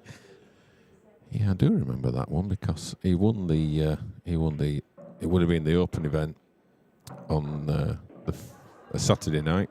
Yep. Then I beat him in the pro event on the Sunday. Oh wow! Yes, no wonder you. I always remind him of that. Who won the pro event? You remember that? It wasn't me. I probably got bashed up next match, but no, I don't remember. I think back then I'd have been on my way home on the Sunday, so I wouldn't have known either. Please check out Riviera International Centre Torquay. That's a lovely part of the world, I have to say. So back in the day, there used to be a tour event in Torquay, a hotel right on the front. It was the UK tour as it was when it was World Rules before I got involved. Can't remember the life of me think what it was called. I thought the hotel actually shut down, but yeah, we did go to Torquay. I mean, that hotel wouldn't be big enough for us now. A long drive, that, for most people, but the refs would be happy. Yeah. Yeah, I had a great room there because the view looked out over the sea, and there was some like speedboat racing or something going on. Yeah, it was really good. That's why it's coming round. It needs to travel. A little bit more. Let's slide off. Yeah, it's just about got there. Talking of sea views, are there any plans for any tours on the Costa del Sol or Italian Riviera? We keep looking. Yeah. It's a lovely finish that from Johan in the end. He now leads by 4 frames to 1. Continuing, you have to say, his domination of this event so far, having beaten Rob Stephen in the previous round by 7 frames to 1 and Chris Boron in the last 16 by 7 frames to 1. He is absolutely flying. He's had a hell of a run through this tournament as well. I mean, if you go from the 3rd round, he's beaten Ivan Parry-Williams, fellow professional, Craig Marsh, fellow professional, top professional, Chris Boron, fellow professional, Rob Stephen, fellow professional. You know, that is not an easy run. You don't often see a player coming through that many tough games. He's had a tasty draw there, hasn't he? And I'm just looking at the score there, Dean Shields. So he must have won that frame where he was snookered on his last ball. Yep, must have done. So that's been turned completely on its head, that match.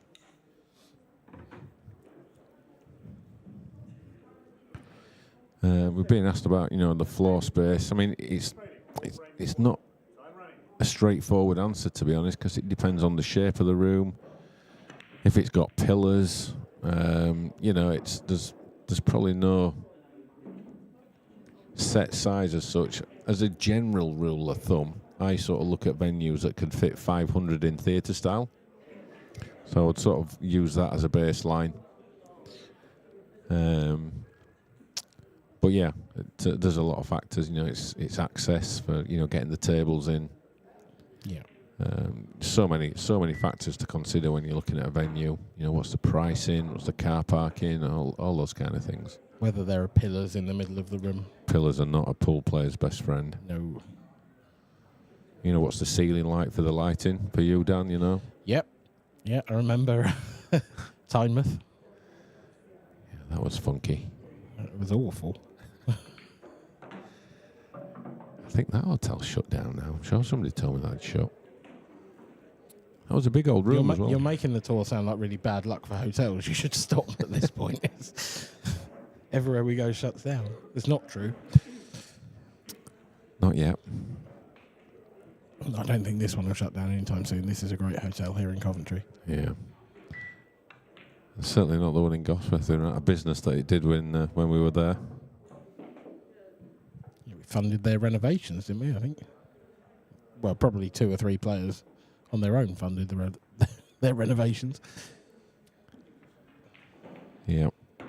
Just going back to the Torquay one, where the suggestion is around, looking at the International Centre. Again, the problem with non-hotel based venues is that you're going to end up paying some pretty high function room space, higher. If it's in a hotel, it's sort of offset. It's, what's the word I'm looking for? It's been a long word. Subsidised by the hotel rooms kind of thing. So that's usually the only downside. And the players do, I think, prefer generally, you know, to have the hotel and the rooms on site. So it's just so much more convenient for them. Yeah, Ryan's just played an absolutely brilliant shot there. Yeah. We're dreaming of being in Torquay. Well, who wouldn't? Well, I don't think Johan will. He'll be dreaming of getting back to Malta and that perfect, lovely climate. Yeah, that's just not fair, is it, really? Any hotels big enough in Malta? Have to ask Johan. That wouldn't be beyond the realms of possibility, I don't think. Some nice cue in here from Johan. It's easy black now.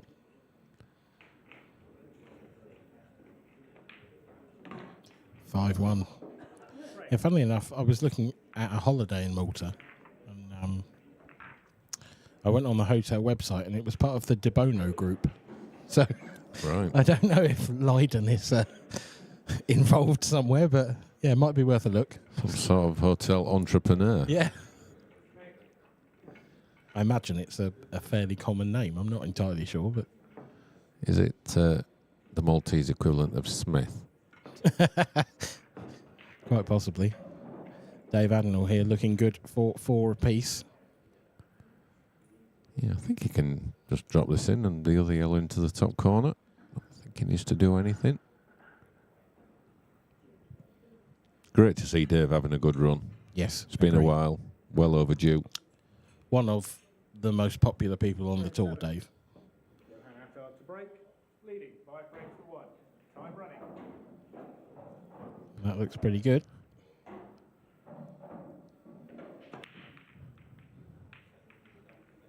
So, where's the white? Ooh. Well, Johan's given up so many opportunities on his break. But Greg hasn't made the most of any of them, I don't think. So, it's sort of do or die time now for Greg Davis. Yeah, and if he does lose this match, he's going to be really disappointed, you know, for the performance that he's put in against Mark, and then, you know, to come on this table and play some pretty loose shots. And he's basically gifted Johan a minimum of 3 frames, possibly 4. And, you know, the score could quite easily be the other way around. But anyway, it's not over yet. These yellows all go. It's just a matter of holding it all together, play the right shot, not get too ahead of yourself. That could have gone wrong, but it's okay. Yeah, it was just slightly loose, wasn't it? You know, you push that yellow a bit further over and it doesn't go anymore.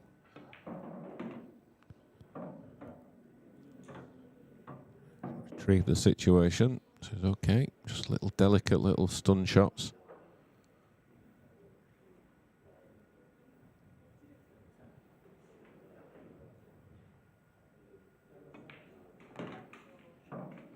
David Adenall, Dean Shields has gone 4-all, so Dave did take out that clearance, as expected.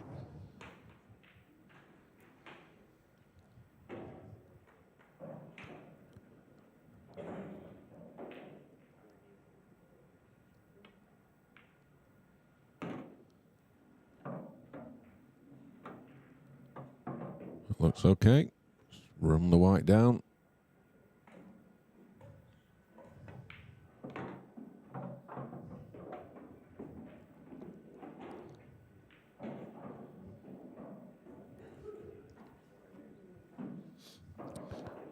Taking his time, not rushing, but still playing at a nice pace, which I always like to see.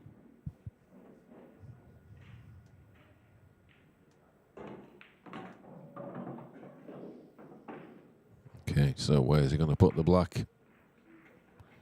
He's screwing back. Yeah, looks like he is he?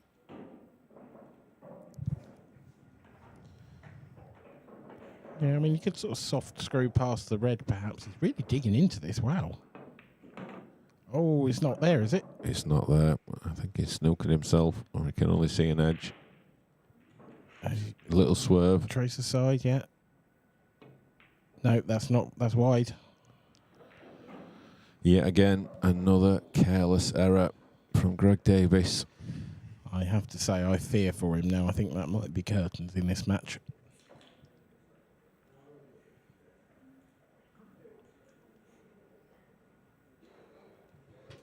Johan does not look like messing up, and he doesn't look like messing these up. So we are reliably informed that De Bono is indeed the equivalent of Smith. Fair enough. Does anyone know what it actually means? Does it actually mean Smith, or is it just the equivalent of, like, it could be Baker or... Ooh. I was thinking of Jones. Yeah, it could be Jones.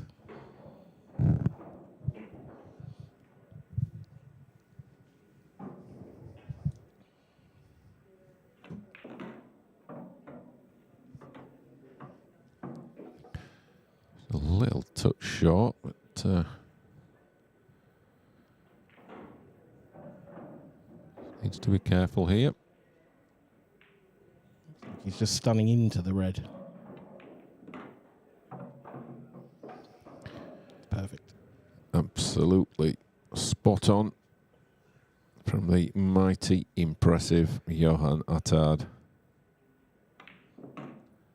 And these next two balls are going to put him one frame away from his second final this weekend. What an achievement from the man from Malta, flying the flag for that great pooling nation. He's flying it really well, isn't he? It's been fantastic. And he leads by 6 frames to 1. If there's any more great players from Malta, can you just stay in Malta, please? Well, there as well is David Admiral taking a 5-4 lead. So that would be an island nation final, really, wouldn't it? Isle of Man versus Malta. It's seesawing, is that match? That's a great match. I bet there aren't many sports in which the Isle of Man has taken on Malta.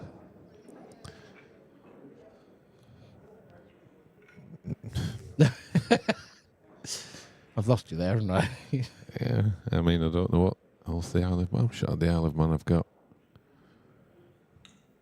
I mean, they haven't got an international football team, have they? But Malta have, so I don't think they're quite.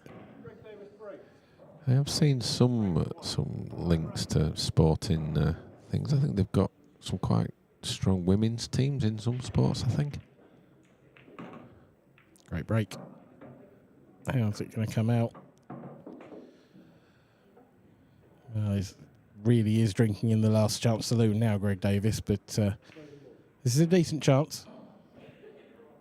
Yellows look okay. Yeah, it's difficult to tell if they all go where they look like they should go. I don't think the one at the bottom right goes to its sort of respective pocket. Yeah, that's the one I was looking at. Yeah, I think you might have to take that over to the bottom left. I think the yellow near the 8 ball passes to that pocket. Oh, this is a good shot.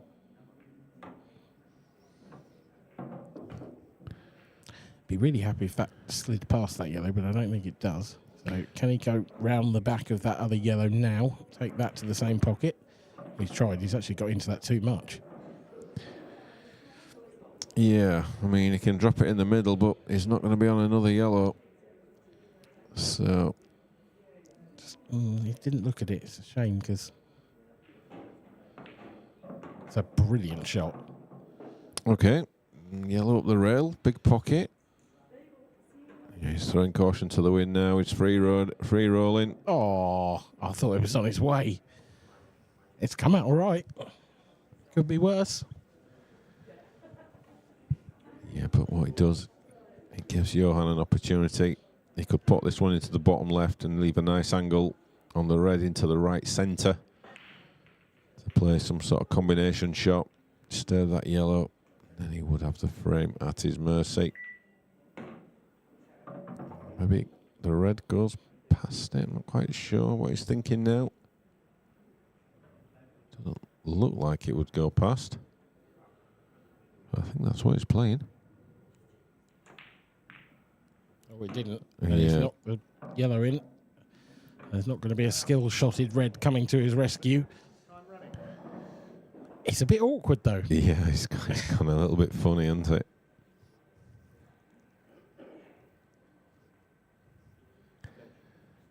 I suspect that the 8 ball will go to the left centre, so I don't know whether he could just move his yellow towards the right centre and then play it and land on. Yeah, I don't think there's any value in putting the red that's blocking the yellow into the top right. So I think, like you say, Dan, it's just going to have to develop this yellow and get it into a place where you can pot it second shot and get on that yellow near the black. Yeah, I mean, you've only really got 2 pockets for the other yellow, the one he's not playing. That's no good. No, that's nowhere near. That is no good. He's just getting down. Well, he's got a treble. I think I like the treble. Yeah, treble's got a big pocket. It's too tight. Yeah, I don't think that was going in. Yeah, I think he's sort of resigned to his fate now. Yeah, that was a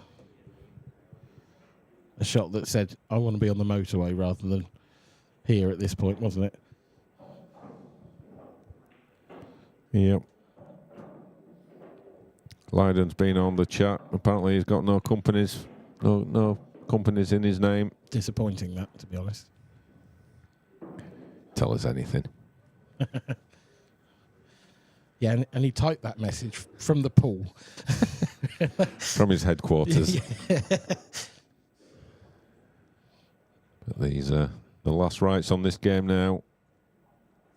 I think I'll leave you to finish up, Dan. I'll head into the interview booth because I think that's where I'm going to be needed next. I strongly suspect so. No, Johan, just these 3 reds and the 8 ball to finish off another 7-1 victory. It would be his 3rd in a row. He has been so impressive this weekend. I think in many ways the player of the weekend, even if he doesn't take down this title. Has underdone that shot there, refraction. They're going to have to screw across the table. Has this got the pace? Do you know what? It hasn't.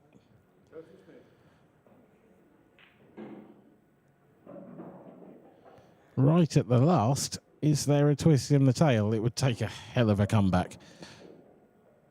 He's trying to get in behind the red. I don't think he's hit this hard enough. He hasn't. 1 free shot, 1 visit. Time running. So, Kev's popped off to the interview room, and yet Time running. I don't think he's going to be needed for another few minutes yet. Possibly a little while.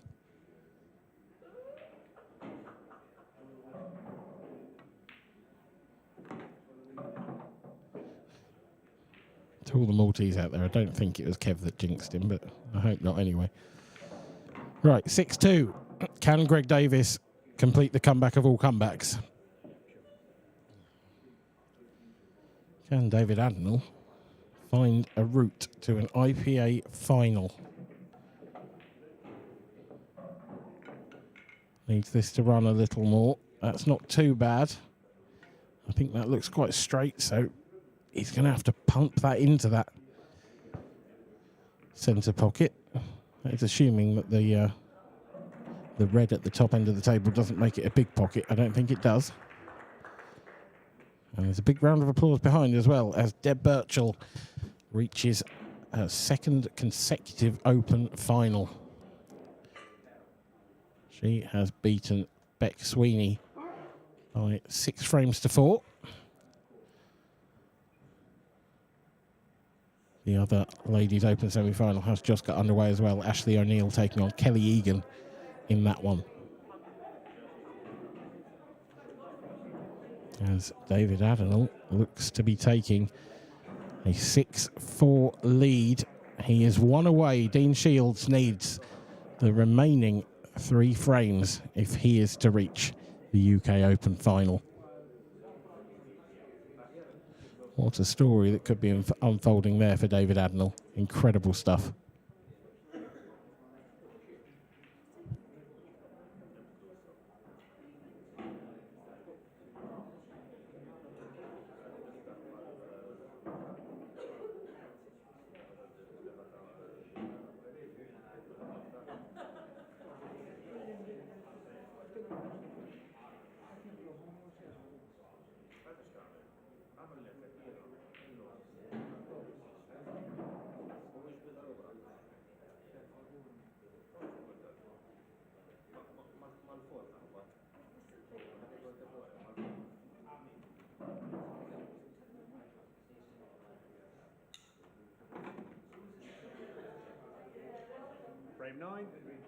Johan Attard to break, leading 6 frames to 2. Time running.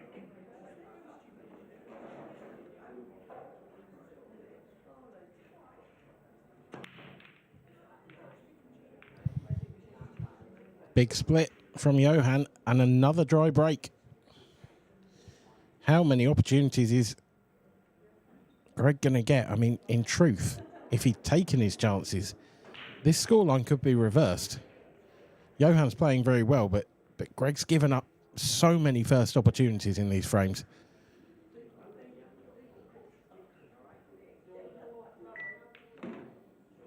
It would really hurt Johan if Greg were to take this out and then go and break dish.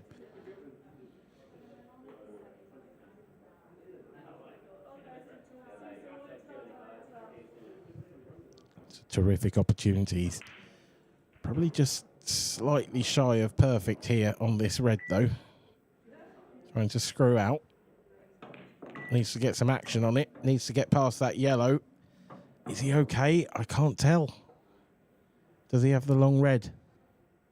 He's straight down. He does. Just got past that yellow.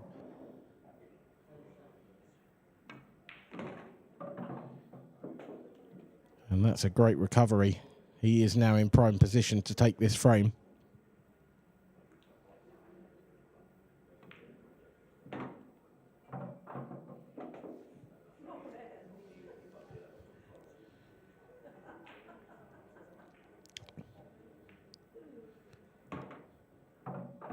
Is there a new lease of life for Greg Davis? This red's a little thin.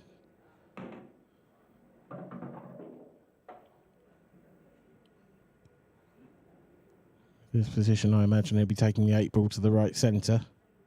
He's missed a couple to the centre pockets so far in this match. Gone a little wide. But no mistake this time. Pumped home confidently. 6-3.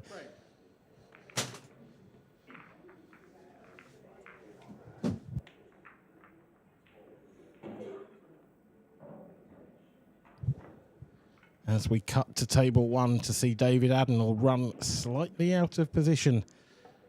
This is his first chance to finish this game. I don't think he can cut that yellow he's closest to now. I think he's going to have to come back for that later. Next pot is tremendously difficult, whichever one he goes for. Gone down the rail. That's an awesome pot.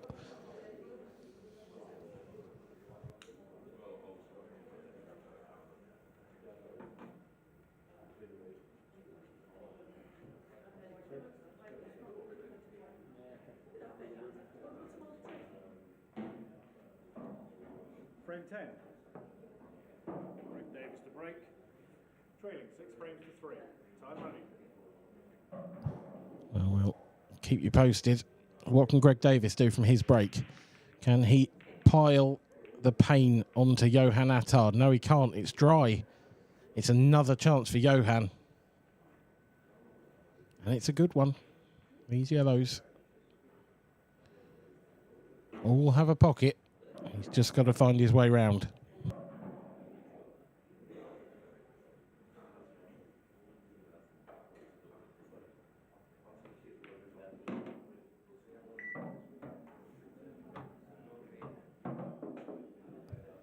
Added a bit of insurance as well by tying up a couple of reds with that shot.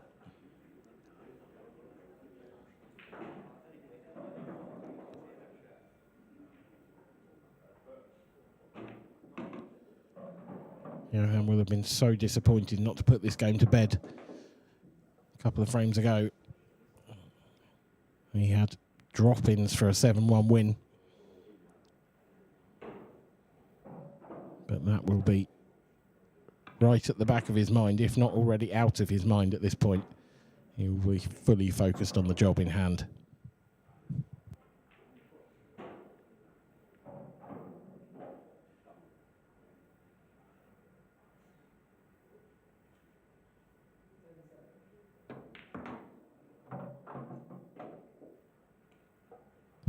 Well, he's stopped dead in his tracks. He's overdone it. He doesn't have a shot.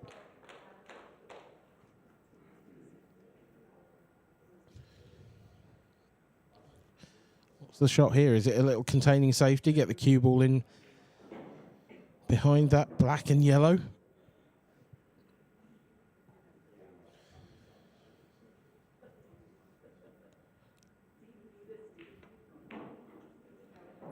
Well, it is. Has he made the double? He's made the double. He didn't want to make the double.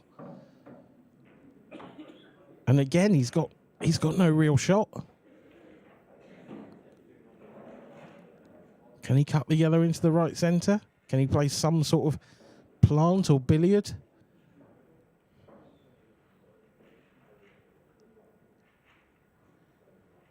The tension is ratcheting up out there.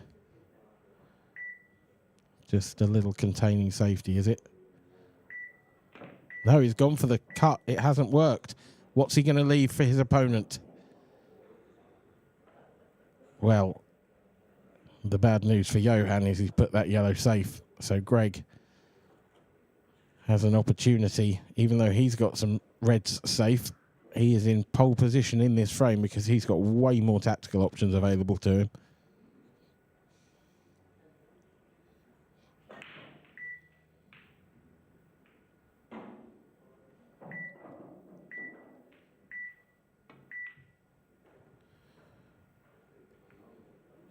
Oh, well, that's not the intended outcome of that shot.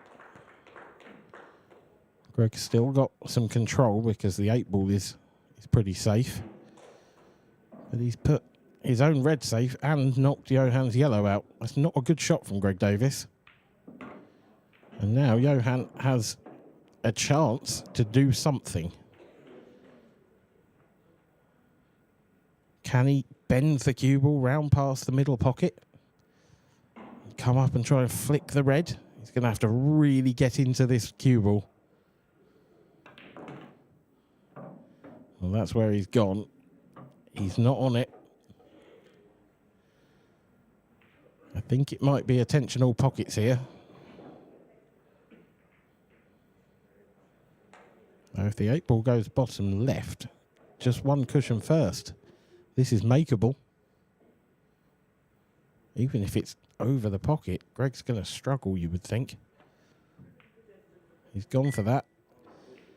He's left the cue ball on the back of the red. The 8-ball hasn't quite hung over the pocket.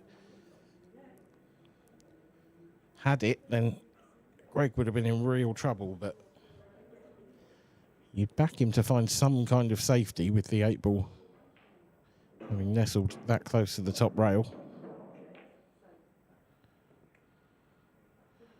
He's got the snooker and freed up a couple of reds. There is still time in this game yet for Greg Davis.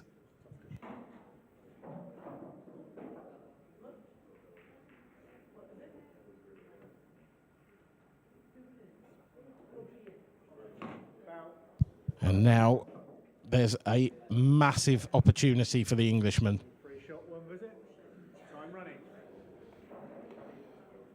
This is incredible.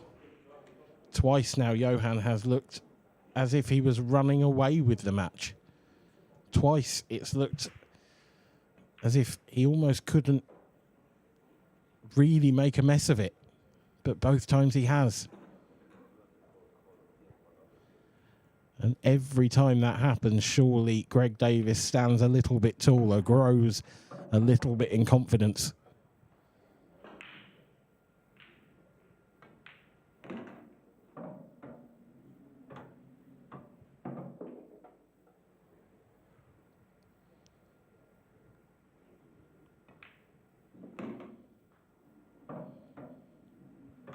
If Greg takes these out, Johan will still be favourite in this match. 6-4 is hard to overcome.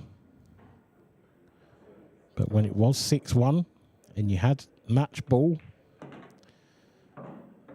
the mind can play so many tricks.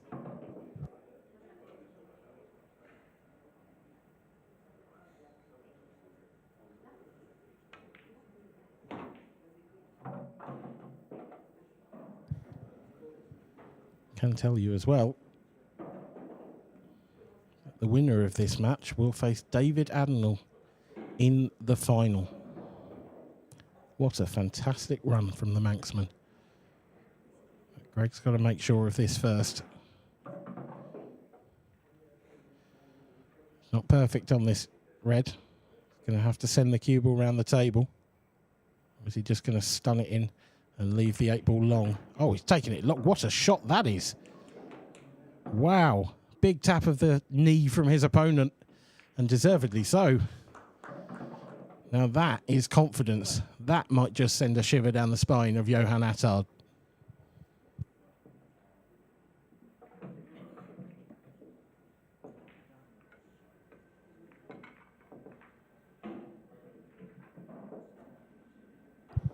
Incredible drama here in Coventry.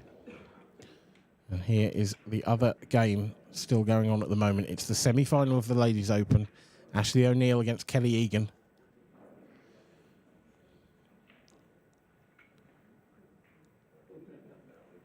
Two great players. It looks as if Ashley is in pole position in this frame, but having said that, Kelly's just stuck that red up over the centre pocket. And we'll keep an eye on this one as we go through. Back to the action on the stream table, though, and Johan has not broken well in this game. That needs to change. That has not changed.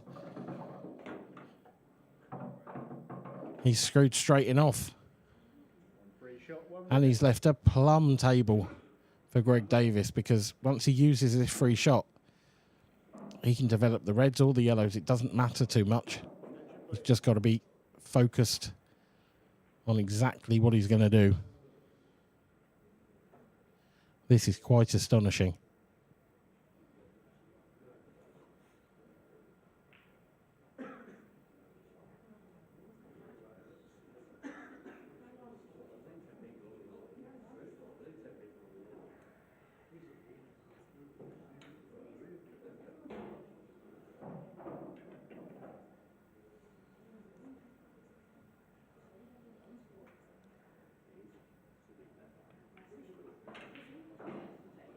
There's your answer. Reds it is.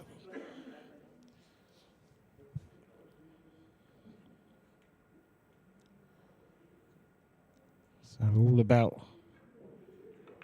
really how he transitions from the top of the table to the bottom of the table. Wanting to be straight on this red to the left centre. It looks like he's slightly underdone that previous shot.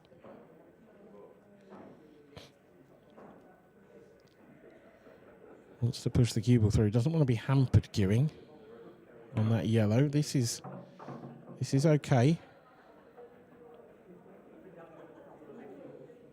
I think he'll play this confidently and swing round off 2 cushions. Seems to be the way he's playing. Yeah, that's a great shot. The pace is good.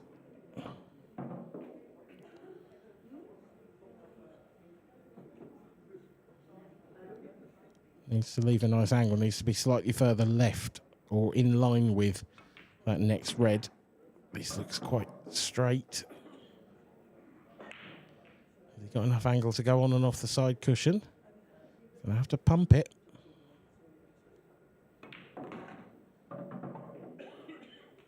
He has, and if he can avoid the yellow here, then it's hard to see him not having a shot on the 8 ball to the left centre. This is brilliant stuff from Greg Davis.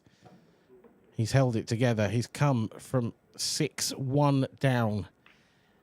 It's now 6-5.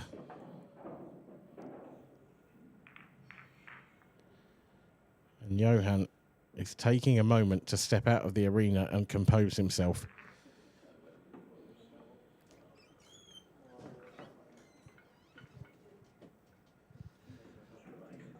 And Kev Barton has just walked back into the commentary box. How was the interview? How did that go? They kept me waiting. I'm waiting. I'm waiting. This is astonishing. It's unbelievable. I mean, you know, John snookered himself on his last ball to literally win 7-1. And where are we now? 6-5. Yeah, I mean, he did it twice as well. 7-3, he snookered himself on his second last ball. And it's just unreal. What is going on here? And just a word about Dave Addinall. He came through against Dean Shields, and Oh, fantastic result for Dave.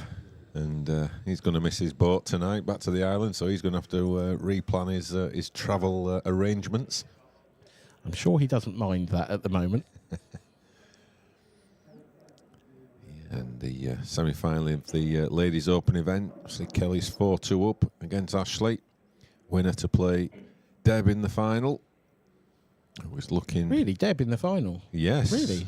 Bizarrely. Oh, She no. didn't win last night, though. True. Runner up to her wife. It's a great story. I think it's easier or harder to play against someone you're married to. I've never had that problem. No. And my wife won't know which end of a cue to use. Hope she's not listening. Big break there from Greg. But he's going to go dry, and the yellows are open. And is this the moment, finally? I mean, this is the best chance Johan's had. And he's... actually, it isn't, because 6-1. That was easy. Yeah, it was so easy. But this is literally ABC stuff for these guys. It is harder to go wrong. This is... Yeah, you can't even see a way that he could snooker himself, or, you know, it is really difficult to mess these up, to be honest. Yep. And we're not trying to put the kiss of death on him or the commentator's curse, but no, it is about as easy as it gets. I think he's going to get these. I don't think it's going to be a problem. He's just got to hold himself together. Forget the last 4 frames. This is his moment to take his place in the final against David Adinal. Just needs to play it with confidence, I think. Yeah, don't be sort of starting to roll balls in now. Make sure you're still queuing, getting through the ball. Yeah, I mean, at the end of the day, it's just about playing the right shot, isn't it? And however that needs to be played, you know, you want to keep it as simple as possible. Nothing adventurous whatsoever. If you can drop them all in, and drop them all in. I mean, he can put this white anywhere, and he's going to be on a ball, you know, just anywhere, centre bag, screw down. He's got so many options. If he's short, if he's long, if he's on the cushion, if he's not, it's just impossible to go wrong. I think I like this one in the bottom left first, but you know, it doesn't really matter too much.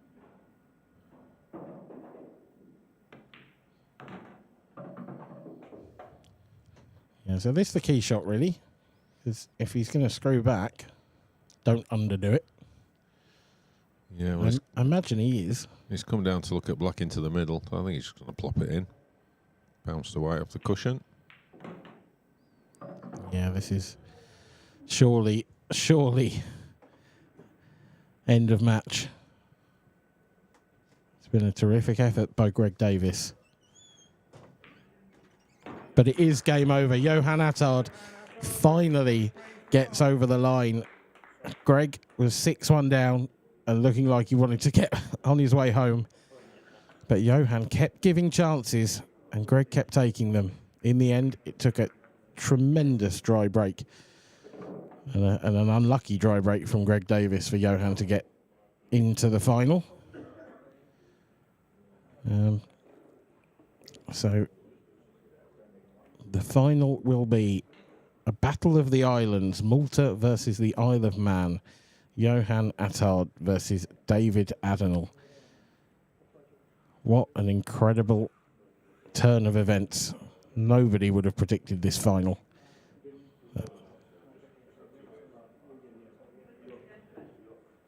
We will be back shortly with that. I suspect we'll be going to the studio for a little bit first, so we'll cut across there in a moment. And we'll be back shortly for the final. And Mark Pickworth, as we come to the conclusion of the 3 days here at Coventry for the IPA UK Championships, a final that no one would have predicted. No, absolutely not. And you know, Johan, you know, he's played well again. You know, to make 2 finals in the weekend. You know, there's not many players that have done that, and he's done it. And if you asked him how he's done it, I don't think he'll know. But he's played absolutely solid all weekend. You know, to do that over the 3 days is really mentally straining. And and he's done it. And just a word about Greg. Found his form just a little bit too late in that match. He had a lot of chances early on, let them slip by. Obviously 6-1. But showed real resilience there to get back to 6-5. Yeah, I mean, new professionals, as we always keep talking about them. They've got to stick in there, and the way that Greg's played this weekend, he's got to be super proud. He got his confidence from the World Championships, winning the mixed doubles with Claire Peaty, but then he's still got. Then that's when he decided he was going to turn professional, because we waited for him. I think he was the last name to go into the professional hat. But since then he seems to have matured as a better player, if that's right. Because through the amateur ranks, he only just snipped in the top 16. It was just like a last minute.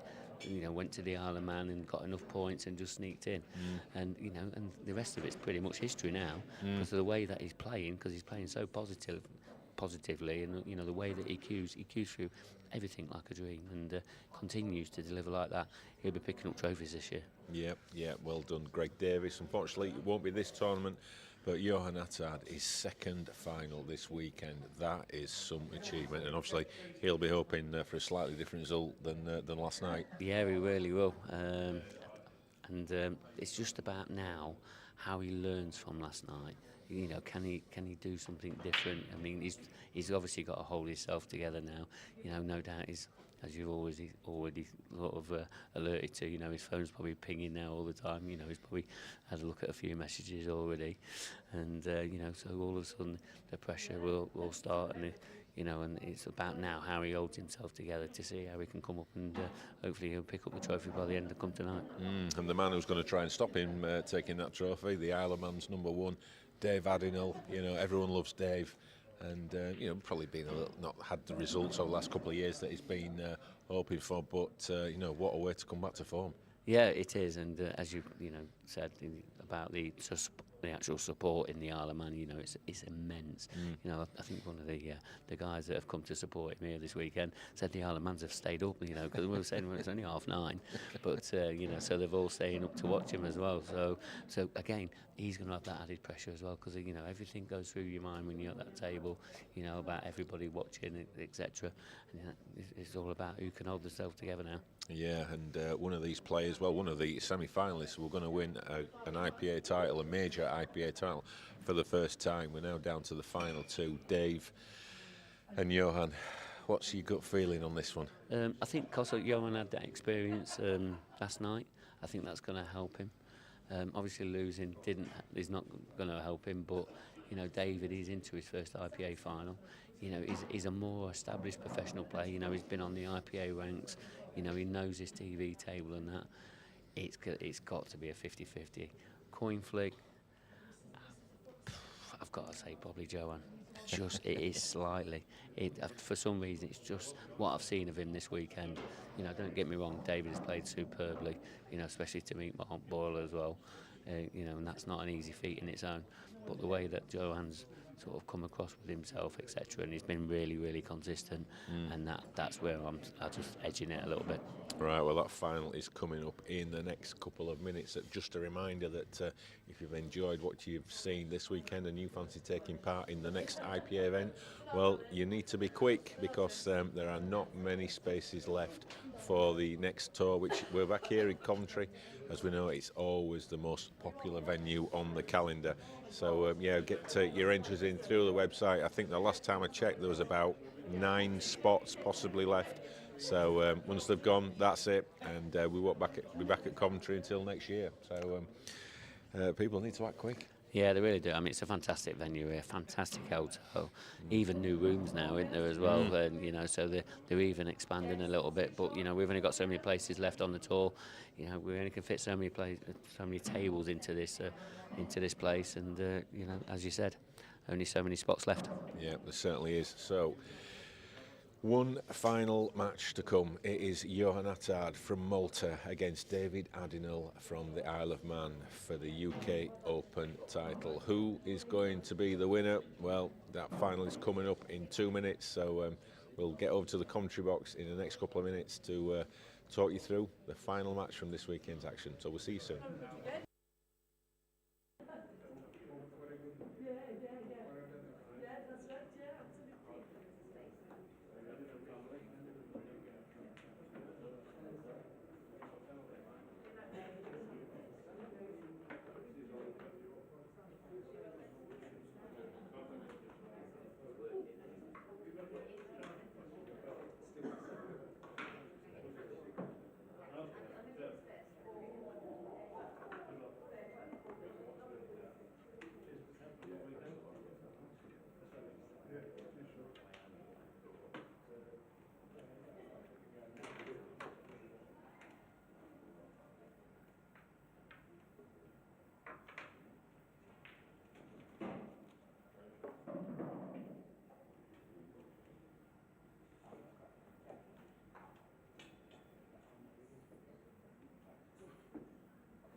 Are you sitting comfortably? I hope so. The final of the IPA UK Open is upon us.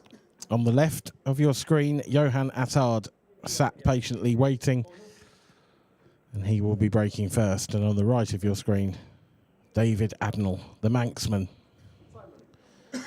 Sure, he will have a huge amount of support from the Isle of Man.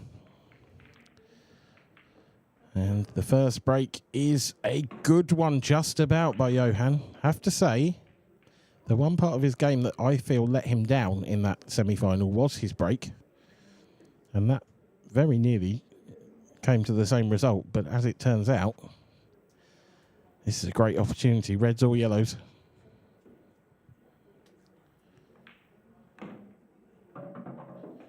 And I'm joined in commentary for this one by Mark Pickworth, who's hopped over from the studio.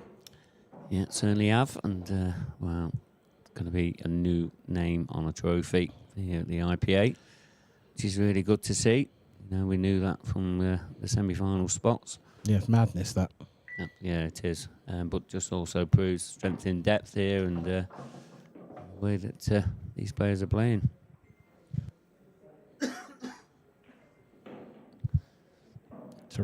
Terrific opportunity for Johan to get off to a flyer. Be interesting to see how Dave breaks on this table, because we haven't seen him on the stream at all this weekend.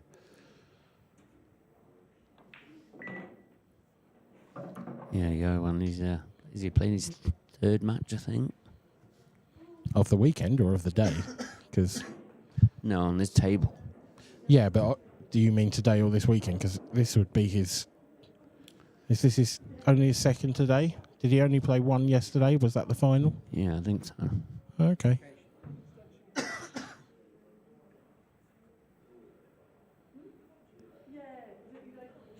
It might be 4, actually.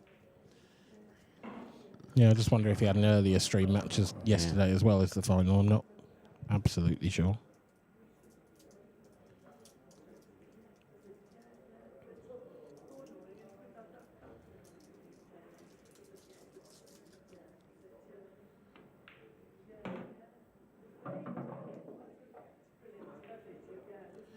It's been an incredible run of matches for Johan this weekend. I'm just checking out what his weekend has consisted of. And it's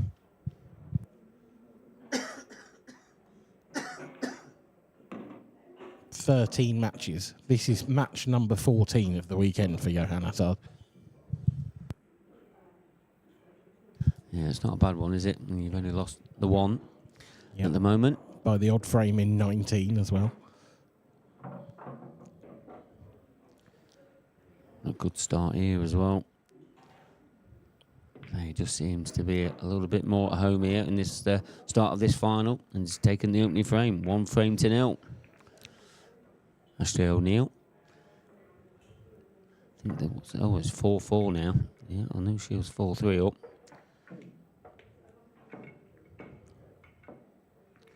And a little bit of trouble there though. Race to 6. Who is going to be playing Deb Birchall. Well, this is a great chance for Kelly, you would feel. She didn't foul there, Ashley, though, so.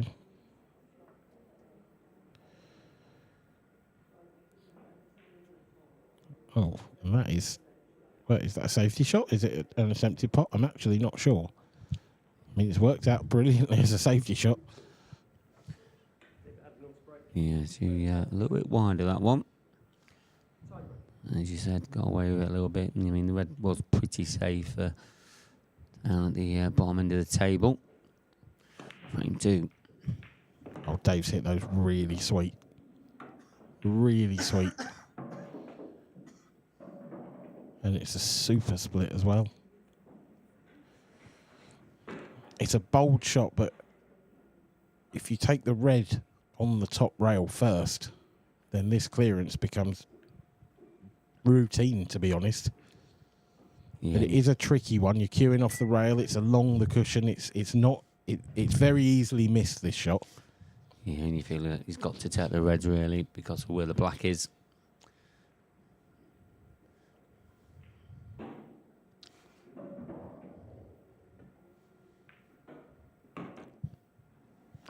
Confident shot there from David. Yeah, it's pretty good, that. A little bit tentative for his first shot, but, you know, as expected, lost that first frame. I think you're allowed to be. This is... I mean, he's just come through his first IPA semi-final. He's made so many quarter-finals over the years. And he's finally sort of broken that habit. It would be a great story were David to go on and win this. It's a lovely shot. Yeah, he's been playing some good stuff today. He really has. You know, Johan, he's been pretty consistent over the past 3 days, so it's just about how much he's taken out of it. I mean, you know, you talk about Johan playing all them matches. There's a lot of pull, isn't it? Yes.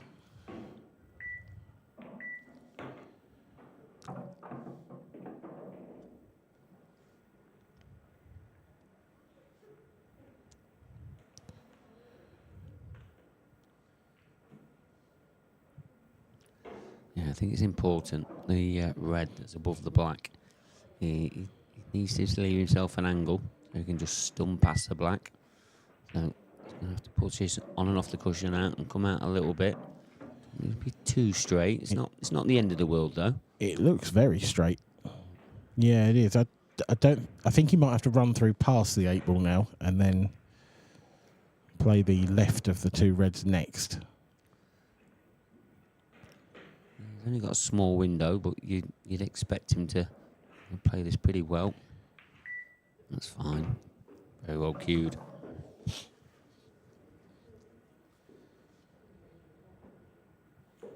Yeah, it was a small window, but it was always in many ways, quite a big margin for error with the pace of the shot. He was. He was obviously wanted a good contact and all of that, didn't he? And you try and block them things that can happen out of your mind. It's a little bit shorter pace here, though. Yeah, I think he might have to really dig into this cue ball now to try and hold on the yellow. Which doesn't look too difficult, to be honest, but if you catch the yellow thin, you might be in a bit of trouble. Perfect. Yeah, like swerved it into that yellow there. It's a great shot. Really well judged. Been a good opening start here from both these players. One frame apiece, and we're pretty sort of seeing how they've both been playing in these previous matches. Back to Ashley v Kelly. Our scoreboard says, there it is. I was going to say our scoreboard says 4-all, but that's definitely a different frame. Kelly 5-4 up. Oh, she's missed another one in that middle pocket, though. There's going to be a few nerves in this one, I think. Has he got a decider written all over it? I mean, you've got to say, what we saw in that previous frame, Ashley O'Neill, she probably had the first chance to go 5-4 up. You can never have too many deciders, but equally, we've had too many deciders today. Yeah. We've had so many. I mean, on the TV table, it's been berserk the whole weekend. And all you guys at home that's been watching, you've been absolutely treated to the max. Yeah, I agree. It doesn't get any better for me than a final frame decider. Are we going to have another one here? Both these players looking for their first title.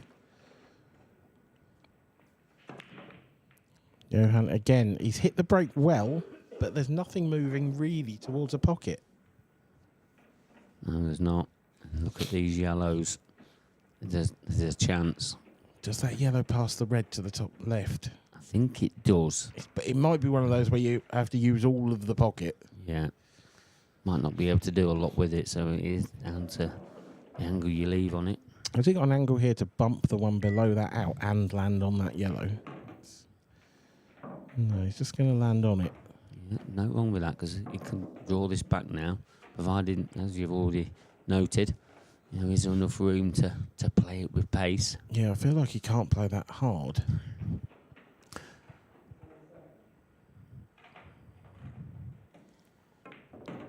Oh, he could. Yeah, he did. Very nice shot. That is ideal.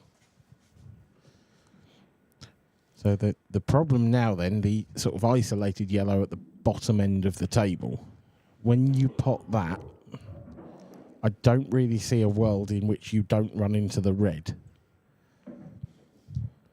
So you need to kind of get an angle where the contact on that red is as thin as possible, so it doesn't kill the cue ball and just end up there.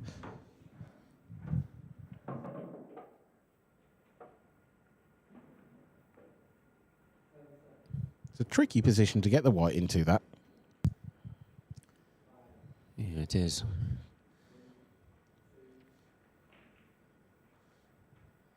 Just be a bit careful with this one.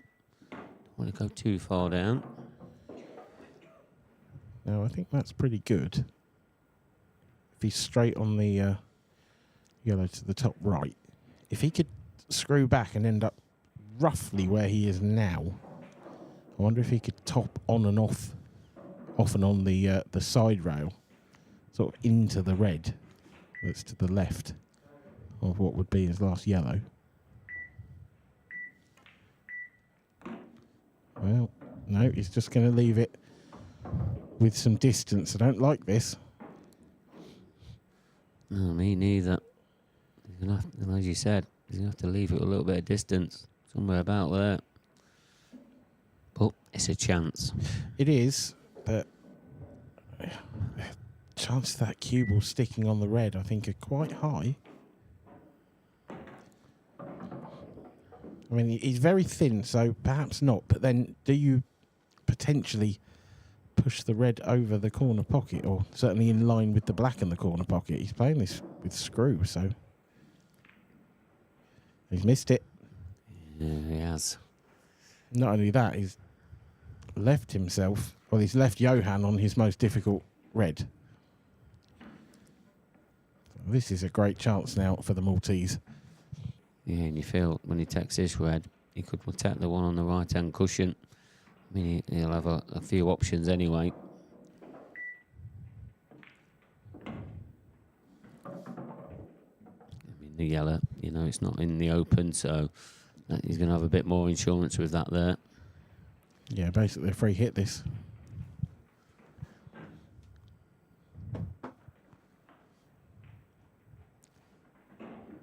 So, key shot here for Johan.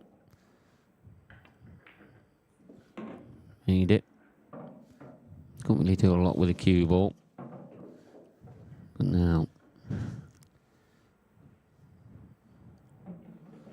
you'd actually say this is a great chance now to take the one-frame lead once again.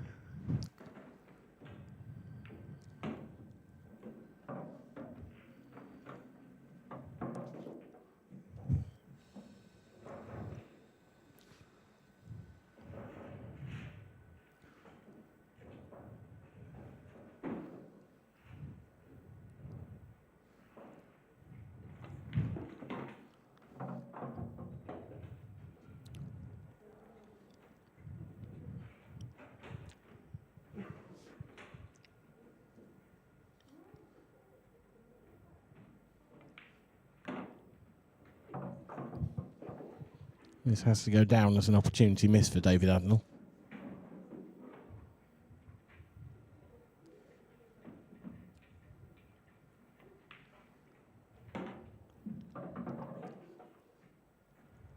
He does have the break next, though. So he did break well in his first. And I still think that Johan's break needs to improve if he's going to win this game. Can't keep giving up chances off your break like he did against Greg. Yeah, but you know, when he does get a ball, he's very dangerous, isn't he? And it's about how he continues to keep taking them chances. Back to the ladies' semi-final. Actually at the table again. 5-5, a decider. First one of the weekend. Only kidding. I'm only kidding. There's been loads. We've had all the dramas happening.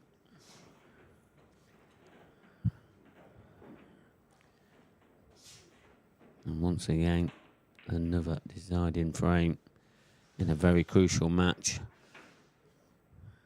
Ashley had the first opportunity there. Tell by her face she wasn't really happy with that one. Now Kelly, did you take this opportunity? Bit of hampered queuing. Nice pot though, and the yellow into the centre. What's she got next? It's not easy on these yellow balls.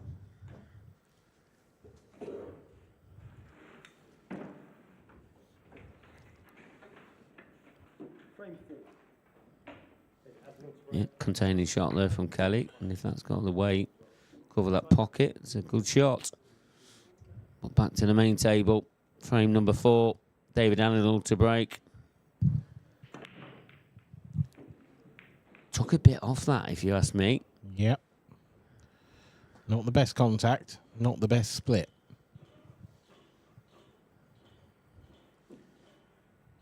No, definitely.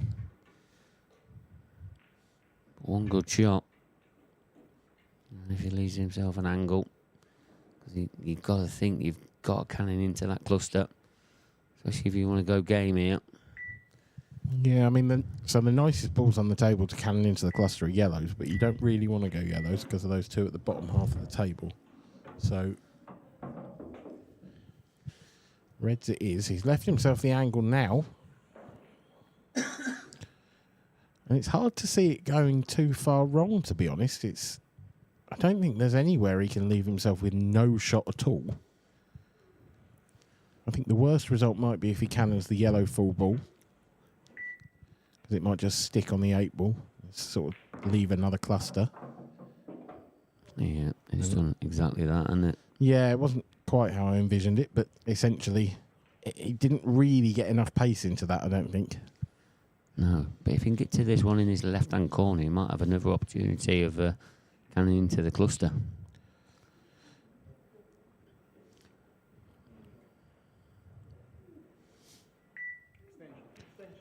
Yep, and again, would have the red near the middle pocket as a bit of insurance. So, another one where it's hard to see him not being on anything. Well, is he playing it as a plant? It's interesting. Yeah. The only thing I don't like about this is I don't see how it frees the 8 ball up. I don't see where that goes at the moment.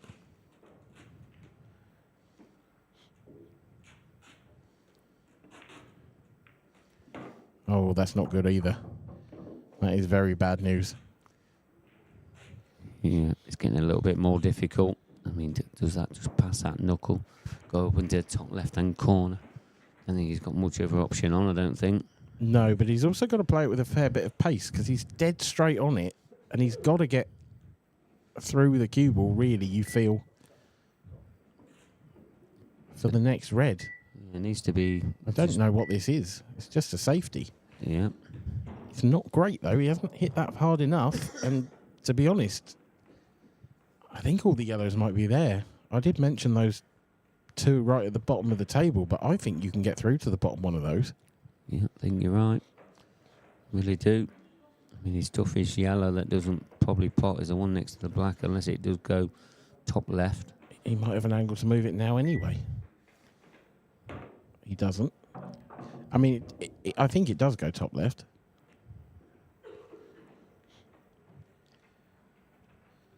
And if you were to leave those 2 bottom right of the table before you got there, then, you know, it's not a difficult finish.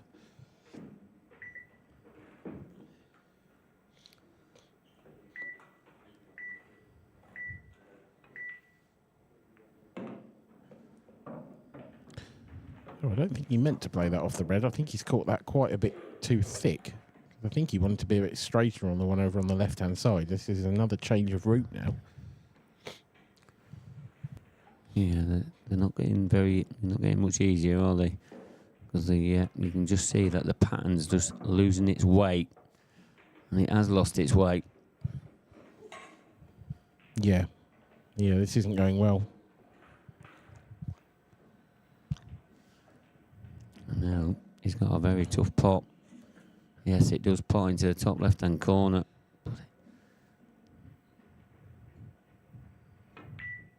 That's tremendous. What a pot. And that is less good.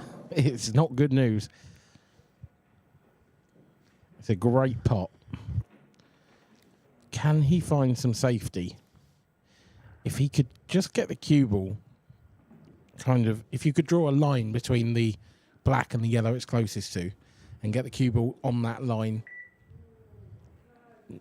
well, I was going to say near the bottom cushion, this is going to be a foul. I don't understand that shot. No. I don't know whether that's time pressure. I don't know. But it's poor. Yeah, because he was never playing that off one cushion behind the 2 yellows on this right-hand side. Because you think he'd want to be on this right-hand side more than anywhere to protect and putting that red in the centre. Well, it's one he's going to have to forget about very quickly. Because you've got to say now, Johan, he's probably going to open up a 2-frame lead. He certainly should do.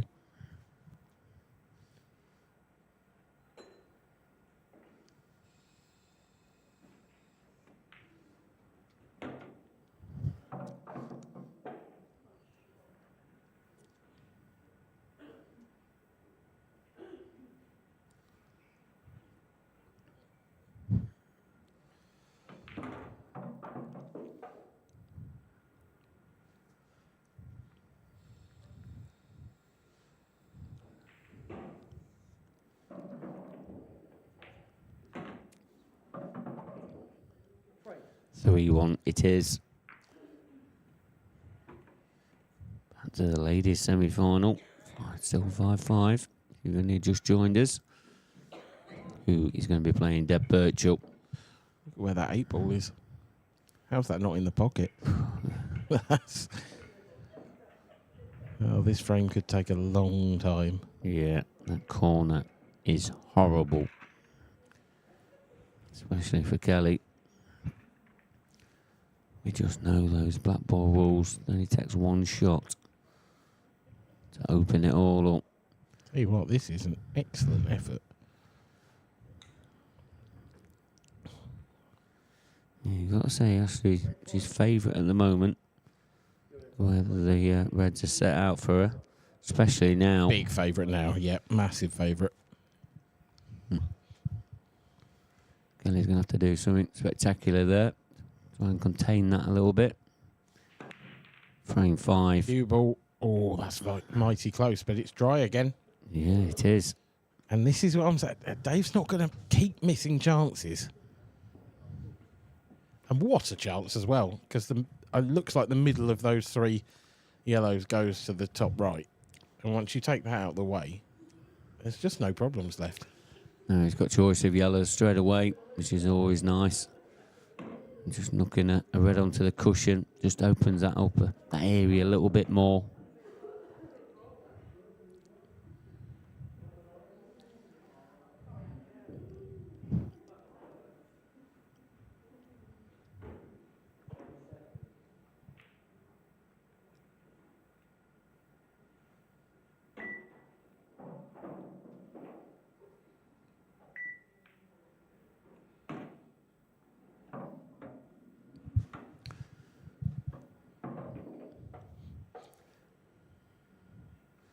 Yeah, a bit like dot to dot, this one. Should be easy enough.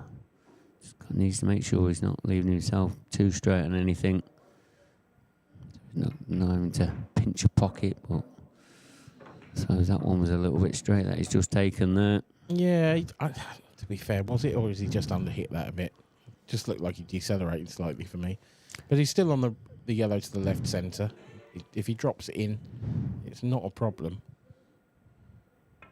Going to punch it confidently. And that, again, same result, really. Yeah, not bad. He's going to have to take this off a couple of cushions. Try and get himself back into position. Again, it is all about leaving the right angle. You feel he probably wants to. Can overdo it or underdo it, whichever one. It don't matter. No, he hasn't, though. It's pretty good. It's a little bit betwixt and between. If he was a bit straighter on the left hand of the 2, he could have just dropped it in. But he should be fine. Again, a little under. He's making hard work of everything at the moment, is Dave Adnall. Hasn't quite got to grips with the table yet.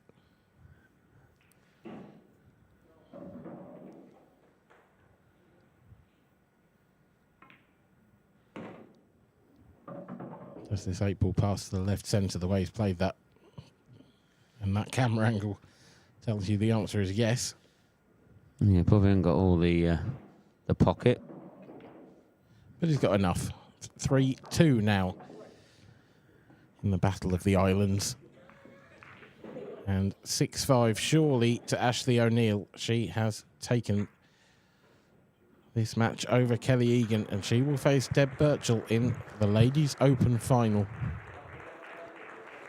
which will be on our second stream table, Table 1. So if you want to watch the Ladies Final, then click on the IPA YouTube channel, or if you're on Cuescore, click on the play icon next to the final.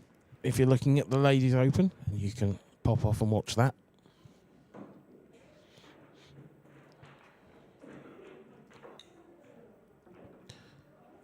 If you are staying with us, we will obviously keep you up to date with that one in between frames, as David Adnall steps up to the table to break in frame number 6.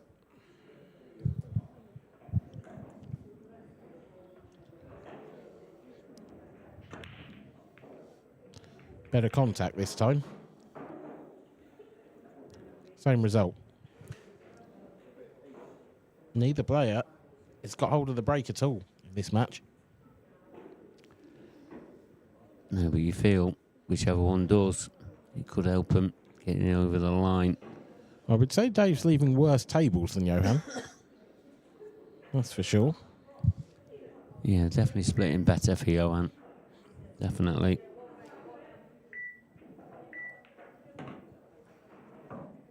Ooh, that little touch there. Is it okay? It's not great. He wanted to get back past that yellow. And this clearance, is it still on? There's so much work to do now. Needs to land on the yellow down the rail next. He has. So it's still there, this finish.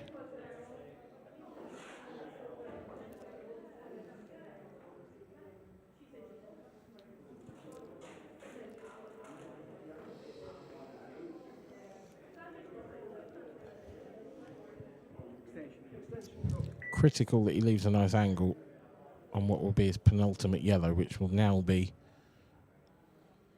the one on the balk line. You would think. Could be. He could play that next after this shot. I suppose that leaves him in out just in case something does go wrong, because he'll still have the yellow at the bottom end of the table.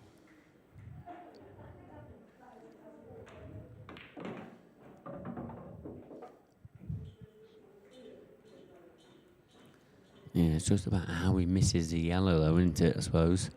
Well, I think he's all right, to be honest. I think he can screw across the face of the yellow, and he'll catch the red. Not a lot of that red, though, is there?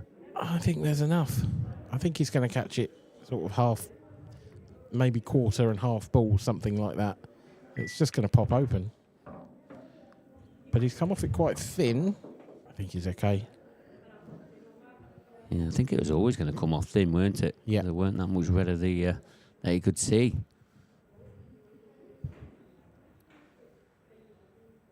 Yeah, it's why I thought I think he would have wanted to land perhaps slightly straighter on that shot. Doesn't want to be hampered here. It's not great, this. Because where you want to put your hand is where the reds are. And he's got to screw it. Oh, he's just got room. This makes it easier. Great shot. Great shot.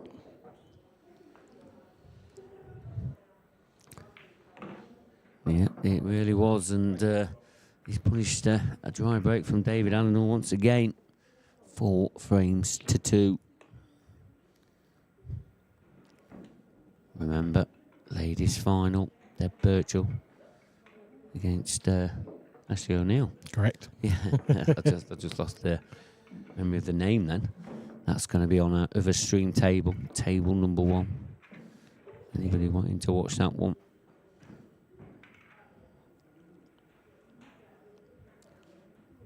This one's a race to 7. The ladies is a race to 6. Johan Attard halfway, well, past halfway. Picking up his first IPA title.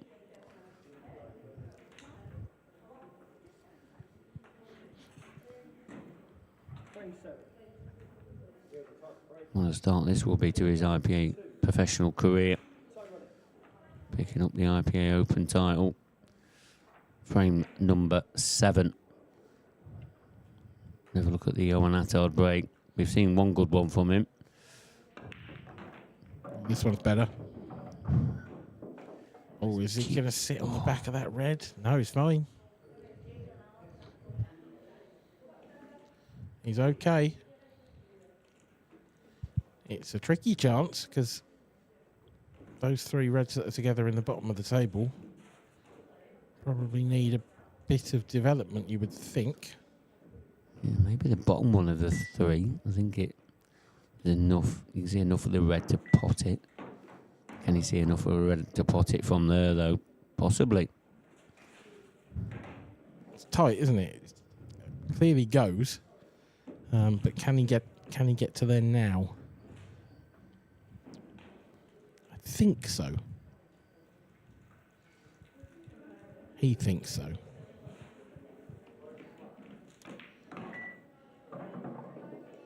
Punching around the angles. Played that well.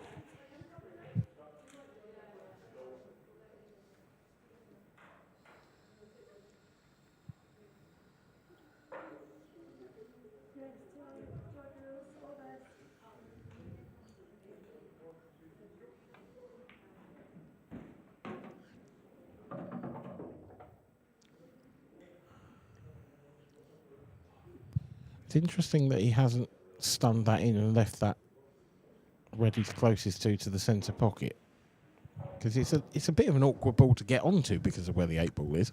Oh, he has left that, but he's left it quite thin. Yeah, white ball.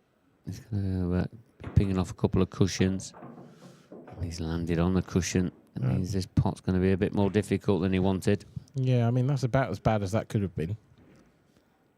Cue ball's running into that yellow now, so he doesn't want to be hampered by that for his next one. So he's going to have to play this quite positively. Now he's quite straight.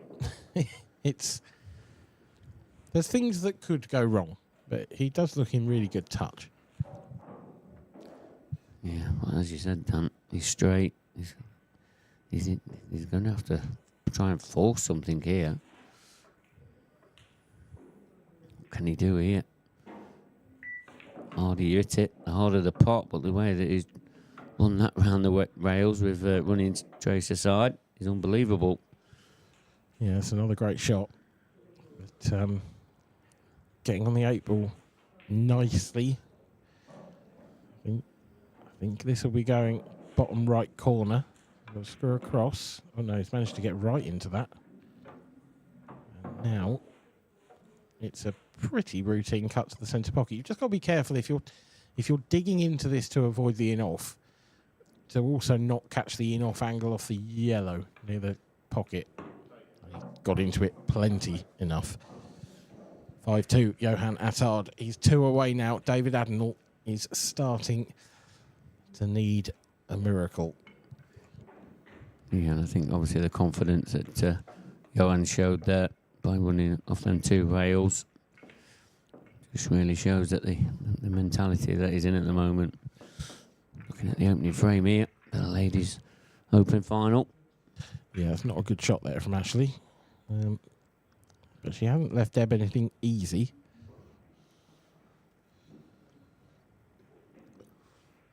Yeah, Deb Birchall, number 1 ranked ladies player.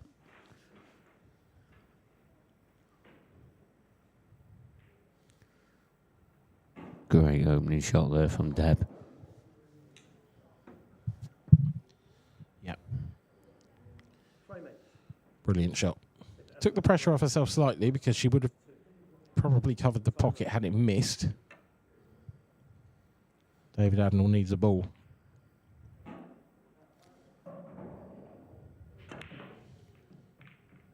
He hasn't got one again, has he? Oh, he has. Just dropped in the middle. The red. Once again, David Adenall's layouts, when after he's broken, they're tricky.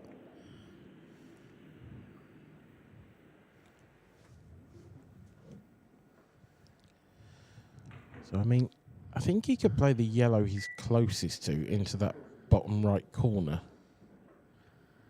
And if he could avoid using the big pocket yellow, if you like, or play it in such a way that that comes back out, he could screw back and then play a plant to the left centre. And it would sort of open things up if he gets this.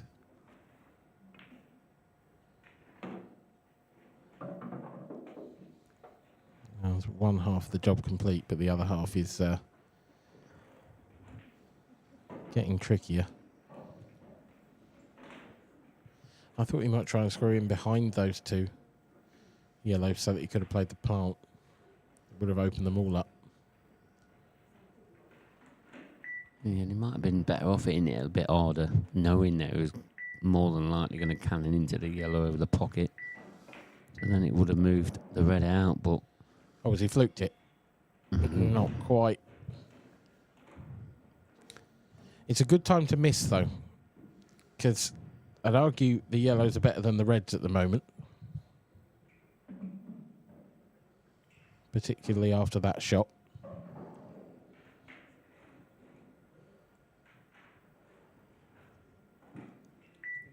Extension call.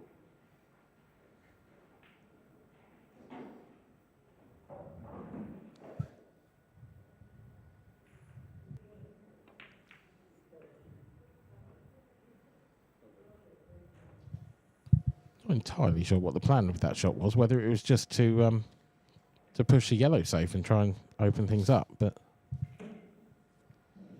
it sort of half worked. 'Cause that yellow to the left of the cue ball is very, very awkward.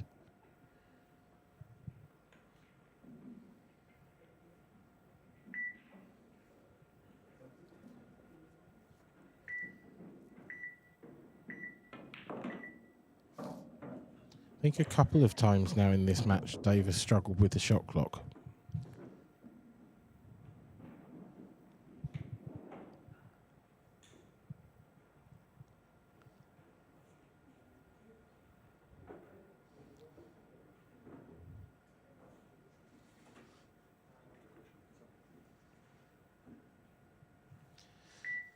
Do you think that yellow in the bottom right corner actually goes, Pickers? Oh, maybe it does if he gets on the cushion. Yeah, just looking at it, I think it probably does. If it does, we might see Johan here just try and tie a pocket up. He has, and I think he has successfully tied up the pocket. There's a chance Dave could go into that now. One over the pocket. If he cuts that in thin, comes around the back and hits the yellow. A little bit of traffic in the way though, but he has tried it. It's getting difficult, but he does have a plant to the left centre. And if he can stick it up and leave a ball there that he can pot again into the left centre, then he will have an angle on his penultimate yellow to go into his problem. He's not playing that. This is just a safety, is it? Just trying to weld himself to the back of the yellow. It's a nice shot. Yeah, stopped him from getting the one in the centre or anything above the black spot. I think he'd like to have covered the red below the cue ball as well. Because Johan could potentially just stick that in the way now. Extension call.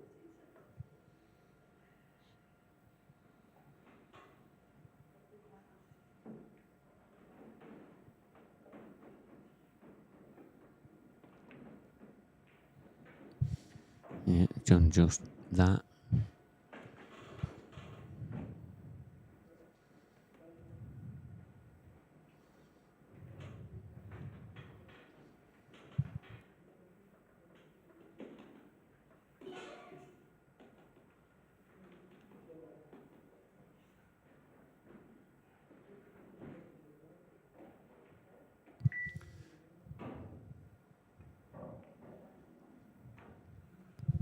Clever shot that from Dave. Really good. Yeah, always needed to obviously clear this pocket. But is he just going to weld this red onto the yellow on the bottom of the cushion? Don't see... It's quite a negative shot, isn't it? Yeah, it is. I don't see there's much benefit for him. That's a better one.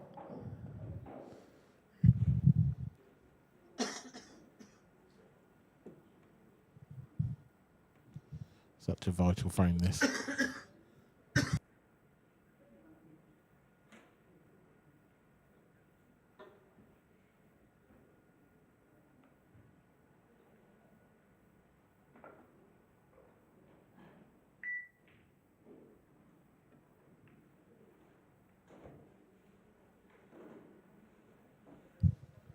It's not really helped Dave out. Pushing his two yellows together. Although the right-hand one still goes to the centre pocket.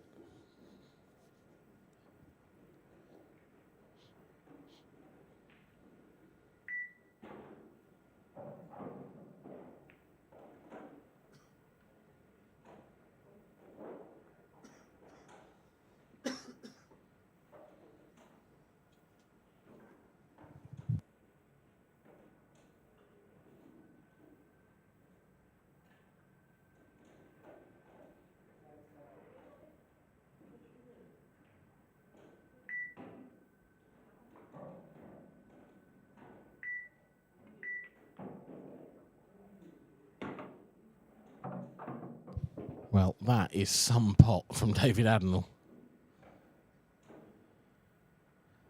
What can he do from here? It's all eggs in one basket time. He can pot the yellow in the middle and leave himself an angle to go into that problem area, but he is going to be trusting to a massive amount of luck for this to come out well. Because I don't think, if he sort of hit the back of the red and knocked it away, I don't think the yellow goes past the other red, so it's got to come out of there. Oh, what a shot. What a shot. Don't drop in. Oh, he's on nothing.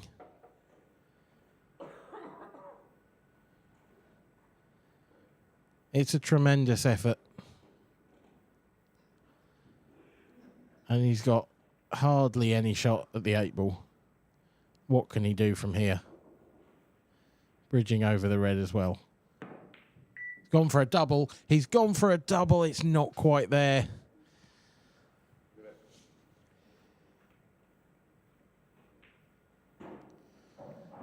It was a great effort from Dave Adenall.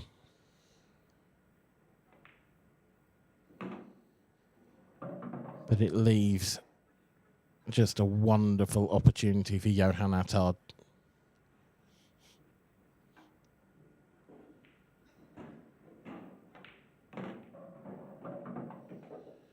And that opportunity's just got even better with that shot.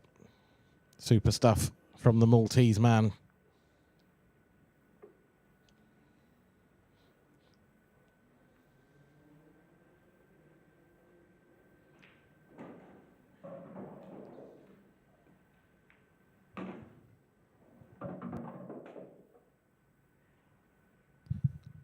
Been class all weekend as Johan. And he's getting close to putting the cherry on top of the icing, on top of the cake.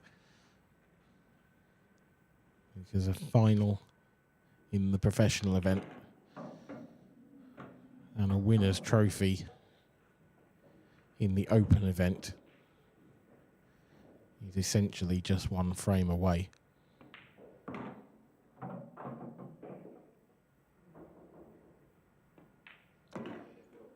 Fantastic stuff from Johan Attard.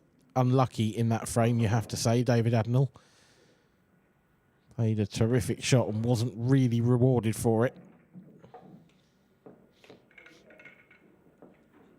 Now here's Deb Birchall, trailing Ashley O'Neill at the moment by 1-0. And I suspect,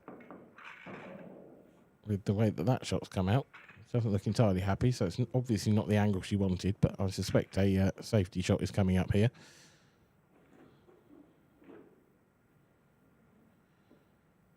Yeah, that's pretty good. Just leaves the yellow over the pocket. I don't know whether she's left a one cushion escape and pot there for Ashley.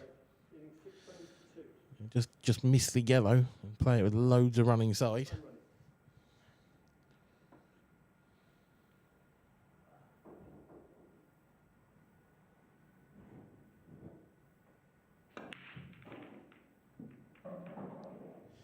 Well, that is one of the best contacts of the match that Johan Attard has had, and it's still dry. This table has not been favouring either of these two players on the break.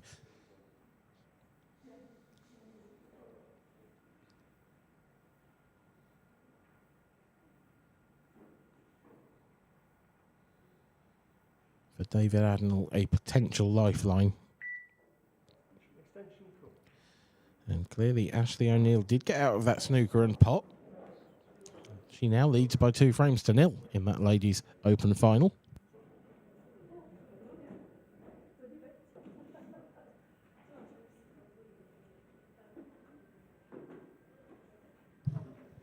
David Adnall electing yellows as his colour of choice here.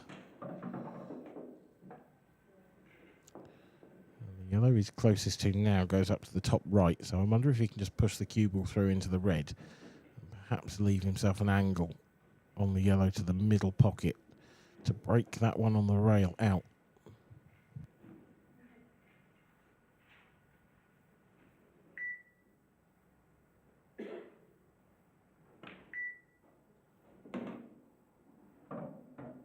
Well, he got all the way through.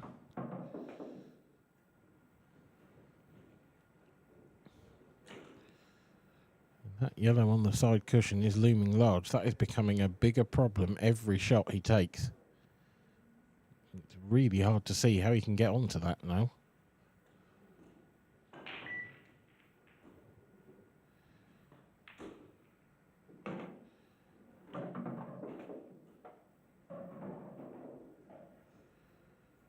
Options available. Looks like he's on the one to the middle, but he's got this thin snick and he will run into the red, so every chance he lands on that difficult ball, that little double kiss is incredibly unhelpful.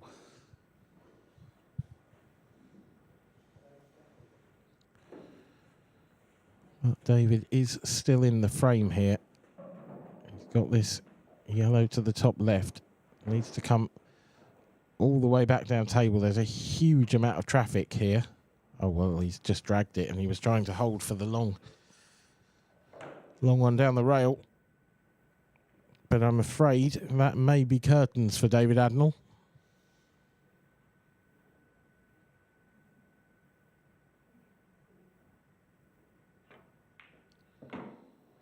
Because Johan Attard has been left with a simple table of reds to mop up.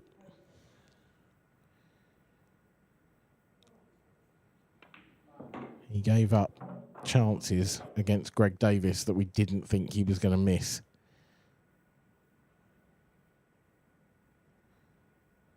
But I have to say, I do think David Adnall's race is run here.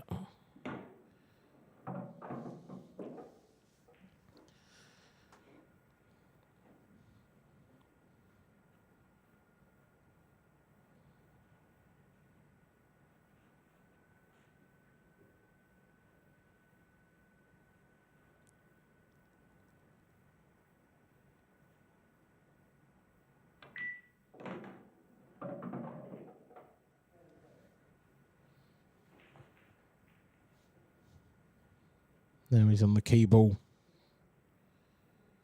This red up to the top right. It was the only half difficult red to get onto just because it didn't go anywhere really on the left-hand side of the table.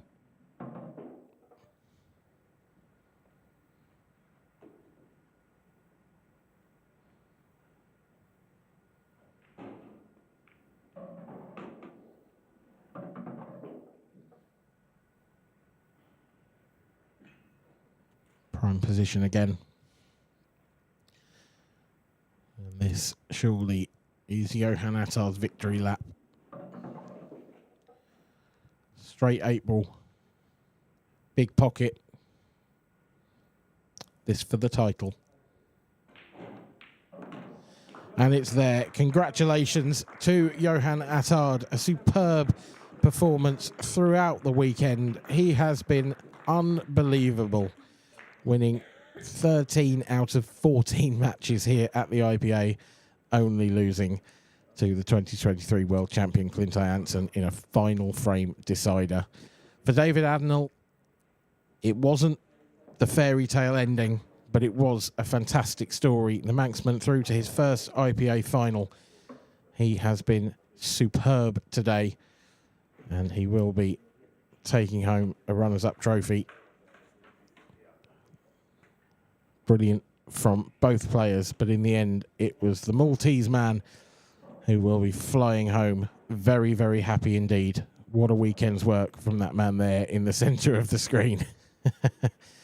So we'll give it a couple of seconds while we get the arena ready, and then we will be handing over shortly for the trophy presentation. That will be coming any time now.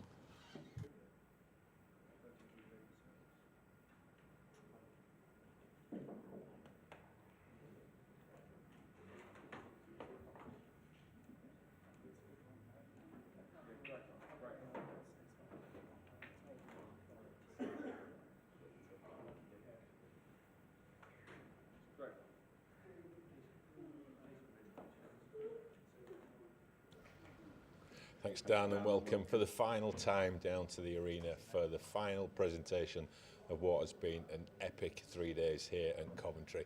First of all, let's introduce our gallant runner-up, Dave Addinall. Dave, I'm not sure what to say. It just didn't quite happen for you in the final. Yeah, to be honest, I'm just laughing, to be honest, just to be here in the first place. The things you got to do to get on the stream, mate. So yeah, I'm absolutely gobsmacked with the run I've had, and really pleased with it. And possibly it's the first final that we've had between two islands, you know, the Isle of Man and Malta. So I think that's a good thing. I think it's an amazing achievement. Especially with Johan, that you know, travels over here from Malta.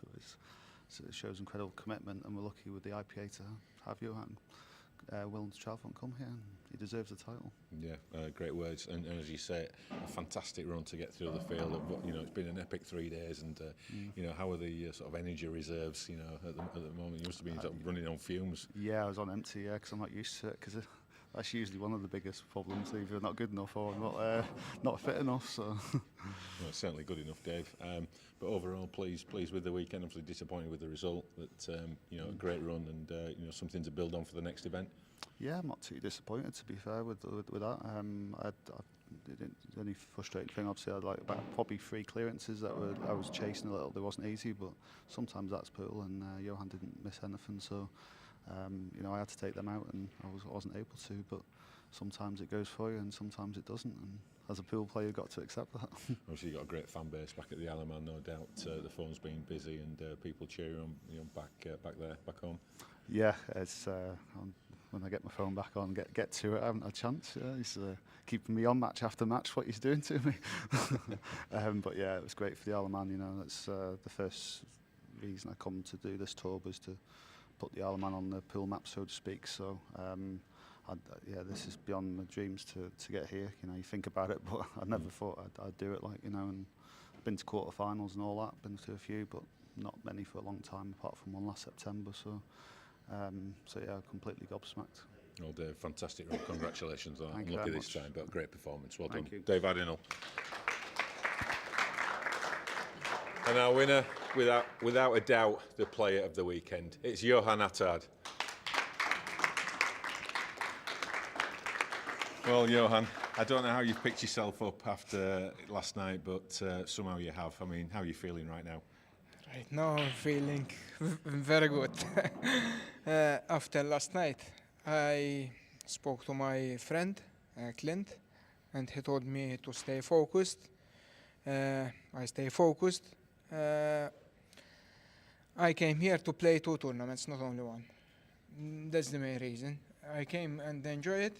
The first one, I was a little bit unlucky in the first one, but now I'm the champ for the first time. Do you have to give Clint a commission after Yes, that advice yes, that he yes. gave you? The taxi. How have you summoned the strength, you know, both physically and mentally, to you know, go through, you know, the last 3 days plus the travel to get here and everything else, you know, to lift yourself to play at this level and to take the title? This level don't come by nothing. I practice a lot alone, if I can. My club, how I told you last time, when there are 40 players, I try to go when there are no one. The traveling for us, it's much harder than the players who live here.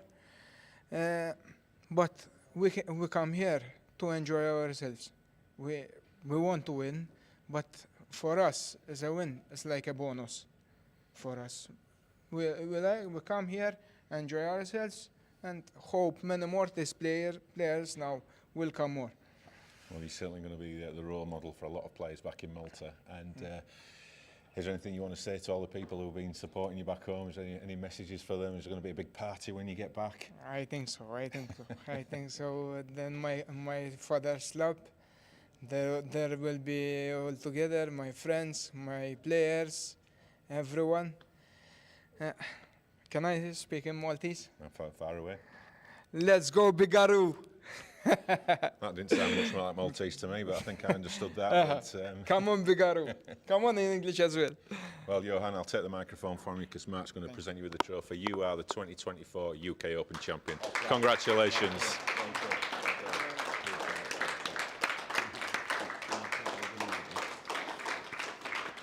Well, Mark Pickworth, what a fitting end to an epic week here in Coventry with Johan Attard, absolutely the player of the week. Yeah, absolutely he is, and you know he's played 15 matches throughout this weekend. You know, only to lose one is an incredible record. It really is. You know, David obviously up against it to play a man of to play over 3 days that consistently.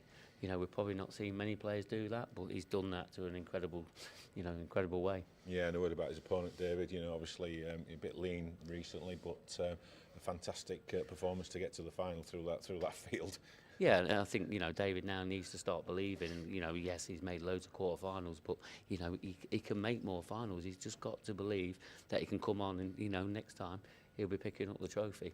You know, now he's had that experience.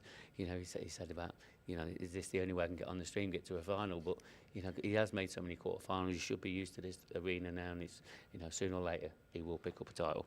Absolutely. Well, that just about brings it to a close for us here in Coventry. We hope you've enjoyed the last 3 days of the coverage we've brought you. It's been absolutely fantastic with these great players actually going toe-to-toe, and the amount of final frame thrillers that we've had. I think we all need to Too many this weekend. and have a lie down.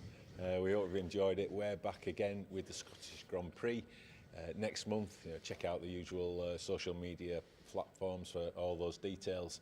But for now, it's good night from us. Good night.